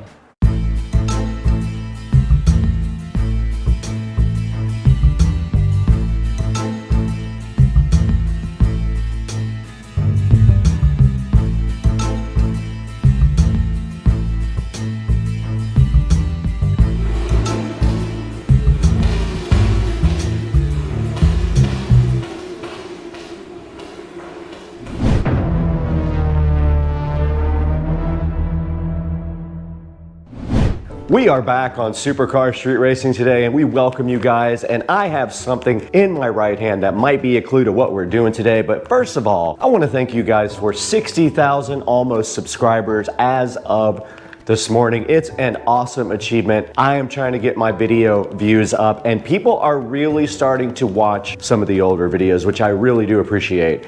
I just want you to keep in mind that back then the production quality wasn't as good as it is now. We try to make our videos very, very much better now, and also to put more emphasis on quality content and less about length of video. The old videos would just run and run forever, but now I am really trying to make the content more quality based and less about length. And today we are walking into the Supercar Street Racing awesome office, and I've got something in my hand here that might give you a clue about what we're doing today. And then also there's something laying right here on this bed that might give you another hint about what we got going on at Supercar Street Racing today. But before we get started, I just want to remind you guys to please like and subscribe. Every like and subscribe helps the channel and the algorithms focus in on what you guys do enjoy watching. And I'm going to take this package right here and I'm going to lay it quietly right here on this box, and that box might give you a hint of what is to come today on the channel. Now right here on top of the box you do see a set of Gear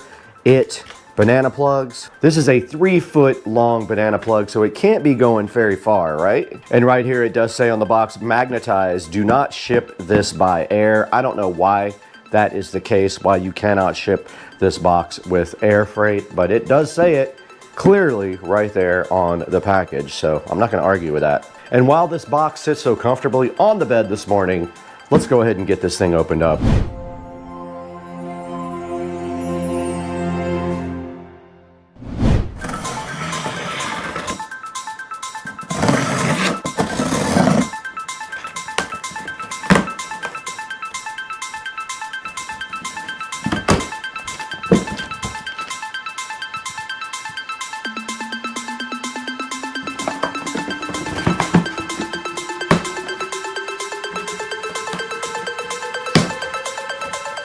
All right, now that the box is open, you have a hint as to what is inside.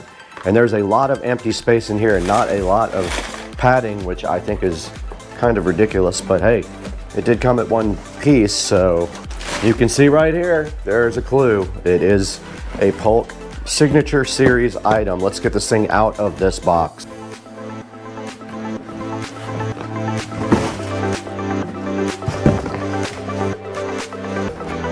We don't need this where we're going.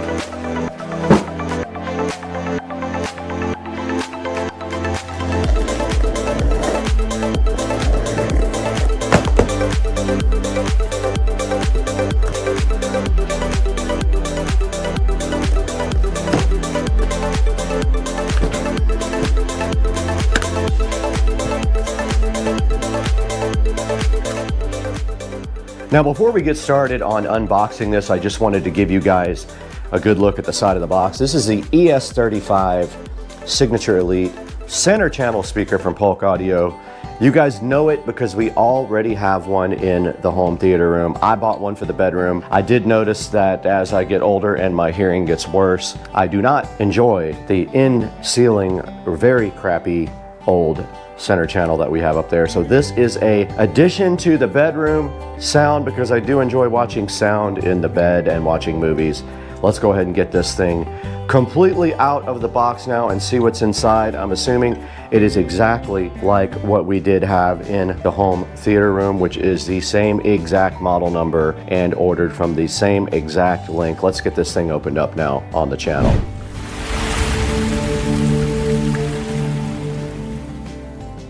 Got one owner's manual in here. I now have two of the same ones. Just go ahead and dump this out. The easiest way to open it, and I guess we don't need that either where we're going. And it is surrounded by some protective styrofoam condoms, and I was finally smarter than that. Do not eat these, even if you're hungry. And then it's also further protected by a nice little protective foam thing. And this is the Signature Series by Polk. This is the front grille. They are magnetized.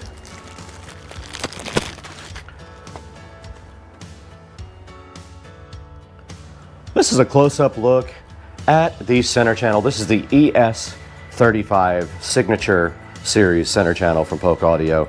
And you can see right here 6 drivers on the outside for low frequency, mid-range, and one single tweeter right in the center for your high frequencies. It is very compact. It has great sound, great reviews, and on the back it just does have a connector for either speaker wire or banana plug. We are going to be using our Gear It. There'll be a link in the description for these. We have a short run, so we don't need anything long. So this is going to sit right on top of the Marantz Cinema 70S in the bedroom and look so flying fresh. This thing does have 6 3-inch balanced dynamic reinforced polypropylene. That's the correct pronunciation, and it does have one high resolution tweeter. Now this tweeter is crossed over at 2.7 kilohertz. Everything 2.7 and below will go down to these 3-inch woofers. There are 6 of them. This does have an option for you to be able to wall mount it. So you do have that capability on the back. There is a bracket back here, and on the other side there is one of those plus brackets for you to be able to wall mount. Now these can also be used for left and right if you wish. If you mount them up and down in a vertical nature, these can be your left and right speakers mounted to the wall right next to your television, or they could probably sit on a bookshelf too. It looks like they would probably balance on the ground. Now this guy will handle anywhere from 20 to 150 watts, and its overall frequency response is 66 hertz to 40 kilohertz. So you will want a sub if you're using these for your left and right channels, obviously. Small woofers are not going to handle very low frequencies below the rated capability of this speaker. These are 89 dB sensitivity as well, if you're wondering how sensitive they are. And this has single gold plated 5-way binding posts. Now the dimensions on this are 4 high, so it's 4 that way, that's what they're calling height. They are 24 inches wide, so that would be 24 this way, so they are 2 feet like this if you're trying to figure out if they will fit somewhere. And they are 6.1 on the depth up here, 6.1 inches, due to this power port right here that is for the bass. This guy right here weighs in at 14 pounds. If you were wondering the weight, this is 14 pounds, pretty heavy. It shows that there's probably some good size magnets inside with some good quality. All right, let's get this ES35 into the forum, which is the bedroom in the back, and let's get this guy connected up. What do you guys think? But first, let's put this awesome magnetic grill directly on it. It does fall right into place. No issue whatsoever with that coming out. You can see it has little feet that go inside of holes, so when it sits, there is absolutely no way that this thing is going to come off at all. Let's get this thing into the bedroom.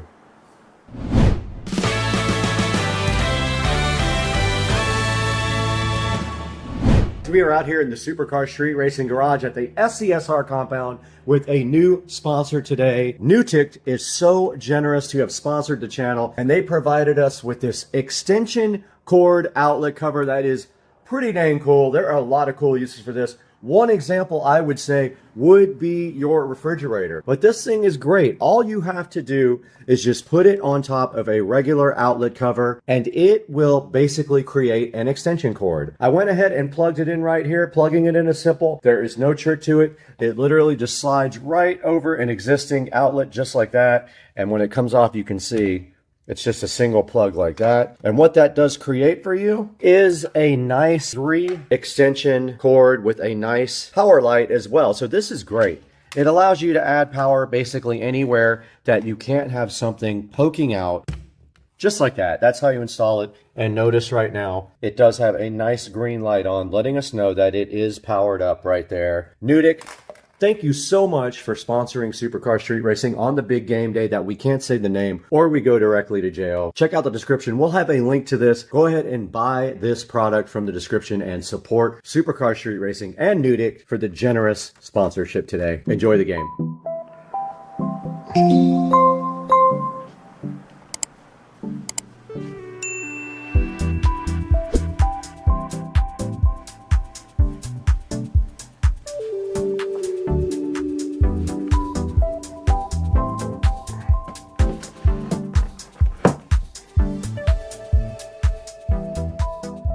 We're in the Supercar Street Racing bedroom and we're in front of the Cinema 70S, the 7.1 surround sound Marantz receiver. And when I did this install, you guys can watch it on the channel.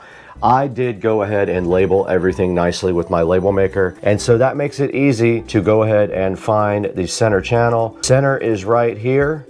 So we are going to be taking out this is really a 5 1/4 when you look at it. It is called a 6 1/2, but all these speakers, the inner ring is like way less than what it's rated on the size. You can see right there. So yeah, I'm gonna be going ahead and taking out the center channel right here, and we're gonna be plugging in our brand new Gear It banana plugs right to there and connect up this nice Polk Audio ES35 center channel speaker.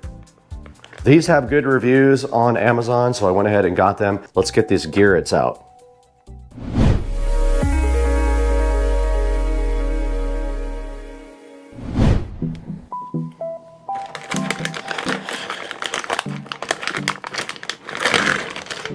Now here's a look at the Gear It. They are nice and braided. They cost a little bit more for higher quality. And you can see right here, they have nice sleeving on them. So all we have to do right here and right now is remove. There is no banana plug on the center channel. So I did just remove positive and negative. And this will just gracefully fall somewhere back here. We're not using it anymore. Here's a good look at the banana plugs that don't fit. Notice they don't go in all the way. They don't seat properly. Let's see if the Gear Its do seat properly. First, we're gonna close these terminals so that they don't rattle. Let's see if this is a proper. Now the Gear It is marked right here. This one is positive, this one is negative. Let's go ahead and go for the negative first. And they did seat all the way, which is something I was curious about would happen. Yep, those go in all the way. As you guys can see, look at the ones next to them that don't seat right here. And then look at the Gear Its, they seat perfectly. Okay, we can go ahead and push our receiver back towards the wall now, very gently, so no wires get messed up or kinked up. The Gear Its are especially thick, like overly thick, so I think this is perfect. And we do have to worry about our Wi-Fi antenna. I'm gonna go ahead and rotate it down and to the side so it doesn't get smoked by the center channel. And we got our center channel speaker, and it does fit nicely under the TV as well. There's one thing you have to know about these Polk audio speakers. When you buy them, they do have caps over the banana plug section, so you have to pop those out, and it is not exactly easy. Okay, it did pop out, but it's not easy. They are in there. That one popped right out. Now you can see you can get the banana plug in there now, and we'll go ahead and move this without damaging the Marantz.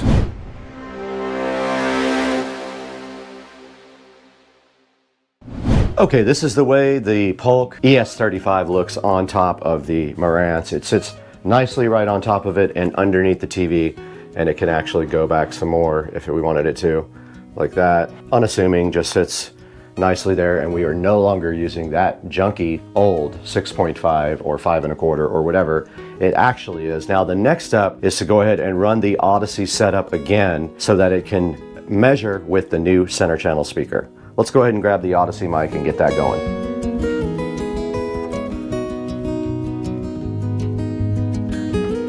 Mic is already connected. Next, sub is plugged in. We're gonna go 6 measurements. We gotta put the microphone at ear height. So let's put it back here in the bed, right up here on the pillows. All right, that's fine. These LED lights are causing a hum. And when we hit next, it is going to start calibrating.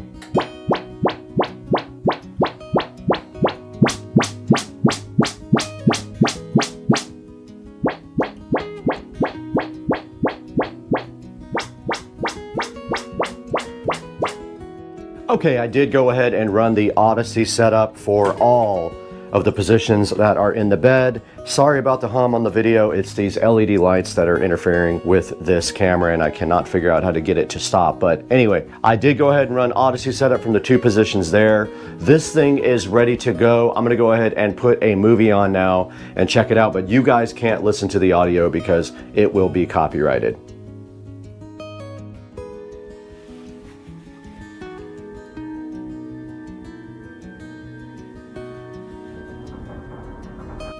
Things before your coming.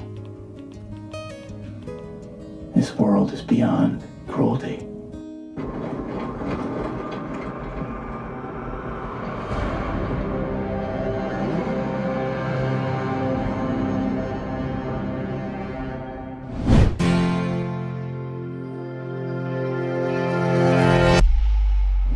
All right, guys, we successfully installed the Polk ES35 signature center channel speaker right here in the forum, the bedroom, the Supercar Street Racing bedroom, with the lights humming like crazy on the video. But hey, it sounds awesome. I went ahead and watched a little bit of Dune 2 with Dolby Atmos, and it sounds really good, just like in the home theater room over there. We accomplished our goal of putting this speaker in and getting a little sample. We aligned it with Odyssey, so we put Odyssey on, or Odyssey, however you like to pronounce it. We did run Odyssey and go ahead and make sure that all the levels were correct, and then watched a little bit of Dolby Atmos, and it sounds pretty freaking cool. Now let's go ahead and go back over to the SCSR Studio B and take a look at this on Amazon and let you guys check it out and see if you like it. And it woke up for that.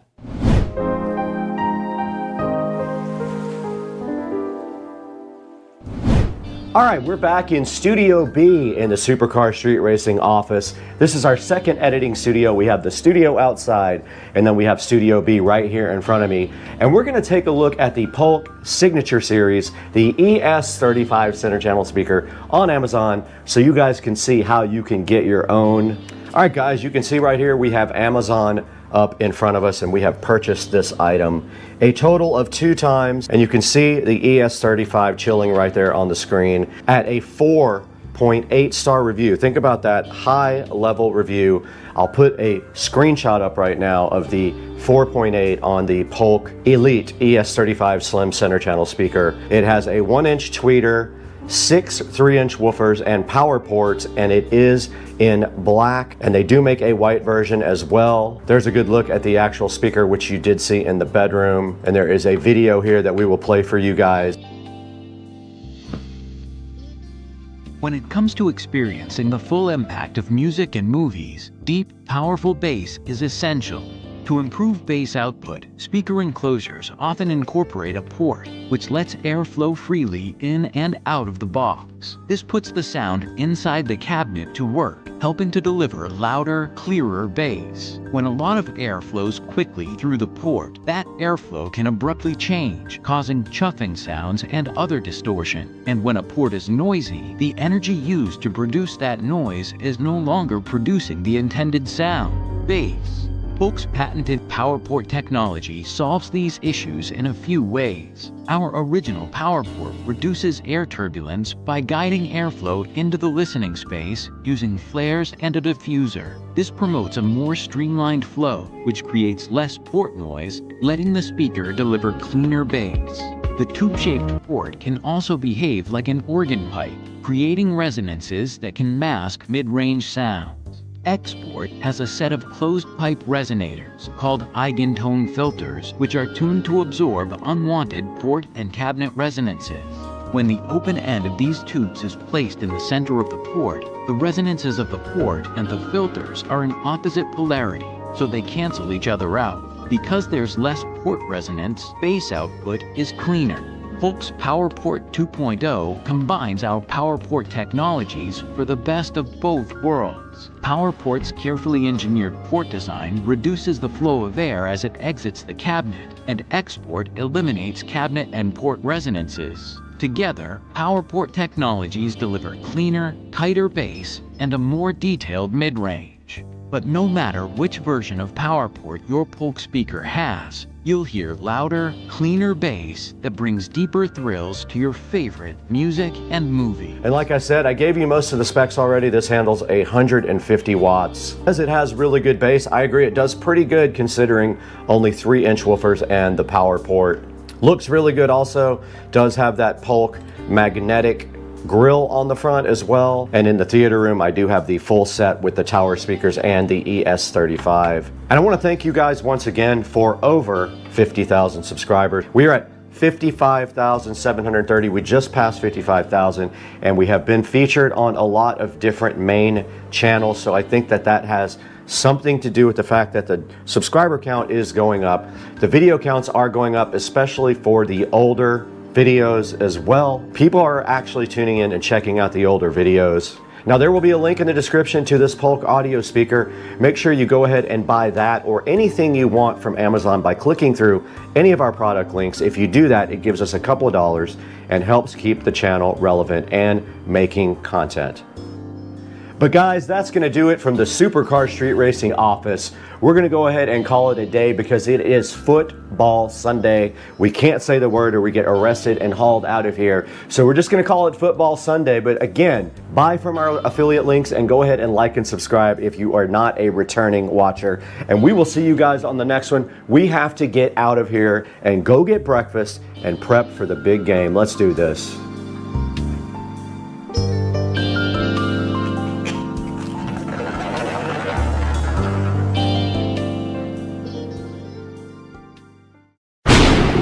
Furiosa had gone too far.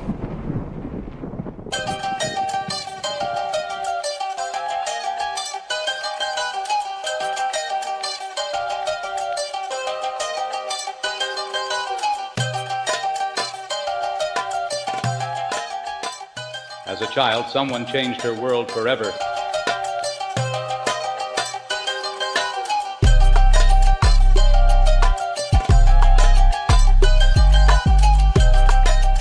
She thought her mother was magnificent. He took it all from her. He wondered exactly who she was.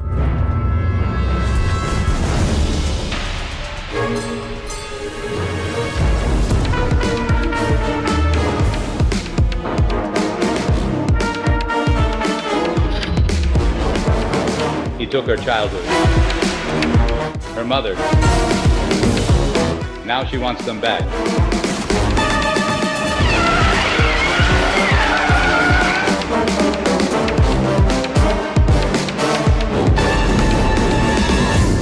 Even if it takes forever. She makes a promise to find her way home.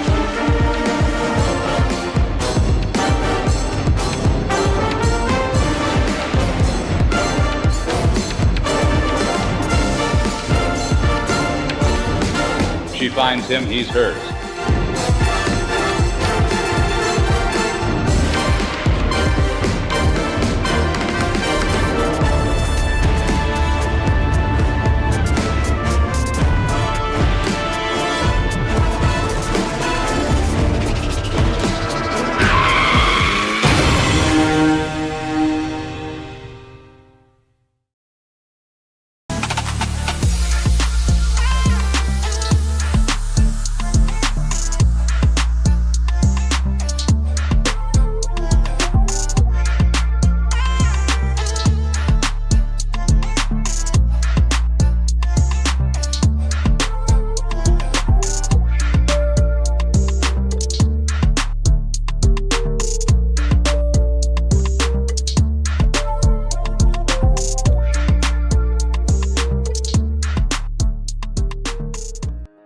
guys, welcome back to Supercar Street Racing, and I hear something outside a minute ago and I see this.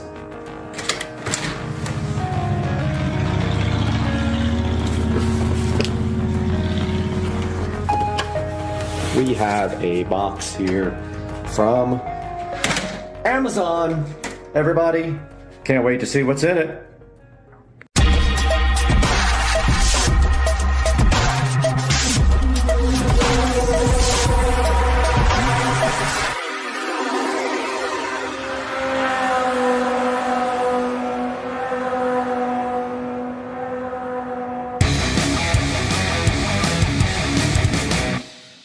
Guys, welcome back to the channel. Supercar Street Racing here, and we have a box that I've been waiting for about a week.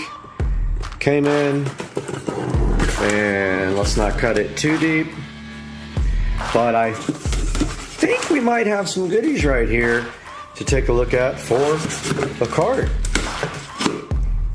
Maybe.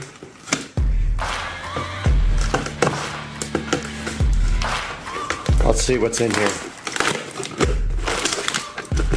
So hard to do with one hand. I really need a third hand for video. Alright, both lights, whatever was in here. Aha! We got our extreme mats in finally. I am so hyped for this. I'm gonna get this out and I'll be right back.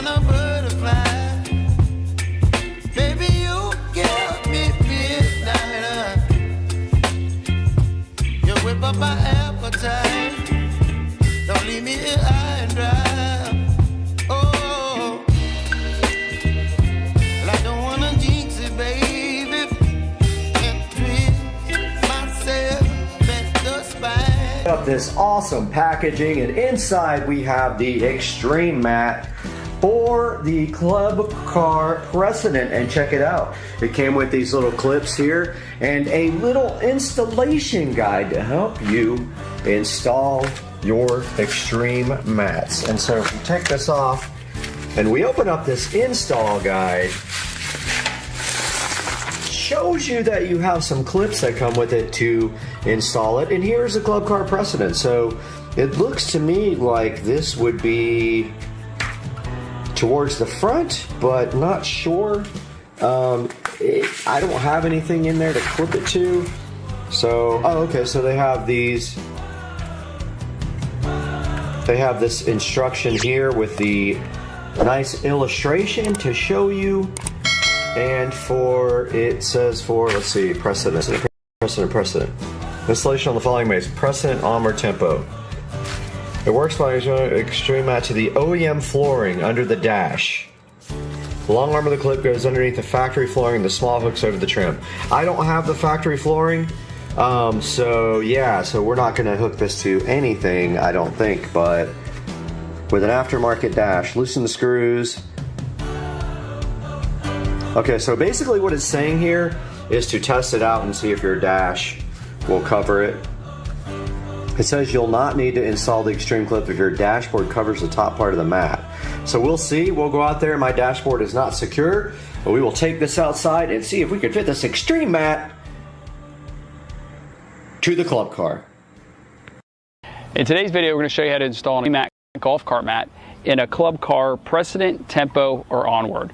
The mat fits all three the same with a standard dash. We do show instructions on how to install with a aftermarket dash, but today is going to be all standard, and we'll also show you how to install the clip. We suggest you use the clip. We know some might not, But stay tuned and we'll show you how to install the mat and get moving. So first thing, we're going to install this clip underneath the dashboard. That's going to hold the Extreme Mat golf cart mat. So pull back the OEM mat, tuck your fingers underneath the dash a little, and you can slide this clip up under the factory dashboard. Put the mat back, and then you can put in the Extreme Mat. So go over top of the pedals first, it'll make it easier. Slide it back against the base of the seat. You can then tuck the left side up behind the cup holders, the middle underneath the clip, which will be a little tight, and then the right side just goes underneath these cup holders as well. Other than that, you're good to go.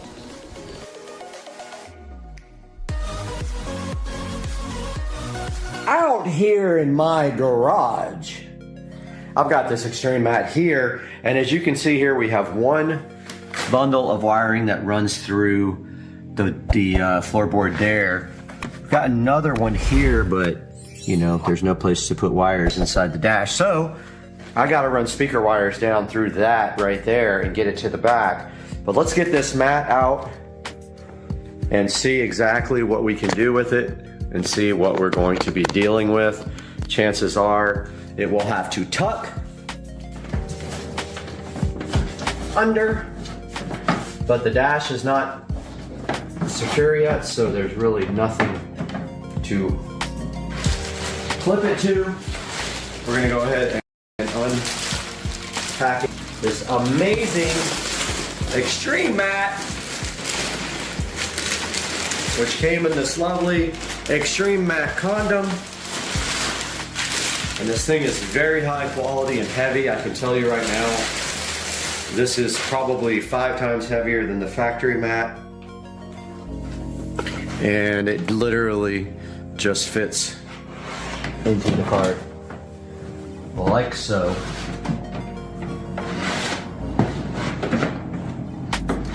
Oh wow, so cool. Yeah, so this might have to go up underneath the dash, it looks like. So it goes around the pedals like that, and then underneath the dash. For right now, I'm just gonna leave it on top.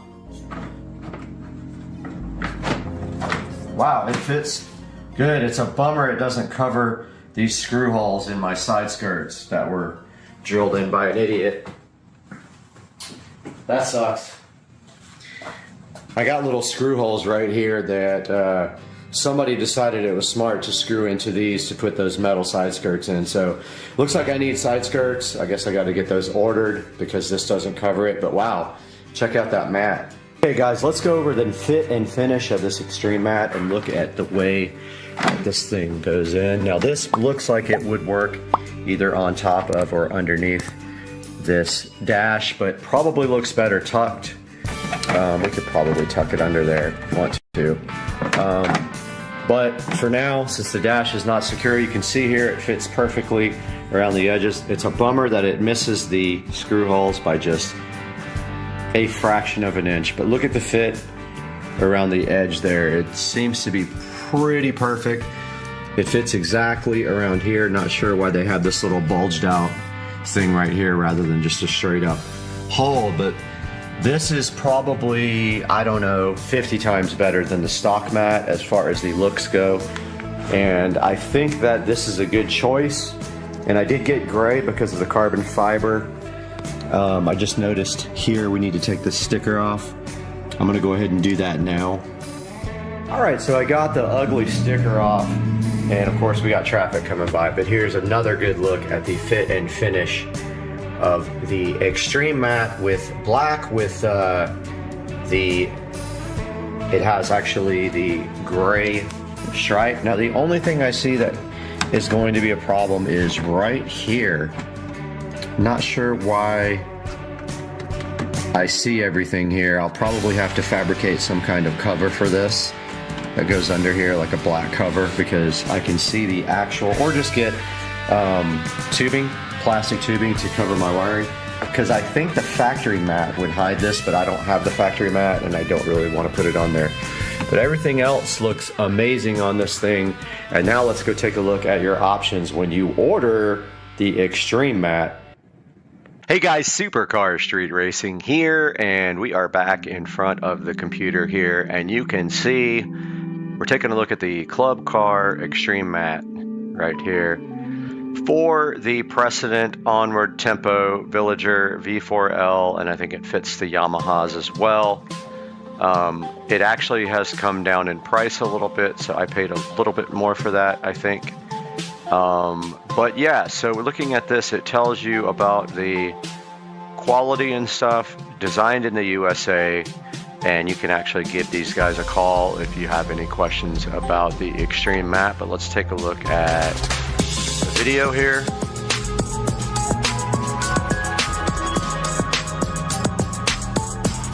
There is the mat.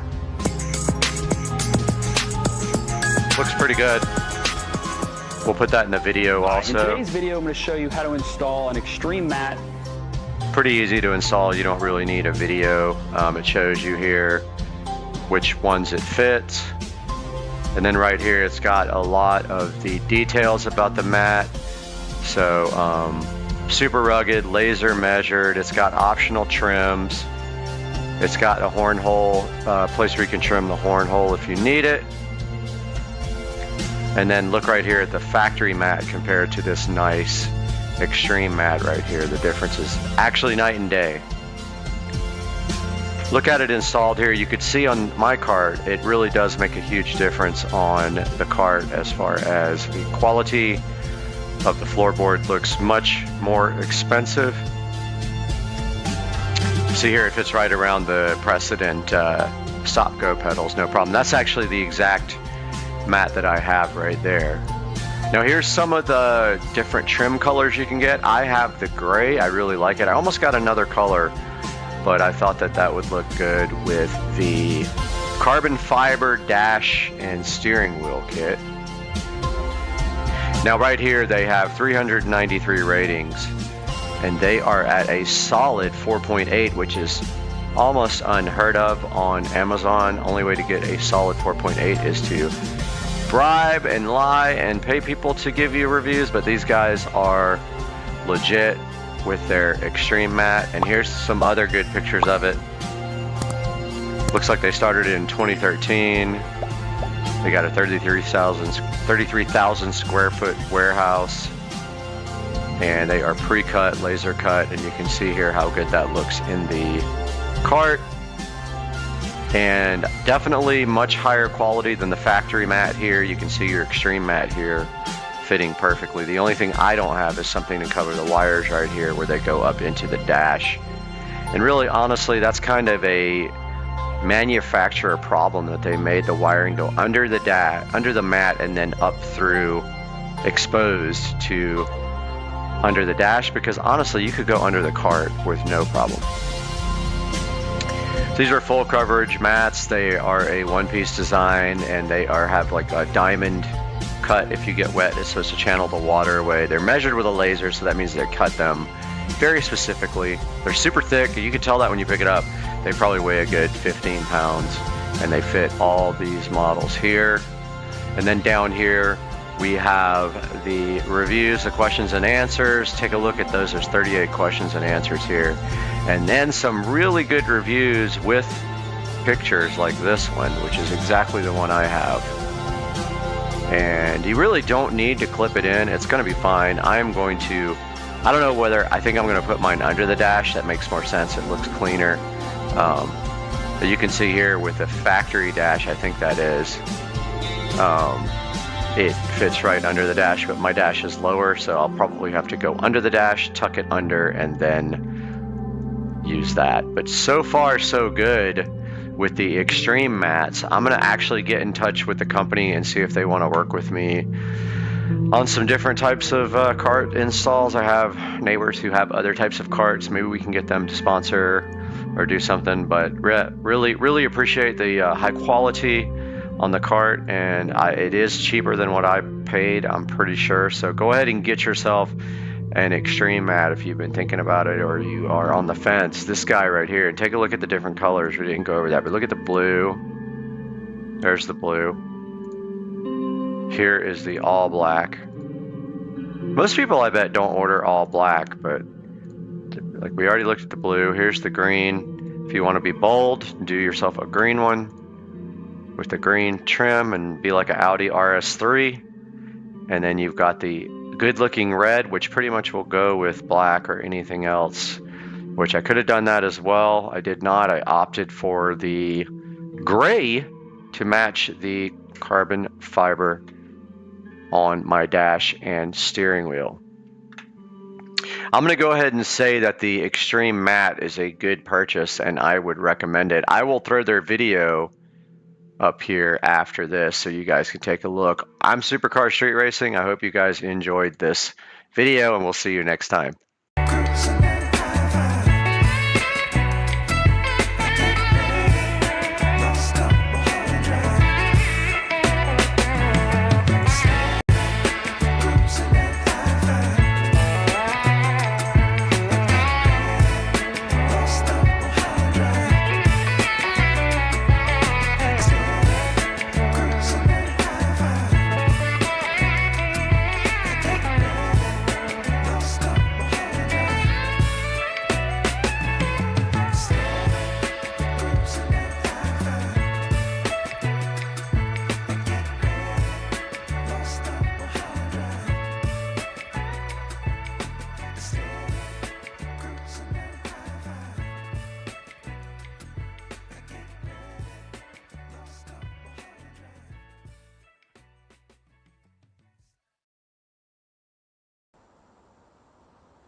want to redo this ground so that it runs up that way instead of somewhere down in here with some extra. So to kind of run through this real fast, obviously you got the main battery. You know, it's kind of a shame that that we couldn't figure out some way to just connect.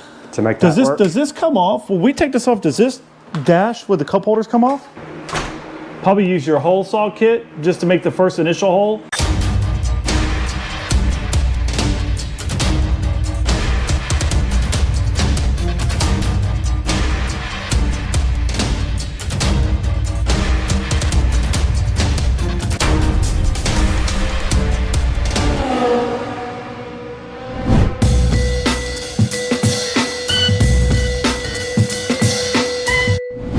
But I want to redo this ground so that it runs up that way instead of underneath right there. Up and over? Well, it's got room behind it. It's got a... Well, now I was thinking this side up. It's a lot cooler in here now with that fan blowing.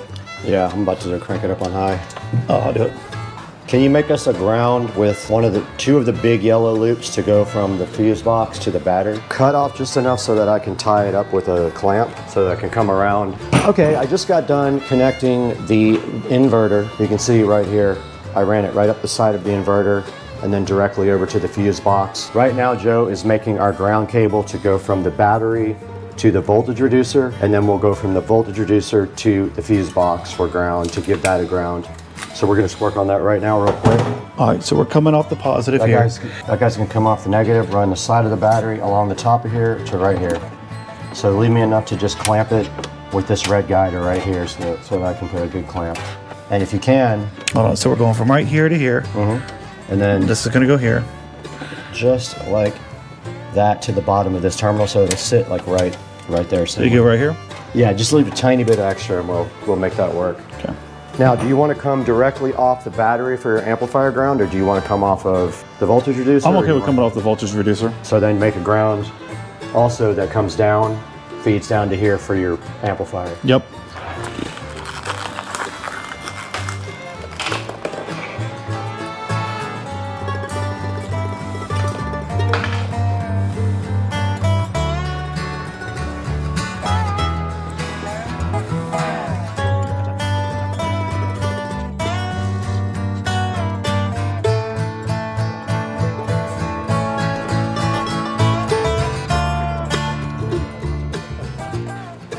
So give yourself enough, whatever way you think is the best. If you want to come around here, we clamp all three of them together and go down. Well, since we don't have the amp, I'm just going to do the one side for now. Yep, leave one side empty. Yep. Then we got to figure out pulling red wire all the way to the front. So we might have enough. And we got to clean all this up down at the bottom too. Yeah, our amp wire. Oh, we're on the wrong one, by the way. That's supposed to be ground. Oh, we're ready anyway, so.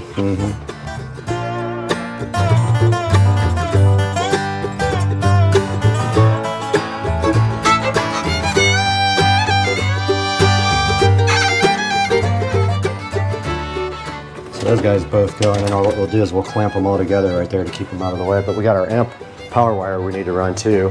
That's the thicker one we want, right? That's that guy right there, right? You already have put an end on it. Do you think that's thick enough wire for the amp? I mean, that's kind of thin. I feel like it is. I mean, the only problem is that it's not going to get any more power because it's the same gauge as this, isn't it? Or was this a different wire? This is a different wire. It's a different. It's a thicker wire. But the positive and the negative, if they're both not thick enough, we'd have to wait for an amp install kit if you want to do thicker wire. Notice the camera overheated. All right, that guy can go somewhere down in here with some extra. This is the negative for the power that goes up front, which actually, again, I don't know why we use this. Wait, what is this one going to? Is this, oh, this is the amp. All right, so this needs to go on here. Actually, let's put that one on first.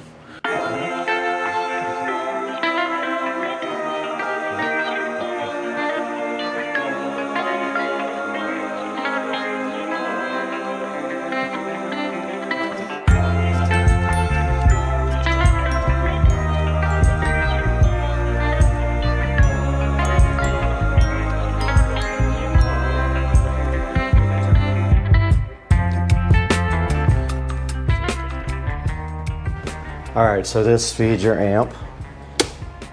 That's got to go down. Do you want to go beside it that way? Yeah, we could do that too. I mean, I don't know, they're running it underneath the amp. Gives you more room for sure.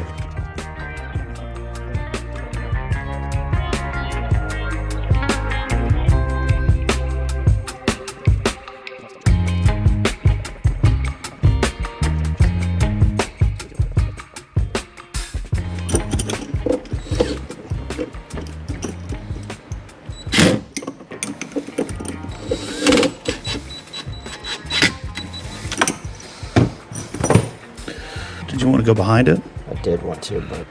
Yeah, I might as well cut off what you want now. Yep. And then I'm going to get a clamp. Tie this up nice right there. One big bunch. How much should I leave for the amp?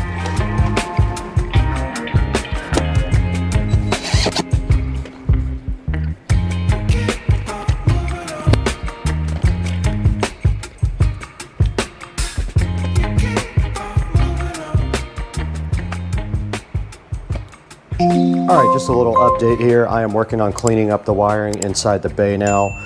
We have almost everything hooked up that we need to hook up, but now we got to make room in this bay. And so part of that entails untangling a lot of this mess.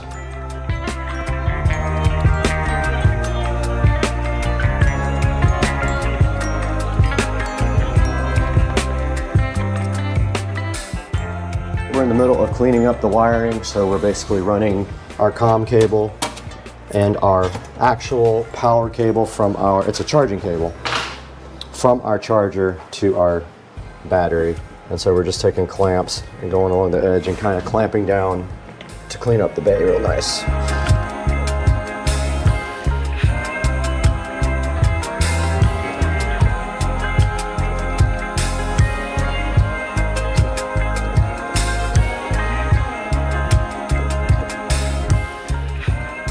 So it has to switch over to the positive. What does? This blue wire.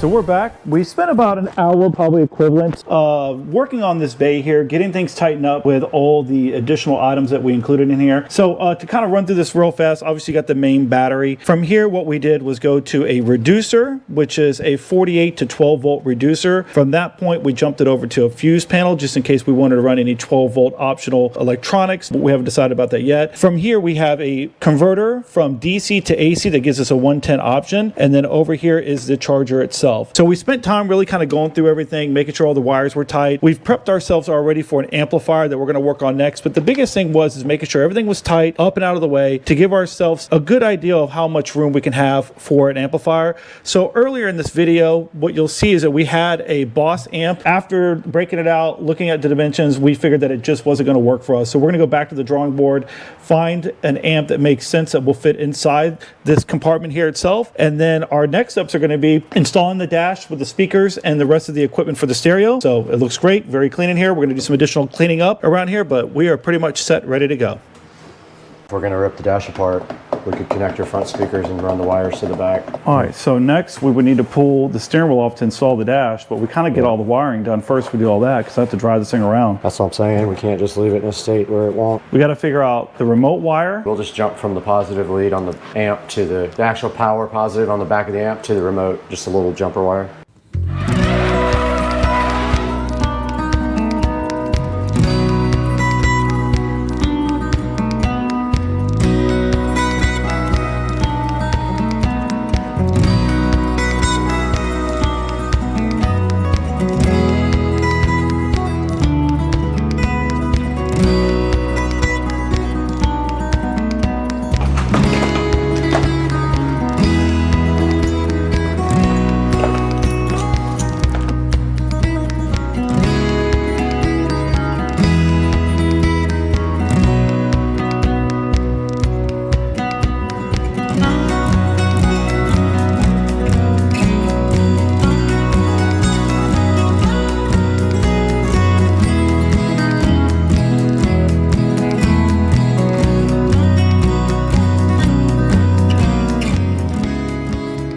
You know, it's kind of a shame that we couldn't figure out some way to just connect. To make that work? Does this come off? Will we take this off? Does this dash with the cup holders come off?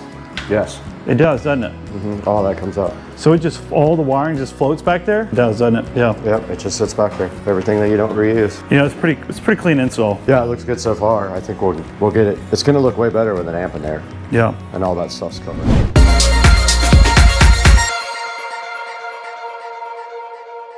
Guys, welcome back to the channel, and we're back again for episode 5 of the golf cart. And today, you guys saw we published one that was mostly getting the wiring thought out, getting everything inside of the engine bay, and cleaning up all the wiring. Joe, how did that come out in your opinion? No, I think it looks really good. Again, with how much space you get back from getting rid of all those batteries, we're able to fit in all types of stuff here. So the last thing that we're going to install for this particular build is going to be an amp that we found online. I think it's going to work perfect for what we're doing. And then we're going to put some speakers in the back here, as well as some speakers in the front and the new dash, and it's going to be pretty much ready to go. Yeah, so we did a lot of research on amplifiers, and I do a lot of watching oldschoolstereo.com on YouTube. He's a big fan of tar amps, and he has amp dynoed them. And from what he says, They're very underrated. This amp is extremely small and it has absolutely cool reviews. We're hoping even though it's small, it puts out a decent amount of power, and we decided if it doesn't, we'll probably go for one of their mono subwoofer amps and separate out the sub from the 4 other speakers. It'll be easy once we have our wiring already established right there. So what's our first step here? What are we gonna do right now? Yeah, so to start chipping away at this, the first thing we're gonna do is come back here. The plan is to put 5 total speakers in. So we're gonna have 4 6.5 speakers that are waterproof, marine grade. 2 are gonna go back here in this particular section, and then 2 will be in the dash with the subwoofer in the rear. So the first thing we're gonna do is knock out, get in the holes for these to be put in, get them wired up, and get those wires ran up here to the amp. Okay, do we have to take your back seat off to do that? Yeah, so it'll make life a lot easier. I think we're gonna have to get in there with a jigsaw to make the cut. So we're gonna take this back seat off just to make our life a little bit easier. 4 bolts, I think, total, so it won't take about a few minutes to get this off, and it'll make our lives a lot easier to put these speakers in. Gotcha, okay, cool. So we're gonna need our wrenches and also our jigsaw to go ahead and do that. So absolutely. Let's go ahead and get all that stuff gathered up because we don't have the tools we need right now. Yep, let's do it. Guys, we are back in the Supercar Street Racing living room here, and behind me is an alien right here, which has nothing to do with this video, but what does is the X31 Shockwave that we picked up from Home Depot for the low price of just $35. I have never flown a drone in my life. We're gonna go outside and play with that right now and see if we can get this thing lost in the pond or in the pool, or maybe it just flies away into outer space.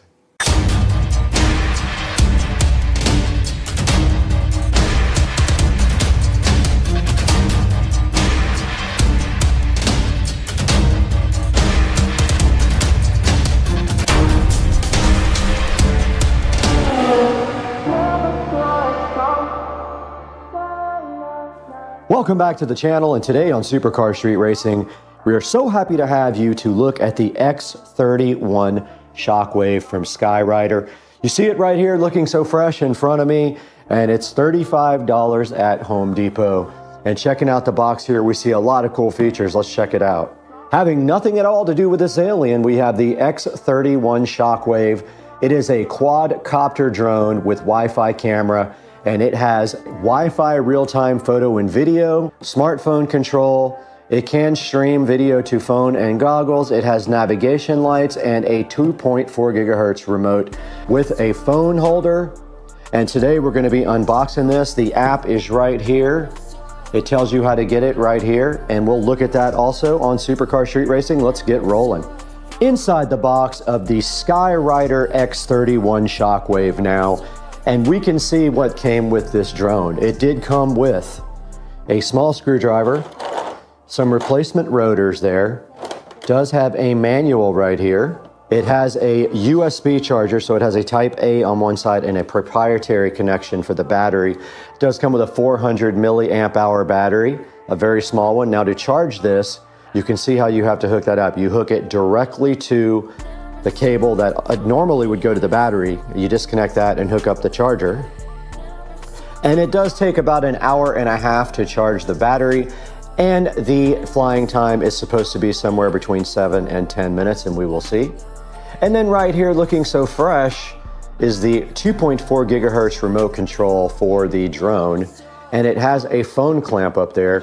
Beware, that might not be a good stable connection for your phone to be on. If it falls off and you break your phone like I did, don't be surprised. So be careful of this phone connector right here. Now, this does take batteries. You have to put your own batteries in it.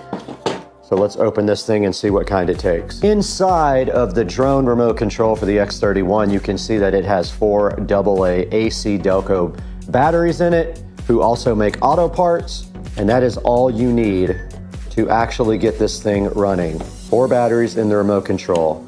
And go ahead and close that, and then once you power on the remote control, you are able to set up the gyroscope on the drone and then do everything else from the remote control, like setting the pitch, the roll, and the headless mode. Now the app that you're gonna need is the Skyrider Cruise app here. And the first thing you do when you power your drone on with this Skyrider app is you connect to it via Wi-Fi to the actual drone. Your drone will pull up a hotspot, and then this app will be working like that. So that's what you do first. Download the Skyrider Cruise app. It is right here. Skywriter Cruise, and then you take that outside and start connecting to it with Wi-Fi with your phone. Now, speaking about the battery being charged again, so this is the battery charger. It is a USB Type A. It plugs into any 5-volt USB adapter. The charging time is about an hour and a half, and you'll get about 10 minutes of, presumably 10 minutes of flight. Now, this little battery charger does have a red LED light on it to let you know that it is charging. The light will go off once the battery is fully charged. This battery took about an hour and 20 minutes to charge fully, at which time the red light went off. All right, it has begun raining, but I wanted to show you guys where the battery compartment disconnects here.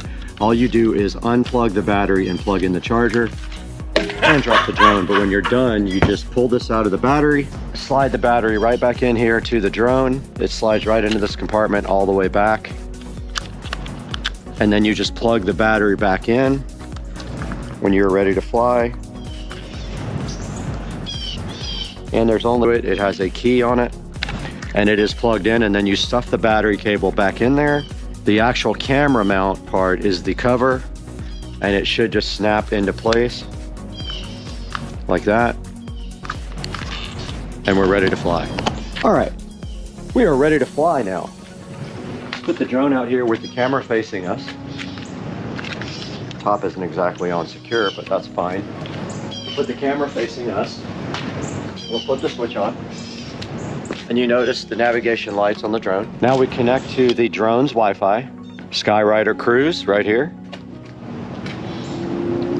And then we open up the Skywriter Cruise app and click start. And you can see the picture from the drone right here. I'm gonna go ahead and start recording. Now, to go ahead and connect to the drone, we click that. Button to on, we push up on the joystick and then down on the joystick, and that calibrates the gyroscope. And now when you pull back and down to the right on both sticks, it will fly. So it won't go up, but it will start the rotors. And it is ready to fly. Now, control-wise, this stick is opposite. So if you want to come forward towards you, you push back. If you want to go backwards, you pull it towards you. But this goes up and down and tilts it left and right. This goes backwards and forwards. So we're going to push up on the joystick. Now if we want to go backwards, we pull it towards us. We rotate it with that stick. It's opposite for control with the right stick. So anything you want to do, you got to go opposite. The left stick, it rotates it. And it does take some time getting used to. If we want to go down, we pull down on the left stick, and it will go to the ground and land. And then we just crash completely.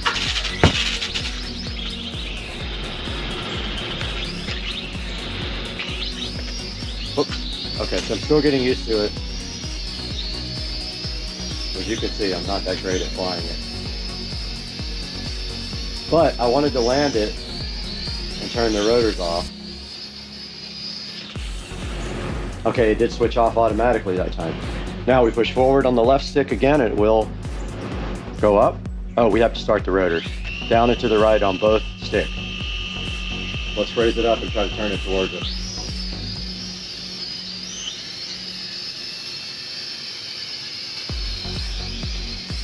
And let's raise it up a little bit more. It's really tough for me to get used to the opposite control. Basically, the right stick is opposite. If it's coming towards you, you want it to go away, you push it towards the front. Once you fly this thing for a little while, you'll get used to it. Let's see if we can land it. Go off automatically when we land it. Once again, to start the drone, down and to the right, down and to the left. This will send the drone up.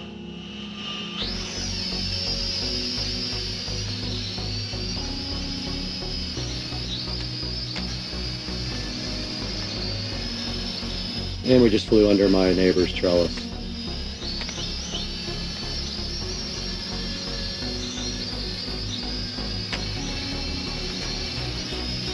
And we're flying towards us and now backwards. And let's land it.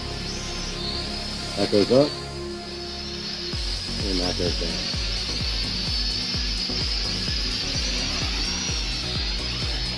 You guys can't see it, it landed right below us here. Let's see if we can fly off of.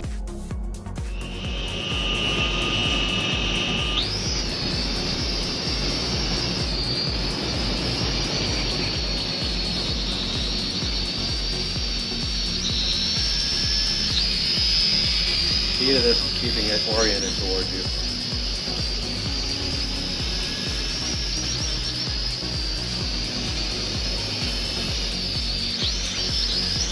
Takes a lot of practice to mine. Blue is facing you, so when you're navigating it, blue is facing towards you. The blue LEDs aren't towards you, you're flying backwards. Reds are in the back.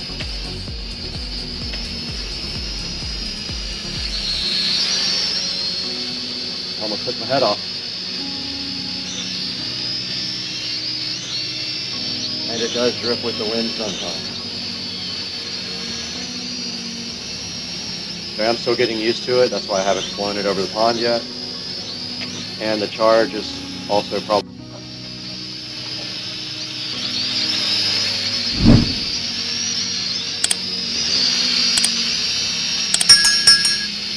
It is drifting away with the wind.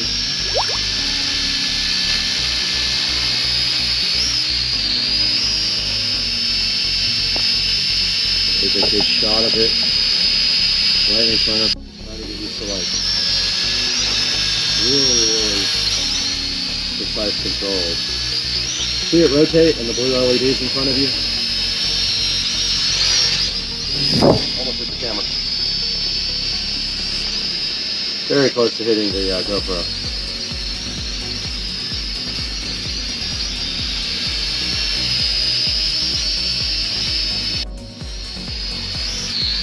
Up and down is not opposite. Everything else is.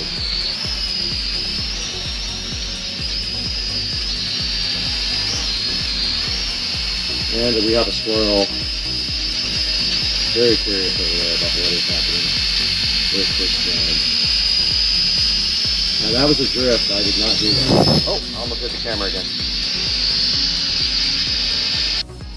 Down on the stick. So I'm getting some not drift. Straight down. It did shut off the rotors automatically, and that is going to do it because we have been flying for around 8 minutes and the battery will last about 10. I did record this on the drone itself. Let's get all this footage together and see how I did.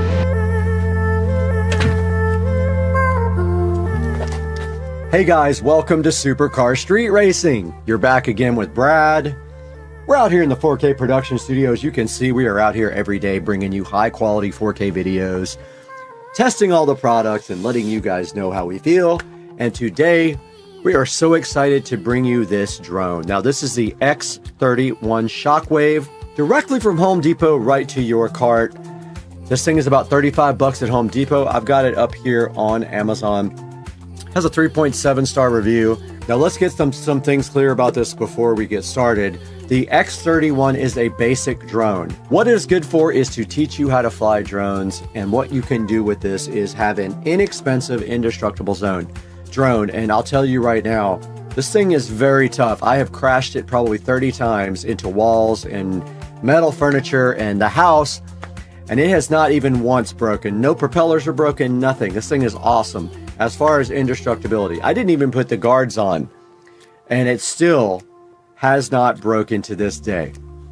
Now the X31 is a basic drone, meaning it does not have an SD card. So all of the video that you record is going to be recorded to your camera or tablet, and it is probably like SD, so it's probably like 360p resolution. If you want a drone that has an SD card, you got to bump up the price just a little bit. Now, we'll say this compared to the drones that I bought offline last time, this drone actually does work. It does connect with the app. Now, how you do that is you download the app for the drone, you connect to the Wi-Fi on the drone, and then when you start the app and hit the start button, you will see the camera there and you will be able to record. Now, that's pretty much all it's good for. It's a good training drone and it is indestructible at this point as far as I can tell. Now you did see the video here from the drone, and it is okay. It's nothing great. There's no audio whatsoever, and it is like 5 frames per second, and it is standard definition. Drone does have a 3.7 star review right here on Amazon. I will link this in the description if you guys want to go ahead and get one, or run down to your local Home Depot store and grab yourself a drone. But as you can see right here, right now, there's not much of a description on this, but it is a Wi-Fi based drone, and it does record in standard definition. I do recommend it for beginners. If you are not a beginner, this is not a drone for you. And you can see right here, right now, the little phone holder, which did break in my hands, and it actually didn't break. It came disconnected from the phone, from the remote control, and it fell on the ground and did break my phone and crack the screen. So truly, this was my first real experience flying a drone, was right now. So wasn't lying about that. I did not fly it before this because it broke my phone on the first try, because this little part right here where the phone meets the controller came right off and my phone hit the concrete. Lesson learned, don't fly the drone when you're above the concrete with this crappy controller. But anyway, guys, thank you so much for watching today, and I hope you like and subscribe and hit the bell icon. Buy all of your links through my Amazon links. Buy all of your products. Use my links, and I get $1 or $2 here and there. Even if you're not buying what's in the links, if you click through and buy something from Amazon, it helps out Supercar Street Racing greatly. We got to get out of here, though. We got to go find our drone, which is in the ocean.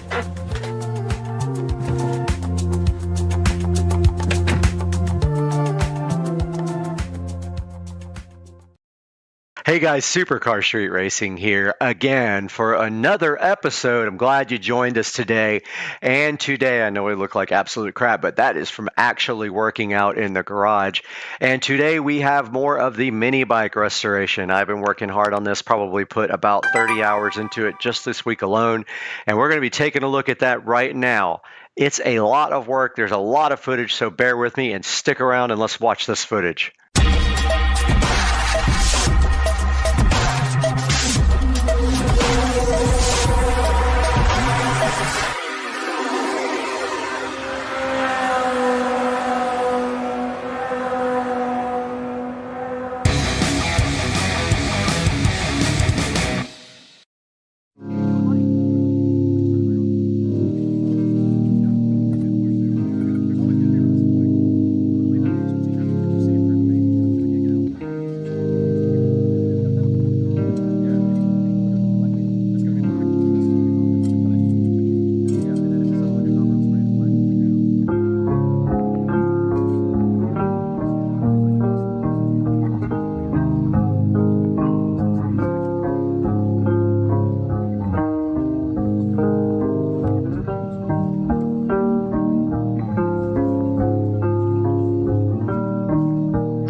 You can see here today that we got the handlebars off, we got the headlight off, and we got all that stuff sanded and painted, and here is what it looks like as it's drying. I just have to paint that copper if it'll stick. I don't know. I'm having issues with the copper paint.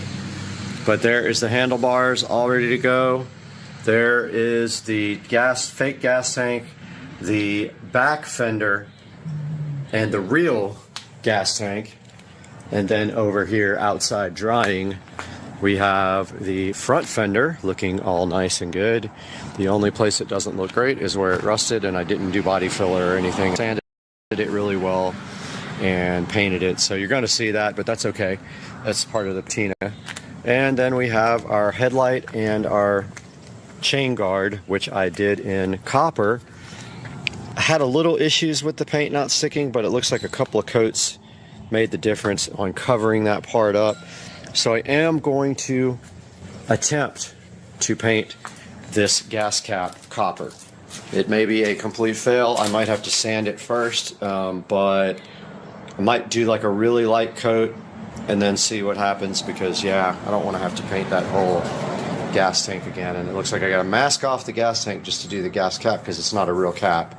It doesn't come off. But guys, I hope you enjoyed the video today, and I'm so glad you guys are hanging out with me for this awesome mini bike restoration, and we'll see you guys again soon on Supercar Street Racing. Later, guys.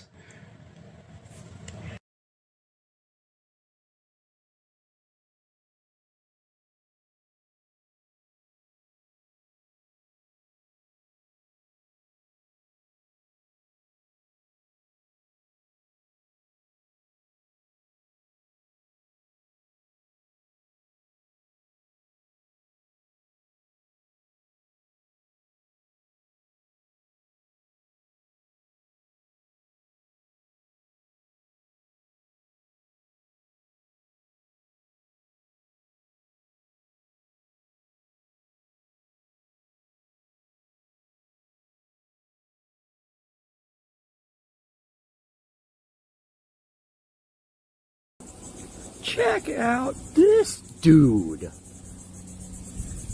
Hawkage. Sitting on the pond. Oh, bye-bye, Hawkage. I'm sorry you don't like me anymore and you flew away. Guys, welcome back to Supercar Street Racing today for a different change of pace.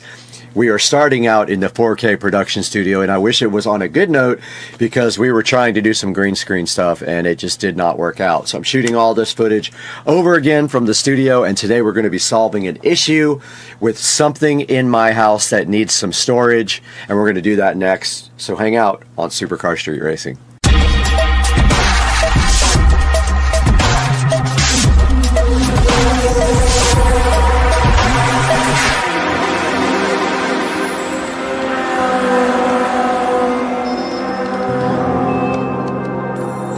Guys, thank you for joining us again today on Supercar Street Racing. We are so glad to have you, and please take a moment to like and subscribe while you have time. Go ahead and click the bell icon, and always buy through our affiliate links that are going to be in the description, because it helps us out so much. And today, we're going to be taking a look at a good way to get some extra storage for your wristwatches and your rings and jewelry. We have 4 or 5 watches that we need to go ahead and get stored today. So we're going to be taking a look at this Song Mike's watch organizer that you see here on your screen. And right here up next, we're going to take it back inside the Supercar Street Racing compound, where Brad's going to go ahead and unbox this thing for you right now. Alright guys, we are right in front of this Song Mike's watch organizer, JWB 012G01V1, and we're going to be opening this right now and see what is inside of the box. And of course, on the very top there is a styrofoam protection device, which will make a mess if it gets everywhere in the house, so do not get that everywhere. And then inside of the box, it looks like we have the actual watch organizer right here. Let's go ahead and move this to the side. Get this guy right out of the box if I can. And of course it is making an absolute mess, but here is the Song Mike's watch organizer, looking so cool. And I'm pretty hyped about this, guys, because I really do need a place to store my watches. And I want to buy more watches, but I don't have any place to put them. And I'm worried about them all getting mixed up and messed up. So we have this nice, looking like leather. I know it's not real leather, but it is kind of nice looking black. And you can see right here, it does have stitching all the way around it like this. It has a nice latch right here that opens up, and then inside it looks like there are some keys for it right here. You can eat this later when you're hungry or feed it to your mom, either way. And then inside the box right here, guys, we do have another piece of protective styrofoam that we can go ahead and pull out. And then checking out the inside of the box, it looks like they have individual places for you to put each little watch. All right, taking a look at the SODIMM's watch organizer now, guys, and in front of me, I do have the provided keys for this. Not that this is the ultimate in protection, because definitely somebody could break into this if they wanted to, but it looks like the keys just go right there to lock it, and then of course you can't open it at that point. And then if we go back this way, looks like the lock goes like all the way around. So I guess like that, it does open back up. Yes, it does. And then look down here, we have this nice tray that folds out to store some other things. If you need other things like rings and things like that, you can store them on this bottom part. So pretty cool. It's got these separate trays here to get things in the bottom, and it looks like you can put rings around these as well. I think you can put rings, which I don't have any, but you can push them down here. So this is kind of cool, guys. Very cool little organizer. All right, taking a look at the exterior of the SODIMM's watch organizer, and basically it is just finished in a black, kind of matte black, probably a substitute leather or something like that. Very just generic and black on the outside with a couple of little rivet holes right there, or screws or whatever. But as you can see on the inside of this, it has a nice glass top here for you to look at your stuff. And on the inside, we can store 6 watches here, 6 watches here, and then down here you can store rings and other things, which I think that's cool, because I wouldn't mind starting to get some rings also. And let's go ahead and see if we can get one of my watches into the SODIMM's. And what you do is you pull this part out. It comes with a little thing that the watches go around like this. And then you just put that on there like you would your wrist, and it will store your watch. So you just kind of tighten it up on this watch thing, like so. And then you make it so you can see it, and then you just push your watch down in there like that. And when you close the top, you have a nice display of your watch here. Okay, we do have the Android watch here now that we're going to go ahead and store in the SODIMM's and see how that looks as well. So all we have to do right here and right now is just take this and put it around that like you do your arm. Go ahead and tighten it up. I didn't tighten up the other watch very much. Go ahead and push that through there. Tighten it up as if you were putting it on your body. And throw the watch back in there, angled upwards. You see how this one's kind of loose? I could go back in here and go ahead and tighten this one up more, and then throw it back in there, like so. And then we have one more on my arm here. We can go ahead and get this one all stored up very nice as well.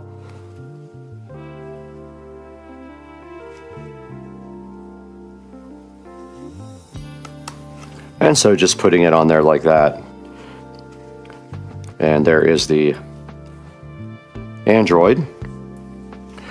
And then there is one other watch here we can go ahead and put on, and that is my rose gold. And I have just ordered another one for another review, so we will have one coming, another pink / rose gold coming. And if you're scared to wear pink, I'm sorry for you, but I will wear it all day. There is the other Android watch, looking so fire and going right into the watch organizer. And you can see if we light these all up, it kind of looks pretty dang cool. At least I think so. And once you have all your watches inside, you can go ahead and close the lid and see how fire they look underneath that glass lid. Presented all nicely for you. So now we just need to get 2 more for the top and 6 more for the bottom, and we'll be full on our new watch organizer. And there you saw inside of the Supercar Street Racing office that Brad was unboxing this SODIMM watch organizer. And now let's take it into the SCSR closet to go ahead and get those watches into the organizer and see how that thing looks. We are back in the Supercar Street Racing closet, and we do have this old piece of furniture that we've just been using in the closet just to kind of put stuff on. This is going to be the storage place for the watch organizer for now. Don't know if it's permanent, but for now, it kind of makes sense just to go ahead and display our nice Android watches right there for now. And then maybe in the future, we will go ahead and get something nicer or mount it to the wall or something like that. But for right now, we've got this really nice SODIMM watch organizer showing all our watches off in the Supercar Street Racing closet right below the On collection of shoes. And now let's throw it into the 4K production studio and see what Brad has to say about other choices and this choice of watch organizer.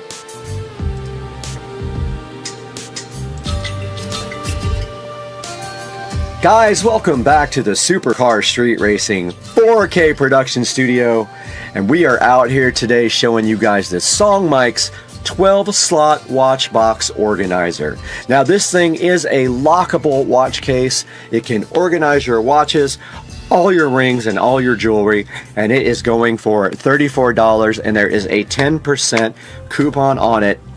And you can also save 5% on 2 other items with a promo code that's sitting right here on the screen, as you can see. And here is a good look at the watch organizer, completely full of 6 and 6, so 6 on top, 6 on the bottom. And also someone put their bow tie on here and their rings, and they have their bracelets and everything else in here. Now the reason that we got this is because I have started a small watch collection, and of course the watches are getting kind of scratched up in the drawer, so I have no real good place to store them or any rings or anything like that. So taking a look at the SODIMM or SODIMM, however you want to pronounce it, organizer right here online. There's a good picture of it there. And as you can see right here, there's another picture of it sitting in the closet and with a bunch of really nice watches installed into it.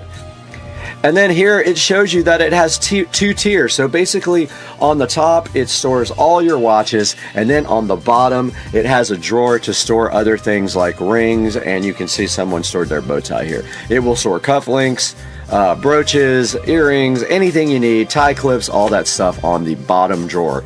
The top drawer is lockable, and it does come with 2 keys for that. Let's take a look at the next picture here.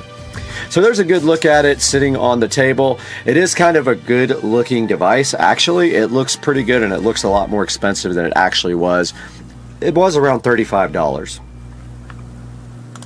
Moving on here, you can see it has a large glass lid to show off all your devices. And here's a good look at the dimensions here. It is 12.8 inches wide, 7.3 deep, and 5.3 inches tall. So it is a decent size. And then it also shows you the things that you put your watches on here are 2.8 inches wide, or long actually, either way, 1.8 inches wide. And then right here and right now, you can see that they're telling you that this probably would make a good gift, and I do kind of agree. It is kind of cool for a significant other if you're looking for something to give someone. And then right here is a look at it all opened up out on the table. And let's go over here and look at the reviews. And this thing has actually really good reviews, and I get it because it is kind of nice.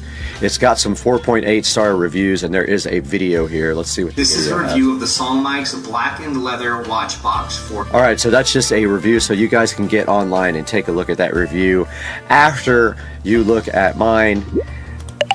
And then if we go down here, we can see that the top layer has 12 slots. Up to 48 millimeter watches is what it's saying, and the bottom drawer has various places to put things. It does have a lock on it, like I said. And the 4.8 star reviews, oh, it comes in also gray, black, and a brownish color, so I did buy the black. Now let's take a look at some of the better reviews here on this SODIMM watch organizer or box. Very nice for what it was costing. Great quality box for watches. Overall great product and great price. An excellent gift.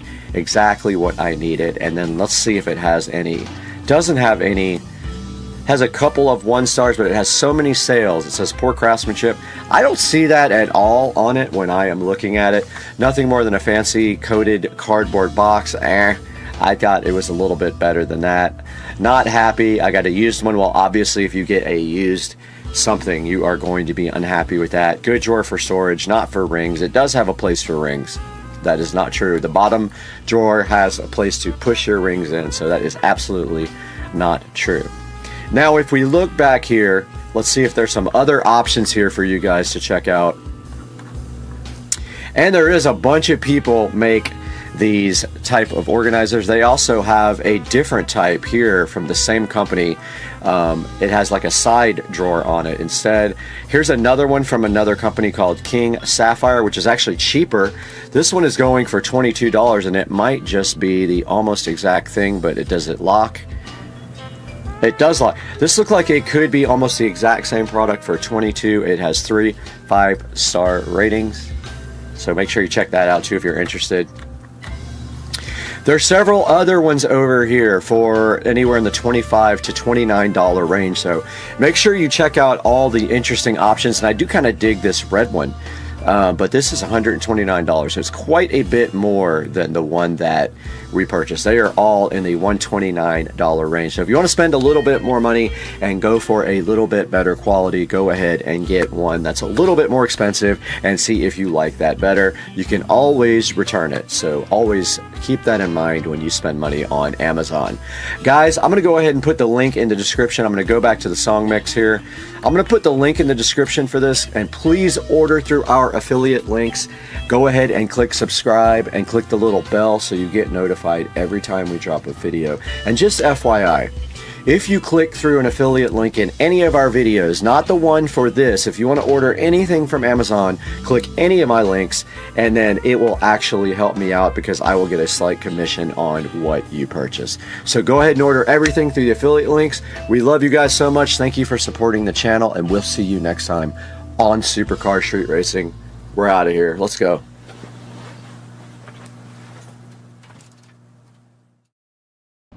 Supercar Street Racing back in the dining room again, and today we have something right here that we've been waiting for a while, and it will replace the janky method that we did before in the bedroom with the car base processor. So let's get this thing opened right up and see what's inside.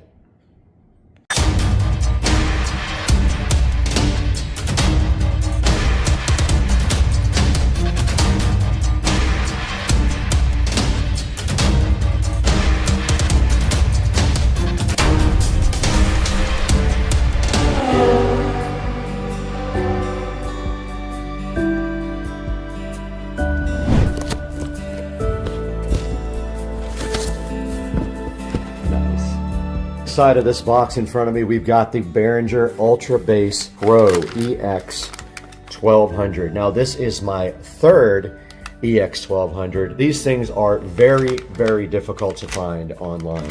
There are probably maybe one of these or two pops up per year, and this one came from Music Go, and you can see on the back it does have 1/4 inch inputs, not RCA, or it has XLR inputs. So we will need to go. So this guy looks like it's in really good shape. It only has a few things going on right here. May wipe off. There's a stain right there. Something spilled on it, it looks like. Other than that, it's in great shape. It does look like it was rack mounted. I do see where there was some screws on the rack. But yeah, the EX 1200, and this actually is going in the bedroom for the theater in the bedroom, the 5.1.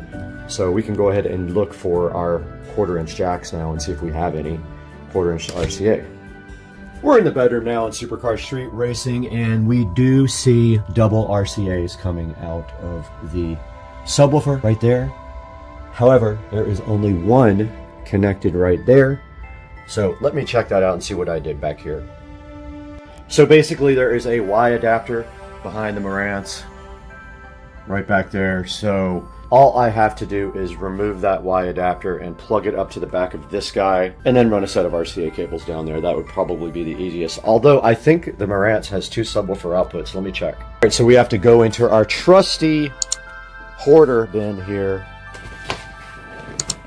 and see if we have any RCA, and I don't think it's this side. Oh, maybe it is. That's trash. I don't know why that's even in there. So what we're looking for in here is a 1/4 inch to RCA female. So let me dig through this with you guys, and then we'll see if we have it. I was smart last time.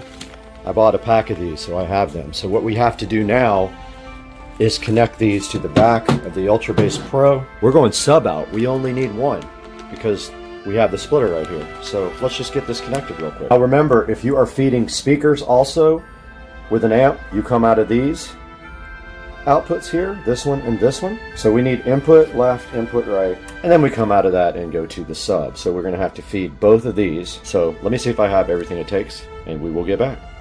I'm gonna go ahead and use both subwoofer outputs on the back of this. There are 2. This RCA cable is kind of janky. So there's double RCA outputs back here for sub. And I'm using this monster thing that will slice your arm open because it has zip ties on it. Now this feeds the inputs, right and left. And then we'll come out of this output and feed the subwoofer down there. Need to grab the power cable, and I have a meeting. We did get the Ultra Bass Pro installed, and if you look at the front of it, you notice the Marantz just came on as well. There's the power button for it. We do have power. Now, on the front, we have a processor section here, and this is actually the frequency that it centers around to process, and I like to keep that low end down there. Your next setting is called Dynamic Punch, and there is some manuals online that explain what all these do, but so you can set your subharmonics to low or ultra low. If it's in, it's ultra low, which I like. So then you have your bass level here, which is self-explanatory. You have a bass limiter if you need that, which I don't use that. And then this section here is if you're feeding other speakers with the output of this. You can either have them get the bass, subharmonic bass, or you can turn that off, and you can also cross them over as well. And of course it has a level for the satellite speakers. We are not using this section, and we don't use the bass limiter, so we only use this part. All right, guys, we are back in front of the Marantz, and we have our Ultra Bass Pro here. So all that is left to do now is to fine tune and test it and see if it actually works. I do hear a thump from the subwoofer down here when I turn it on, so I am thinking it does work, but what we want to do is test it. And of course, we can't put any copyrighted content on without getting completely destroyed by YouTube. So we're gonna go no copyright ambient. All right, it says no copyright, but a lot of times it is copyrighted, but we'll see. And let's get a little bit of sound going here.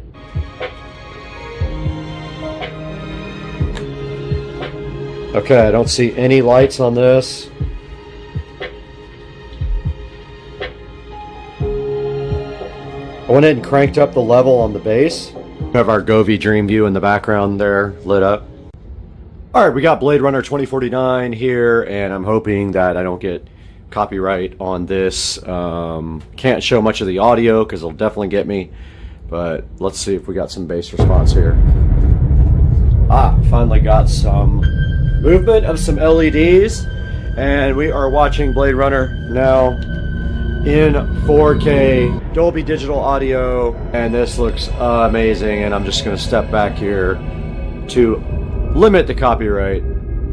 Let's see what's going to happen here, but so far this thing's making some good subsonic bass. Let's see what happens here when we go a little bit further. Yeah, so all this stuff is copyright, so I can't show you all of it or let you hear all of it, but we can go to the movie. Yeah, and then we can go back here and go back to YouTube. I definitely hear the Behringer. Alright guys, we sampled some music on the Behringer Ultra Bass Pro EX1200, and I am happy with my purchase. Like I said, you cannot get these anymore, and if you get one like the DBX or the PV, they're going to cost you $300 or $400. I paid $125 plus shipping for this one. And this is my third one. I have one on the whole home audio system there in the closet, and then I have one in the home theater room as well. And I love these things because they generate ultra low bass where there is none or there's little. If you guys want to pick one of these up, make sure you jump online and just search for the model EX1200 Behringer Ultra Bass Pro. And if you're lucky enough to grab one, there usually aren't any available, but as soon as one comes up, go ahead and grab it. And then let me know what you think about the Behringer Ultra Bass Pro, and if you like that as an addition to your home theater system or your stereo system at your house. Let's toss it over to Brad at Supercar Street Racing Studio and look at some alternatives to this that you can get brand new. What are you doing up there, dude? Why are you on the wall, dude? There's no power. Guys, welcome back to the studio, and today we just got done getting our house spray foamed. Super hyped about that, and it might come up in a new video, but for today, we're here to talk about the Behringer Ultra Bass Pro EX1200 digital subharmonic synthesizer. Now, the most important thing about this EX1200 is you can't find it hardly anywhere anymore. If you go online and search right now, there is none available for sale. It hasn't been made for quite some time, so they are getting very thin in the herd, and it's very hard to find one. You can see when this one was sold 8 years ago, it was only $89, and if I would have known that, I would have bought like 10 of them, but they are hard to get, and if you go to eBay here, they are none available on eBay either. But if you do go to eBay, you can find one of your alternatives, and that is a DBX 120. So if we put in DBX 120, there probably is a bunch of different versions of this here. You can see right here, we have the old school one that is analog right here. And if we go down, we got the 120A here, and that has the brand new, neater looking, more modern looking logo on it. And there's a 120 XP, which might be the newest version. I'm not quite sure. That is $227, which is not a bad deal. And the reason they are so high is because you cannot find them anymore. I don't even think they sold for this much brand new. Now, there is a third option out there, and this is the PV Cosmos, which also has not been made in quite a few years, but it will accomplish the same thing as the DBX and the Behringer and the other brands out there. However, this is the PV version, so it has its own controls and its own unique sound, and it does say on it, rattle your planet, because it is designed to give you some low earth shaking bass. Here's another picture of the PV Cosmos in the back, and somebody has it right over a center channel speaker right there. But yeah, it is very rare, absolutely, and so are all these other ones. They're absolutely getting really hard to find now. So as soon as I find one with a decent price, I go ahead and scoop it up. Now, this is my second one in the Behringer that I put over in the SCSR bedroom, but I'm currently looking for one for the living room sound system. So if I find one, I'll scoop it up, and I may even try to get a DBX 120 XP like the one that we saw right here. Now, here's a DBX 120X-DS, which my friend did own at one point, and we had on a couple of 18-inch woofers in his house. Now, if we just go back to eBay here and we put subharmonic synthesizer, you'll probably say a lot of car audio products as well. And if you can remember, I did have a car subharmonic synthesizer in there, which I did move to the golf cart. Now, if you search too much, you'll get some manuals. Make sure you're not buying a manual for a subharmonic synthesizer. Those are cheap. You can't use this rack-mounted one, though, unless you actually have the rack to put it in to power it. And these are all using the Euro rack system. Now, here is an actual very rare ADC DSS 100, which I have never seen listed. So I might go ahead and bid on this guy unless I can find something else. Now, here's another version of the 120X that I have not seen, looking a little bit different than the other versions. And it's at $250, so still very expensive. And guys, that's going to do it for today on Supercar Street Racing. I hope you enjoyed this video. I encourage you to like and subscribe and click through our links in our descriptions when you buy Amazon products. It does help us out greatly. We really appreciate your support. Please like and subscribe. We got to get out of here. I've got to go put new nails in the walls because the bass shook them all out.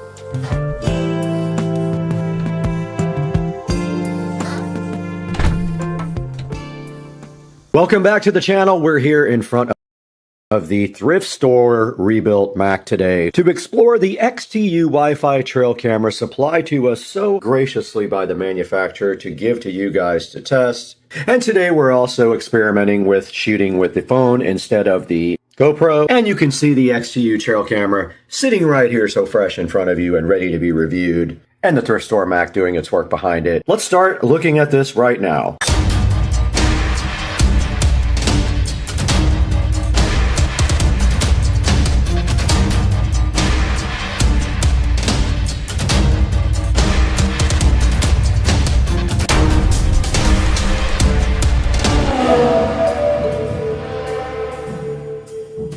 The XTU trail camera was supplied to us by the manufacturer. They were so gracious to help us out and let you guys check this trail camera out. This is a Wi-Fi trail camera, and our Mac is rebooting, and you can see right here on the box, it has a 0.2 second trigger time, operates between -30 and -70 C, and has Wi-Fi and Bluetooth connections. Now, the last trail cam we reviewed did not have Wi-Fi and Bluetooth connections, and so this is definitely an upgrade from that. Now you can see here the model number is the SV-32YW. It has a 5 megapixel lens. Again, the trigger speed, the sensor angle is 120 degrees, and it does 2.7K 1080p or 720p. Photos it does, up to 48 megapixels. Bluetooth wireless up to 66 feet, and it is IP66 waterproof. And on the front here, it's showing you Bambi ready to get hunted down, and it's showing you some other details down here about the HD video quality and the night vision, and there's a picture of it on the box, looking so fresh. Included with the XTU Wi-Fi trail camera, we see they give you a strap to strap it to a tree or other device. Keep in mind, this is not USB Type-C. They have not moved to that connector yet on this device, so it is the old school where the top is wider than the bottom.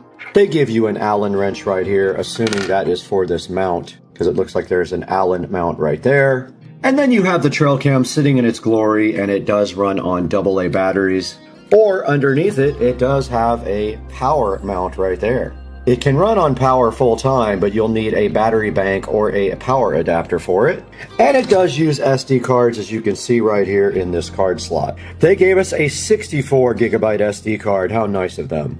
Okay, we got the old reliable Google Pixel out right now. We're going to start recording while we download the app. And the lovely instruction manual did come with a barcode. Let's go ahead and do that. And it is going to the Trailcam app. And that is installing right now on the Google Pixel 3. And it's good to go. Let's open it up. And we have to hit agree. And at this point, we have not powered up the device. And it wants to add a device. So let's get this thing connected to power. And go ahead and power it up. I went ahead and put batteries in it.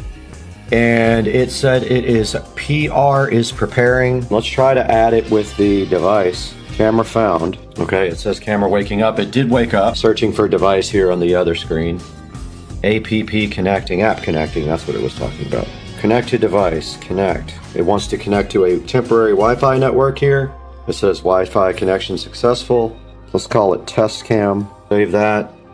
And it does show on the app the camera, and I guess we can actually get a picture off of that as well.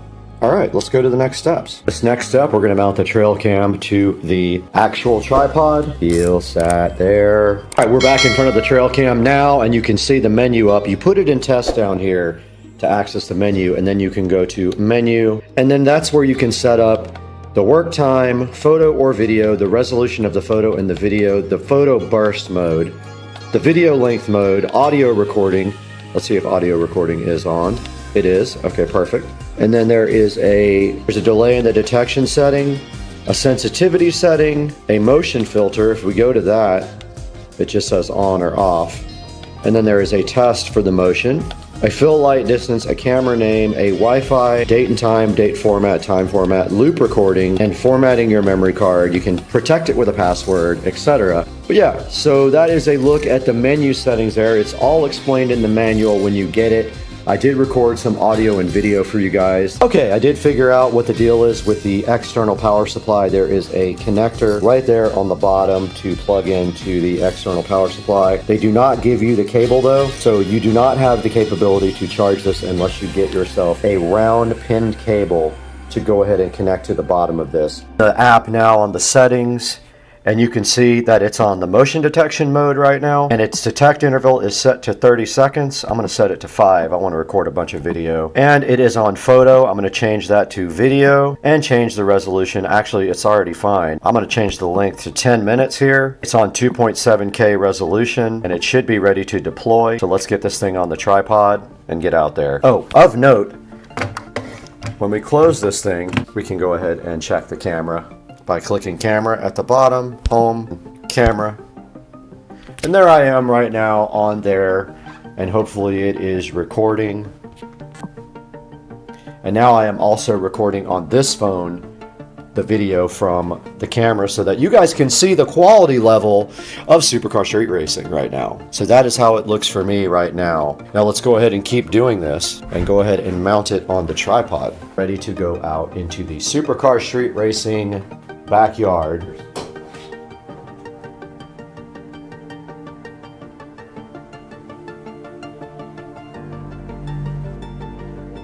If we can get the alligators to come over. They are sitting on the bank. It's really hard to see them because it's so bright, but let's throw some rocks in here and get him over here. And there he is, swimming straight up, and the other alligator is sitting on the bank over there. All right, I'm gonna leave that recording for a while for you guys and try to find some fish food so we can get all of the wildlife there.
We are back here in the Supercar Street Racing 4K production studio on a beautiful Saturday in sunny Florida. And today, right in my hand right here, I have the XTU Wi-Fi and Bluetooth trail camera.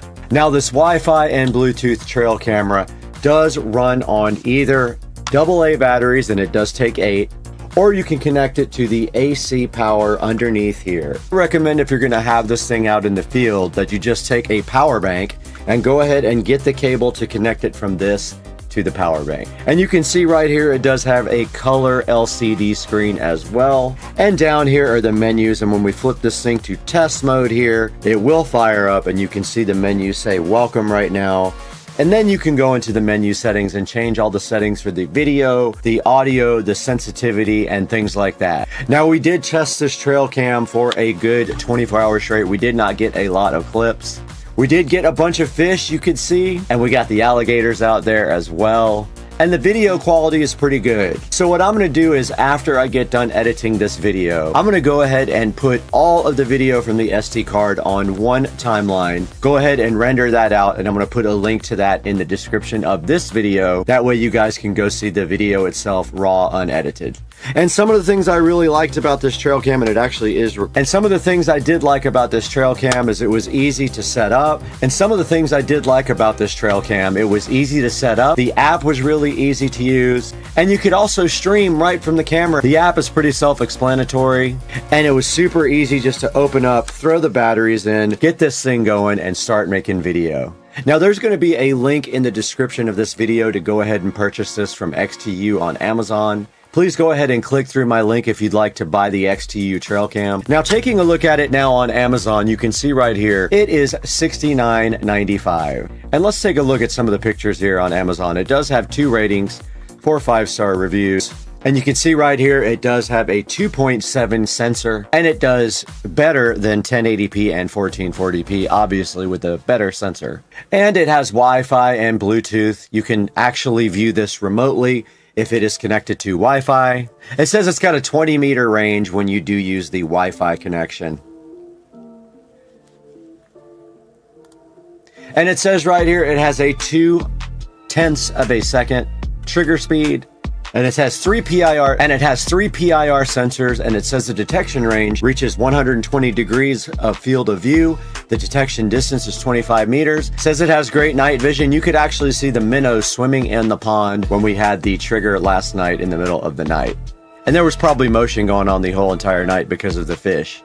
And right here you can see it's IP66 waterproof, and the temperature range is -30°C to -70°C, usable in any weather. And when you see the trail cam right here, you can see why. It does clamp together like this, and right there, now it is completely waterproof. They do give you a strap on the back as well to put through here to mount it to something like a tree. And you can see that right here in the picture. And it did come with a 64 gigabyte micro SD card already inserted into the slot. And it's showing you different ways you can actually use the camera here. You can use it for home security, for hunting, for a farm, or for wildlife monitoring. And taking a look at the screen here, you can see right here, it says no memory card, but if we go ahead and slip it to the test mode, you can see the picture right there is nice quality color picture. Now taking a look, it only has 2 reviews, but they are 5-star reviews. So let's see exactly what people said about this.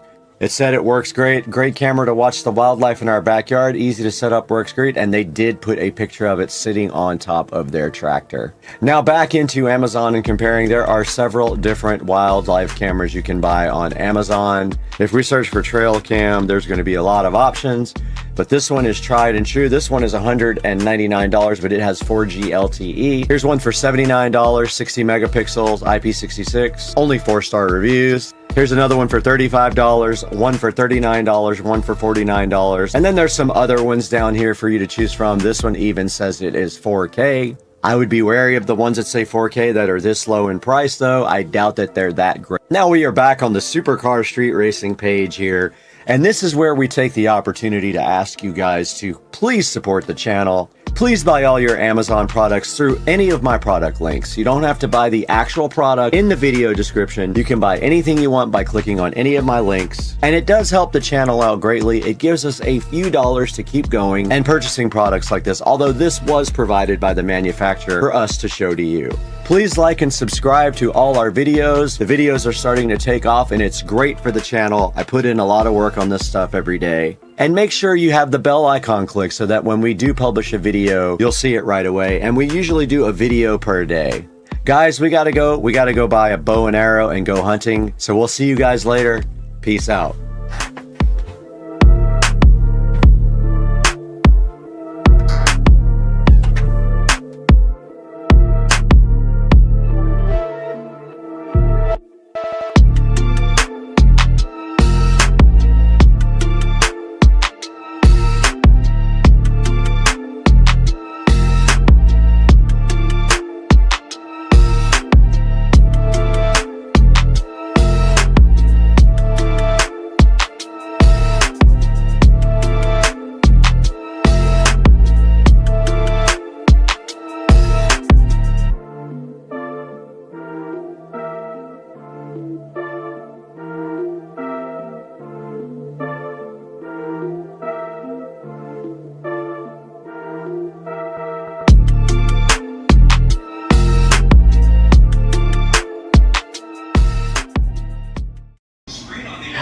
out here watching Tennessee football on one channel. We got Florida football on the other channel. And we got the charcuterie board here. We got apples, we got bread, we got crackers, we got jam, we got grapes, we got ham, we got everything. 8 different kinds of cheeses, 10 different kinds of breads, 5 different kinds of apples, and so many grapes.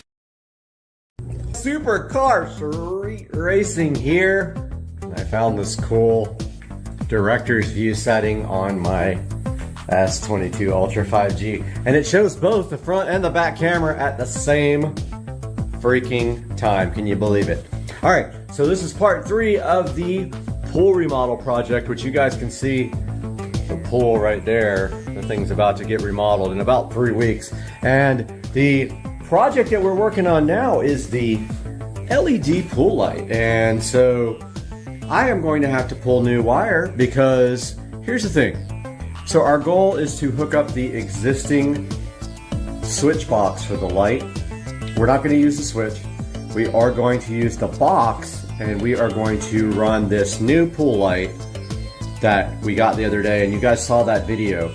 We're going to use that, and we're going to pull new wire from the electrical panel over by the pool accessories to that electrical box where the switch is. But here's the thing. The new pool light has 4 wires for feeding the actual light. It has 2 wires for AC. There's only a hot wire in the box outside. We need neutral as well. So we need 6 wires total. We need 2 for AC and we need 4 for DC. So that's where this comes in. We have ordered a 6 conductor wire here. And I just opened it, but I haven't pulled it out of the box yet. You guys are the first to see it. And this is a 50 feet of 6 conductor wire. Gotta get it out somehow. Let's just dump it over, whatever. Not that I want you guys to see me that close and personal, but here is the spool of wire. I think I ordered 50 feet. That's expensive. And so this will allow us to run both AC, so we'll have a hot and a neutral from the pool area, electrical area, over to where the switch is. And also we'll be able to mount the control box for the new light right above the old switch, and it will get AC from this guy here. So let's see if we can open this wire with one hand. Probably gonna be difficult, huh? So I got my trusty scissors. All right, I'm gonna go ahead and pause down, open this wire, I'll be right back. All right, so I got this thing unboxed, and this guy had a note on it that said, if double stacking, please advise. Hey, I'm double stacking you, hey. Okay, it didn't respond, so I guess it doesn't really have an opinion about double stacking, but as you can see here, we have 18 gauge 6 conductor wire, which is plenty for this. This is going to be, might be 16 gauge. Let me see. Yeah, it's 16 gauge actually, which is actually more than enough for 4 amps of current that's running from the switch for the pool light to the actual pool stuff. So I'll show you guys this now. So basically out here we have a switch for this guy. This is the pool light switch. Inside this box is only a hot wire. They did not pull a neutral from the pool pump area. They did pull a ground. So there's actually 3 wires. There is obviously a hot wire, and it returned. So there's 2 of those. One's blue, one's black. And there's also a ground. The issue being that the control box for the current light has a 12 volt DC output with 4 wires. Those 4 wires have to go to the pool pump over there. Pool light, sorry. So this is the box where the pool light feeds. So the wire from the pool light comes from way over there. It goes underground in a conduit. It comes up right here into this box, right there. From that box, we have a hot wire. There's 2 wires because you need 2 to control something with a switch. There's a blue and a black. Those run down this conduit in the ground to the switch box over there. And so we are pulling a new six conductor wire from this guy over to there, and we are pulling a new 6 conductor wire that came with the pull light from there to here. When we get inside this guy, we will tie off all 6 wires. Most likely we will solder and crimp them, and then they will go from here to there, along with AC, which is already in here, to there. So we will actually pull a new wire through this conduit all the way over to there. See that conduit that goes down to the ground? That only has 3 wires in it right now. It's got a hot feed, a hot return, and a ground. We are going to use those wires to pull a 6 conductor wire right through there.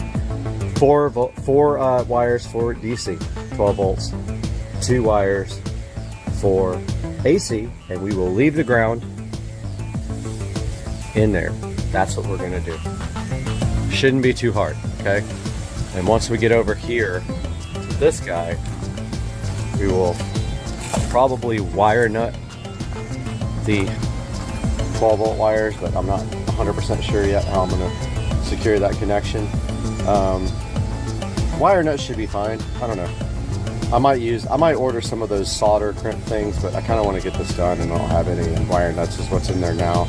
I use wire nuts for AC all the time. Usually use like crimps or whatever for DC, but it doesn't really matter what you use. But yeah, inside this box here, that's where the pull light existing 110 volt wire comes from the pull light, and it ties in here to the switch over there, and it ties into the electrical system as well. So don't forget, when you have a switch, all you really need is hot wire. One in, one out, goes to the actual device. The neutral wire goes to the device, and that's all you need. So the next part of this video is going to be us actually trying to pull this 6 conductor wire from way over there to way over here. And now I'm kind of pleasantly surprised about how thin this wire is. I was a little worried about it getting through this conduit here, but I can see now that that's not going to be an issue, because there's only really, we really only need to keep the ground wire. We'll pull out the existing 2 neutral wires, and we will actually leave the ground wire in there so we ground everything properly, and that will be the next step. So we're going to turn the power off to this guy here, and then we are going to actually tie our 6 conductor cable to the 2 hot wires that are in here now, and go on the other end of this, disconnect the wiring, and get a pair of pliers. I have a big set of pliers. We're going to pull that wire right through. In the process, I'm going to have somebody here helping me on this end to feed the wire down through the conduit, and then we're going to go from there. Hey guys, good morning. Supercar Street Racing here, and today we are working on our pool project, and we got in the wire which I showed you on the previous video here. So this is 6 conductor wire. We're going to be pulling it through the conduit today, and 2 of the wires will be for AC current, and the other 4 will be for DC connection to the pool light. But first things first, we have to turn off the breaker for the pool equipment, which is behind this shelf here. So I am going to move this shelf a little bit, enough to open the door. That's the one bad thing about having the shelf here, but I put it here for a reason. So here is the breaker panel, and pool is down here in the corner. Hopefully that shuts off all the power. Let's go ahead and do that now. It says pool right there. Let's go outside and make sure that there's no power getting to the pool equipment anymore.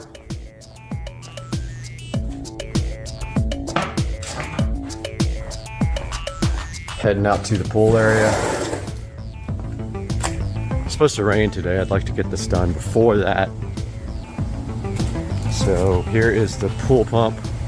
Let's make sure that that can't come on. All right, there's no power there. So we should be good with no power down here to this power box. So there is the wiring for the actual pool light. So this connector right here is where the wire comes from the pool light itself, and then these two and the ground are to the pool light switch over there.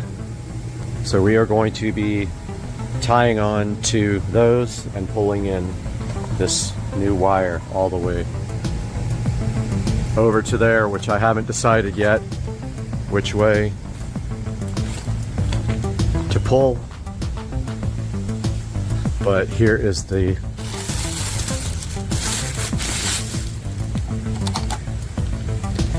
here's the wire. We want to try to keep the ground, but these should be dead now. There shouldn't be any power going to these now, but I'm going to get my wire tester real quick and check that out. All right, guys, we got our electrical tester here. Oh, there's still power going to that wire. That is interesting. Okay, I got to figure out why. Be right back. All right, guys, so I went ahead and pulled the ground wire out because there is not enough room in this pipe for 3 wires to go through and the bundle. I'm going to attempt to tie off to these guys and pull this wire through, but it is going to be close. If it won't pull through, if it gives me problems, I'm going to actually put some lube on the wire to get it to go through, hopefully. But if it gives me issues, then I am probably going to have to take the outer insulation off of the wire and feed the wires through individually, because even with this and electrical tape, I don't think the wire is going to fit through there. So I'm going to go ahead and try that now and see if I can tie off the wire. So I'm going to grab the bundle.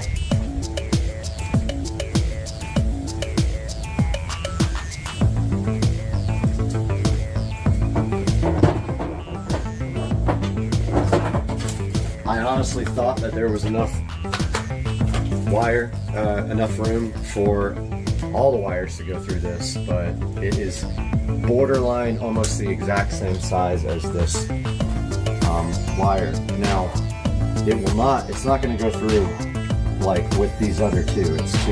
It's way too, yeah. I mean, maybe. But this last little edge here, there's a little lip in there, and that's going to be difficult to get through with all 3 wires. I mean, I can try to push it through, see what happens. I really would like to keep these 2 wires, but when it hits the turn, I think I'm going to have problems. Well, maybe not. You know what? I'm going to try it like that. Be right back. I'm going to grab some lube. Alright guys, I got my PB Blaster oil here. And put some gloves on because it's going to get messy. That's the other bummer. But I really am going to try to push this through with these 2 wires still there, because I want to have 2 extra wires if I can, in case I want to do something else. So I'm going to spray some of this down into the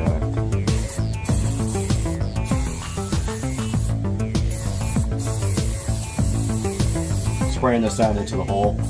Try to lube up these wires a little bit. And this is pretty stiff cable, so I'm going to attempt to push it through. And it's very careful. Definitely going in better now with the PB Blaster. couple turns that it may not make it through.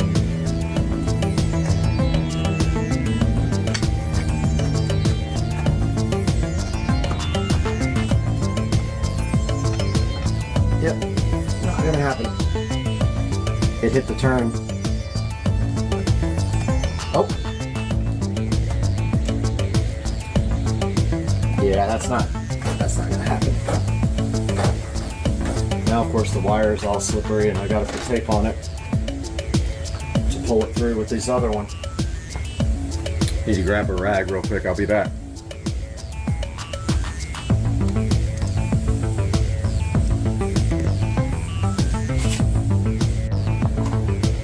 Alright guys, I got some Windex now to clean the wire off with because now I have to tape it.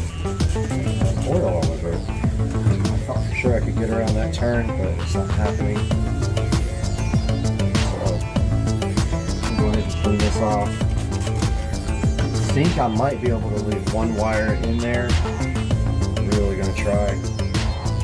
This is going to be painful though. You can tell already. If I can't get this wire through, that means I have to mount the control box over there. And I'm not looking forward to that at all. So I'm gonna tape this off and hope that I don't need to pull one of these other wires out to get this through. I mean, there's a distinct possibility that might be the case because once I start wrapping this wire, it just gets thicker and thicker. And there is barely enough room in this conduit. So usually you leave a good amount of overlap so that you can get tape around this guy.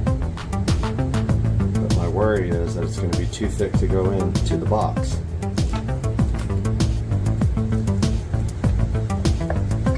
Oh yeah, and don't pull too hard on this side because you'll pull the existing wire out.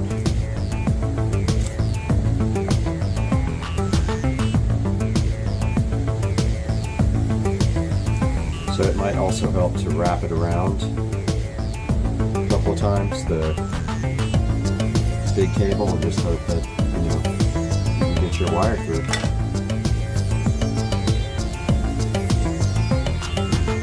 And hope you don't pull off the other wire.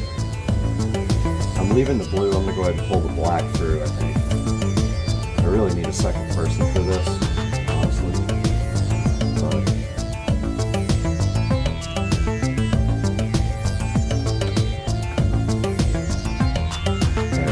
that can go anywhere. So let's see if we even have a shot at this with all that tape on there. Okay, I'm gonna go to the other side and pull just a tiny bit, see if I can get the slack out. So we're pulling the black wire through.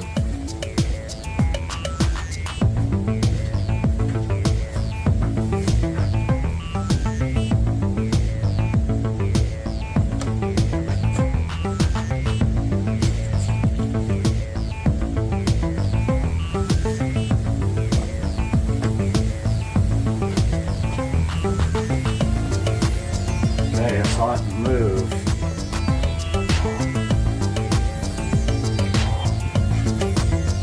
I don't know if that's going to go in there, guys. It's really tight.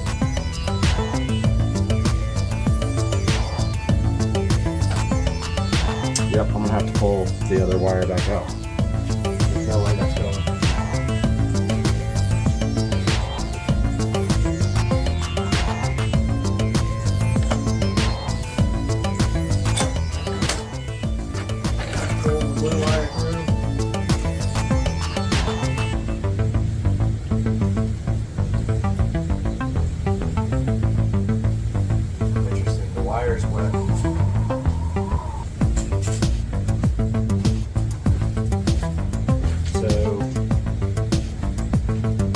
Moisture in that conduit for sure.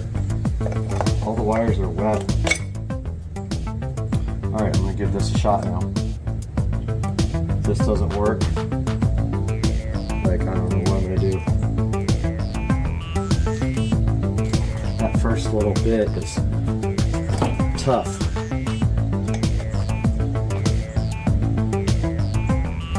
Okay, wow, I need a second person for this so bad. And I don't know if that part's gonna go through. All right, here I go. I'm gonna try to pull.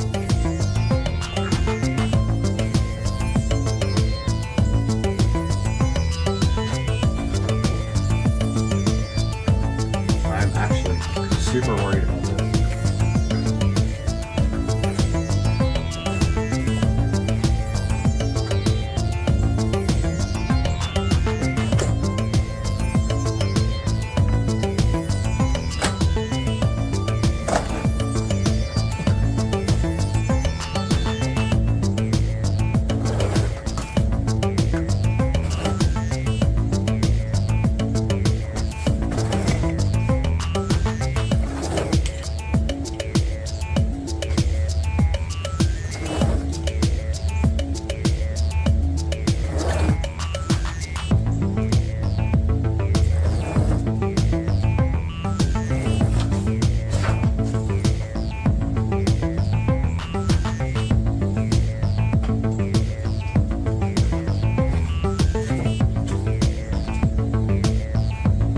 So guess what?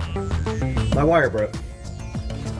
Came right off. So if this won't go through, I'm gonna have to get a fish tape because I'd say about 15 feet it came apart. And that kind of blows my mind. But there's plenty of room in here now. If I wanted to, I could pull this wire back through with extra. Hopefully it got around the curves, but if it has to make a turn upwards, we might have a problem.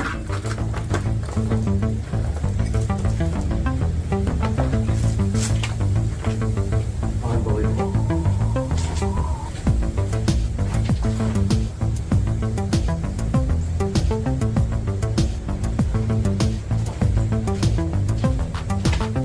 I think I see it over there, which is good.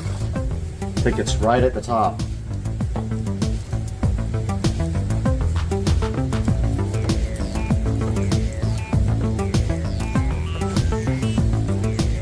I think I see the wire. Guys, you might be lucky.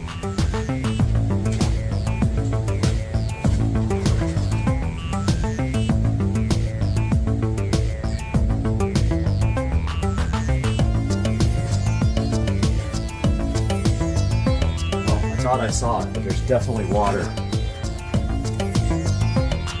in the conduit.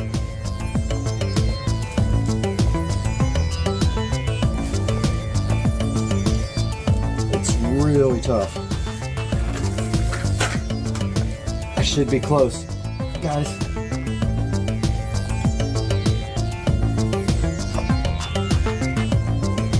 Go see if that went through.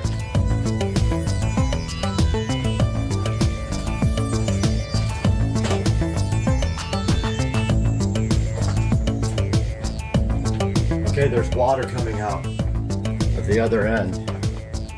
So this cable's definitely right up against the walls. It's hurting my hands really bad, by the way. There was water almost to the top of the other side. So I'm getting close. Let's go see if that went.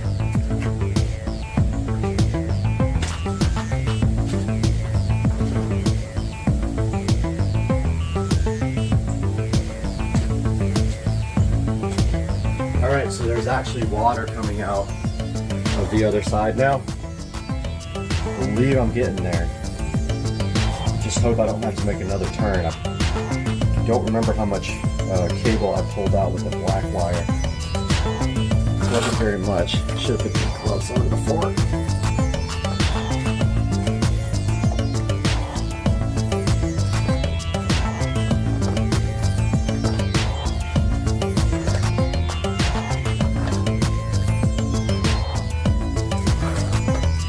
Going somewhere. Good thing it's a stiff cable. Aha! Yes! Guys, I can't believe this. So stoked. This just saved my life. I didn't think I was getting this through. Now the only bummer is I don't have a ground, but that doesn't mean it's not grounded to the pool light, because the pool light's going to ground right here. But there is our wire, and there's the tape that pulled right out. So got some extra here. I'm going to leave. Look at the water that came out. So that conduit is actually full of water, which tells me it is leaking somewhere underground, this would be my thought. But yeah, we pulled all this wire out. We got this guy right here. Now we need to finish the wiring on this side and mounting the control box. And what we're going to do is we're going to mount the control box right here. We're going to drill a hole, because I don't think I'll be able to get this top cap off. I can try. Let's see if I can get that off. Oh, I don't even have my screwdriver.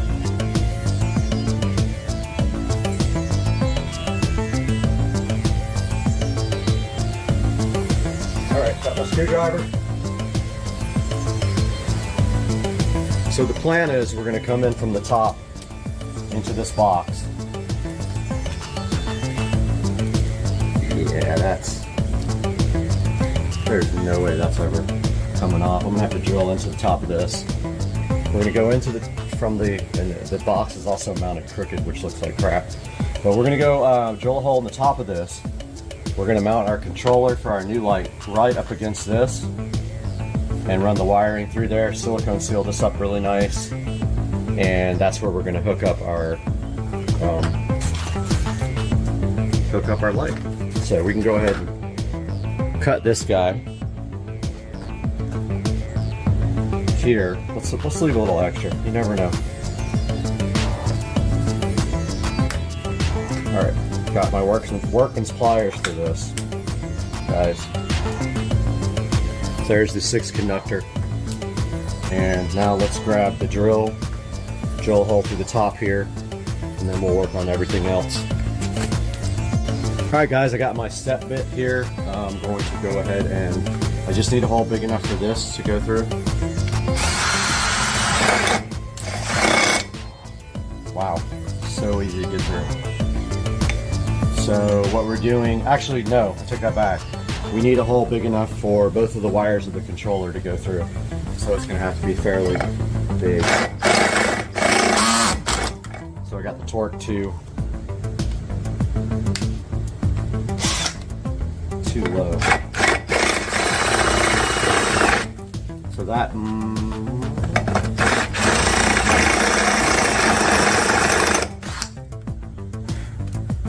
might do it. I'm gonna go grab the controller.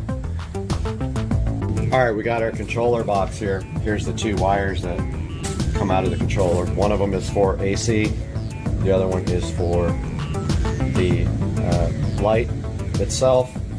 But notice on the back of this guy that they come out on opposite ends. We want to change that. We want them to come out on like the center. So hopefully this wire comes out.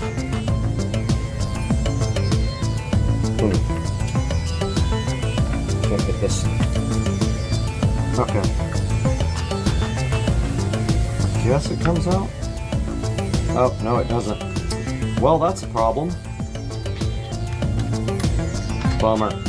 So I can't get the wires disconnected. They're permanent right here, so I don't think I can push this through.